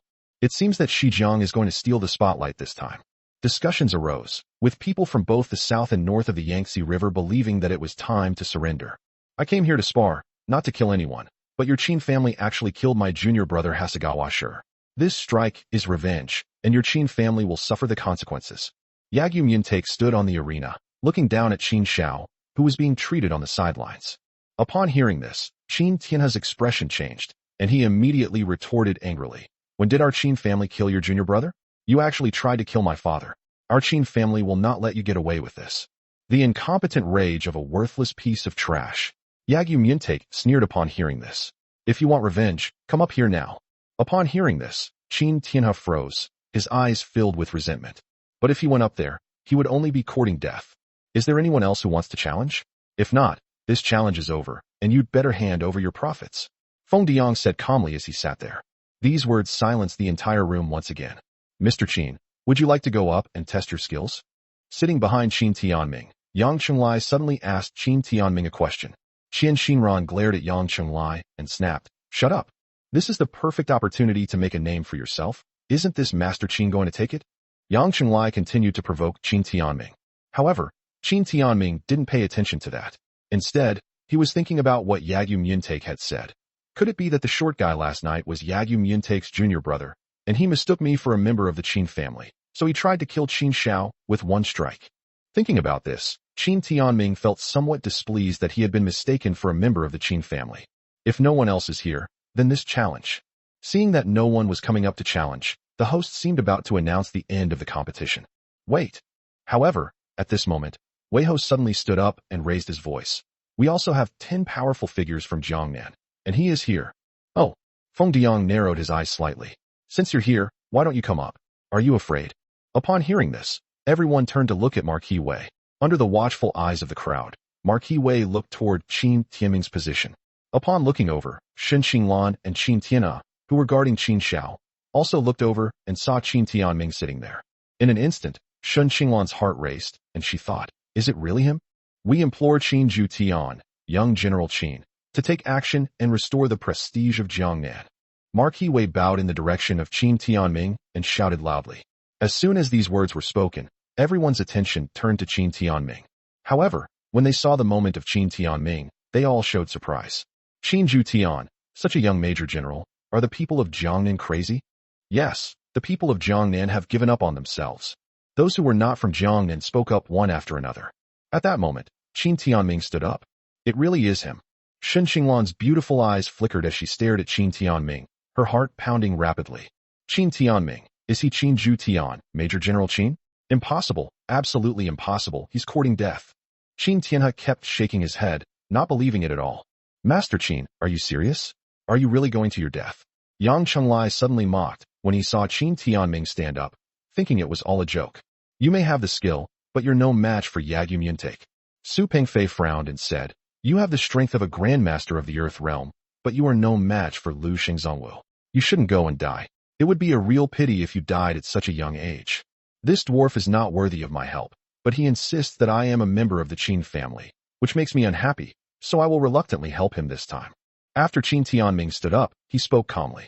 As soon as he finished speaking, he moved with the lightness of a swallow, leaping up and landing on the arena. Such arrogance. What do you mean he's not worthy of taking action? Damn, I'm reluctantly doing this once. I've seen people show off before, but I've never seen anyone show off like this. I admire you more than any wall. You're such a show-off. Trying to be cool is making you look like an idiot. After Qin Tianming landed on the arena, laughter erupted from all around him. His words were so pretentious, he completely disregarded Yagyu Muntake. What did you mean just now? Yagyu Muntake stared at Qin Tianming and asked. The meaning is very simple. I killed your junior brother. It has nothing to do with the Qin family, and don't treat me as a member of the Qin family. Qin Tianming said calmly. Haha.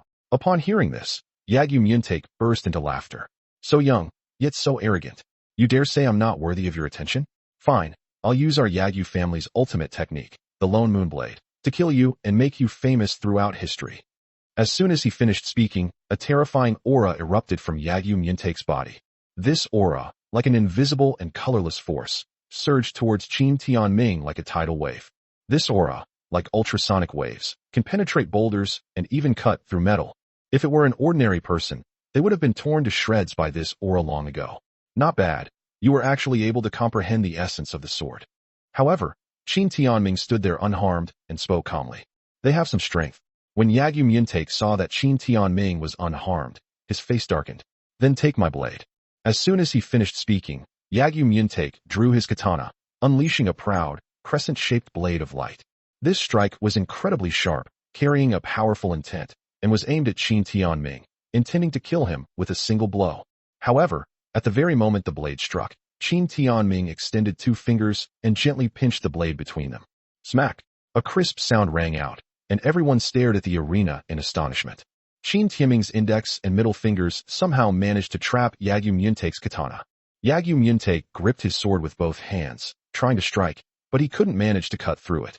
He stared at Qin Timing in disbelief. "Before I die, I'll teach you how to slay," Qin Timing said calmly. As soon as he finished speaking, he ran 2 fingers along the blade of the sword, and then, with a swift movement, snatched Yagyu Myuntake's katana from his own hand. Grand slicing technique, slice. Qin Timing raised his knife, and then swiftly and decisively cut down. Whoosh! A blade of light capable of cleaving everything appeared, and then fell. Yagyu Myuntake was instantly cleaved in 2, and the blade sliced down, even cutting a deep, smooth crack in the reinforced concrete arena. Chapter 67 Deterrence. At this moment, everyone in the arena stared wide-eyed at the arena that looked as if it had been cut in 2, and fell into a deathly silence. This is an arena made of reinforced concrete. Countless grandmasters and powerful figures have fought on it, and it has not left any cracks. But now, Qin Timing's slash cut out a deep trench. This scene shocked everyone, especially those from Shijiang, like Feng Yangde, stared in astonishment at the arena, their bodies trembling uncontrollably. They knew all too well the strength of Yagyu Myuntake. He would be among the top 5 in the 10 sects of the Dragon Kingdom, and unless one was a grandmaster, few could defeat him. But at that moment, a young man cleaved it in 2 with a single stroke. Even more terrifying, the young man cleaved the arena in 2 with a single strike, creating a deep trench. All of this was truly awe-inspiring. Yang Chenglai was trembling and sweating profusely. What kind of person had he just provoked? He felt he was doomed. This was someone he could never afford to offend. Qin Tianhe opened his mouth wide, had difficulty breathing, and felt dizzy. Shen Qinglan was shocked. She had been mentally prepared, but seeing what had just happened still made her heart pound and her mind reel. Sure enough, it was Qin Jutian, the most outstanding young talent in Jiangnan. Su Pengfei's mouth dropped open. He thought Qin Tianming was at most a mid-stage Earth Realm cultivator, but now, with that last strike, he saw Qi refining into Qi. This is a grandmaster of the acquired realm. A grandmaster in the acquired realm in his early 20s. Haha, Marquis Wei burst into laughter, feeling immensely pleased. Truly worthy of being General Qin. General Qin, brilliance. The next moment, cheers erupted, and countless people from Jiangnan cheered loudly, the sound rising higher and higher. Qian Xinran looked at Qin Tianming on the stage with admiration in her eyes. This kind of man is truly someone that countless people look up to. From this moment on, the might of Qin Tianming will surely awe the 3 provinces. After killing Yagyu Myuntake with a single blow, Qin Tianming felt no emotion whatsoever. This Yagyu Myuntake is not even as strong as Black Inma. He's just an ant that can be crushed with a flick of the wrist. If this fool hadn't insisted on claiming to be a member of the Qin family, he wouldn't have even bothered to make a move, let alone use the great severing technique from the 3,000 great Daos. In his eyes, these martial arts experts were only slightly stronger than ordinary ants.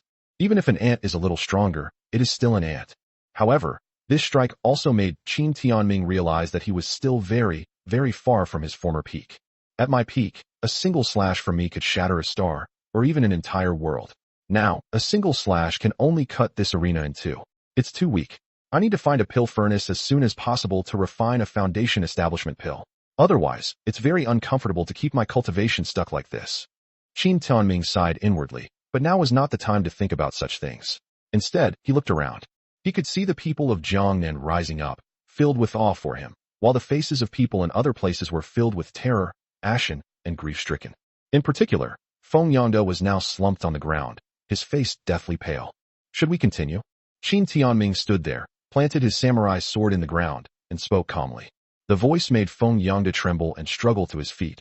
I never expected that such a powerful martial artist would appear in Jiangnan. We in Shijiang are willing to get to know him, and we will offer him 15 billion in benefits with both hands. We in Jiangbei also admit defeat, and will hand over 15 billion yuan in profits with both hands. The bigwig from Jiangbei also gritted his teeth and said, Qin Tianming's single strike shocked 3 provinces and netted him 30 billion in profits. This single strike made both Shijiang and Jiangbei realize that as long as Qin Tianming was stationed in Jiangnan, victory was unlikely. After that, the people from Shijiang and Jiangbei left one after another, as staying would only be a disgrace. Yang Chenglai, However, at this moment, Qin Tianming suddenly spoke up. Upon hearing this, Yang Xinglai, who had originally intended to sneak away, trembled and dared not move. Major General Qin, the outcome is already decided. Are you still going to make things difficult for us? Su Pengfei shielded Yang Xinglai and faced Qin Tianming. There's a saying, a grandmaster cannot be insulted, right? Yang Xinglai was arrogant and domineering in front of me, and humiliated me. Do you think you can just let it go like this? Qin Tianming said coldly. Upon hearing this, Yang Xinglai immediately knelt on the ground and begged Qin Tianming for mercy. Major General Qin, I was blind and did not recognize your greatness. Please forgive me. If you want to buy your life, produce what you need. Qin Tianming said calmly. 2 billion. I'm willing to give up 2 billion in assets to save my life. Yang Xinglai shouted immediately. Qian Xinran, accepted. Qin Tianming said immediately after hearing this. Good. Upon hearing this, Qian Xinran's face immediately lit up with a smile. I will go and receive it. Yang Xinglai deserves it. He made a few sarcastic remarks and then asked for 1 billion. I shouldn't have told him to shut up. Let him keep courting death. Immediately, Yang Xinglai wiped away his cold sweat, got up and left, thinking to himself. He sighed inwardly. I've agreed. If he comes to my door after I return to Xizang province, does he intend to wipe out my Yang family? Yang Xinglai, don't try anything funny. If you make me come to your door in person, it means the Yang family will be wiped out. However, Qin Tianming seemed to have guessed what Yang Xinglai was thinking, and spoke again as Yang Xinglai turned around. Upon hearing this, everyone in the audience stared at Qin Tianming in shock. Major General Qin, please be careful with your words. Marquis Wei quickly tried to dissuade him. The Yang family is a second-rate family in Xizang. If they are wiped out, the Dragon Kingdom government will definitely investigate. Even if you have the rank of Major General, you will not be able to get away with it. I've already given them a way out. If the Yang family makes the wrong choice, that's their problem. Qin Tianming sneered. Yang Xinglai nodded hurriedly, and then left with the people from Xizang in a dejected manner. After everyone else had left, the people from Jiangnan rushed forward, vying to curry favor with Qin Tianming. Qin Tianming, Qin Juetian, Major General Qin. Shen Xinglan felt a bitter taste in her mouth as she looked at Qin Tianming, who was surrounded by people. Her former fiancé, whom she once looked down upon, has now become a very important person whom she can no longer reach. Qin Tianming, if you have this strength, why didn't you save Dad?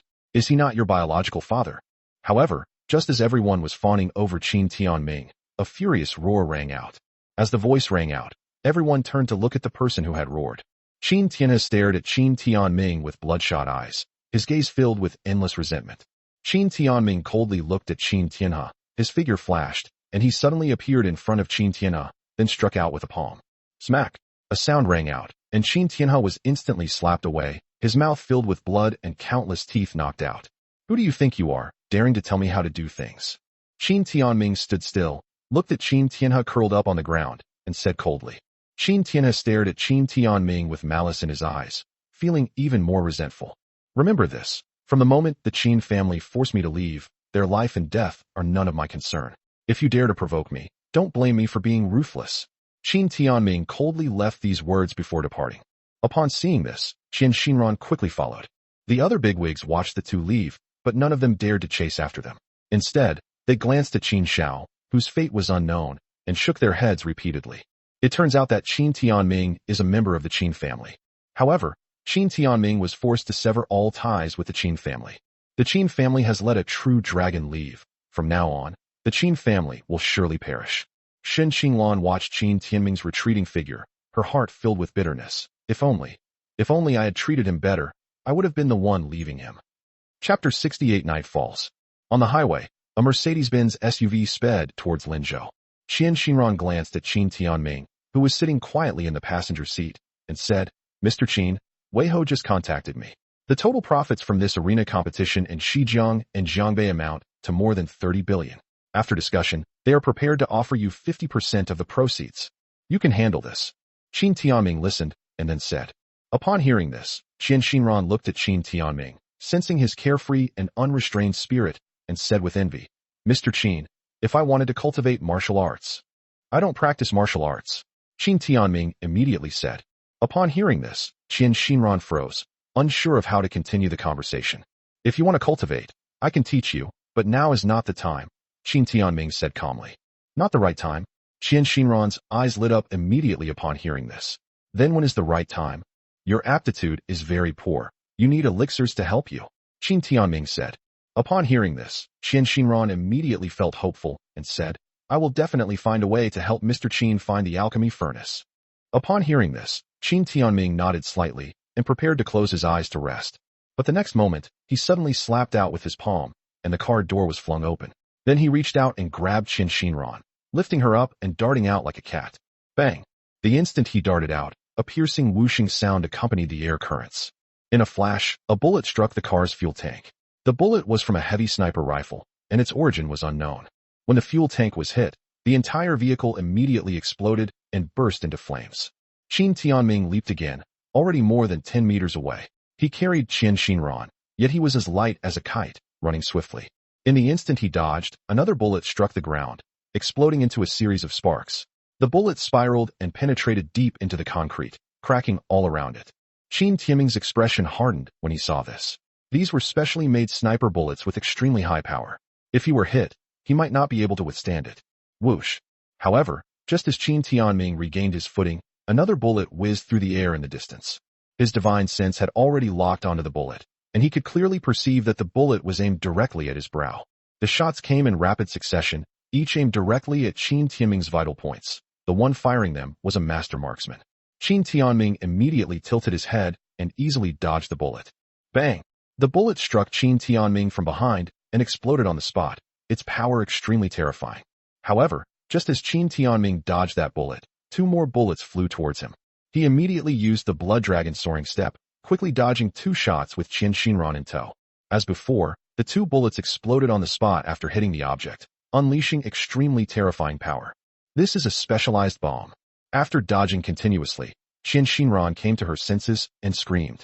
Specialized bullets, specifically designed for martial arts practitioners. With Qin Timing's current strength, he could stand there and be shot at by hundreds or thousands of guns without being harmed.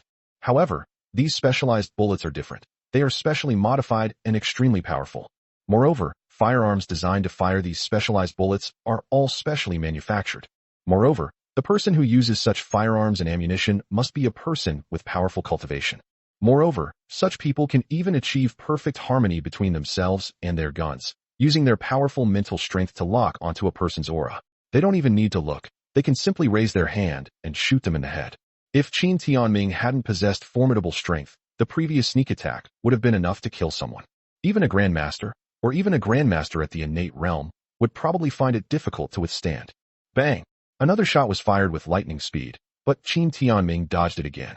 The instant he dodged the shot, Qin Tianming scanned the area with his divine sense, locked onto the source of the killing intent, took a step forward, transformed into a blood shadow, and leaped rapidly toward the shooter.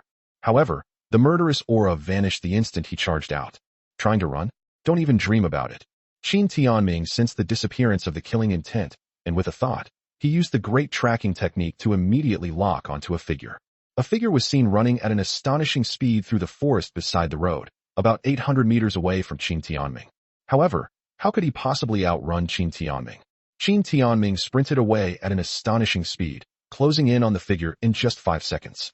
Sensing Qin Tianming's approach, the figure suddenly turned and leaped, simultaneously raising the black sniper rifle in his hand and pulling the trigger. Bang! A gunshot rang out, and a specialized bullet was fired, heading towards Qin Tianming, who was only 3 meters away.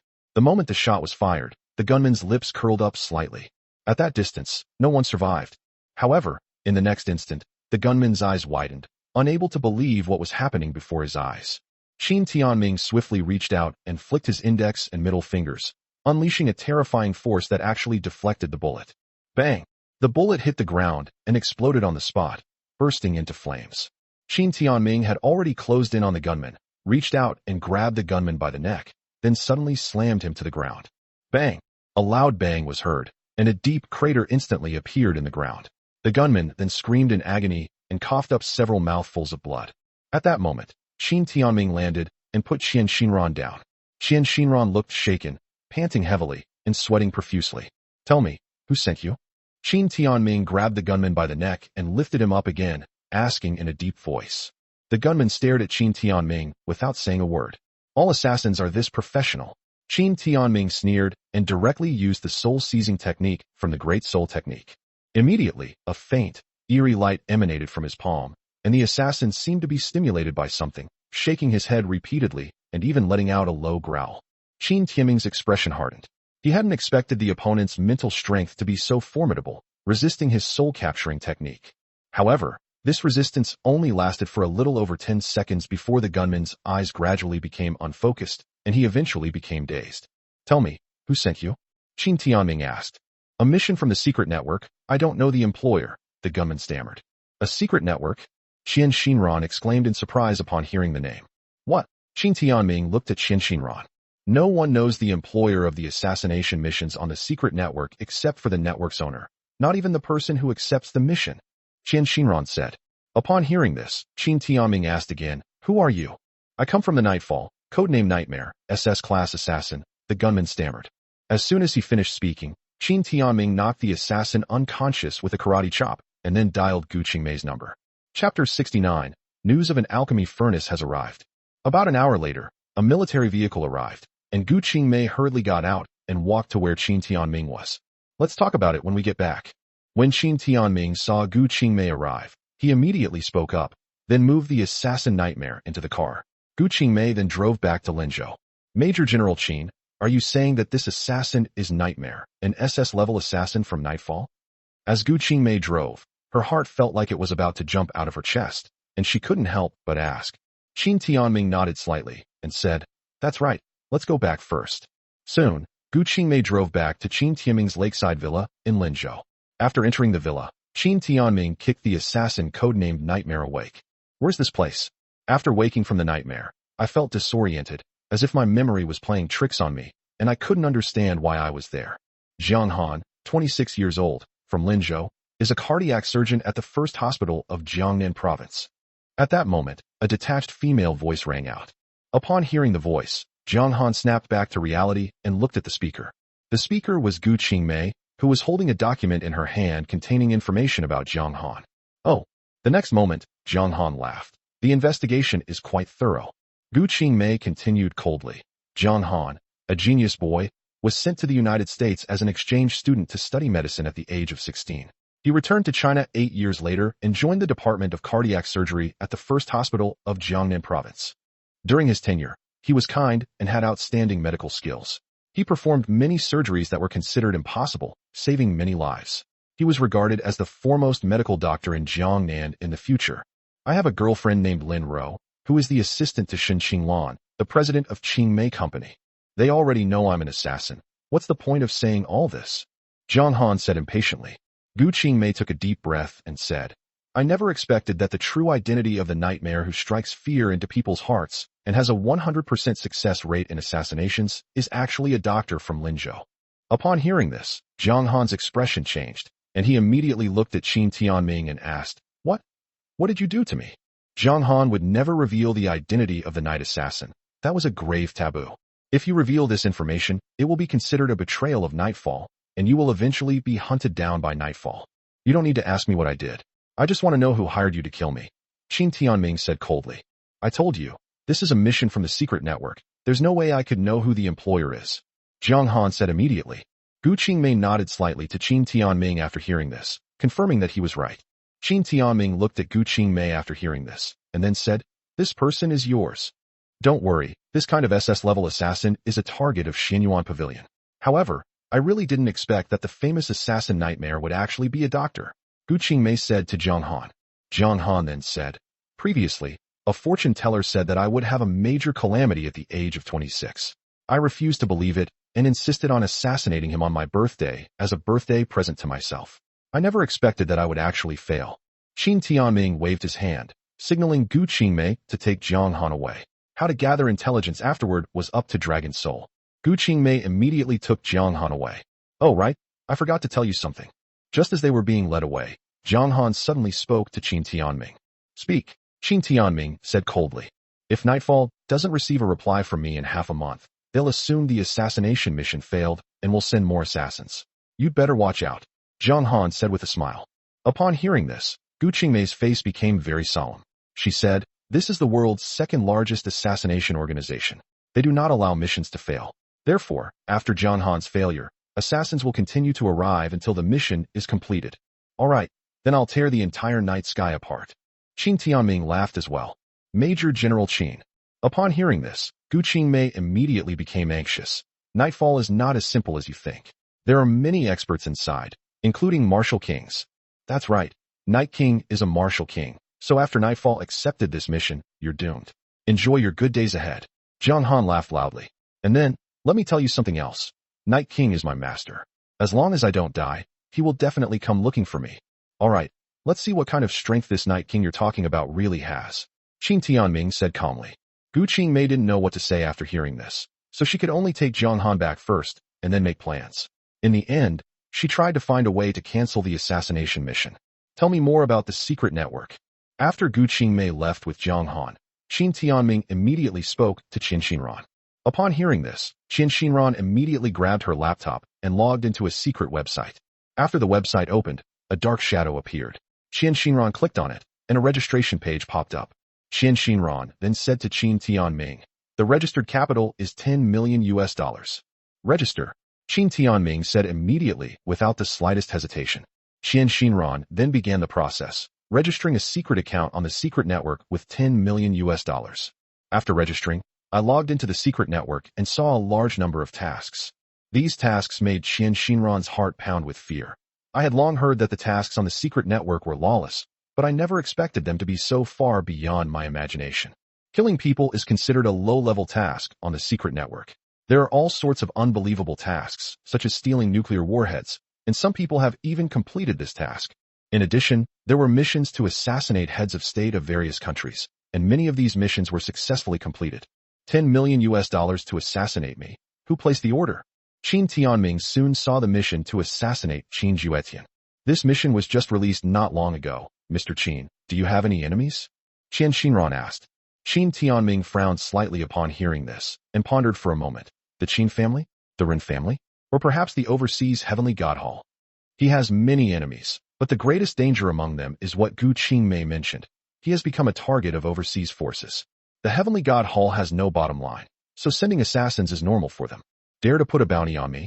Don't let me find you, or I'll wipe out your entire family. Qin Tianming said menacingly. Qin Shinran sensed the killing intent, and her delicate body trembled slightly as she said, if you want to find the person who issued the bounty, you can only go to the master of the secret network. Then let's find a way to see the master of the secret network. Qin Tianming said. After saying that, he started browsing the secret network to see if there were any bounty rewards that interested him. However, at that moment, Qin Tianming's phone rang. He glanced at it, and saw that it was Zhang Xianqing. After answering, Zhang Xuanqing's somewhat anxious voice came through. Master Qin, there's news about the alchemy furnace. Chapter 70 heading to the southwest. Mr. Qin, are you going to Luoyun province in the southwest? Upon hearing Qin Tianming's words, Qin Shinran exclaimed in surprise. Now that you're being watched by Nightfall, traveling far away will be dangerous. It's all right. Qin Tianming waved his hand and said. After thinking for a moment, Qin Shinran said, I'll go with you. No need, I can go by myself. Just prepare enough money for me. Qin Tianming asked. Upon hearing this, Qin Shinran immediately handed Qin Tianming a black gold bank card that she had already prepared. This card can access 1 billion yuan, and it can even exceed that limit by 1 billion yuan. Mr. Qin doesn't need to worry about the funds. After receiving the black gold card, Qin Tianming immediately went to Linzhou Airport and headed straight for Luoyun province in the southwest. His goal was to obtain the alchemy furnace. The alchemy furnace was extremely important to him. Once he obtained it, he could not only refine foundation establishment pills, but also refine various other pills to accelerate his cultivation speed. Therefore, this matter absolutely cannot be delayed. In the VIP ward of the first hospital of Jiangnan province, all the important members of the Qin family were present, while Qin Shao was lying quietly on the bed. Qin Shao was fatally wounded by Yagyu Myintake, but fortunately, he was rescued in time and was sent to the hospital while still clinging to life. Master Hu, when will my husband wake up? Zhao Wanqing, her eyes red, looked at the unconscious Qin Shao and asked Hu Xiuhua. Madam Qin, don't worry, Dr. Yi said everything is fine now and she'll wake up soon. Hu Xiuhua said. As soon as Hu Xiuhua finished speaking, Qin Shao made a sound and then slowly opened his eyes. Husband. When Zhao Wanqing saw Qin Shao wake up, she immediately called out. After waking up, Qin Shao was a little dazed, but he quickly recovered and said, I'm all right. Yes, it's all over now. The injury is completely healed, Hu Xiuhua said. Qin Shao forced a smile and said, Thank you, Master Hu. The Qin family will surely repay you handsomely. Patriarch Qin, this is not my achievement, but the achievement of physician Yi, Hu Xiuhua said. Dr. Yi? Which Dr. Yi? Qin Shao sat up and asked, somewhat puzzled. Hu Xiuhua then explained the whole story. Qin Shao only realized after hearing this that he had been cured by a divine doctor named Yi Chun.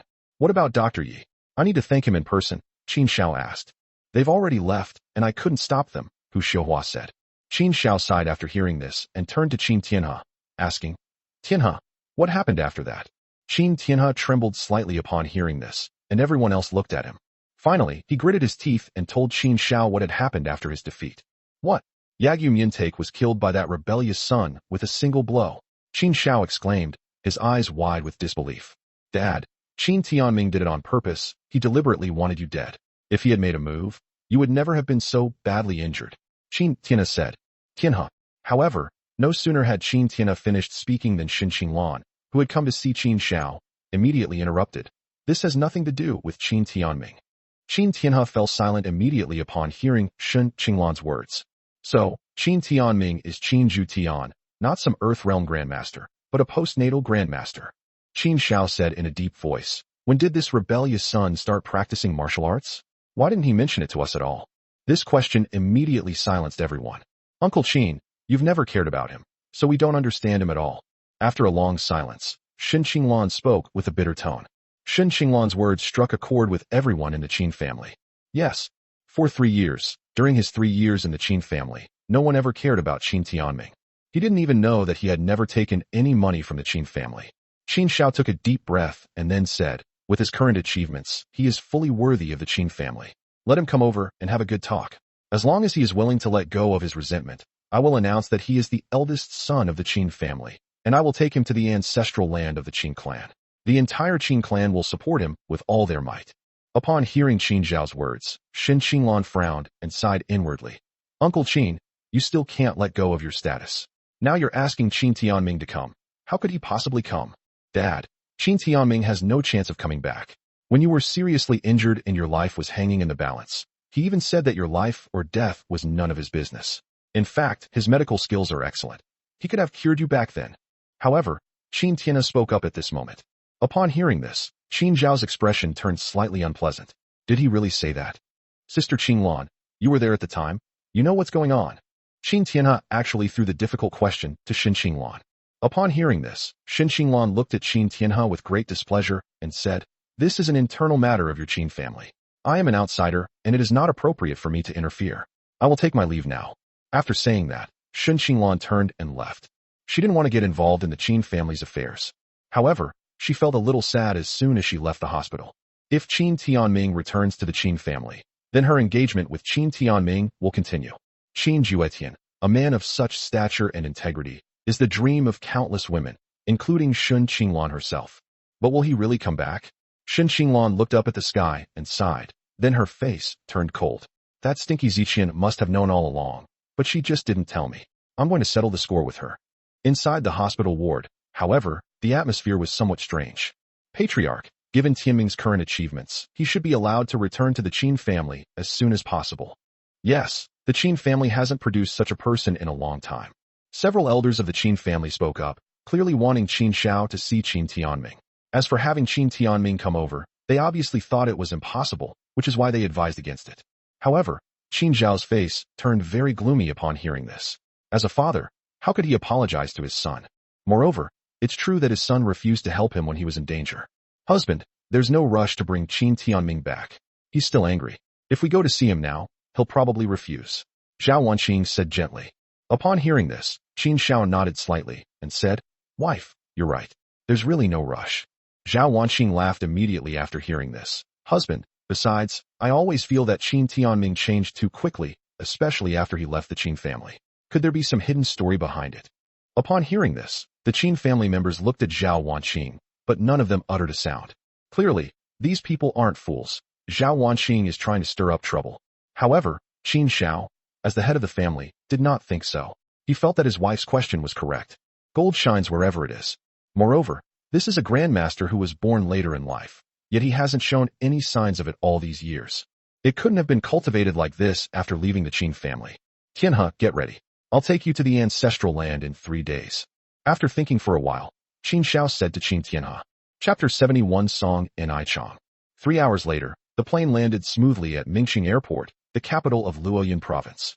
After leaving the airport, Qin Tianming didn't linger at all and took a taxi to the location given by Zhang Xianqing. The taxi drove all the way out of Mingqing and didn't arrive at a small courtyard in a small town until after 8 o'clock in the evening. After getting out of the car, Qin Tianming walked towards the courtyard. As he approached, he smelled a bloody odor. The courtyard door was half open and pitch black. Qin Tianming frowned and strode over. Go to hell. Just then, a loud shout rang out, followed by a black shadow that flashed into view. He was holding an exaggerated bronze bagua mirror and smashed it fiercely towards Qin Tianming, seemingly intending to smash Qin Tianming's brains. Zhang Xianqing, are you courting death by attacking me? But Qin Tianming had already recognized the person who made the move. It was Zhang Xianqing who had summoned him. Master Qin. Zhang Xianqing was shocked and recognized Qin Tianming. Clang. A loud crash came from the direction where the bagua bronze mirror in his hand fell to the ground and smashed on the floor. Immediately afterwards, Zhang Xianqing knelt on the ground, hugged Qin Tianming's leg, and cried out, Master Qin, you've finally come. This appearance is as miserable as can be. Qin Tianming looked at the miserable Zhang Xianqing and saw that he had suffered considerable injuries. He then raised his hand and cast the Great Life technique. Zhang Xuanqing's injuries healed immediately. All right, explain yourself clearly. Where is the alchemy furnace? If you dare to lie to me, I'll make you regret ever being born, Qin Tianming said coldly. Upon hearing this, Zhang Xianqing immediately got up, wiped the tears from his face, and said, Master Qin, come with me. After saying that, Qin Tianming and Zhang Xianqing walked into the depths of the courtyard. Then, Zhang Xianqing called softly to a small house inside. Miss Song, come out. Master Qin is here. As Zhang Xianqing finished speaking, a commotion came from inside the small house, and then a woman came out. Qin Tianming looked at the woman. She was stunningly beautiful, dressed in all black. Her hair at her temples seemed to be damp from the evening mist, clinging to her pale and sickly face, giving her an extremely tired appearance, as if she would collapse at any moment. Although she looked frail and seemed about to collapse at any moment, the woman's eyes blazed with fury, a fury fueled by extreme hatred. This astonishing hatred surprised even Qin Tianming. You're the person Uncle Zhang said could help me get revenge? The woman spoke, her voice somewhat hoarse, completely at odds with her stunning beauty. Her face was expressionless. Qin Tianming could only see hatred in her eyes, a boundless, overwhelming hatred. I came for the alchemy furnace. If avenging you can get the alchemy furnace, I will take action, Qin Tianming said calmly. Uncle Zhang said you are a true immortal, a grandmaster of Taoist magic, but can you really wipe out the entire Yuan family? The woman asked, looking at Qin Tianming. Whether it's possible or not is my business. Right now, all I care about is whether there's a pill refining furnace, Qin Tianming asked. Master Qin, her name is Song Nishang. She is the daughter of the Song family, a renowned family of traditional Chinese medicine practitioners in the southwest. The Song family even has a high-grade alchemy furnace. Zhang Xianqing quickly replied upon hearing this. Let me see it first, Qin Tianming asked. However, Song Nishang looked at Qin Tianming in silence, clearly wary of him and unwilling to take out the alchemy furnace. Master Qin, it's like this. Upon seeing this, Zhang Xianqing quickly spoke up and told Qin Tianming about Song Nishang in detail. It turns out that the Song family is a renowned family of doctors in Mingqing, Luoyang Province, and Song Nishang is the eldest daughter of the Song family, as well as the fiancée of Yuan Yunchuan from the Yuan family of Mingqing. The Yuan family of Mingqing is the #1 family in Mingqing, and even one of the strongest and largest families in the entire Luoyang Province. The Song family is far inferior to the Yuan family, and in Mingqing, the two families are either enemies or partners. Therefore, the Song family and the Yuan family eventually formed a marriage alliance, which not only avoided conflict, but also strengthened the power of both families. Arranged marriages are commonplace for wealthy families. Yuan Yunchuan is the eldest son of the Yuan family's eldest branch. He is of average ability, but he has one advantage. He is extremely handsome. As for Song Nishang, she is outstanding in appearance. Not to mention in Mingqing, there are few who can compare to her in the entire Luoyang province. Moreover, Song Nishang is not just a pretty face. She is talented and beautiful, skilled in both medicine and martial arts, and has outstanding martial arts talent. With the support of various elixirs from the Song family, she has been practicing martial arts since childhood. Now at the age of 21, she has already entered the mid-stage of the Yellow Realm. The two married, finding them a perfect match, and neither objected, agreeing to the marriage. However, because Yuan Yunchuan was very handsome, he He was noticed by a woman named Yin Qingzhu from the Yin family during a trip to Longdu. The Dragon Kingdom has 3 kings, 5 unparalleled masters, 7 heroes, and 10 sects, and Yin Qingzhu is the granddaughter of Yin Gulu, one of the 5 unparalleled masters. One is the granddaughter of Yin Gulu, one of the 5 masters, and the other is the young lady of the Song family, a small family in Mingxing. Everyone knows which one to choose. Originally, it would have been very simple for the Yuan family to curry favor with the Yin family. Simply break off the engagement and let Yuan Yunchuan and Yin Qingzhu get married. At worst, people would say that the Yuan family was materialistic and had a bad reputation. As a result, for reasons unknown, the Yuan family became ruthless for the sake of their own family reputation and coveted the Song family's wealth. They even used their vast network of connections to frame the Song family for treason. Before the Song family could even react, they were all wiped out. As Song Nishang listened to Zhang Xinqing recount the Song family's affairs, the hatred in her eyes burned like a raging fire. Yet her eyes remained expressionless, cold, and even her tone remained unchanged as she continued Zhang Xuanqing's words. I don't blame Yuan Yunchuan for wanting to curry favor with the Yin family. If the engagement is called off, then so be it. There is no affection between us. It's just a marriage of convenience between wealthy families. And the Yuan family is powerful. In the end, the Song family won't dare to say anything. But why does the Yuan family want to destroy my Song family? I will never forget that day was the engagement banquet of both parties. All the important figures of the Song family came, and the Yuan family also made their move on that day. In an instant, the engagement banquet was turned into a river of blood. If my uncle hadn't risked his life to bring me out, I would have died too. However, I am now no different from being dead. After that, my uncle also died. Before he died, he told me where the Song family's most treasured alchemy furnace was. I've thought about leaving Mingcheng, but I won't rest in peace until the Yuan family is all dead. And my biggest bargaining chip is the alchemy furnace passed down from the Song family. Whoever can help me avenge myself and wipe out the Yuan family will get the alchemy furnace. Qin Timing frowned upon hearing this. He never expected that in this modern society, there would still be such a family that acted so disgracefully, committing murder and forced marriage for the sake of their reputation and personal gain. This matter will inevitably be blocked, and may even be altered. However, none of those powerful and influential families were idiots. They all knew the truth behind the massacre of the Song family. Okay, I'll take it. Qin Tianming replied without hesitation. Chapter 72 Rest assured. Song Nishang was somewhat dazed when she heard that Qin Tianming was willing to accept the offer. She contacted countless people, offering them the alchemy furnace, but no one was willing to take it. Because she was also aware of the Yuan family's strength. As a top family in Luoyang province, they had a grandmaster of the acquired realm in charge. More importantly, Yuan Yunchuan is now Yin Qingzhu's fiancée. Offending the Yuan family means offending the Yin family, and offending the 5 masters Yin Gulu. Yin Gulu dotes on his granddaughter. A single alchemy furnace as a reward for revenge is clearly not enough to entice those powerful individuals. However, now someone is willing to take it on. After a moment, Song Nishang spoke up. If you're not confident, don't accept the offer. You've seen how the Yuan family has been looking for me. Even Uncle Zhang was chased down and severely injured when he found me. I never do anything I'm not sure I can handle. I will wipe out the entire Yuan family and make you avenge your enemies. Qin Tianming said calmly. So, you can give me the information on the Yuan family, the more detailed the better. Upon hearing this, Song Nishang handed a USB drive to Qin Tianming, saying, you can plug it directly into your phone to watch. After Qin Tianming took the USB drive, he plugged it into his phone and opened the files inside. He saw that there were more than 109 people in the Yuan family, from direct relatives to collateral relatives. The information was very detailed. It is evident that Song Nishang went to great lengths to collect all this information in order to seek revenge. Because Qin Tianming possessed divine sense, he quickly memorized all the information and then said, Zhang Xinqing, and you, stay here for the next 3 days and wait for my news. After saying that, Qin Tianming turned and left. Song Nishang looked at Qin Tianming's retreating figure with a bewildered expression. 3 days? Can the Yuan family be wiped out in just 3 days? However, this was her last hope.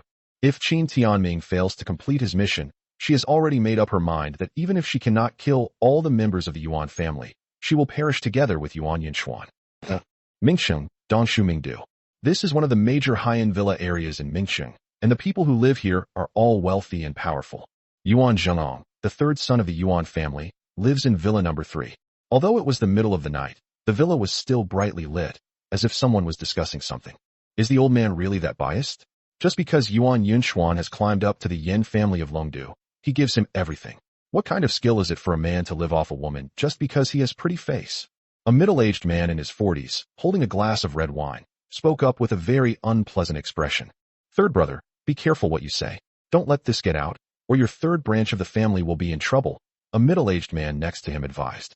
The Yuan family is a large family in Luoyang province with a history of over 100 years, and currently has a total of 6 branches in the main line. Although the eldest branch of the family holds the highest title, they are not very powerful, have never had much authority within the clan, and control few resources. However, after Yuan Yunchuan climbed up to the Yin family, the eldest branch of the family gained prestige and received favor from the Yuan family patriarch, which caused dissatisfaction among the Yuan family members, especially Yuan Zhengong from the third wife's family. Yuan Zhengong, the third master of the Yuan family, received the full support of the Yuan family patriarch because of his outstanding abilities. Moreover, the fourth, fifth, and sixth branches of the family also supported him. However, who could have imagined that everything would change after Yuan Yunchuan went to Longdu? And the reason? It's because he's good looking. Oh. Suddenly, a scream came from outside the yard, startling everyone inside the villa. What happened? Yuan Zhengong asked loudly, his face darkening. However, after waiting for a long time, they did not receive a response from the servants or bodyguards. Immediately, Yuan Zhengong led his fourth brother, Yuan Zhenli, out of the area and into the courtyard. Upon entering the courtyard, the two brothers' pupils constricted immediately. They saw 3 corpses in the yard, all of whom were lackeys hired by the Yuan family. What happened? How did he die? Yuan Zhengong asked, his heart pounding. Third brother, look at the door. Look at the door. At that moment, Yuan Zhenli suddenly pointed to the villa's gate. Upon hearing this, Yuan Zhengong immediately looked over and saw that the character's song was carved on the gate. Moreover, the bloody character's song is extremely glaring, as if telling them that the spirits of the dead from the massacre have crawled out of the underworld to seek revenge. The Song family? Yuan Zhengong asked. Impossible, absolutely impossible. The entire Song family, whether direct or collateral, has been wiped out. Where would any Song family members come from? Fourth brother, have you forgotten? Song Nishang is very likely still alive, Yuan Zhengong said. Upon hearing this, Yuan Zhenli frowned and said, but who dares to stand up for the Song family? Even if someone does, that woman from the Song family doesn't have that much money. At most, she has the Song family's ancestral alchemy furnace, but that's not enough to hire people to deal with our Yuan family. Fourth brother, it was eldest brother who proposed the massacre of the Song family. The culprit is Yuan Yunchuan. The assassin probably couldn't find Yunchuan, so they made their move here, Yuan Zhengong said. Upon hearing this, Yuan Zhenli nodded slightly and said, Third brother, we must tell Dad about this tomorrow, so that we can use this incident to give the eldest branch of the family a good talking to. Yes. Yuan Zhengong nodded in agreement. The next day, the brothers Yuan Zhengong and Yuan Zhenli came to see their father, Yuan Lin Yuan, the current head of the Yuan family, as agreed. However, the two men were stunned when they entered the villa's lobby, because someone had already arrived in the hall before the two of them. Eldest brother, second brother, fifth brother, sixth brother, what are you all doing here? Yuan Zhen had just come to his senses when he asked, has someone in your family died? As soon as Yuan Zhengong finished speaking, Yuan Lin Yuan immediately asked, are you guys like that too? Yuan Zhengong asked. Third brother, 3 people died here last night, and there was a bloody character song on the door, said Yuan Zhenxin from the second branch of the family. Upon hearing this, the entire room fell into a deathly silence. Last night, the Yuan family fell into a deathly silence. It must be that bitch. That bitch is still alive. It must be the assassin she hired. A moment later, Yuan Yunchuan suddenly spoke up. Yunchuan, it's impossible for the assassins to seek revenge against the Yuan family, but their target is definitely you. Those people died for you, for the eldest branch of the family, Yuan Zhengong said coldly to Yuan Yunchuan. Upon hearing this, Yuan Yunchuan's face turned deathly pale. What's all the fuss about? It's just a few bodyguards who died, a few Yellow Realm martial artists. What's the big deal? Yuan Lin Yuan shouted. Our Yuan family has been renowned in Luoyang province for over 100 years. What storms haven't we weathered? What's there to fear from mere assassins? That is right. Yunchuan still has the Yin family behind him. Anyone who dares to cause trouble for us is just asking for death. Yuan Jintong, the eldest son, immediately spoke up to defend his son. After hearing this, everyone fell silent again. All right, it's a trivial matter, no need to make a fuss. Disperse. Just strengthen security when you get back, Yuan Lin Yuan said, and then prepared to dismiss everyone. Master, something terrible has happened. Just then, a hurried voice came. Upon hearing this, Yuan Lin Yuan immediately sensed something was wrong, and then he saw his steward rushing over. Speak, what is it? Yuan Lin Yuan asked. Master, young Master Yunshan and young Master Yunhai are dead, the butler said tremblingly. These words sent chills down the spines of everyone in the room. Chapter 73 Summon Everyone. Yuan Linyuan hurriedly led his group out of the villa, where they saw several police officers bringing two wrapped-up bodies to the Yuan family. Yuan Zhengong reached out with trembling hands and uncovered a corpse. When he saw the face, he shouted, "Impossible! Impossible! How could my son be dead? Yinshan, my son, who killed him?" Yuan Zhenli was also roaring wildly from the side. The two sons of the third and fourth masters of the Yuan family died. What exactly happened? How did they die? Yuan Linyuan, his face somewhat pale, questioned the leading police officer. Judging from the injuries, he died from internal organ damage caused by a single blow. The lead policeman spoke to Yuan Linyuan with a blank expression. Upon hearing this, Yuan Linyuan's breathing quickened, and he roared, "Why isn't your police station investigating? Go and find out the truth. I want to tear the murderer to pieces. I've delivered the body." Also, at the place where the body was found, we saw the character's song written in blood, the middle-aged policeman in the lead continued. Upon hearing this, Yuan Linyuan shouted again, "Since there are clues, why don't you go and investigate? We'll go back and investigate right away. However, this matter definitely involves martial artists, so Patriarch Yuan, you should still inform the Martial Alliance." The middle-aged policeman in the lead said expressionlessly. After saying that, the middle-aged policeman left with his men. "Captain, how should we proceed with the investigation?" After leaving the Yuan family and getting into the police car, a young officer asked his superior. "Investigate my ass." However, the middle-aged policeman snorted coldly. The Yuan family brought this on themselves.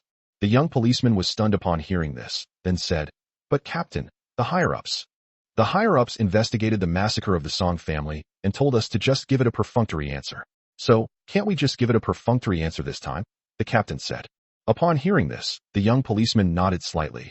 "What about the Martial Alliance? Do you think the Martial Alliance would help a family that even wants to exterminate its own intermarried relatives?" the middle-aged policeman said. The young policeman fell silent. The Song family was a renowned family of doctors, dedicated to healing the sick and saving lives, but they were wiped out by these beasts. "Now it's their turn to suffer," the middle-aged policeman said, seemingly relieved. The Song family was not very powerful, but because they were a family of doctors, they often treated the sick and saved lives, so their reputation in Mingsheng was much better than that of the Yuan family. Now, those Song family friends who were once pressured by the Yuan and Yin families are all feeling relieved to see someone avenging the Song family. "I wonder how far that hero will go," the middle-aged policeman said. "Captain, I heard that the Yuan family has a grandmaster," the young policeman said. "Never mind that. What we need to do is stall for time and give that hero enough time," the middle-aged policeman said. The Yuan family. "My son died in place of your son. You killed my son." Yuan Zhengong had gone mad, roaring at his elder brother Yuan Jintong. "Yuan Jintong, I said back then that all we had to do was annul the engagement, but you insisted on proposing to wipe out the entire Song family. You've killed my son." Yuan Jinli from the fourth branch of the family roared out in anger. "I didn't kill him. Why are you yelling at me? Go yell at the murderer," Yuan Jintong said, sticking out his neck. Suddenly, an argument broke out in the entire Yuan family hall. Bang! A loud crash was heard, and then a thick table was seen to be shattered into pieces. At the sound of that voice, everyone fell silent and looked at Yuan Linyuan, whose face was ashen. He glared at his son and coldly shouted, "Shut up, all of you. Arguing like this is just falling into the murderer's trap." Upon hearing this, the entire room fell into a deathly silence. "Dad, they are your grandsons, you can't," Yuan Zhengong said. "Fool, they're after our Yuan family," Yuan Linyuan said in a deep voice. "Grandpa, what should we do?" Yuan Yunchuan's face was deathly pale. Seeing his two cousins dead, he felt as if a knife was held to his neck. "I told you, the Yuan family has seen all sorts of storms, and with old Master Zhou still around, what is there to be afraid of?" Yuan Linyuan said. "Then, what do we do next?" Yuan Jintong asked. "Strengthen security, and before the murderer is found, no one is allowed to go out. Stay at home," Yuan Linyuan said sternly. Upon hearing this, everyone in the Yuan family lowered their heads and remained silent. "Grandpa, why don't we all come here? After all, old Zhou is with you," Yuan Yunchuan said cautiously. Yuan Linyuan's face darkened upon hearing this, and he said, "You're scared already?" Upon hearing this, Yuan Yunchuan dared not say anything more, and then the others left with their own thoughts. Yuan Linyuan went to his backyard and saw a ruddy-faced old man lying on a recliner, enjoying the service of two young women. "Old Yuan, don't worry, it's nothing serious. It's just that two grandsons died. As long as the most important one is still alive, there's no problem," the old man said to Yuan Linyuan. The Yuan family has 6 branches and a total of 16 grandchildren and grandsons. It's no big deal if a few grandsons of the Yuan family die. This old man is Elder Zhou, whose real name is Zhou Patian. He is a grandmaster at the mid-stage of the acquired realm and has been guarding the Yuan family for over 30 years. Old Zhou, what do you mean by the murderer? Yuan Linyuan asked, still somewhat worried. Don't worry, I'll take action if they dare to show up, Zhou Patian said confidently. However, there's no reason to guard against thieves for 1,000 days, Yuan Linyuan said. Old Yuan, if you're really scared, just have the entire Yuan family gather together and lure him out, Zhou Patian said casually. As he spoke, he touched the young woman next to him, which made her giggle. Yuan Linyuan was conflicted after hearing this, worried that they might all be wiped out. Old Yuan, you don't believe me? Zhou Patian asked. Upon hearing this, Yuan Linyuan pondered for a moment and said, let's wait a few days and see how things go. Humph. Zhou Patian snorted coldly, then got up and led the 2 women into his room. Bang! However, just as he stepped into the house, a loud crash came, as if something had been smashed into it. Yuan Linyuan's expression changed, and he rushed inside, where he saw a female corpse. Shouting. Yuan Linyuan screamed upon seeing the corpse. The body belonged to his current wife. Yuan Linyuan was a womanizer and had several wives. This was his 7th wife. As for his previous wives, they were already dead. Zhou Patian looked at the corpse on the ground, his face ashen. Old Yuan, get the entire Yuan family to the mansion right now. Chapter 74. The whole family is together. On a bustling street in Mingcheng, a red Ferrari sped along, recklessly driving around. Many pedestrians quickly moved aside, and the shopkeepers' expressions changed drastically, fearing that the red Ferrari would crash into them. That license plate belongs to that female devil from the Yuan family. Didn't that female demon leave Ming City? Why is she back? Didn't you know? Something seems to have happened to the Yuan family recently. Quite a few people have died. A dead person? Someone from the Yuan family died? Is it true? If it's fake, I hope it's real. If it's real, I hope it's doubled. It must be true. It's said that the Yuan family called everyone back from outside. That's definitely why this female devil came back. Meanwhile, many people on the street saw the red Ferrari and spoke up, their voices filled with resentment. Hiss! A loud screech of brakes rang out, and the red Ferrari suddenly stopped at the street corner. Then, a hot, beautiful young woman stormed angrily to a snack shop on the side of the street. You have a death wish. How dare you speak ill of our Yuan family?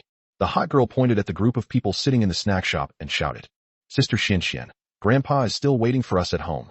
Then another young man hurried over and said to the woman, This woman is named Yuan Xianxian. She is the eldest daughter of the 2nd wife. She is beautiful, shrewish, and arrogant, and is known as a female demon by the people of Mingxing. Many people in Ming City have suffered at the hands of this female demon. Moreover, because of the Yuan family's power, she escaped any punishment. Therefore, the people of Mingxing could only feel angry but dare not speak out when they saw this young lady. If there were a ranking of the most hated people in Mingxing, Yuan Xianxian would definitely be in the top 3. Smack! No sooner had the young man finished speaking than Yuan Xianxian slapped him across the face and shouted, Yuan Yunfeng, didn't you hear what these people just said? If you're still a member of the Yuan family, go up and teach them a lesson, beat them to death. Even if the sky falls, the Yuan family will hold it up. Upon hearing this, Yuan Yunfeng shook his head and said, Sister, look how late it is. Let's hurry to the mansion, or Grandpa will scold us if we're late. What this young man is saying is right. Let's hurry back to the Yuan family so that the whole family can be together. Just as Yuan Yunfeng finished speaking, a casual voice came from inside the store. Upon hearing this, the Yuan siblings immediately looked at the person who had spoken. Upon seeing the person speaking, Yuan Xuanxuan's eyes immediately lit up. Handsome. So handsome. So handsome. The man who spoke was dressed in ordinary casual clothes, but he had an extraordinary temperament. More importantly, he was really handsome, no less so than her older brother who relied on his looks. Yuan Xianxian pointed at the man and said, I've taken a liking to you. Be my man. The man simply smiled faintly and said, Okay. Haha. Upon hearing this, Yuan Xianxian immediately laughed. What's your name? Qin Timing. Qin Timing said calmly, and as he spoke, he stood up and walked to Yuan Xuanxuan's side. Tianming, what a great name. Yuan Xianxian immediately winked at Qin Tianming and said, Sister, let me take you to the Yuan family. Tonight, we'll have a great time. Okay, let's have some fun. Qin Tianming immediately said with a smile. Get in the car. Yuan Xianxian forgot her anger and pushed Qin Tianming into the Ferrari, then stepped on the gas and drove straight to the Yuan family home. Sis, I haven't gotten on the bus yet. Yuan Yunfeng shouted, then helplessly hailed a taxi and hurriedly headed towards the Yuan family home. The Yuan family mansion was bustling with activity. The entire Yuan family, including collateral relatives, totaling over 100 people, have returned. Only the annual clan gathering can bring everyone together. Is everyone here? Yuan Lin Yuan, sitting at the very top, asked. Dad, Xianxian and Yunfeng are still on their way. They'll be there soon. Yuan Jinshin from the second wife's side said hurriedly. Big brother, why did you suddenly call us all back? Is there something important? Yuan Linting, Yuan Lin Yuan's younger sister, asked, puzzled. Yuan Lin Yuan would certainly not say that bringing everyone back was to use them as bait to lure the murderer. Let's talk after everyone arrives, Yuan Lin Yuan said. Although the people who rushed back were curious, they didn't ask any more questions. After all, gathering everyone here is certainly not a bad thing. Mom and Dad, Grandpa, we're back. About half an hour later, a sound came from outside. Then, Yuan Yunfeng and Yuan Xinshin walked in. Of course, Qin Timing, who had been chosen by Yuan Xinshin, also followed the two siblings in. Xinshin, who is he? After the three entered, Yuan Xuanxuan's father, Yuan Jinshin, saw Qin Tianming and immediately asked him a question. Isn't my man handsome? Yuan Xinshin pulled Qin Tianming over and asked immediately. Nonsense. Today is a gathering of the Yuan family. What are you doing bringing an outsider here? Yuan Jinshin immediately scolded. It's nothing serious. Yuan Xinshin pouted and then looked at Yuan Lin Yuan. Grandpa, is everyone here? What is it? Tell me quickly so I can go play with my man. Yuan Lin Yuan looked at Qin Tianming's gloomy face and said, Get out. Upon hearing this, Yuan Xinshin immediately objected and defended Qin Tianming, saying, Then I'll go with him. As he spoke, he pulled Qin Tianming away. However, Qin Tianming withdrew his hand and said to Yuan Lin Yuan with a smile, The entire Yuan family, including both direct and collateral relatives, excluding the 106 people who died before, are all here. It's like the whole family is together. Upon hearing this, Yuan Xinshin was stunned for a moment, then looked at Qin Tianming with astonishment. What are you saying? Bang. However, before Yuan Xinshin could finish speaking, Qin Tianming slapped her across the face. A loud sound rang out, and Yuan Xuanxuan's head was smashed open, spitting out blood. Oh. The next instant, screams erupted one after another, and many people had no idea what was happening. It's you. Yuan Lin Yuan suddenly stood up, pointed at Qin Tianming, and glared at him angrily. Good lad, you really have audacity to barge into the Yuan family like this. At this moment, Zhou Patian, who had been sitting to the side with his eyes closed, opened his eyes and shot out a sharp glint, pointing directly at Qin Tianming. Zhou Patian, a retainer of the Yuan family, cultivation level, mid-stage of the acquired realm. Qin Tianming said calmly, looking at Zhou Patian. This was the first time Qin Tianming had ever seen a grandmaster of the acquired realm. He now confirmed that the acquired realm in this world was somewhat close to the Qi refining stage. However, the Qi refining stage was filled with spiritual energy, while this could only be described as true energy or Qi, which was far inferior to spiritual energy. Now that you know, commit suicide. Zhou Patian sneered after hearing Qin Tianming's words. However, before he could finish speaking, a bloody shadow flashed, and Qin Tianming appeared in front of him. Zhou Patian was shocked and raised his hand to throw a punch at Qin Tianming with all his might. However, Qin Tianming didn't care about the punch at all, or rather, caring about it was meaningless. He raised his hand and punched the punch into the body. Bang! A sound came, and Zhou Patian was sent flying, crashing into the ground and creating a deep crater. His body was mangled and bloody. He was dead. In an instant, the entire hall fell into dead silence, and everyone stared at Qin Tianming in horror, speechless. No one believed that the Yuan family's greatest asset had been killed by Qin Tianming with a single punch. Chapter 75. It's easier to die than to live. Your entire Yuan family can leave now, all of you. Just as everyone in the Yuan family was gripped by fear, Qin Tianming's voice rang out. The sound was like a death knell, causing the entire Yuan family to scream in terror. Our Yuan family has no grudge against you. If you are avenging the Song family, whatever the Song family gives you, we will give you double, no, 10 times. At this moment, Yuan Lin Yuan shouted to Qin Tianming and knelt down. However, Qin Tianming ignored him and continued to strike, smashing the heads of more than 10 people. The Song family's affairs have nothing to do with us. It was all Yuan Jintong and Yuan Yunchuan's idea. Please, young hero, spare us. Yes, we are all innocent. We were harmed by Yuan Jintong and his son. Upon seeing another person being killed, members of the Yuan family screamed wildly, and some even knelt on the ground, frantically kowtowing to Qin Tianming. Since you wiped out the entire Song family, none of them are innocent. Qin Tianming responded coldly, a black halo appearing on his right hand, and then he waved it. In an instant, A black halo spread out from him. Wherever the halo passed, everything collapsed. People from the Yuan family who came into contact with it exploded on the spot, with blood and flesh flying everywhere. The Great Collapse technique is a killing technique that destroys everything in its path. Within minutes, the Yuan family mansion was littered with corpses and rivers of blood, a truly horrific scene. Qin Timing turned around, looked at a fleeing figure, and took a step forward. This figure was none other than the culprit, Yuan Yinchuan. At that moment, he had only one thought in his mind: to run. As long as he can survive, go to Longdu, and meet Yin Xingzhu, he will have a bright future. Where do you think you're going? However, a cold voice rang out behind Yuan Yinchuan. Bang! Yuan Yinchuan immediately knelt on the ground, begging Qin Tianming for mercy. Don't kill me. Don't kill me. I'll give you everything the Yuan family has. However, Qin Tianming ignored him completely, grabbed Yuan Yinchuan, and disappeared into the night at an unbelievable speed. Such a momentous event as the massacre of the Yuan family naturally did not remain a secret from others. The news spread throughout the entire Ming city at the crack of dawn. After receiving the news, the leaders of the various forces and families within Ming City personally rushed to the Yuan family mansion. However, the moment they opened the gate, the overwhelming stench of blood almost knocked them over. Throughout the entire Yuan family mansion, not a single intact corpse could be found. Everywhere were mangled limbs, blood, and flesh, a scene both tragic and disgusting. The entire Yuan family, a powerful clan with a grandmaster of the acquired realm at its helm, was wiped out overnight, and the deaths were extremely gruesome. This terrifying event immediately caused widespread panic throughout Ming City. Everyone is speculating about who did it, and who could be so ruthless. Unfortunately, no one survived inside the Yuan family mansion, and no one knows who did it. Even the Martial Alliance and the police came to investigate, only to find that all the surveillance cameras had been destroyed and they were unable to find the person who did it. As for the Yuan family's businesses, the people of Mingxing dared not touch them, because this matter will inevitably reach the ears of the Yin family in Longdu, and then the Yin family will surely send someone. Anyone who dares to seize anything belonging to the Yuan family will be considered a murderer. Faced with a behemoth like the Yin family, no one in Mingxing dared to offend them. While the news of the Yuan family's massacre was spreading like wildfire, Qin Tianming had already brought Yuan Yinchuan to Song Nishang's place. Song Nishang naturally learned about the Yuan family's massacre from the internet.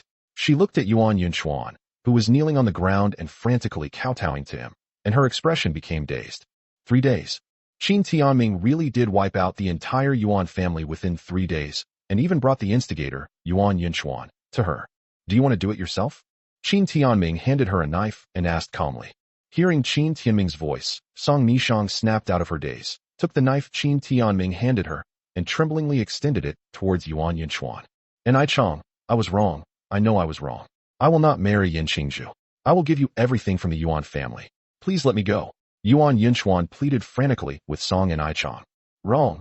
Song Nishang said in a hoarse voice. You don't even know you're wrong. You're just afraid of dying. As soon as she finished speaking, Song Nishang raised her knife and stabbed Yuan Yinchuan fiercely. Puff, puff, puff, puff. Then came the sound of stabs. Song Nishang didn't know how many times she stabbed herself until she had no strength left. She sat on the ground, panting, her eyes vacant. Give me the things now. Seeing that everything was over, Qin Tianming said to Song Nishang. Upon hearing this, Song Nishang slowly stood up and said, I'll take you there now. Immediately afterwards, Song Nishang led Qin Tianming and Zhang Xianqing to the Song family's residence in Mingxing.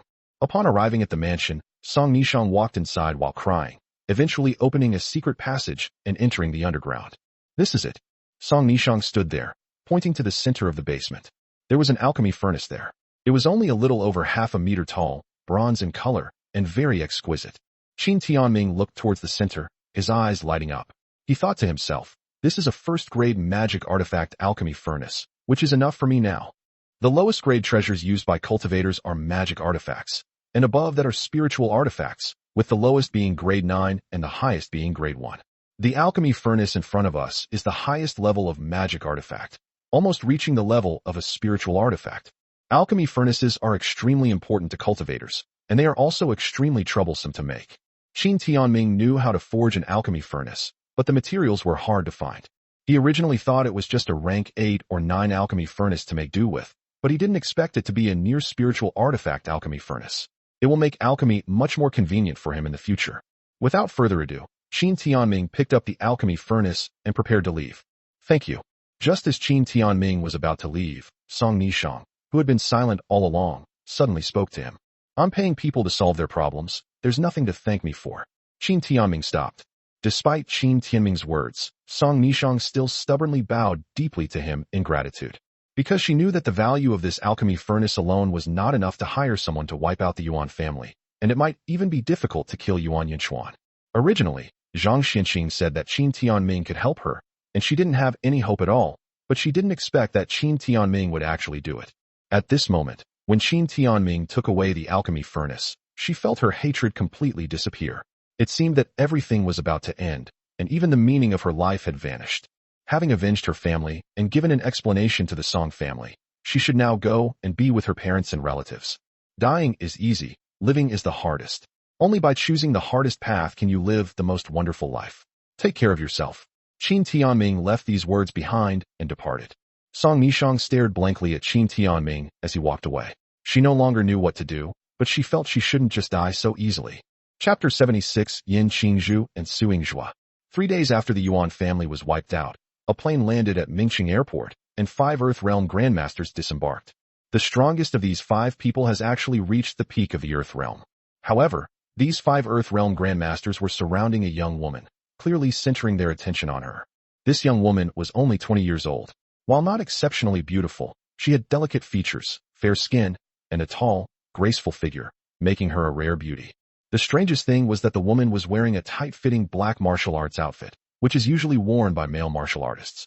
On this woman, it added a touch of heroism and gave her a rebellious feel. This young woman was none other than Yin Qingzhu, the granddaughter of Yin Gulu, one of the 5 masters.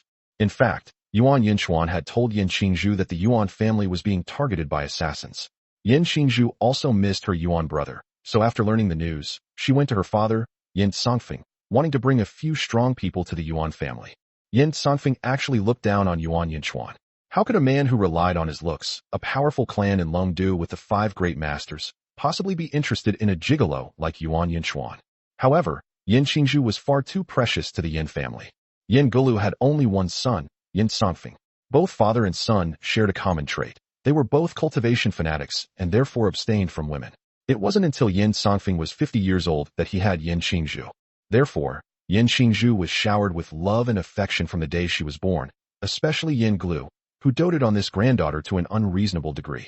Therefore, even if Yin Songfeng disagreed, he would eventually agree to everything once Yin Qingzhu went to her grandfather. Yin Qingzhu led the experts of the Yin family south from Longdu to Mingqing. However, Yin Qingzhu spent 3 days sightseeing on the way, so they only arrived today. However, who could have imagined that the Yuan family would be wiped out overnight before the Yin family arrived? Of course, this can be considered as Yin Qingzhu and the others being lucky. If they had arrived earlier and encountered Qin Tianming, they would all have died at Qin Tianming's hands. Yin Qingzhu got into the car and was overjoyed at the thought of seeing her beloved brother Yuan soon. However, she tried to contact her brother Yuan on the way, but couldn't reach him. So she rushed to the Yuan family mansion as soon as she got off the plane. When she arrived at the Yuan family mansion, she saw a group of people dressed in martial arts alliance attire, among whom was a young man she knew. Su Yingzhua, what are you doing here? Yin Qingzhu led her group to the man in a hurry and asked him a question. Su Yingzhua, the eldest son of the Su family in Longdu, is exceptionally talented and handsome. More importantly, he is also the grandson of Su Jintian, one of the 5 greats. Su Jintian is the president of the Dragon Kingdom Martial Alliance, so Su Yingzhua naturally holds a position within the Martial Alliance as a special envoy, inspecting martial alliances throughout the Dragon Kingdom. His cultivation level has even reached the Earth Realm Grandmaster level. The Yin family and the Su family have a good relationship, so both families have always wanted to bring Yin Qingzhu and Su Yingzhu together. Unfortunately, Yin Qingzhu disliked Su Yingzhua, who thought about every word 3 times. She found Su Yingzhua too insidious and thought he was neither romantic nor interesting. She still preferred men like Yuan Yinchuan, who were eloquent, knew how to please her, and were also charming. Of course, Su Yingzhua looked down on Yin Qingzhu, a spoiled and arrogant woman. Moreover, the Su family doesn't need a marriage alliance at all. As long as his grandfather is alive, the Su family is a family that countless people in the Dragon Kingdom look up to. Moreover, his grandfather, Su Jintian, is about to cross the threshold of the innate realm and enter the martial king realm. At that time, the Yin family will have no choice but to look up to the Su family. Why is Su Yingzhua here? because he was conducting a routine inspection of martial alliances across the Dragon Kingdom according to the rules of the Martial Alliance, and had just arrived in Luoyun province yesterday when he learned of the massacre of the Yuan family, so he naturally came over. Within the Dragon Kingdom, the Martial Alliance manages martial artists, especially those at the Earth Realm Grandmaster level and above. Martial artists above the Earth Realm Grandmaster level are beyond the control of the police. At the Grandmaster level, they can even disregard all laws. If someone is at his grandfather's level, then any law would be ineffective. Those who uphold the rules are also the biggest violators of the rules. The difference between upholding and violating them lies in a single thought. Yan Qingzhu asked Su Yingzhua, but found that he ignored her, which made her very angry. In her opinion, she is the only one who should look down on you, not the other way around. If it were anyone else, Yan Qingzhu would have already caused trouble for them. However, since it was Su Yingzhua, she could only hold back. Even if she wanted to make a scene, the people around her would stop her. Su Yingzhua, why don't you answer me? What are you doing here? Yan Qingzhu asked again. Su Yingzhua looked at Yan Qingzhu with a puzzled expression and said, "Don't you know? I've just arrived in Mingxing, what would I know?" Yan Qingzhu rolled her eyes at Su Yingzhua.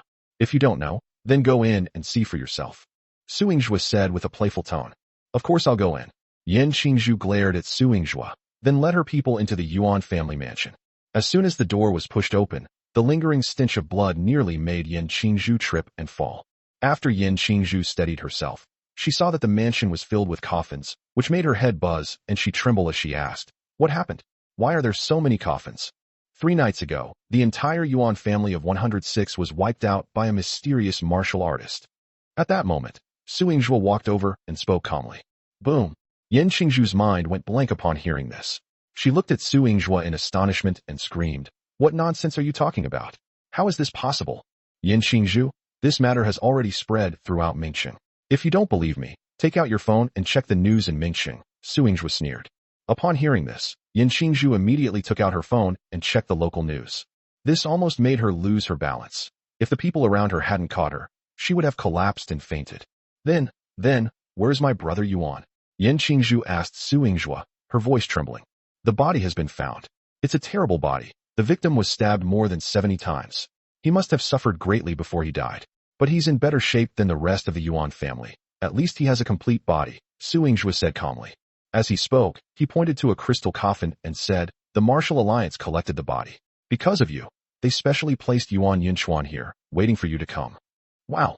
As soon as Su Yingzhua finished speaking, Yan Qingzhu burst into tears. "It's impossible. My brother Yuan can't be dead." When Su Yingzhua saw Yan Qingzhu wailing, and then looked at Yuan Yunchuan's corpse, he truly couldn't understand how Yuan Yunchuan had won Yan Qingzhu's heart. In Longdu, Yan Qingzhu was pursued by countless young men, some of whom even fought over her. In the end, her heart was stolen by such a good-for-nothing, which Su Yingzhua found amusing. Of course, Su Yingzhua wasn't interested in what methods Yuan Yunchuan used. All he was interested in now was finding the murderer who wiped out the entire family. Just then, a woman dressed in a professional women's suit, with outstanding looks and a tall figure, walked over. "Xinjia, how's the collection going?" Su Yingzhua asked as soon as he saw the woman approaching. "Everything has been collected, and there's one particularly important piece of information," Qian Xinjia said. "What information?" Su Yingzhua asked. "That night, Yuan Xinxian brought a man to the Yuan family home, but the man's body was never found," Qian Xinjia said. Chapter 77 Top Secret.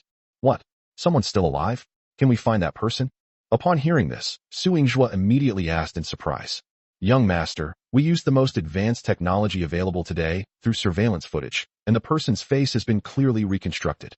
Qian Xinjia handed a tablet computer to Su Yingzhua.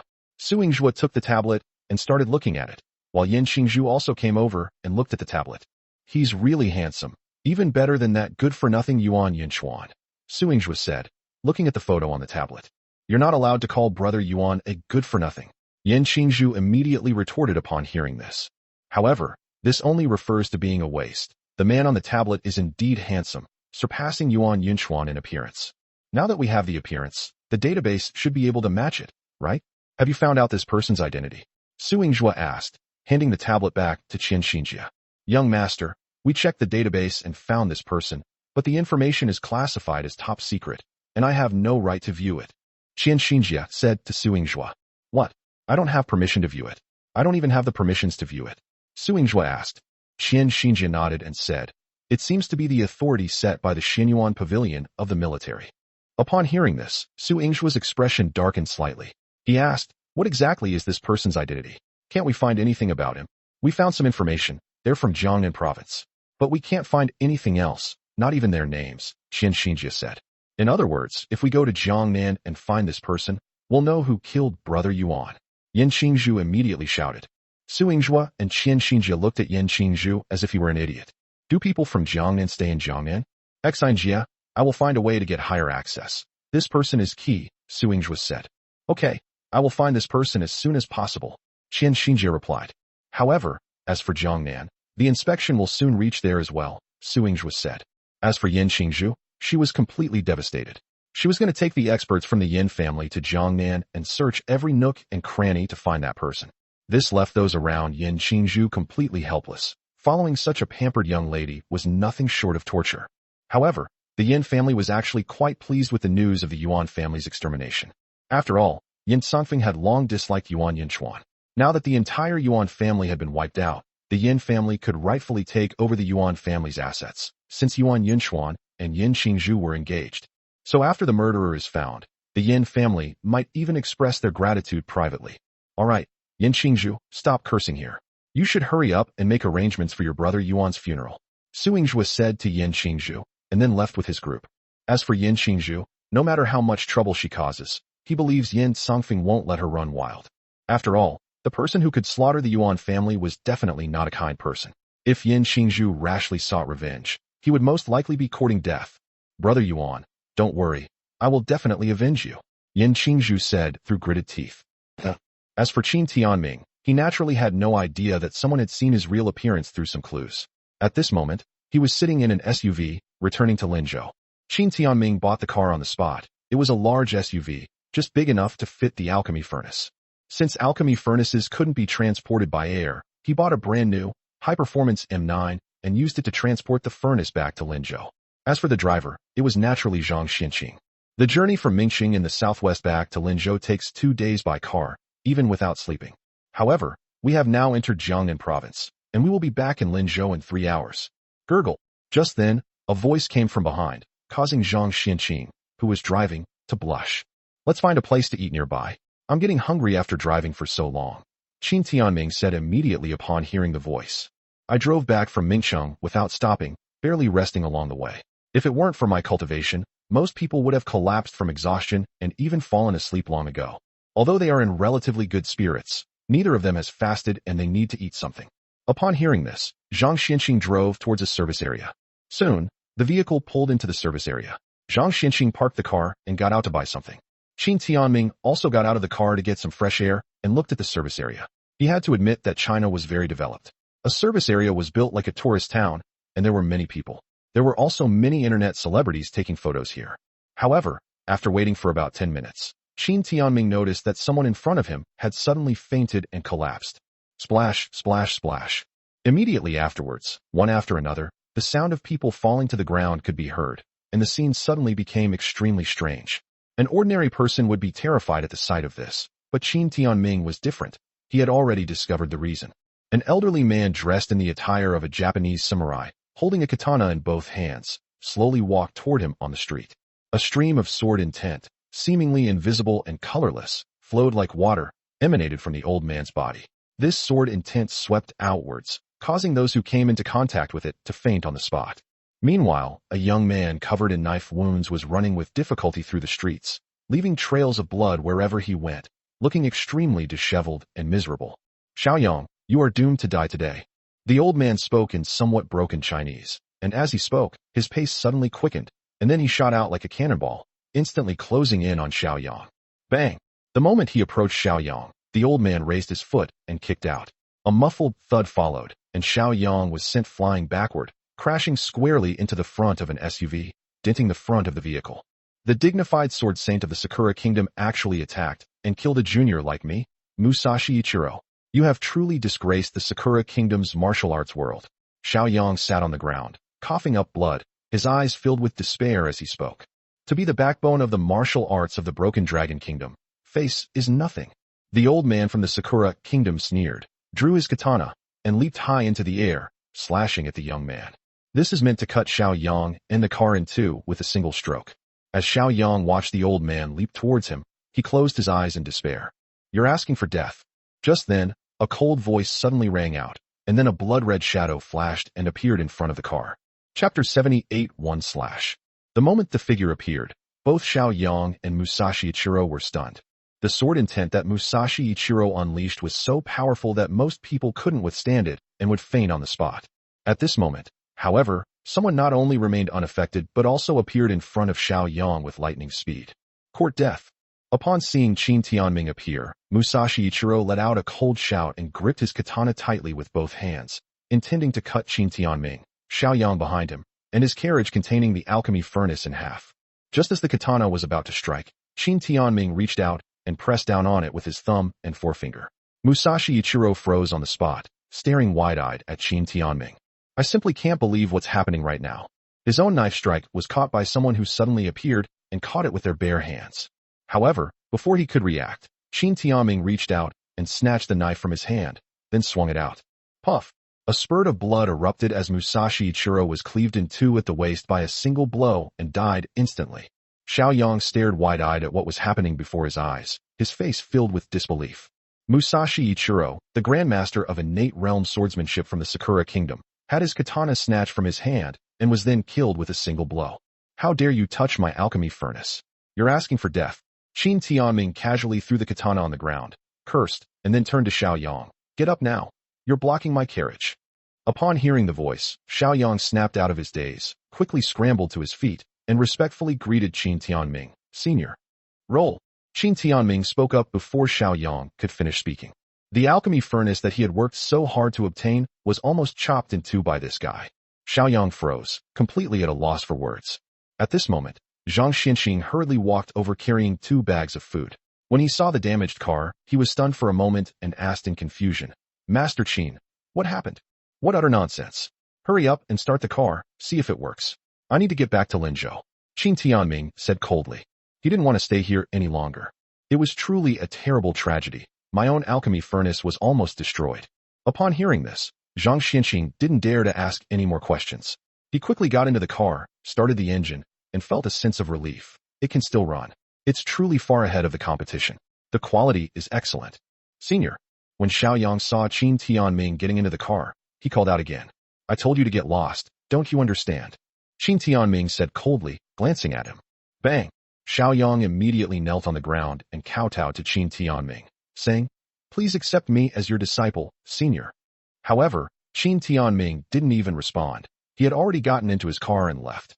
Watching the car drive away, Xiao Yang hurriedly ran to the service area to contact someone, thinking to himself, "Even my grandfather couldn't do what that person did.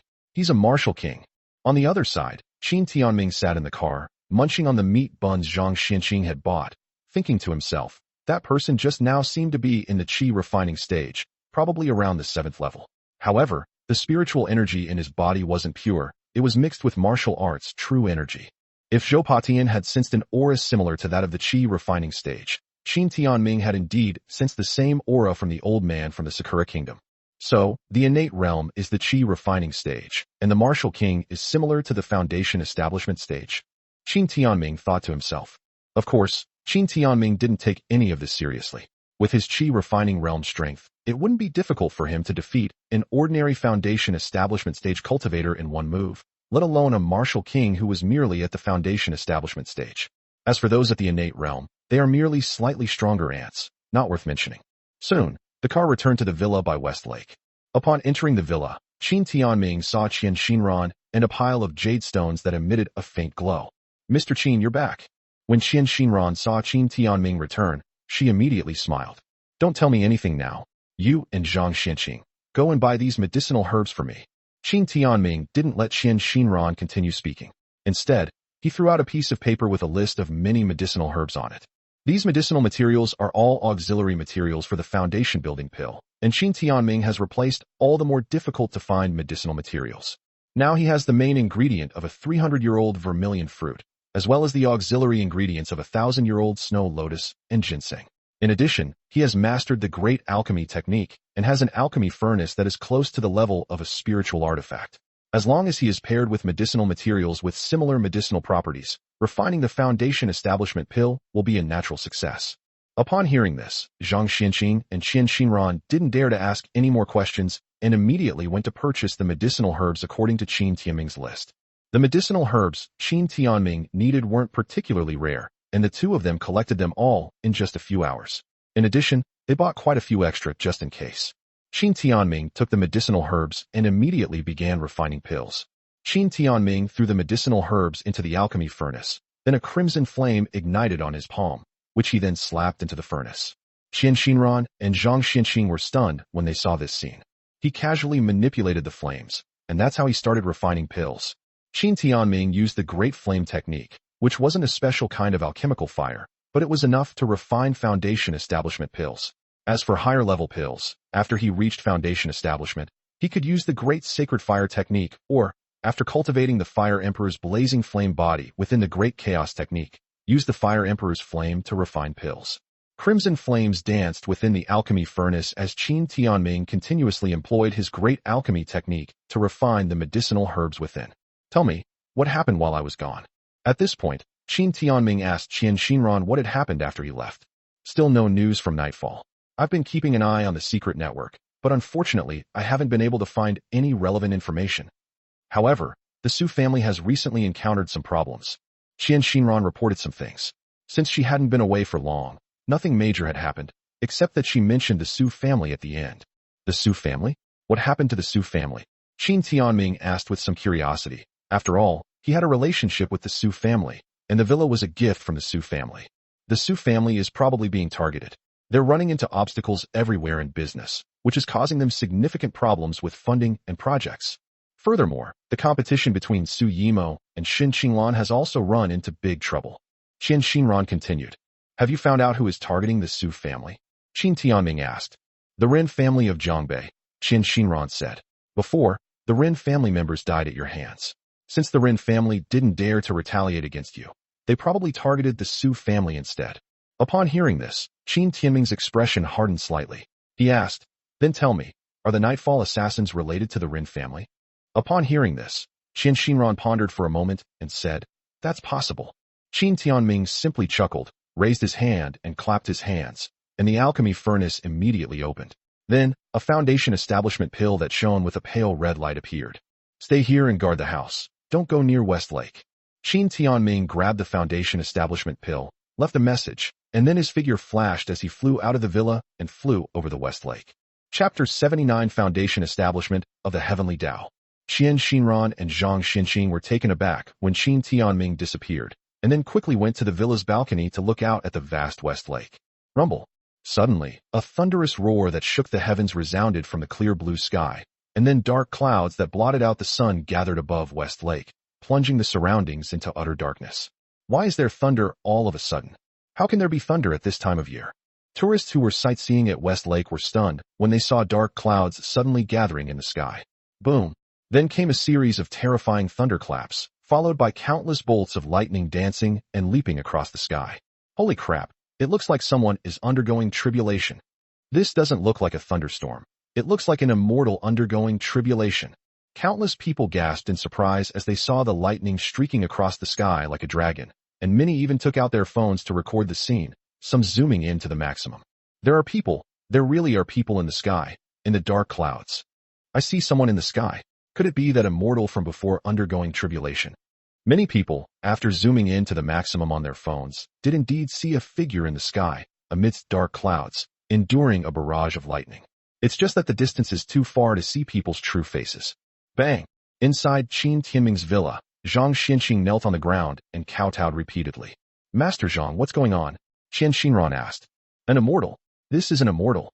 Master Qin is an immortal. He's undergoing tribulation. Zhang Xianqing exclaimed repeatedly. Qin Xinran's beautiful eyes flickered upon hearing this, wondering just who her master was. Flying to the highest heavens, it truly felt like the immortals in ancient legends undergoing tribulation. Above the sky, Qin Tianming sat cross-legged, surrounded by countless bolts of lightning converging towards him. Foundation establishment has 3 stages: heaven, earth, and man.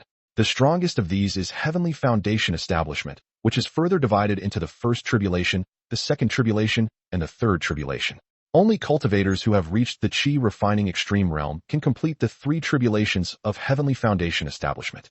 A cultivator who has reached the third tribulation of the heavenly Tao foundation establishment stage is practically a dimensional reduction attack compared to those below that stage. Qin Timing could actually complete the foundation establishment without the foundation establishment pill, but he needed it to complete the three tribulations of heaven. The three tribulations are the tribulations of wind, fire, and thunder. A barrage of lightning struck Qin Timing's body, with countless bolts of lightning swirling around him, seemingly intent on tearing him to shreds. However, all of this was of no use to Qin Timing. With his powerful cultivation and physical body, he withstood countless lightning tribulations. He even continued to absorb these heavenly lightnings, using them to cultivate the Thunder Emperor Purple Heaven body. When the thunder dissipated, crimson flames appeared all over the sky, as if the sky had turned into a sea of fire. The rolling heat waves swept down, almost melting the sky and evaporating the water of West Lake. Unable to bear the heat wave, people fled. Some daring individuals even sent drones closer to try and get a clear shot, but the drones melted the moment they got close. All of these heavenly flames were absorbed by Qin Timing and entered his body, helping him to cultivate the Fire Emperor Crimson Flame body. After the fire died down, a black wind swept across the sky. The black wind swept through, like a raging black dragon that seemed poised to tear everything to shreds. However, it was eventually absorbed into Qin Timing's body, helping him to cultivate the Wind Emperor Heavenly Speed body. This is the terrifying aspect of Qin Timing's cultivation of the Great Chaos technique, cultivating with the power of various celestial tribulations. Finally, the black wind dissipated, and the sky above West Lake returned to clear skies. Many people wanted to take this opportunity to see the immortal undergoing tribulation, but they found that the sky was already empty, and the immortal had disappeared. Immediately, news spread throughout the internet that someone in Linzhou had transcended tribulation and ascended to the immortal realm. Of course, many people didn't believe it, and ultimately it became an unsolved mystery. As for Qin Timing, he had already returned to the villa. Zhang Xianqing and Qian Xinran were completely dazed when they saw Qin Timing standing in front of them. At this moment, Qin Timing's aura underwent a dramatic change. His entire body was as clear and lustrous as jade. Although he still had that handsome appearance, he now possessed an extraordinary and otherworldly temperament, so stunning that countless women felt inferior to him. At this moment, Qin Timing stood in front of Qian Xinran, and the only thing she could describe him as handsome and unparalleled. Congratulations to Master Qin on successfully transcending his tribulation and becoming an immortal. Zhang Xianqing immediately kowtowed to Qin Timing to congratulate him. An immortal? Far from it. Upon hearing this, Qin Timing chuckled and then raised his hand, sending a wisp of divine sense instantly into Zhang Xianqing's mind. In an instant, Zhang Xianqing felt a strange and unique cultivation technique appear in his mind, and immediately kowtowed to Qin Timing frantically, saying, "Thank you for your guidance, Immortal Qin. Your cultivation method is the Yin Ghost technique, which is extremely clumsy. Considering your great usefulness in the alchemy furnace incident, I have specially taught you the Nether Ghost technique.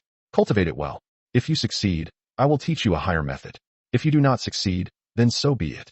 Remember this, the Tao cannot be passed on personally.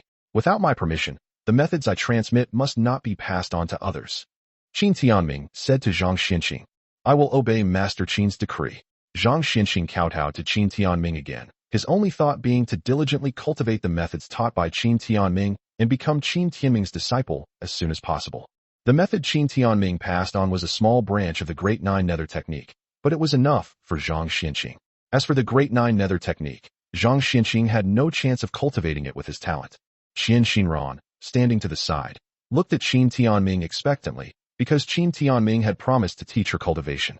"Your cultivation aptitude is a bit lacking. I need to refine some pills to improve your cultivation physique. Please wait a moment," Qin Timing said. Qian Xinran immediately expressed her gratitude. "Thank you, Mr. Qin." Qin Timing then turned his head to look at the jade stones placed inside the villa. The next moment, these jade stones suddenly flew up and then all flew into the alchemy furnace. Then Qin Timing raised his hand, and a stream of pure flame shot into the furnace. The jade stones were purified to remove impurities, while Qin Timing used his great refining technique to forge magical artifacts from the jade stones. Soon, the alchemy furnace opened, and a crystal-clear jade stone floated out, eventually landing in front of Qian Xinran. "This is a protective jade stone I crafted for you. Wearing it will protect you from evil spirits and illnesses, and it can even withstand 3 fatal attacks," Qin Timing said. "Moreover, if the protective jade stone breaks, I will know immediately." Qin Shinran took the jade and was immediately astonished. According to Qin Timing, this thing is probably worth more than 10 billion. The quality of these jade stones is still too low. Next, you need to help me find higher quality jade stones. The higher the quality the better, and the more the better, Qin Timing said again. Upon hearing this, Qin Shinran paused for a moment, then asked, there are even higher quality jade stones? Yes, I need to find a place to set up a spirit array to prepare for future cultivation, Qin Timing said. Chapter 80 The martial arts world shakes. After reaching the foundation establishment stage, the path of cultivation will become even more difficult. Therefore, in addition to cultivating pills, one also needs to cultivate blessed lands. Thus, Qin Timing needs to rely on jade to set up a spirit gathering array to help him cultivate. With the spirit gathering array, Qin Timing can not only aid in cultivation, but also establish a spirit herb garden to cultivate the spirit herbs he needs. Higher quality jade can't be bought here. We'll need to go to the jade-producing region, Qin Shinran said. You figure out the arrangements yourself, and you also need to prepare these medicinal herbs. Qin Timing spoke to Qin Shinran, and as he spoke, his divine sense entered Qin Shinran's mind. In an instant, Qin Shinran memorized all the medicinal herbs Qin Timing was preparing. She was naturally shocked and had no idea what kind of tricks Qin Timing was using. These medicinal herbs can be used to refine pills that improve your physique, and then I can teach you cultivation, Qin Timing said. Okay, I'll get right on it. Qin Shinran replied immediately. After saying that, she prepared to leave. However, before leaving, Qin Shinran remembered something and turned to Qin Timing, saying, Mr. Qin, Su Yimo called several times recently. It must be about something that happened recently. Because you were cultivating, you didn't answer? Qin Timing nodded and said, okay, I will contact her. So Qin Shinran went out to buy medicinal herbs and jade for Qin Timing. As for Zhang Xinqing, he had already gone to cultivate. He felt that he could not face Qin Timing until he achieved something in his cultivation. After the two left, Qin Timing took out his phone and dialed Su Yimo's number. However, after making several calls, no one answered. Go find her directly. The fact that the Su family is being targeted by the Rin family is partly my fault. Qin Timing hung up the phone and then drove off to find Su Yimo. When Qin Timing went to see Su Yimo, the entire martial arts world was experiencing a momentous upheaval. News of Musashi Ichiro's death at a highway service area in China has already spread. When this news spread, many people's first reaction was that it was fake. Musashi Ichiro's status in the Sakura Kingdom was like that of the five greats in the Dragon Kingdom. He was a grandmaster of the innate realm, and his Sakura katana was so skillful that he once killed a raging giant shark in the sea. Therefore, he was named Sword Saint by the Sakura Kingdom. Only with Musashi Ichiro's blood Sakura Samurai Association can one become a first-rate power in Sakura country and rank second-rate in the world. With Musashi Ichiro's strength, he could sweep away many martial arts experts in China. Perhaps only the five great masters of China could reliably suppress him, even among grandmasters of the innate realm.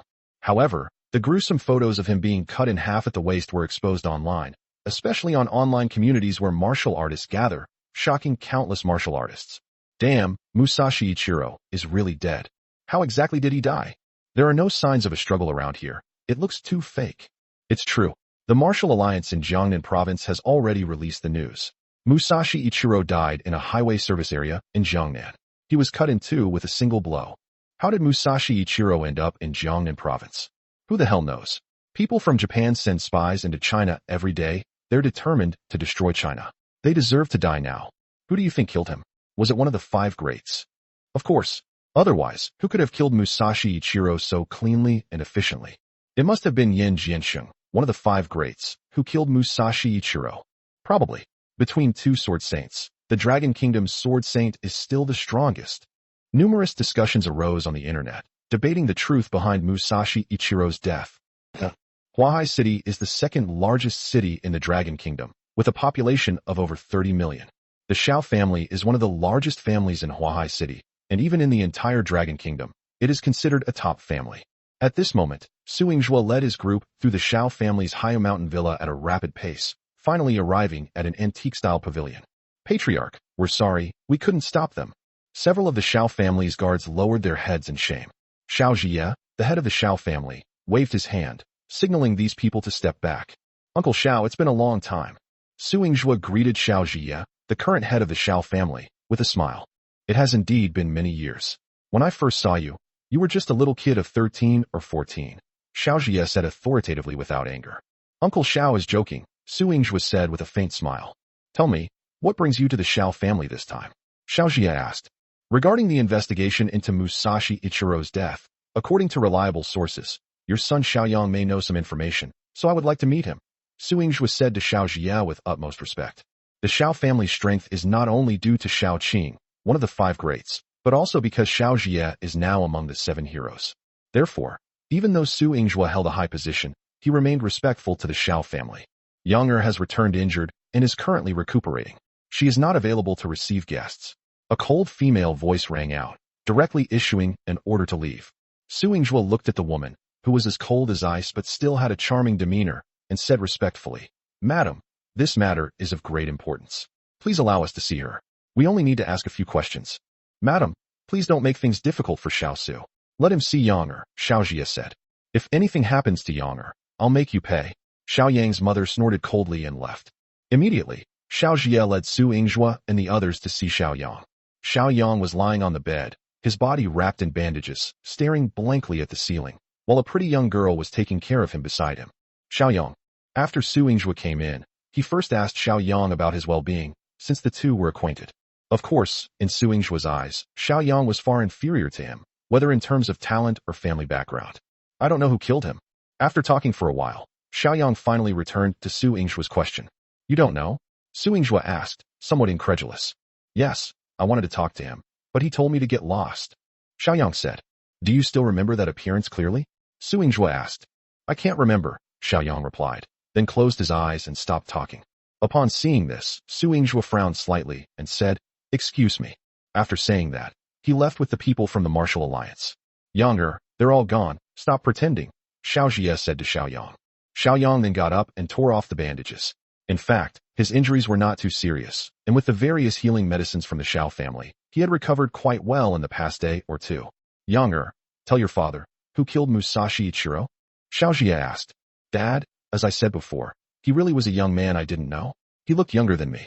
He suddenly appeared, caught the knife with 2 fingers, and then chopped Musashi Ichiro in half with a backhand, Xiao Yang said. Brother, what nonsense are you talking about? Musashi Ichiro is a grandmaster of the innate realm. In China, only the 5 greats can easily suppress him. You're saying that a young man can't possibly do that. Xiao Yang's sister, Xiao Qinli, said to him, Dad, I think you should quickly go and invite some renowned doctors to check my brother's brain. I think he's lost his mind since he came back from Jiangnan. I'm not lying. He's just younger than me, and he's amazing. I think he has the strength of a martial king. He definitely does. Xiao Yang said. Xiao Qian rolled her eyes when she heard this, while Xiao Jie shook his head slightly, not believing it at all. The number of martial king-level experts in the Dragon Kingdom is not large, and they are all over 100 years old. The youngest martial king is Yi Bei, the northern king, who guards the northwest and is one of the 3 kings. He is over 90 years old. A King Wu in his 20s? Are you kidding me? I must find him and become his disciple. Xiao Yang thought to himself as he watched the Xiao family members leave. Chapter 81 Yi Chun and Xin Xinglan. Young master, look at this. As Su Yingzhuo walked out of the Xiao family manor, Qian Xinjie handed him a tablet computer. What's this? Su Yingzhuo looked at the tablet computer Qian Xinjie handed him, and as he watched the video playing on it, his face was full of surprise. Strange phenomenon? The strange phenomenon that occurred in Linzhou just 2 days ago is being spread around the area, with rumors of immortals appearing there. There were also photos of immortals appearing on West Lake before, Qian Xinjie said. Linzhou and Jiangnan, why are there so many things happening here lately? Su Yingzhuo was genuinely surprised. Young master, should we change our next stop to Linzhou and Jiangnan? Qian Xinjie asked. Don't let these strange tales affect our plans, Su Yingzhuo said. Okay, Qian Xinjie replied immediately. Speaking of which, you're from Linzhou and Jiangnan, right? Su Yingzhuo then asked. The Qianwang mansion in Jiangnan. The Qianwang is my grandfather, Qian Xinjie said. I remember now. Speaking of which, I met your grandfather when he was a child in Longdu. I'll visit him when I go to Linzhou, Su Yingzhuo said. Upon hearing this, Qian Xinjie smiled and nodded, thinking of some relatives in Linzhou, especially her eccentric cousin, Qian Xinran. Qin Timing was unaware that his actions had caused such a stir. In fact, he hadn't deliberately hidden himself. It was just that others couldn't see him clearly, which was why no one knew it was him. He had already driven to Su Yimo's company, but found that the atmosphere was a bit off. There was no one at the front desk, and the entire company building looked very deserted, as if it were about to go bankrupt. Qin Tianming frowned slightly, walked into the company, and expanded his divine sense to find people walking around inside. Moreover, they were people he knew, so he walked over. Qin Tianming. The man looked surprised and delighted when he saw Qin Timing approaching. Qin Timing looked over and saw Guan Xiantong, whom he had met once before. "I'm looking for Su Yimo," Qin Timing said as soon as he saw Guan Xiantong. Upon hearing this, Guan Xiantong pondered for a moment and then said, "Okay, I'll take you there now." Immediately afterwards, Guan Xiantong swiped the elevator card for Qin Timing and took him to find Su Yimo. Recently, both President Su and the company have encountered some trouble. Inside the elevator, Guan Xiantong spoke to Qin Timing. "What's wrong?" Qin Timing asked. "The entire Su group is experiencing financial difficulties, and Xingmei company's recently launched new products have quickly captured the market. So, today someone came to acquire President Su's company." Guan Xiantong told Qin Timing about the recent events that had occurred at the Su group. Qin Timing had heard Qian Xinran mention it, but he didn't know the details. Now that Guan Xiantong had told him, he knew that the Su group had recently invested over 200 billion yuan in a large project in Longdu, practically betting the entire Su group on it. The Ren family seized this opportunity, joining forces with several conglomerates in Jiangnan to cut off the Su group's cash flow, plunging the Su group into a financial crisis. Su Yimo's cosmetics company had not launched any new products, while her biggest competitor, Shun Xinglan's Qingmei company, launched an outstanding product, which immediately put Su Yimo in a difficult situation. Now that the Su group has lost its support, Qingmei company is preparing to acquire Su Yimo's Anmo Cosmetics company at a low price, and the discussions are currently taking place on the 19th floor. That Qingmei company got its 5-star product from who knows where, and it caused a sensation as soon as it hit the market. It generated 3 billion yuan in revenue in just 10 days. "It's outrageous," Guan Xiantong said. "A 5-star product?" Qin Timing asked. "That's right. Our company's best product is only 3 stars. 4-star products on the market are already world-class products. But Qingmei Cosmetics somehow got a 5-star formula certified by the Temple of Medicine. It's a game changer. This product really doesn't make sense. How could it just appear out of nowhere?" Guan Xiantong said with disbelief and resentment. After joining Su Yimo's company, Guan Xiantong was assigned to the Research and Development Department. She reviewed the materials and learned about the difficulties of research and development. Moreover, business intelligence also indicates that Shun Xinglan's company is also facing research and development obstacles, with no trace of a 4-star product, while Su Yimo's 4-star research and development has already made progress. As a result, Shun Xinglan's Qingmei company suddenly developed a 5-star product. Not only was it developed, but it was also quickly launched into the market, raking in 3 billion yuan in just 10 days. Anyone would think this is unreal. Qin Timing listened without saying anything, but nodded slightly, and then the elevator arrived at the 25th floor. Upon arriving on the 25th floor, I saw many people, each with a tense expression, standing guard in front of a large conference room. The faint sounds of arguing could be heard coming from inside the meeting room. Xiantong still has a destiny. Guan Xiantong's best friend, Sun Rurue, was also anxiously waiting for the results outside the door. She was taken aback when she saw Qin Timing and Guan Xiantong, and then exclaimed in surprise, "Rue, how did the talks between President Su and the other party go?" Guan Xiantong asked. "They're still arguing, and President Su is struggling to hold things together on her own," Sun Rurue said with great concern. As he spoke, he looked at Qin Timing, who simply asked the two of them to be quiet, while he used his divine sense to see everything inside.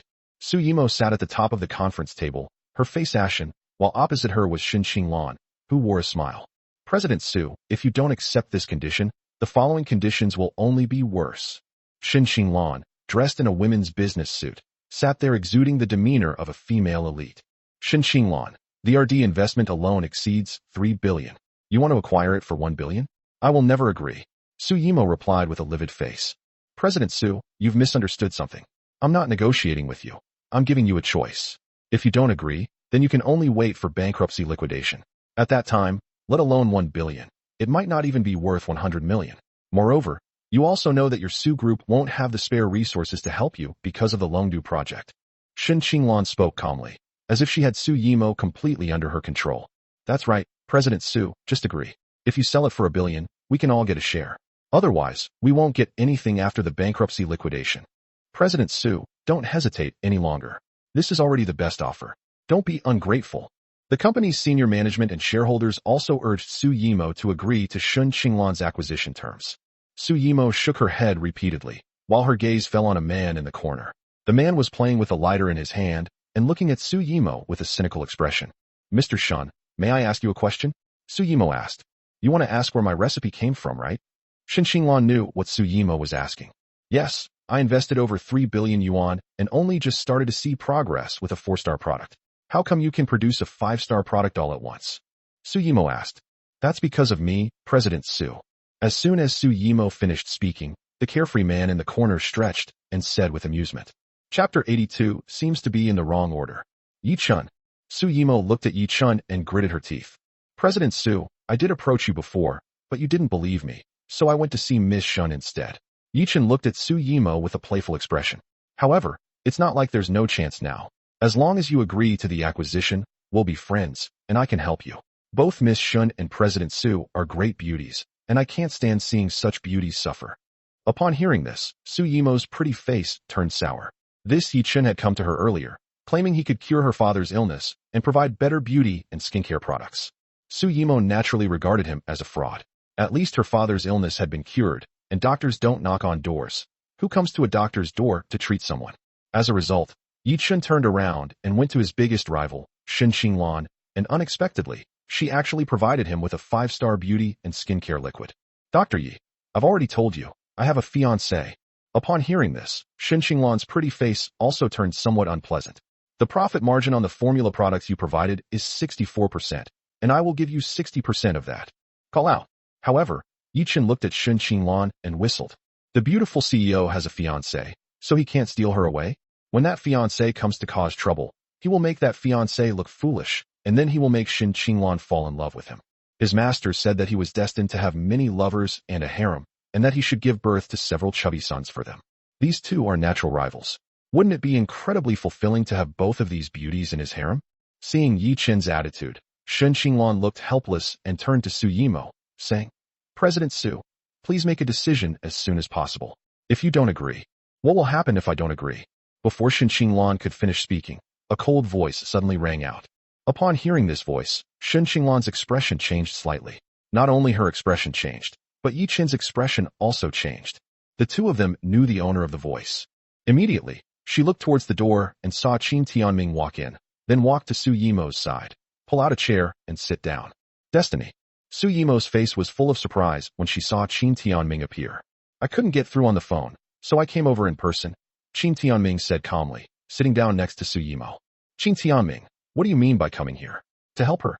Shen Xinglan felt extremely distressed when she saw Qin Timing sitting next to Su Yimo. She hadn't seen Qin Timing for a long time, but he suddenly appeared at the crucial moment of the acquisition today, and it seemed he was there to help Su Yimo. Qin Timing glanced at Shen Xinglan and asked indifferently, I'm asking you, what are you going to do if Yimo doesn't agree? Upon hearing this, Shen Xinglan was at a loss for words. With Major General Qin Timing's status and the support of those powerful forces in Jiangnan, he could definitely help Su Yimo, and even the Su family, overcome their difficulties. Speak, why aren't you saying anything? Qin Timing asked Shen Xinglan again, his eyes devoid of any emotion. Shen Xinglan felt very aggrieved looking at Qin Timing. You're my fiancé, why are you treating me like this? Major General Qin, are you trying to use your position to pressure President Shen? Yi Chun also stood up and walked to Shen Xinglan's side, clearly intending to help her. Who do you think you are, spouting nonsense here? Qin Timing glanced at Yi Chun. Just one glance was enough for Yi Chun to feel an immense pressure bearing down on him like a tsunami. He immediately circulated his internal energy to resist Qin Timing's pressure, which made him feel a little better. Then he forced out a sentence. You're planning to use your Major General status? Yes, I am a Major General. What's wrong with me using my status to bully you? Qin Timing's voice was icy, and the pressure he released grew stronger and stronger. Yi Chun felt like his scalp was about to explode. He was at the peak of the innate realm. When he descended the mountain, his 9 masters said that with his cultivation level, the only ones in the entire Dragon Kingdom who could threaten him were those 3 kings. His purpose in descending the mountain was to cultivate into a martial king. As a result, he sensed something was wrong, especially after encountering Qin Timing. Things didn't go as he expected. Now, just the sheer aura of Qin Timing was making him feel suffocated. Qin Timing, this is a business matter. How can you use your private power? Shen Xinglan finally spoke up from the side. Good. Before Shen Xinglan could finish speaking, Qin Timing immediately said, since you're talking about business, fine, I'll let Yimo defeat you in business. Then I'll have Su Yimo acquire your company, so don't complain later. Shen Xinglan froze upon hearing this, her eyes flickering as she looked at Qin Timing. She sensed the deep-seated indifference he felt towards her. All right, if that's how you put it, Major General, then let's see how it goes in business and products. Yi-Chun said immediately upon hearing this. Smack. As soon as he finished speaking, Yi-Chun felt a pain in his right cheek, and then staggered back several steps, staring at Qin Timing with his eyes wide open. He was slapped in the face. Yi-Chun really couldn't understand why he was the one who got slapped. Since coming down the mountain, he's been the one slapping others. And now he's actually been slapped in the face. He was instantly enraged and wanted to attack Qin Timing, but Qin Timing's voice came. I didn't tell you to speak. If you dare to speak again, I'll make sure you leave here. Yi-Chun stood there, frozen, not daring to move an inch. Qin Timing, you're such a bastard. Upon seeing this, Shin Xinglan was furious. Get out. Qin Timing said coldly. You just wait. Wait for the Su family to go bankrupt and be liquidated. Shin Xinglan said angrily upon hearing this. After saying that, she got up and led her people away. However, as she walked away, she turned to Qin Timing and said, Uncle Qin, I want to see you, and I also want you to go back. You'd better think about it. Let him die somewhere far away. Qin Timing said coldly. Shin Xinglan stomped her foot in anger. Qin Timing, business isn't just about fighting. You can't help Su Yimo. After saying that, Shin Xinglan stormed off. She was furious that her fiancé was helping her biggest rival. I originally wanted to have a good talk with Qin Timing to clear up all the misunderstandings and improve our relationship, but now I'm in no mood for it at all. Yi-Chun looked at Qin Timing and said coldly, I'd like to see how you compete. I'll remember this slap. After saying that, he immediately caught up with Shin Xinglan. Mr. Su, who is this guy? Why is he hitting people? If this happens, the company will really go bankrupt. Mr. Su, you have no sense of responsibility at all. If you keep doing this, the company is doomed. The other executives and shareholders turned to Su Yimo and said, I'll take all your shares, however many you have. Qin Timing said coldly, I'll buy them for a value of 1 billion. Upon hearing this, Su Yimo gritted her teeth and said, following the will of heaven, if you don't want to stay, then all of you may leave. Mr. Su, you said it yourself. All right, then I'll sell them all at a rate of 1 billion. Upon hearing this, the shareholders and executives all spoke up and transferred all their shares to Qin Timing. Finally, Su Yimo looked at Qin Timing and said, You. Don't worry, go to your RD department. Qin Timing said immediately. Chapter 83, A Bunch of Good-for-Nothings. Ammo Cosmetics, RD department. What do you mean by this? When Su Yimo arrived at the RD department with Qin Timing and Guan Xiantong, her expression immediately turned grim. All the people in the RD department were doing nothing, especially one man who sat there with his legs crossed and a contemptuous look on his face. President Su, didn't we tell you before that we'd get a 50% raise, or we'd quit? The man in the middle, who had his legs crossed, responded immediately upon hearing Su Yimo's words. It's going too far for you to ask for a raise at this time. Su Yimo's face turned ashen. Who is he? Qin Timing then inquired. His name is Luo Xiaotsong, the head of the RD department. He graduated from Dragon Country University. Recently, seeing that the company was in trouble and relied heavily on RD, he took the opportunity to ask for a 50% raise. However, the RD department is already the highest paid department in the company, and his personal annual income is already 2 million. I think he has already found a new job in private, most likely Qingmei Company, so he is using this to force President Su to step down.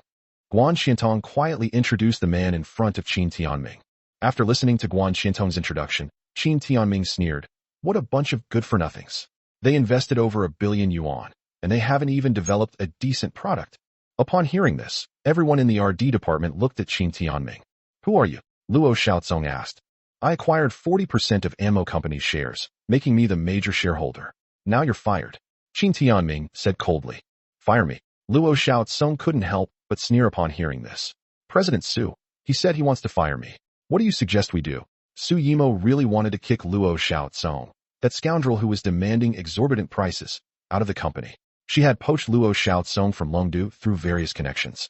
He had developed a new product with excellent sales in just 3 years after joining the company, and he also had the medical saint temple behind him. Through Luo Xiaotsong, one can obtain many prescriptions from the Temple of Medicine. If she were to fire him now, she simply wouldn't be able to find someone with that talent, which is why Su Yimo has been putting up with Luo Xiaotsong. A bunch of good-for-nothings, expel them all without exception. Just as Su Yimo hesitated, Qin Timing spoke up again. Okay. Upon hearing this, Luo Xiaotsong immediately said, President Su, then I'll be leaving with my team. From now on, we'll have this young man handle the RD. After saying that, he looked at his team and asked, Who among you is willing to come with me? Stand up. After he finished speaking, all 11 members of the entire RD team stood up. What the hell? They come in and immediately say they're firing people. Is it our fault that we can't develop a 5-star product? If you're so capable, why don't you develop the 5-star formula yourself? After the RD department staff got up, they all criticized Qin Timing, saying he was an amateur. When Su Yimo and Guan Xintong saw this, they panicked. Now that the entire RD department had left, what future did the company have? By the way, Mr. Su, before you came, the RD department's computers were hacked, and all the data was lost. Luo Xiaotsong dropped another bombshell. What? Upon hearing this, Su Yimo's pretty face immediately changed. This was adding insult to injury. Although her beauty and skincare products couldn't compete with Qingmei companies, she had some other products, but the data was lost. You can recover, right? Su Yimo asked immediately. I've already been fired, Luo Xiaotsong said with a smile. Su Yimo could only look at Qin Timing after hearing this. Those things are all trash. If they're lost, they're lost. It's no big deal, Qin Timing said. You're quite arrogant. Why don't you produce a formula right now? Let's see how you continue operating without our RD team. Luo Xiaotsong looked at Qin Timing with amusement. Smack! No sooner had Luo Xiaotsong finished speaking than he was struck by Qin Timing's powerful blow, which made him see stars and spin around several times. You dare hit me! Luo Xiaotsong roared at Qin Timing after recovering. Trash! One more word, and I'll kill you, Qin Timing said coldly. As soon as he finished speaking, Luo Xiaotsong froze on the spot. The murderous intent was no joke. Do you have any products from Qingmei Company? Qin Timing asked. Some. Upon hearing this, Guan Xintong quickly took out the products she had bought from the market. Shen Qinglan named it Red Beauty Elixir, which has an excellent whitening effect. Moreover, with long-term use, it can gradually make wrinkled and dark skin become radiant. The price is as high as 8,000 per bottle, and the supply cannot meet the demand. Moreover, according to reliable sources, companies in Harbor City and overseas are preparing to discuss agency agreements with Shen Qinglan. With this product, Qingmei Company's market value may exceed 100 billion yuan in less than 3 years. You said it would be very difficult to beat her in business. Su Yimo then introduced the new product to Qin Timing, poured out some of it, demonstrated its effects, and spoke in a very pessimistic tone. How can you not be pessimistic? This is a classic case of overwhelming force. That's it. Looking at the effect, Qin Timing thought, I think I can stay young forever. Eternal youth? Su Yimo looked at Qin Timing in surprise. How could such a thing exist in the world? That's right. Even the top-tier anti-aging pills can only keep your appearance looking good for 10 years at most, and they cost hundreds of millions. Guan Xintong said in surprise. Maintaining eternal youth and reversing aging are not difficult for me, Qin Timing said casually. Such a boastful tone. Eternal youth, rejuvenation. Do you think you're cultivating immortality or refining elixirs? The RD team members immediately scoffed, thinking it was just bragging. Qin Timing quickly wrote down a prescription, handed it to Su Yimo, and said, prepare the medicine according to this prescription. Yeah, just casually writing down a prescription, and he's like the protagonist of those miracle doctor novels? What era are we living in? Luo Xiaotsong sneered from the side. Qin Timing glanced at Luo Xiaotsong, who immediately shut up and dared not say another word. More than 10 minutes later, following Qin Timing's formula, Su Yimo had her staff prepare the medicinal liquid. The preparation method is terrible, but it'll have to do. Which of you can give it a try? Qin Timing sighed as he looked at the prepared medicine. If it weren't for Su Yimo's sake, the others would have really wanted to beat up Qin Timing. How can this person be so arrogant? Su Yimo frowned as she looked at the medicine in front of her and asked Qin Timing, will this work? Whether it works or not, you'll know once you try it, Qin Timing replied casually. Su Yimo nodded and said, everyone should give it a try. Immediately, the people in the RD department took some of the medicine. It's not working, Su Yimo said. Yes, it didn't work at all, Guan Xintong said after trying it herself. Your skin is already good, of course you won't see the effect, Qin Timing said. Su Yimo immediately called over her cleaning lady and applied some medicine to the arm of the woman, who was in her 50s. After the medicine was applied, Su Yimo and Guan Xintong's eyes widened. The skin on the area where the aunt had applied the medicine was much better than before, and even some of the age spots had faded.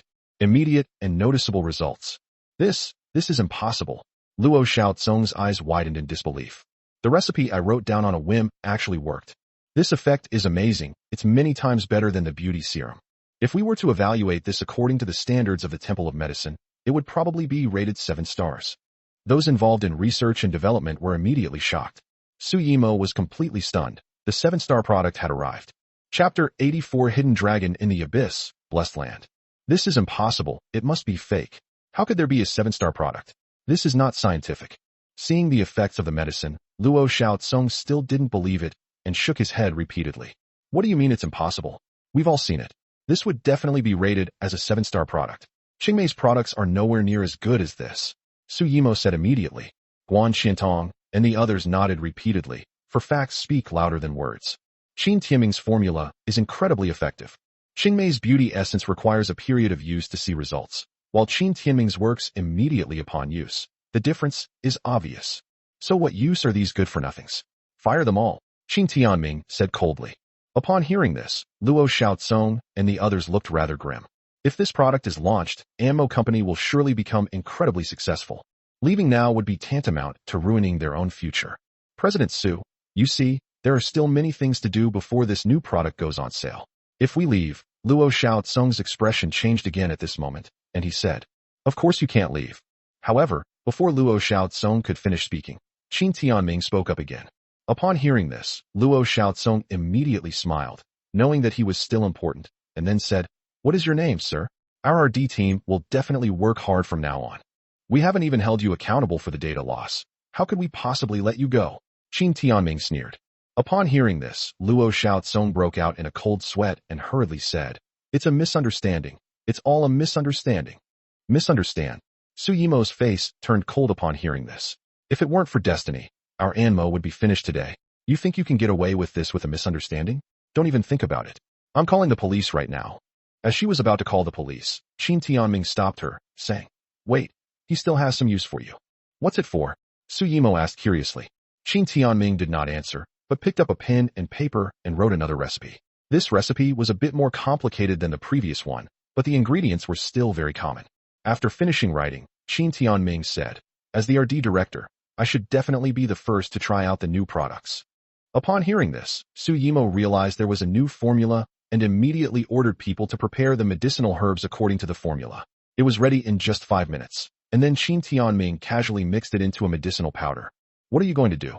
When Luo Xiaotsong saw Qin Tianming prepare the medicine powder, his face turned pale with fear, and he backed away repeatedly, thinking that Qin Tianming was going to feed him the medicine. Bring me a knife, Qin Tianming said with a half-smile. Su Yimo and Guan Xintong were stunned for a moment when they heard this, but they still did as Qin Tianming said and handed him a knife. Qin Tianming, holding a blade, began to slash Luo Xiaotsong repeatedly. In an instant, screams like those of a pig being slaughtered echoed from the RD department. Murder is against the law. It's against the law. Please spare me. Luo Xiaotsong was crying and wailing incessantly. Qin Tianming only stopped when Luo Xiaotsong was covered in wounds and blood was constantly seeping out. The sight was terrifying to others. This was even more ruthless than killing Luo Xiaotsong. This is worse than death. Minister of RD, let's try the new drug, Qin Tianming said calmly. As he spoke, he sprinkled the powder on Luo Xiaotsong. The next moment, everyone's eyes widened, their faces filled with disbelief. The knife wounds on Luo Xiaotsong's body healed rapidly, scabbed over, and then fell off. The healing effect is better than even 5-star healing medicines on the market. Su Yimo's eyes widened in astonishment. Yes, the best is the 5-star wound medicine used by the military. That's monopolized by Changgung Pharmaceuticals. It's because of this wound medicine that Changgung Pharmaceuticals' market value exceeds 800 billion, making it one of the world's top 10 pharmaceutical companies. This medicine is even better than Changgung's medicine. Does that mean we'll be able to? Others chimed in, saying it was unbelievable. Do you think these two things are enough to beat Shin Qingluan? Qin Tianming asked Su Yimo. That's enough, definitely enough. Su Yimo immediately said that, with her discerning eye, she had already seen the value of these two items. Within 5 years, relying on these two things, her company's market value could exceed 1 trillion. As for the people in the RD department, they were dumbfounded. This new major shareholder was just too awesome. President Su, it was my fault before. I was instigated by Luo Xiaokong. I never intended to resign. President Su, I have elderly parents and young children to support. Please let me stay at the company. I promise I'll work hard. President Su, I don't need a raise, a pay cut is fine too. I want to stay. Those who had previously followed Luo Xiaotsong in preparing to resign immediately began to distance themselves from the situation upon seeing this, pleading with Su Yimo for leniency. Su Yimo then looked at Qin Tianming, letting him make the decision. Expel them all and send them to the police station. Qin Tianming said expressionlessly. There's no going back in this world, and he couldn't be bothered to do anything about these people. Okay, I'll call the police right away and thoroughly investigate the economic crimes committed by Luo Xiaotsong and his ilk. Su Yimo said immediately. After saying that, Su Yimo called security guards to seal off the entire RD department and then immediately called the police. President Su, please don't push things too far. I may not have done anything great, but I have put in a lot of effort. Please spare me. Luo Xiaocong began to beg for mercy. However, Su Yimo ignored them completely and ordered the security guards to detain all of Luo Xiaocong's team members, waiting for the police to come and investigate. Afterwards, Qin Timing, Su Yimo, and Guan Xiantong returned to the president's office. Keep both of my formulas safe, Qin Timing said. Don't worry, this is extremely precious. I will definitely keep it safe, Su Yimo said immediately. From now on, the RD department will be handled by Guan Xiantong, Qin Timing said. I'm thinking the same thing, Su Yimo said immediately. Guan Xiantong was completely dumbfounded. She had only been with the company for less than a month, and she had already become a department head. Keep it up. Qin Timing then spoke to Guan Xiantong. I will definitely work harder, Guan Xiantong said with immense gratitude. Su Yimo smiled and nodded, saying, I'll be very busy in the coming days, as I need to prepare for the launch of the 2 formulas you provided. Qin Timing nodded in agreement, and then asked, what exactly has happened to your Su family recently? Su Yimo sighed and said, my dad has always wanted to get into Longdu's social circle, so he decided to take a gamble and invest in the 200 billion yuan Longdu Qianlong Mountain Villa project. The Qianlong Manor project? In Longdu, Qin Timing asked. Timing, see for yourself, Su Yimo said, taking out a tablet and handing it to Qin Timing. Qin Timing took it and saw that it was an undeveloped forest with a mountain peak inside. The mountain peak was not high, but it looked extremely peculiar. A hidden dragon lies in the abyss, a blessed land. After quickly browsing through all the photos, Qin Timing exclaimed in surprise. Chapter 85, I want the Rin family to pay for this. What do you mean by hidden dragon in the abyss or blessed land? Su Yimo looked at Qin Timing with a puzzled expression. I can't explain it to you clearly. Just remember this is definitely a great place. I'm going to take over this project, Qin Timing said in a deep voice. Su Yimo's eyes widened upon hearing this, and then she asked, do you know how much funding this project requires at the very least? No matter the cost, I'm going to take this project. The profits from the formula I provide will be more than enough. If the money isn't enough, I'll find a way, Qin Timing said. Su Yimo's lips twitched slightly upon hearing this, and then she said, didn't you see the information above? Many people have participated in this project, but more than 1,000 people have died. It's known as an ominous place. How could it be a blessed land? Listen to me. We have to take it down no matter what, Qin Timing said. Others might not understand it, but Qin Timing did. There was a pulse there, but he would only know what kind of pulse it was after he went there himself. But no matter what it is, he can use the grand array technique to transform it into a blessed land for cultivation, which will be extremely beneficial to his future cultivation. This project requires at least 200 billion yuan. It will be auctioned in Linzhou in March. Participants must prepare 100 billion yuan in advance as an entry ticket. My father has invested 100 billion yuan, and it has been frozen. Therefore, the Rin family targeted us, causing banks to stop lending to the Su group, and the cash flow was cut off immediately. Many other conglomerates are also participating in this Qianlong Mountain Villa project, making the competition extremely fierce. After hearing this, Su Yimo told Qin Timing about the Qianlong Manor incident. The Rin family. Qin Timing sneered. It seems the Rin family thinks they're all that now that I haven't come in person.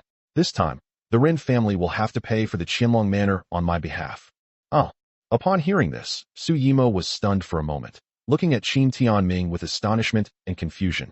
Let the Rin family pay? Is that even possible? I'll go to the Rin family myself. They'll have to come out, whether they want to or not. Qin Timing sneered. Su Yimo didn't know what to say, and Qin Timing said, I'm leaving now. You might be very busy later. If you need anything, just contact me. Su Yimo nodded and said, okay. Immediately afterward, Qin Timing left Su Yimo's office, but shortly after he stepped out, Guan Xiantong caught up with him, panting heavily. What's up? Qin Timing asked. Timing, well, Rirue and I wanted to thank you, so we'd like to invite you to dinner tonight. Are you free? Guan Xiantong said to Qin Timing. You're inviting me to dinner? Qin Timing was somewhat surprised. You've helped us so much, and we haven't even thanked you. That's why we wanted to treat you to dinner. Don't worry, I've already mentioned it to President Su, and she said it's fine as long as you agree, Guan Xiantong said quickly. Qin Timing laughed and said, all right. Just give me the address later. I'll be there tonight. Yeah. Suddenly, Sun Rurue, who was hiding to the side, jumped out and shouted. Qin Timing smiled, then waved and drove back to the villa. Upon arriving at the villa, Qin Timing saw Qian Xinran standing at the door, with a small black dog lying in front of her. What's wrong with this dog? Qin Timing asked after getting out of the car. On my way to buy medicinal herbs, I saw this dog was injured, so I casually bought some meat and threw it to it. I never expected that it would chase me all the way here, Qian Xinran said to Qin Tianming with a helpless expression. She just happened to see this small black dog, not quite grown up, curled up in a corner by the roadside. She casually fed it some food and then left. When she drove back to the villa, she discovered that the little black dog had followed her there by smell. Now that Qin Tianming had seen it, Qian Xinran was a little worried that Qin Tianming might blame her. This dog is quite grateful. Even with one of its legs broken, it still managed to chase us all the way here. It's lucky. We should adopt it, Qin Tianming said casually. Adopt it? Qian Xinran looked at Qin Tianming in astonishment. At that moment, Qin Tianming raised his hand and pointed at the little black dog. In an instant, the little black dog, which had been listless and had a broken hind leg, suddenly became much better. It jumped up and barked at Qin Tianming and Qian Xinran. Seeing this, Qian Xinran looked at Qin Tianming and smiled, not knowing what to say. Don't think I'm a cold-blooded person. That only applies to enemies and adversaries, Qin Tianming said to Qian Xinran. Upon hearing this, Qian Xinran smiled even more brightly, and then said to the little black dog, Little Black, you've been adopted by an extraordinary person. After saying that, the two took Xiaohei into the villa. Qian Xinran gave Xiaohei a bath, while Qin Tianming began to refine pills using the medicinal herbs that Qian Xinran had bought. The pills used by Foundation Establishment cultivators are Qingyuan pills. The materials for Qingyuan pills are not easy to buy. I'll have to ask Dragon Soul for them. Qin Tianming planned his next cultivation plan while refining the pills. So he picked up his phone and sent Gu Qingmei the materials for Qingyuan pill. What do you need these for? Gu Qingmei was surprised when she saw the materials and quickly replied to the message. Alchemy. Qin Tianming replied briefly. Gu Qingmei felt this was a big deal when she saw the message, so she immediately agreed and then contacted the Dragon King Xiaochanging. The medicinal herbs Qin Tianming mentioned could be obtained by the Dragon Soul, so this is not a big deal. The big news is that Qin Tianming actually knows how to refine pills. This is the real big deal. As for Qin Tianming, he finished refining pills, and Qian Xinran finished bathing Xiaohei. Immediately, Xiaohei became energetic and jumped around in the villa. Can these pills help me cultivate? Qian Xinran looked at the pile of pills there, which numbered over 100, and asked. This is a qi-boosting pill, which can help you cultivate. Qin Tianming responded, indicating that Qian Xinran could take it. Without any hesitation, Qian Xinran immediately swallowed a pill and felt a warm current flowing through her body, which felt extremely comfortable. At the same time, a memory suddenly appeared in Qian Xinran's mind, a cultivation technique, which seemed to have been directly instilled by Qin Tianming, and thus she had already comprehended it. The spiritual origin Tao scripture. Qian Xinran looked at Qin Tianming and said, Yes, this is the cultivation method I'm passing on to you. It's even better than the one I passed on to Zhang Xianqing. How far you can cultivate depends entirely on yourself. If you can get the basics and meet my requirements, I can continue to help you cultivate. If you can't get the basics, then you'll just be an ordinary person, Qin Tianming said. Qin Tianming accepted the offer of money to become her disciple, and giving her the opportunity to cultivate is already the greatest favor he could bestow. If she cannot even begin to understand the basics, then she has no chance to cultivate immortality, and he will not force Qian Xinran to cultivate. Don't worry, I won't let you down, Qian Xinran said. Qin Tianming nodded in agreement, then stood up and said, I have something to do tonight, so I'll head out now. After saying that, he went to keep his appointment with Guan Qiantong and Sun Rurue. Chapter 86 Cousin. The place Guan Qiantong and Sun Rurue met was called Huang Liang's Private Kitchen. This shop is located on a famous food street in Linzhou, and it does quite well. Qin Tianming arrived around 7 p.m., and the restaurant was almost full. Of course, Guan Qiantong had made a reservation in advance to get a table. Bang! As Qin Tianming entered the restaurant, a busy waitress accidentally bumped into him. I'm so sorry. The waitress quickly stepped back and bowed repeatedly to Qin Tianming in apology. Qin Tianming naturally wouldn't hold such a grudge, waved his hand to indicate that it was nothing, and headed to the agreed-upon private room. Brother Tianming. However, the next moment, the waitress called out with some confusion. Upon hearing this, Qin Tianming immediately began to scrutinize the waitress, who in turn stared at him with an expression of utter disbelief. Brother Tianming, you are Brother Tianming. After carefully examining him, the waitress confirmed that it was indeed Qin Tianming and immediately said with surprise and joy. Looking at the pretty waitress in front of him, Qin Tianming's memories came flooding back, and he asked, Huang Kiki, are you Kik's cousin? Yes, I am your cousin Coco. Huang Coco exclaimed happily upon hearing Qin Timing's words. The original owner of Qin Timing's mother was named Huang Wanru, and he had a younger brother, who was Qin Timing's uncle, named Huang Liang. After Huang Wanru gave birth to Qin Tianming alone, she lived with Qin Tianming's uncle and maternal grandparents. After Huang Wanru passed away, Qin Tianming was raised by his uncle and maternal grandparents. Huang Kiki is Qin Tianming's cousin. The two are 2 years apart in age, grew up together, and have a very good relationship. Qin Tianming's uncle Huang Liang and maternal grandparents were also very kind to him. Brother Tianming, it really is you. 3 years ago, you left without saying goodbye. I've been looking for you ever since, but Dad and Grandpa and Grandma said you went to your biological father's place. I never expected to run into you here. Huangke felt like crying when she saw Qin Tianming. Qin Tianming felt a strange flutter in his heart as he looked at Huang Kiki. Qin Tianming truly felt no affection for the Qin family, but it was different for the Huang family. He felt a deep sense of kinship with them. Even though he was reborn and had shed many of his obsessions, the Huang family ties remained. Are you all alright? Qin Tianming didn't know what to say, so he just asked a question casually. You see, my dad opened a restaurant in Linzhou, and things are getting better and better, Huang Kiki said happily. Qin Timing's uncle, Huang Liang, came from an ordinary family and ran a food stall in a small town in Jiangnan. Because he had been supporting Qin Tianming, Huang Liang's wife, Zhang Yu, was always dissatisfied. Not only was she dissatisfied, but she also resented Huang Liang for being incompetent and unable to earn a lot of money. As a result, she cheated on him and ran away with someone else 7 years ago. I really didn't expect that, Qin Tianming said, quite surprised. I heard from my grandparents that the Qin family is very rich. You must be doing very well, right? Huang Kiki asked excitedly.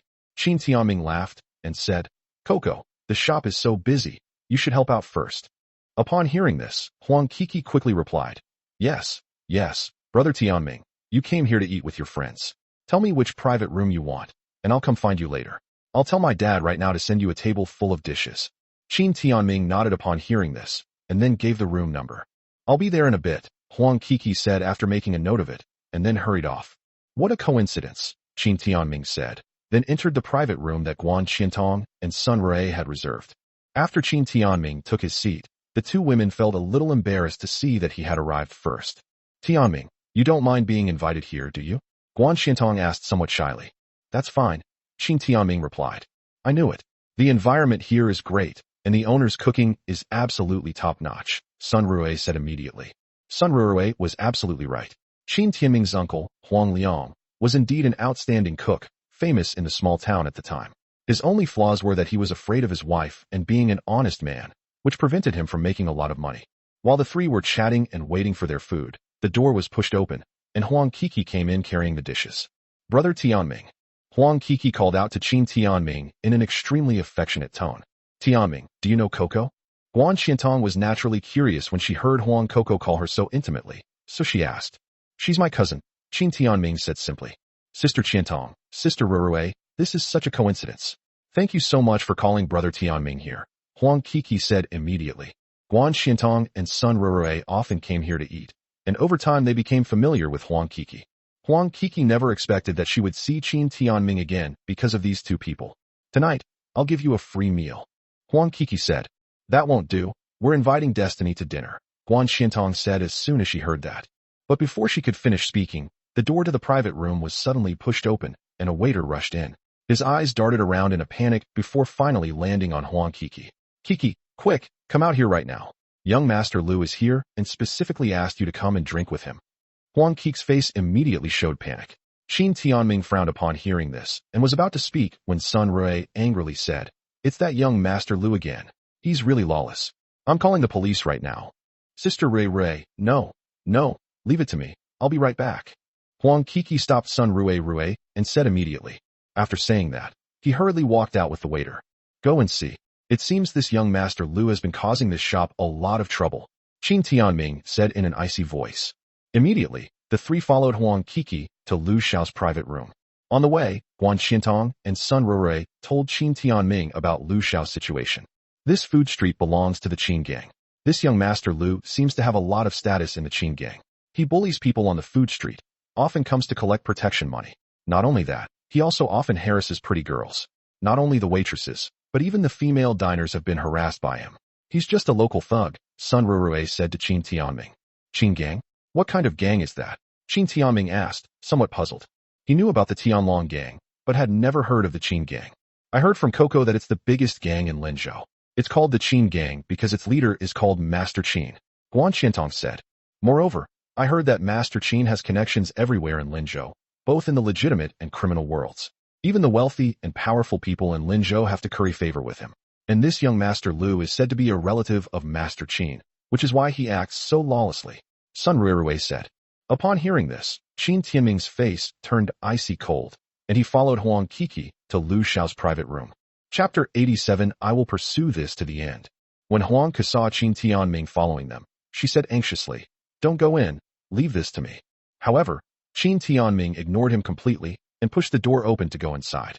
Huang Kiki, Guan Qiantong, and the other two girls hurriedly followed him in. As soon as Qin Tianming entered the private room, everyone inside immediately looked at him. Among them, a young man dressed in a floral shirt and with a slick, uncouth appearance was initially surprised to see Qin Tianming walk in, but upon noticing the three women behind him, he immediately became amused. A new waitress? She seems quite capable. She brought 2 more beauties for me. Young Master Lu's gaze swept over the 3 women, and his eyes lit up, especially when he looked at Guan Qiantong. Guan Qiantong has the best looks and figure among the 3 women. Not only that, she also has a mature and sophisticated aura that is particularly attractive to these young hoodlums. Young Master Lu, no, he's not a waiter, he's my cousin, and these 2 are my friends. They came over to check on things, Huang Kiki said immediately. The woman stays to drink with me, the man gets out. Lu Xiao immediately spoke up after hearing Huang Kiki's words. Bang! However, as soon as Lu Xiao finished speaking, a plate of food was placed on his head, and the soup dripped all over Lu Xiao's face, making him look extremely comical. Everyone who witnessed this scene gaped in astonishment. No one had expected Qin Tianming to resort to violence so suddenly. Kid, you're asking for it. Lu Xiao was immediately enraged and shouted. As soon as he made that sound, his underlings rushed forward, ready to attack Qin Tianming. However, before they could even get close, they were blasted away, crashing into the wall and instantly losing consciousness. The others were even more astonished, and the atmosphere suddenly became extremely quiet. Lu Xiao wiped the grease off his hair, put his hands in his pockets, stood up, and stared at Qin Tianming with narrowed eyes. Kid, not bad. So you're a martial arts expert. I never thought that someone would dare to challenge me on this street. Is Tianlei dead? You've disgraced yourself, Qin Tianming said coldly. Kid, you don't even know my name, Brother Nan, yet you dare to curse Brother Lei? You're dead. Lu Xiaonan sneered and dialed a number. Hey, is this Brother Kun? I'm being cornered at Huang Liang's private kitchen. Can you come over here? Who would dare to touch you there? Kuen's voice sounded somewhat surprised. It was just a few people who came to eat. One of the men was a martial arts expert, quite skilled, and he cornered me here, Lu Xiaonan said with a mocking smile, glancing at Qin Tianming. A martial arts expert? Upon hearing this, Brother Kuen exclaimed, You have some skills? Yes, my men were knocked down in a few moves, and he even cursed Brother Lei to die. This can't be left unresolved, Lu Xiaonan said. Okay, I'll take some people over there to take a look. Kuen responded immediately, and then hung up the phone. Kid, you're courting death. You think you can turn the world upside down with just a little skill? After hanging up the phone, Lu Xiaonan sneered at Qin Tianming. Dare to speak disrespectfully to Brother Lei on Qin Gang's turf? Even a god couldn't save you today. Brother Tianming, it's all my fault. Huang Kiki said to Qin Tianming with a sob in her voice. Tianming, we shouldn't have invited you to dinner here. Guan Qiantong was also very remorseful. Or I could call President Su, Sun Rue suggested. No need. I just want to see how he kills me tonight, Qin Tianming said coldly to Lu Xiaonan. He never expected that his uncle's shop would be located here, and that he would be harassed by such thugs. He wanted to resolve this trivial matter once and for all tonight. Arrogant. Let's see how arrogant you are later. Lu Xiaonan sneered, sat back down, lit a cigarette, and began to puff away. A few minutes later, a muscular and handsome man walked in with several of his men. Brother Kuen, you've finally arrived. Lu Xiaonan immediately stood up with a smile and pointed at Qin Tianming, saying, It's him. He's the one who cursed Brother Lei just now. You can't let him off easily today. As Lu Xiaonan said this, he looked at Qin Tianming with a mocking gaze. Since Brother Kuen was here today, Qin Tianming and his group were definitely not going to have a good time. However, while he was lost in his fantasies, he didn't notice that the moment Kuen saw Qin Tianming, he froze, his face turned deathly pale, cold sweat poured down his face, and his mouth remained open for a long time without uttering a single word. Qin Tianming, Master Qin. So you're here to kill my brother Kuen. Qin Tianming said something to this Brother Kuen. Bang! Upon hearing this, Brother Kuen's legs went weak, and he could no longer stand. He knelt before Qin Timing. Master Qin, it's a misunderstanding. It's all a misunderstanding. 5 minutes. Get Tianlei over here to see me. Qin Timing said coldly. After saying that, Qin Timing pulled out a chair and sat down. My patience is limited. Brother Kuen, also known as Ma Kuen, was a master who was once invited by Tianlei to participate in the Dongqing Town competition. After that, Ma Kuen saw that following Qin Tianming was promising, so he stayed in the Tianlong gang. After Qin Tianming killed the heads of the other 3 major gangs in Linzhou, the Tianlong gang became the dominant force in the underground world of Linzhou. When Tianlei returned, he renamed the Tianlong gang the Qin gang. Lu Xiaonan was dumbfounded. Looking at Qin Tianming and Ma Kuen, who was frantically making a phone call, she couldn't believe what she was seeing. Brother Kuen, what does this mean? Who is he? Ma Kuen merely glanced coldly at Lu Xiaonan, who immediately shut his mouth, his face turning pale. He knew things were definitely in serious trouble. At that moment, Ma Kuen's call connected, and he said in a deep voice, Tianlei, Master Qin is at Huangliang private kitchen. He wants you to be there within 5 minutes. Good. Tianlei responded, and immediately hung up the phone.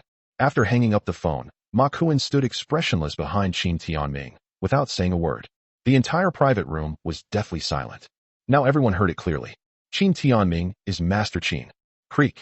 Just then, the door to the private room was pushed open, and a plump man wearing a chef's hat walked in with a friendly smile. This person was naturally Huang Qi's father, Qin Timing's uncle, Huang Liang. He had just received the news that something had happened here, and rushed over without even having time to cook. When Huang Liang came in, he was clearly confused about the situation, so he said to Lu Xiaonan, Young Master Lu, my daughter and nephew are just being unreasonable. Please don't make things difficult for them. Just tell me what compensation you want. Lu Xiaonan forced a smile and said, Boss Huang, it's nothing serious, it's all a misunderstanding. Clang. However, Qin Tianming tapped on the table, interrupting Lu Xiaonan's words. This immediately turned Lu Xiaonan's face into a liverish color, and he shut up. Qin Tianming looked up at Huang Liang and said, Uncle, come and sit down. I will pursue this matter to the end. Huang Liang looked completely bewildered. He had wanted to help Qin Tianming, but the situation was not right, so he could only sit down and wait for Tianlei to arrive. Chapter 88. Your mom might not be dead. Tianlei was still fooling around with his woman when he received Ma Kuen's call. His second brother was so scared that he went limp and quickly got up. Brother Lei, what's wrong? Seeing the man about to run away, Tianlei's woman quickly asked. It's Master Qin. It's Master Qin who's looking for me, Tianlei said urgently. Upon hearing this, the woman's pretty face changed, and she quickly stood up and said, Brother Lei, I'll go with you to see Master Qin. This woman's name is Lu Xiaofei, and she is Lu Xiaonan's older sister. She was beautiful and had a voluptuous figure, which perfectly matched Tianlei's aesthetic, so Tianlei fell in love with her at first sight. After getting to know Tianlei, Lu Xiaofei learned that he was backed by a powerful figure named Master Qin. Unfortunately, she had only seen photos of this Mr. Qin and had never met him in person. As for Tianlei, someone like Master Qin isn't someone you can just meet whenever you want. Now, I can finally meet Master Qin, the man who makes countless big shots in Linzhou bow down. Immediately, the two hurriedly went to see Qin Tianming. About 5 minutes later, the two arrived at Qin Timing's private room. Upon entering the private room, Tianlei felt a chill run down his spine when he saw Lu Xiaonan standing there, and an ominous premonition washed over him. Then Tianlei walked up to Qin Tianming and said respectfully, Master Qin, you wanted to see me? Uncle, Cousin Coco, tell us everything about this guy. Qin Tianming said coldly. Huang Qi and Huang Liang were somewhat at a loss, but they still told Lu Xiaonan's story in detail. It turns out that Lu Xiaonan, by virtue of his sister being Tianlei's woman, managed to get a job in the Qin gang. He would then frequently gather his cronies to eat and drink at Huang Liang's private kitchen, and then leave on credit. Moreover, he had taken a liking to Huang Qi and often harassed her. Because of Lu Xiaonan's background, Huang Liang and Huang Qi could only swallow their anger and deal with it. Upon hearing this, Tianlei turned pale and his body trembled. Of all people to bully, why did they have to bully Master Qin's uncle and cousin? The worst off was Lu Xiaofei, who had hoped to meet Master Qin and make a good impression. As a result, his own younger brother actually offended Master Qin. Tianlei, whether it was the Tianlong gang before or the Qin gang now, how did you manage them? Doing such shady things. Qin Tianming said calmly to Tianlei after listening. Upon hearing this, Tianlei immediately stiffened, realizing that his current status was entirely due to Qin Tianming. With just one word from Qin Tianming, he will lose everything. It's truly shameful that the Qin gang under my jurisdiction is still doing such disgraceful things. Uncle, cousin, tell me, today, Tianlei will definitely give you justice. Qin Timing said to his uncle and cousin. Lu Xiaonan is not someone he should deal with. Upon hearing this, Tianlei immediately looked at Huang Kiki and Huang Liang. Boss Huang and Miss Kiki, just tell me what you want, and I will definitely give you a satisfactory explanation today. Huang Liang, being honest and simple, was at a loss for words. Huang Kiki then spoke up. This Lu Xiaonan eats and drinks for free in the store and owes us a lot of money. Miss Coco, how much? Tianlei asked. He still owes us 80,000 yuan for meals. Huang Kiki said. Misunderstanding, Mr. Qin, it's all a misunderstanding. I just couldn't come up with the money all at once, that's why I owe it. Lu Xiaonan forced himself to speak, but before he could finish, Tianlei glared at him and shut him up.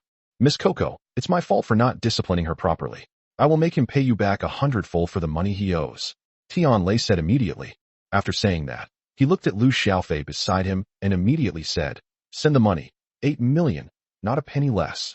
When Lu Xiaofei heard this, she felt like the sky had fallen. Where did the Lu family get so much money? Seeing this, Tianlei's face darkened, and he said, Lu Xiaofei, if you can't come up with 8 million tonight, you two will have to leave here on your own. Tianlei knew Qin Timing well. He was ruthless and merciless. Now that Qin Timing hasn't responded to his offer of money, it means he's given him a chance to pay to avoid further trouble. Moreover, he can't pay for this. It has to be paid by the two siblings. Brother Lei, we really have no money. We really have no money. Please help me. Lu Xiaofei was already kneeling on the ground crying. Lu Xiaonan also knelt on the ground and kowtowed, begging for mercy. My brother and I have only been in Linzhou for a few months. We really have no money. However, Qin Timing ignored him completely and simply kept his eyes closed. He has already given Tianlei the opportunity. If Tianlei cannot fulfill it, then let's find someone else. 10 minutes. Go steal, rob, borrow, get me 8 million. Tianlei understood and spoke without any emotion. He liked Lu Xiaofei, but compared to wealth and power, women meant nothing. Since we can't take them, we can only send the siblings to feed the fish. Upon hearing this, Lu Xiaofei immediately took out her phone and started making calls and applying for online loans. Finally, the two siblings raised 8 million yuan and then transferred the money to Huang Liang. Huang Liang and his daughter Huang Kiki were stunned. In the blink of an eye, they had received 8 million. After doing all this, Qin Timing nodded to Tianlei, who then breathed a sigh of relief and had Lu Xiaonan, who was lying there like a dead dog, dragged out. Qin Timing glanced at Lu Xiaofei, who was slumped on the ground, and then looked at Tianlei and said, Take care of your own affairs. Mr. Qin, thank you for giving me this chance. I will never forget your kindness. Tianlei said immediately. Qin Timing nodded. He felt that this was enough. He didn't need to teach Tianlei what to do next. What's the use of having a lackey like him if you have to teach him everything? Immediately, Tianlei left with his woman and others. Huang Liang and Huang Kiki were in a daze when they looked at Qin Timing. After 3 years, Qin Timing had actually reached such a position and was so powerful. As for Guan Xiantong and Sun Rurue, they were truly dumbfounded. They never expected that Qin Timing was actually the underground emperor of the entire Linzhou, Master Qin. Previously, the two of them had spoken ill of Master Qin in front of Qin Timing. This is so embarrassing. Destiny, how have you been all these years? Finally, Huang Liang spoke first, asking a rather awkward question. Uncle, Coco, let's find a place to talk properly, Qin Timing replied. After saying that, Guan Xiantong and Sun Rurue tactfully left first. Huang Liang simply closed his shop and then prepared a special meal to entertain Qin Timing. Timing, how have you been doing in the Qin family all these years? Huang Liang asked. Yes, brother Timing, you're Master Qin now. You must be doing very well in the Qin family, right? Huang Kiki asked. The Qin family has nothing to do with me anymore. Don't mention the Qin family again, Qin Timing said calmly.